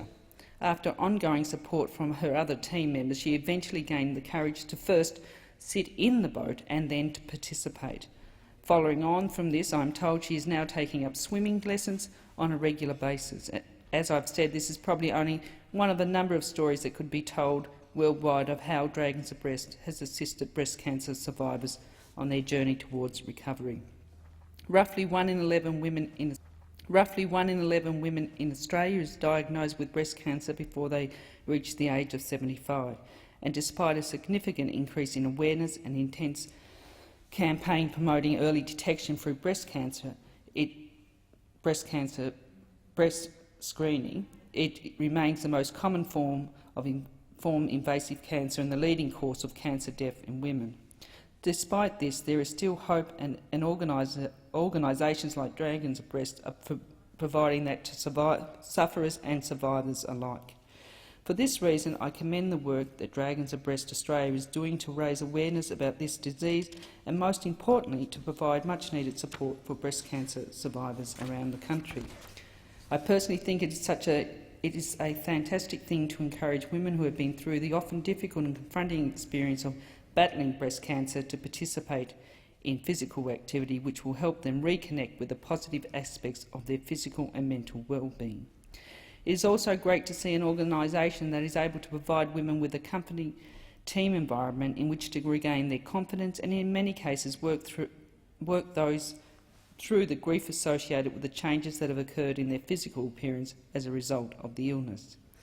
Because the organisation relies solely on donations and sponsorship, I urge my colleagues to consider getting behind their local Dragons of Breast team. I know I would definitely be doing all I can to support the organisation's work in the future.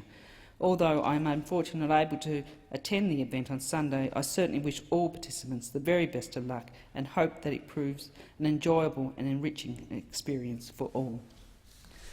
Senator Ian MacDonald.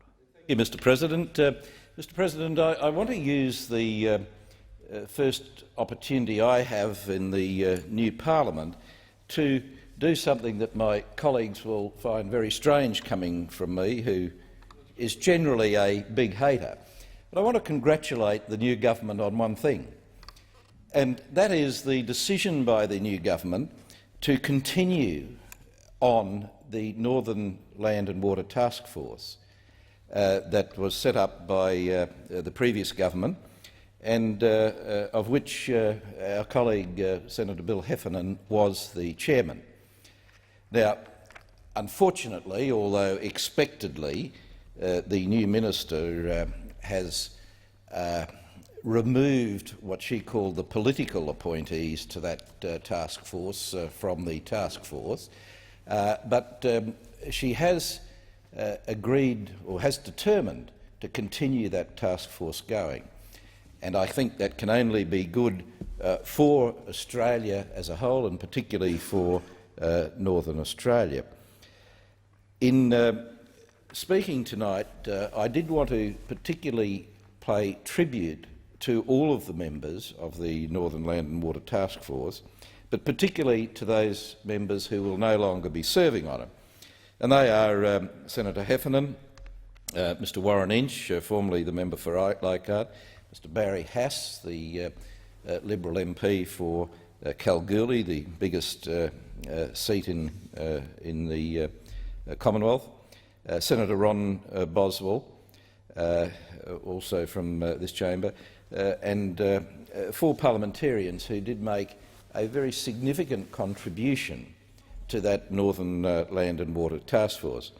I have to say, as well as Senator Heffernan's other very considerable talents, Senator Heffernan, who really set that task force, had a talent for getting some very significant people, non-parliamentarians, to join that committee. People who are expert in their own field, people who have made a real contribution to Australia, who continue to make a significant contribution to Australia. I won't name those people because the new minister has very sensibly, I think, invited them to continue work on that task force. And as I've indicated to those other members of the task force, I certainly hope they will accept the minister's invitation and that the task force will continue on to do the work which it so ably started. Mr. President, for those who are not aware of exactly what the Northern Land and Water Task Force did, can I say that it was an initiative of the Howard government to look not 3 years down the track, not 5 years down the track, not 10 years down the track, not 30 years down the track, but perhaps 50 years down the track, at where Australia will be in the next 50 years.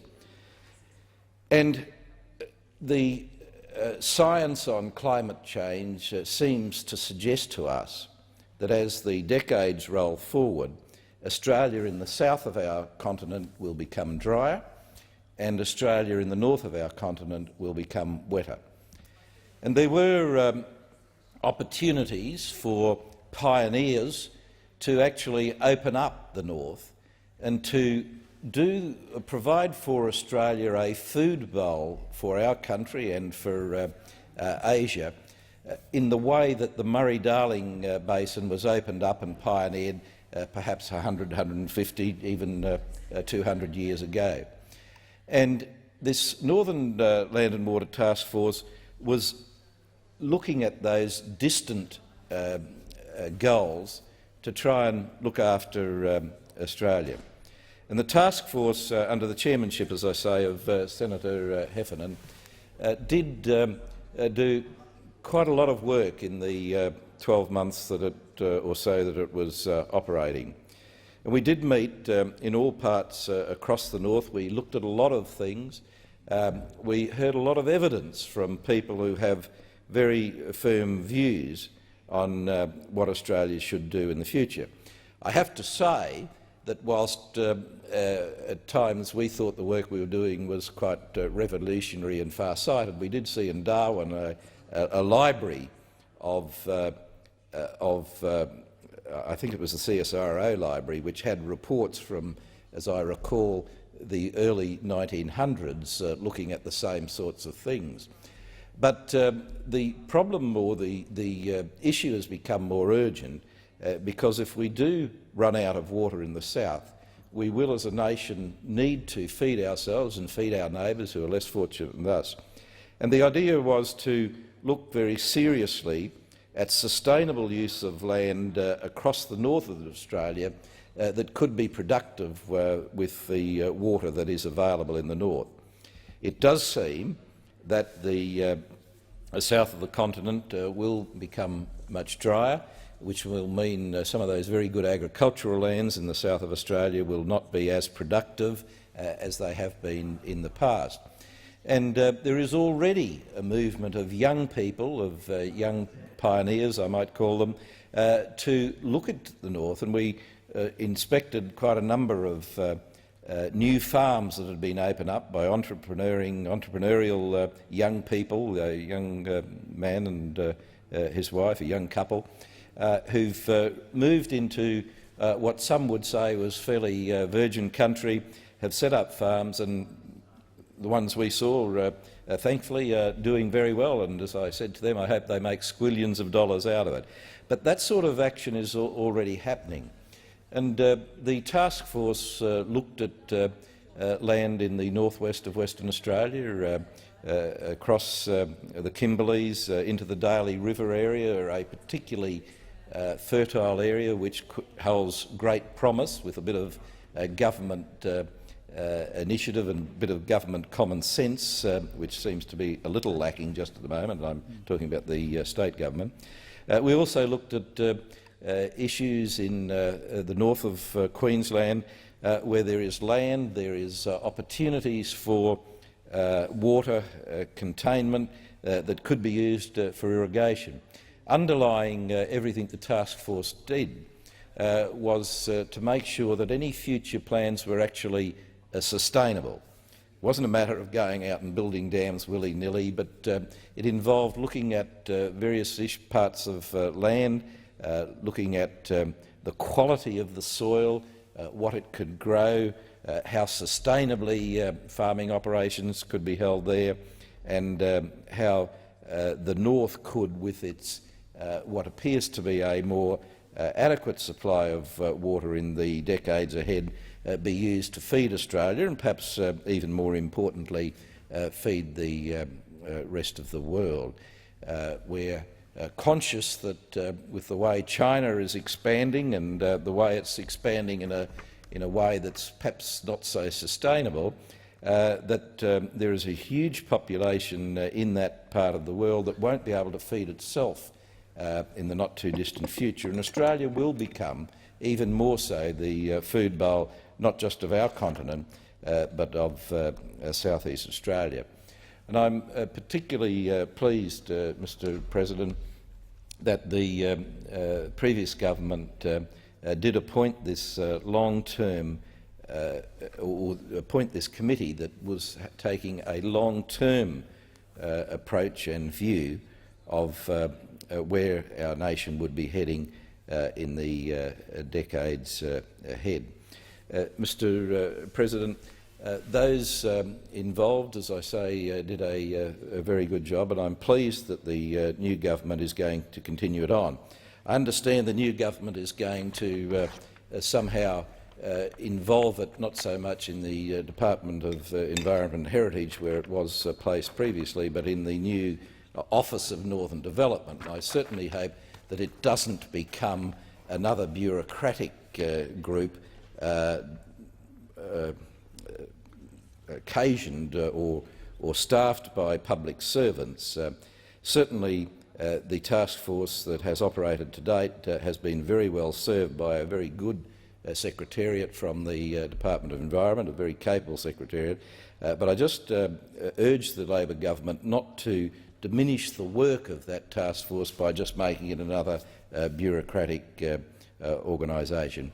It has worked effectively. I think it can do a lot for the future of Australia, and as the opposition spokesman on Northern Australia, I want to offer to the new government my support in ensuring that that particular task force does continue to operate in a way that will help Australia in the years ahead. Senator McDonald, time has expired. Senator Stott Despoja. Thank you, Mr President. I rise this evening to talk about two related issues, the situation in Darfur and the intake of refugees in this country.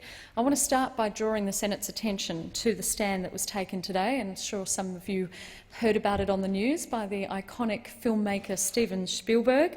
Until today, as you may or may not know, Mr Spielberg was the artistic director for the Beijing Olympics, but he's now walked away from that role. He's given it up because he could no longer tolerate the approach of the Chinese government towards the genocide in Darfur. Mr Spielberg's move has been followed up by a letter signed by a collection of actors, Nobel laureates, athletes, officials, including, I think, even myself and Senator Nettle from this place, urging the Chinese government to do more to bring the conflict in Darfur to an end. To recap those awful statistics, Mr President, since 2003 it's estimated that some 200,000 people have died and approximately 2.5 million people have been driven from their homes. Rape is a common weapon. We've also seen, with the recent instability in neighbouring Chad, that this conflict can spread all too easily. Now, I should acknowledge that indifference to Darfur, or a lack of action, is not just China's fault. It's not just confined to that country. The Senate would be aware that the Sudanese government finally agreed to the deployment of a joint UN African Union force on the 1st of January this year, as called for under UN Resolution 1769. The force was intended to constitute 20,000 troops and more than 6,000 police and civilian staff. Although a force of this size would actually be hard-pressed to patrol an area of the size of France, it was a welcome outcome when the difficult negotiations with the Sudanese government finally bore fruit. But unfortunately, there hasn't been an overwhelming response from the international community. There are only about 9,000 troops on the ground, and the force lacks the 24 helicopters it needs to patrol an area of such a size. In fact, apparently a ring-around by the Secretary-General of Nations in a position to donate a helicopter yielded not one single helicopter. So I don't know, maybe we should be getting on the phone and finding out if someone's willing to contribute. I'd love to see perhaps the Australian contribution in that respect. But so I think the international community deserves a bit of a slap on the wrist for apathy.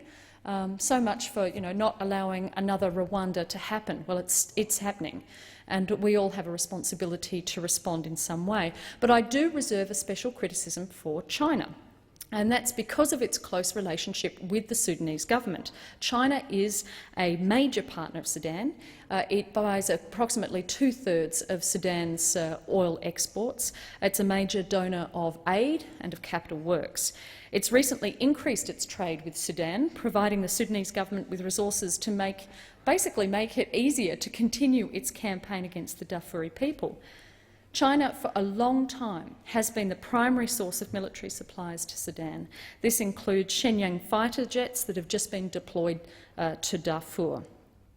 We should recognise in this place, of course, that China actually did agree to the Resolution 1769, which I hoped would signal a strengthening of their position towards the Sudanese regime. Unfortunately, that particular approach has not transpired. The Sudanese government's continuing and increasingly belligerent attitude towards the UN mission by refusing troops from certain nations and placing restrictions on UN flights and radio transmissions has been greeted with silence by the Chinese government. When China was awarded the Olympics back in 2001, the Beijing Olympic Committee promised that the awarding of the Games would lead to an improvement in their respect for human rights. And I have to question the extent to which that has actually happened. And, Mr. President, I'm always happy to be corrected on this point. Apart from China's non-critical approach to its close ally, Sudan, we have seen just months before the Olympic Games are about to start, the arrest of pro-form activists such as prominent human rights campaigner Hu Jia, who was detained in December for a month without charge until the end of January, when he was eventually accused of, and this is exactly what he's been accused of, inciting subversion of state power, a charge which I understand carries a sentence of up to 6 years. I'm conscious that I'm often critical of China, and I want to put on record, therefore, Mr. President, the fact that, and I know I've said this before, but I do actually respect and admire things, many things, about that country. And as I've placed on record before, that it is possible to have respect and admiration for a country and aspects of its government, but also be very frank and upfront about your criticism, particularly when it pertains to human rights abuses. And I'll do the same thing in my own country as I would in the region or any other nation in this world, because we have a responsibility as good global citizens to expose human rights abuses where they occur and where people are culpable in those human rights abuses occurring. I've got no doubt that China's made incredibly impressive strides in an economic sense, in social sense, and that Chinese citizens these days are able to grasp opportunities that would have been unheard of 1 or 2 generations ago. If I'm strident in my criticism, it's due to basically a frustration that the government of a country with such a history and undoubtedly such a bright future is still not willing to tolerate non-violent dissent or to empathise with the oppressed. So it's a great thing that major figures such as Mr Spielberg have now drawn serious attention to the issue in a way that perhaps national governments were either unable or indeed unwilling to do. Mr President, I'm still unsure of this new government's approach towards the situation in Darfur, but given the stated intention during the election campaign by the ALP to focus resources on the Asia-Pacific region, I suspect we're not going to see an increase or a significant boost in either resources or advocacy for the Darfur region. And I really urge them to reconsider. In the same way that I pleaded with the previous government, I acknowledge that we have police in Sudan and there's a troop commitment, but we should be looking at a peacekeeping role for our troops in that particular region of Darfur, as well as elsewhere in Sudan, which may currently be the case. One other area through which we could probably do more is through our humanitarian aid program and indeed the refugee program. In late January, Mr President, I had the pleasure of meeting with the Australian Refugee Association in Adelaide, but particularly with members of the Sudanese community. As you would know, in our home state, the ARA does a remarkable job with limited resources, particularly in assisting refugees to relocate and resettle in Adelaide. The Sudanese community has experienced, in particular, somewhat a tumultuous time of late. Some unhelpful remarks by a former Minister for Immigration late last year in response to incidents in Melbourne left the community feeling targeted and unwelcome. The former Minister also decided to cut the intake of African refugees by almost a third, citing difficulties with integration. So rather than making these baseless and inflammatory assessments that befell the previous government, I hope this government considers the role that it can take in ensuring that refugees are offered adequate and appropriate resettlement programs. The government was elected on a platform of fresh ideas and a new approach to governing in order to overcome the negative and sometimes divisive legacy on this issue by a previous government. When it comes to immigration, it will need to implement some of those new ideas. And we could start perhaps with an urgent review of that humanitarian program. Australia currently takes 13,000 refugees each year. Clearly, as a prosperous and developed country, we have the capacity to take more. Clearly, our intake of humanitarian refugees could be larger. Mr. Deputy President, because time is again me, I'm wondering if colleagues would allow me to incorporate the rest of my remarks. I'm happy to show colleagues. As you may appreciate, this is my last chance until May to get something on record. I will appeal to colleagues. Senator Stott-Despoja has sought leave to incorporate the remainder of her speech. As she said, it will be her last chance before May to make these statements. Is leave granted? Thank you. Leave is granted. I thank the Senate, and if there are problems with it, I'm happy for the oppositional government to reject aspects of my speech. I think you get the gist of my remarks. But before I do sit down, Chair, Mr. President, I just wanted to acknowledge, along with others, the extraordinary service of Lorna to all of us in this place over many years, and she knows that she'll be missed. And I also look forward to seeing my colleagues at Budget. Thank you. And good luck, Senator Stott-Despoja. Senator Bartlett. Thank you, Mr. President. Given there are no other speakers on the list, I shall ensure that the time has not gone to waste in raising another matter of significance on the adjournment debate, and indeed the final sitting of the Senate already until March. Last week we had a very significant court finding in Perth, which, whilst it related to a charge under West Australian law, has very direct ramifications for the federal government, and particularly, I think, the new Agriculture Minister, Mr Burke. The court case was in regard to a cruelty allegation in regard to a live sheep shipment to the Middle East.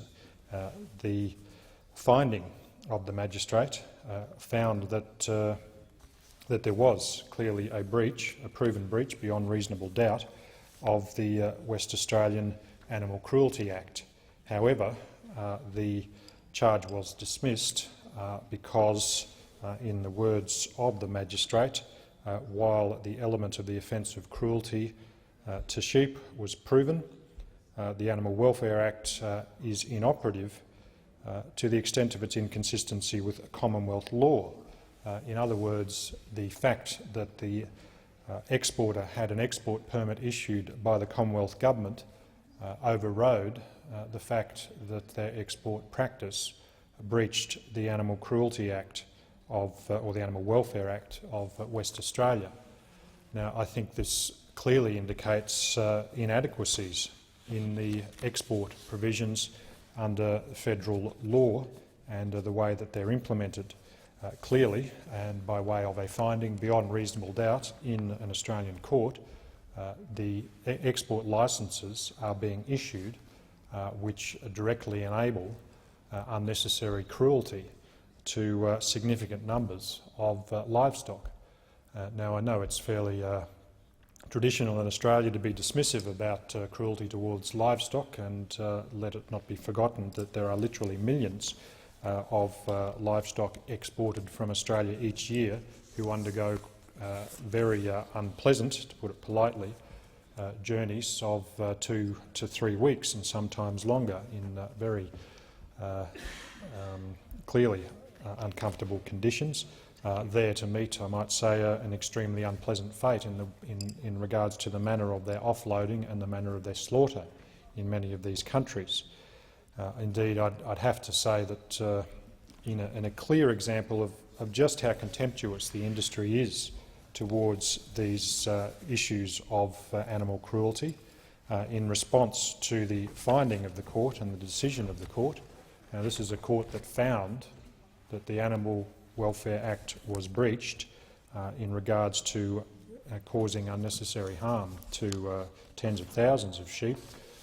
The exporter quoted in the Perth Now website of the 9th of February hailed the outcome as sensible and said Australian sheep travelled business class, and I quote, compared to others around the world. Now, this is an example of the level of contempt when you have an exporter, straight after a finding from a court saying that the Animal Welfare Act of West Australia was breached, saying that sheep travel business class. You couldn't get a clearer example of how contemptuous the industry is towards this issue. And for those that want to dismiss this as an issue of no great import, let me remind the Senate, and particularly the new government, who, to their credit, has indicated a willingness to pay more attention and more heed to petitions submitted to this parliament, that by far the largest petition tabled in this Senate in at least the last 5 years has been in regard to this issue. I think on last count about 170,000 people have signed petitions expressing concern about the live export trade in Australia. So this is an issue of significant concern to Australians. And it may be traditional on part of some people to just dismiss sheep and cattle as being not worthy of major concern, but let me draw the comparison with the very strong outpouring of concern amongst many Australians, and indeed reflected, I might say, by a vote of this Senate today, supported by coalition members, and regular statements by government ministers about the strong opposition to the cruelty in regard to the slaughter of whales. Now, sheep and cattle are mammals, just like whales. They're obviously different in a few other ways, but in regard to their ability to suffer, let me say that there is no doubt that there is well-established scientific proof about the ability of these mammals to experience suffering, to know they're experiencing suffering, and to suffer great distress. And whatever you might say about the extraordinary cruelty, abominable cruelty inflicted on whales in their slaughter, it is at least only an abominable cruelty for the last hour or two of their lives. For these mammals, sheep and cattle, it is for the last month or more of their lives where they are subjected to continuing, unending suffering from the moment they're put on the transportation, certainly from the moment they're put on these ships, to face weeks of transportation, to face a particularly cruel form of slaughter. So the thing that frustrates me most about this issue is just the continual contempt from the industry and in regards to the previous government, the continual dismissing of mountains and mountains and mountains of evidence about the extreme cruelty that is involved in this trade. Let me also remind the Senate that there is a clear alternative. The excuse, the grossly dishonest excuse used by the industry for years, was that they had to be exported live because they had to be slaughtered in the Middle East because people there wanted it slaughtered according to halal requirements. 80% of slaughterhouses in Australia are halal certified, and indeed there is already a thriving export trade in processed and refrigerated meat to these areas with halal certification of their slaughter. There is no need to transport these animals half the way around the world alive and suffering when they can be slaughtered here humanely and then the meat sent across to those countries. And that's clearly provable because that trade already exists, and indeed it is already a larger trade than the live export trade. So it does, to come back to my key point, the onus is now on the federal minister and the federal government to take heed of the findings of the court in Western Australia, which demonstrates that the export licensing process from the federal level enables, legalises, in effect, animal cruelty, because it is only by virtue of the issue of these licences that acts that would otherwise be in breach of the Animal Welfare Act of Western Australia are allowed to occur and are allowed to be legal. And I draw attention also to another section from the magistrate's finding, paragraph 192 of their finding, where they said that there is no evidence that the Commonwealth intends to regulate animal welfare issues per se, or do so exclusively or exhaustively. Certainly it covers issues relevant to animal welfare, but that is within the context of export of live cargo. Again, the magistrate has found that there is no evidence that the Commonwealth intends to regulate animal welfare issues. Now, they may have felt in the past that there's no need to, but clearly by virtue of their operations they are enabling the circumvention of animal welfare laws, obviously in Western Australia and by virtue of the legal principle, I would assume everywhere around the country where there is a conflict between the state law and the operational effect of the Commonwealth issuing of a licence. So the Commonwealth may have not regulated animal welfare issues per se in the past, but there is now a clear obligation on them to do so. And I certainly call on the new minister to examine this issue and to act, and not just be part of a very long line of covering up this issue and of dismissing and indeed denying the cruelty that exists despite the insurmountable evidence. The new Prime Minister himself, Mr Rudd, when he was opposition leader, in answering a question about this issue back in, I think it was February last year, said himself he cannot abide cruelty. Well, he should ensure that his new government is not facilitating and indeed licensing it, because that is what's happening. I'm not saying that's the intent, but that is the effect of what is happening. And clearly now there is an immediate obligation on the federal government to act to remedy this situation and put in place processes that ensure that unnecessary animal suffering does not occur via the live export trade.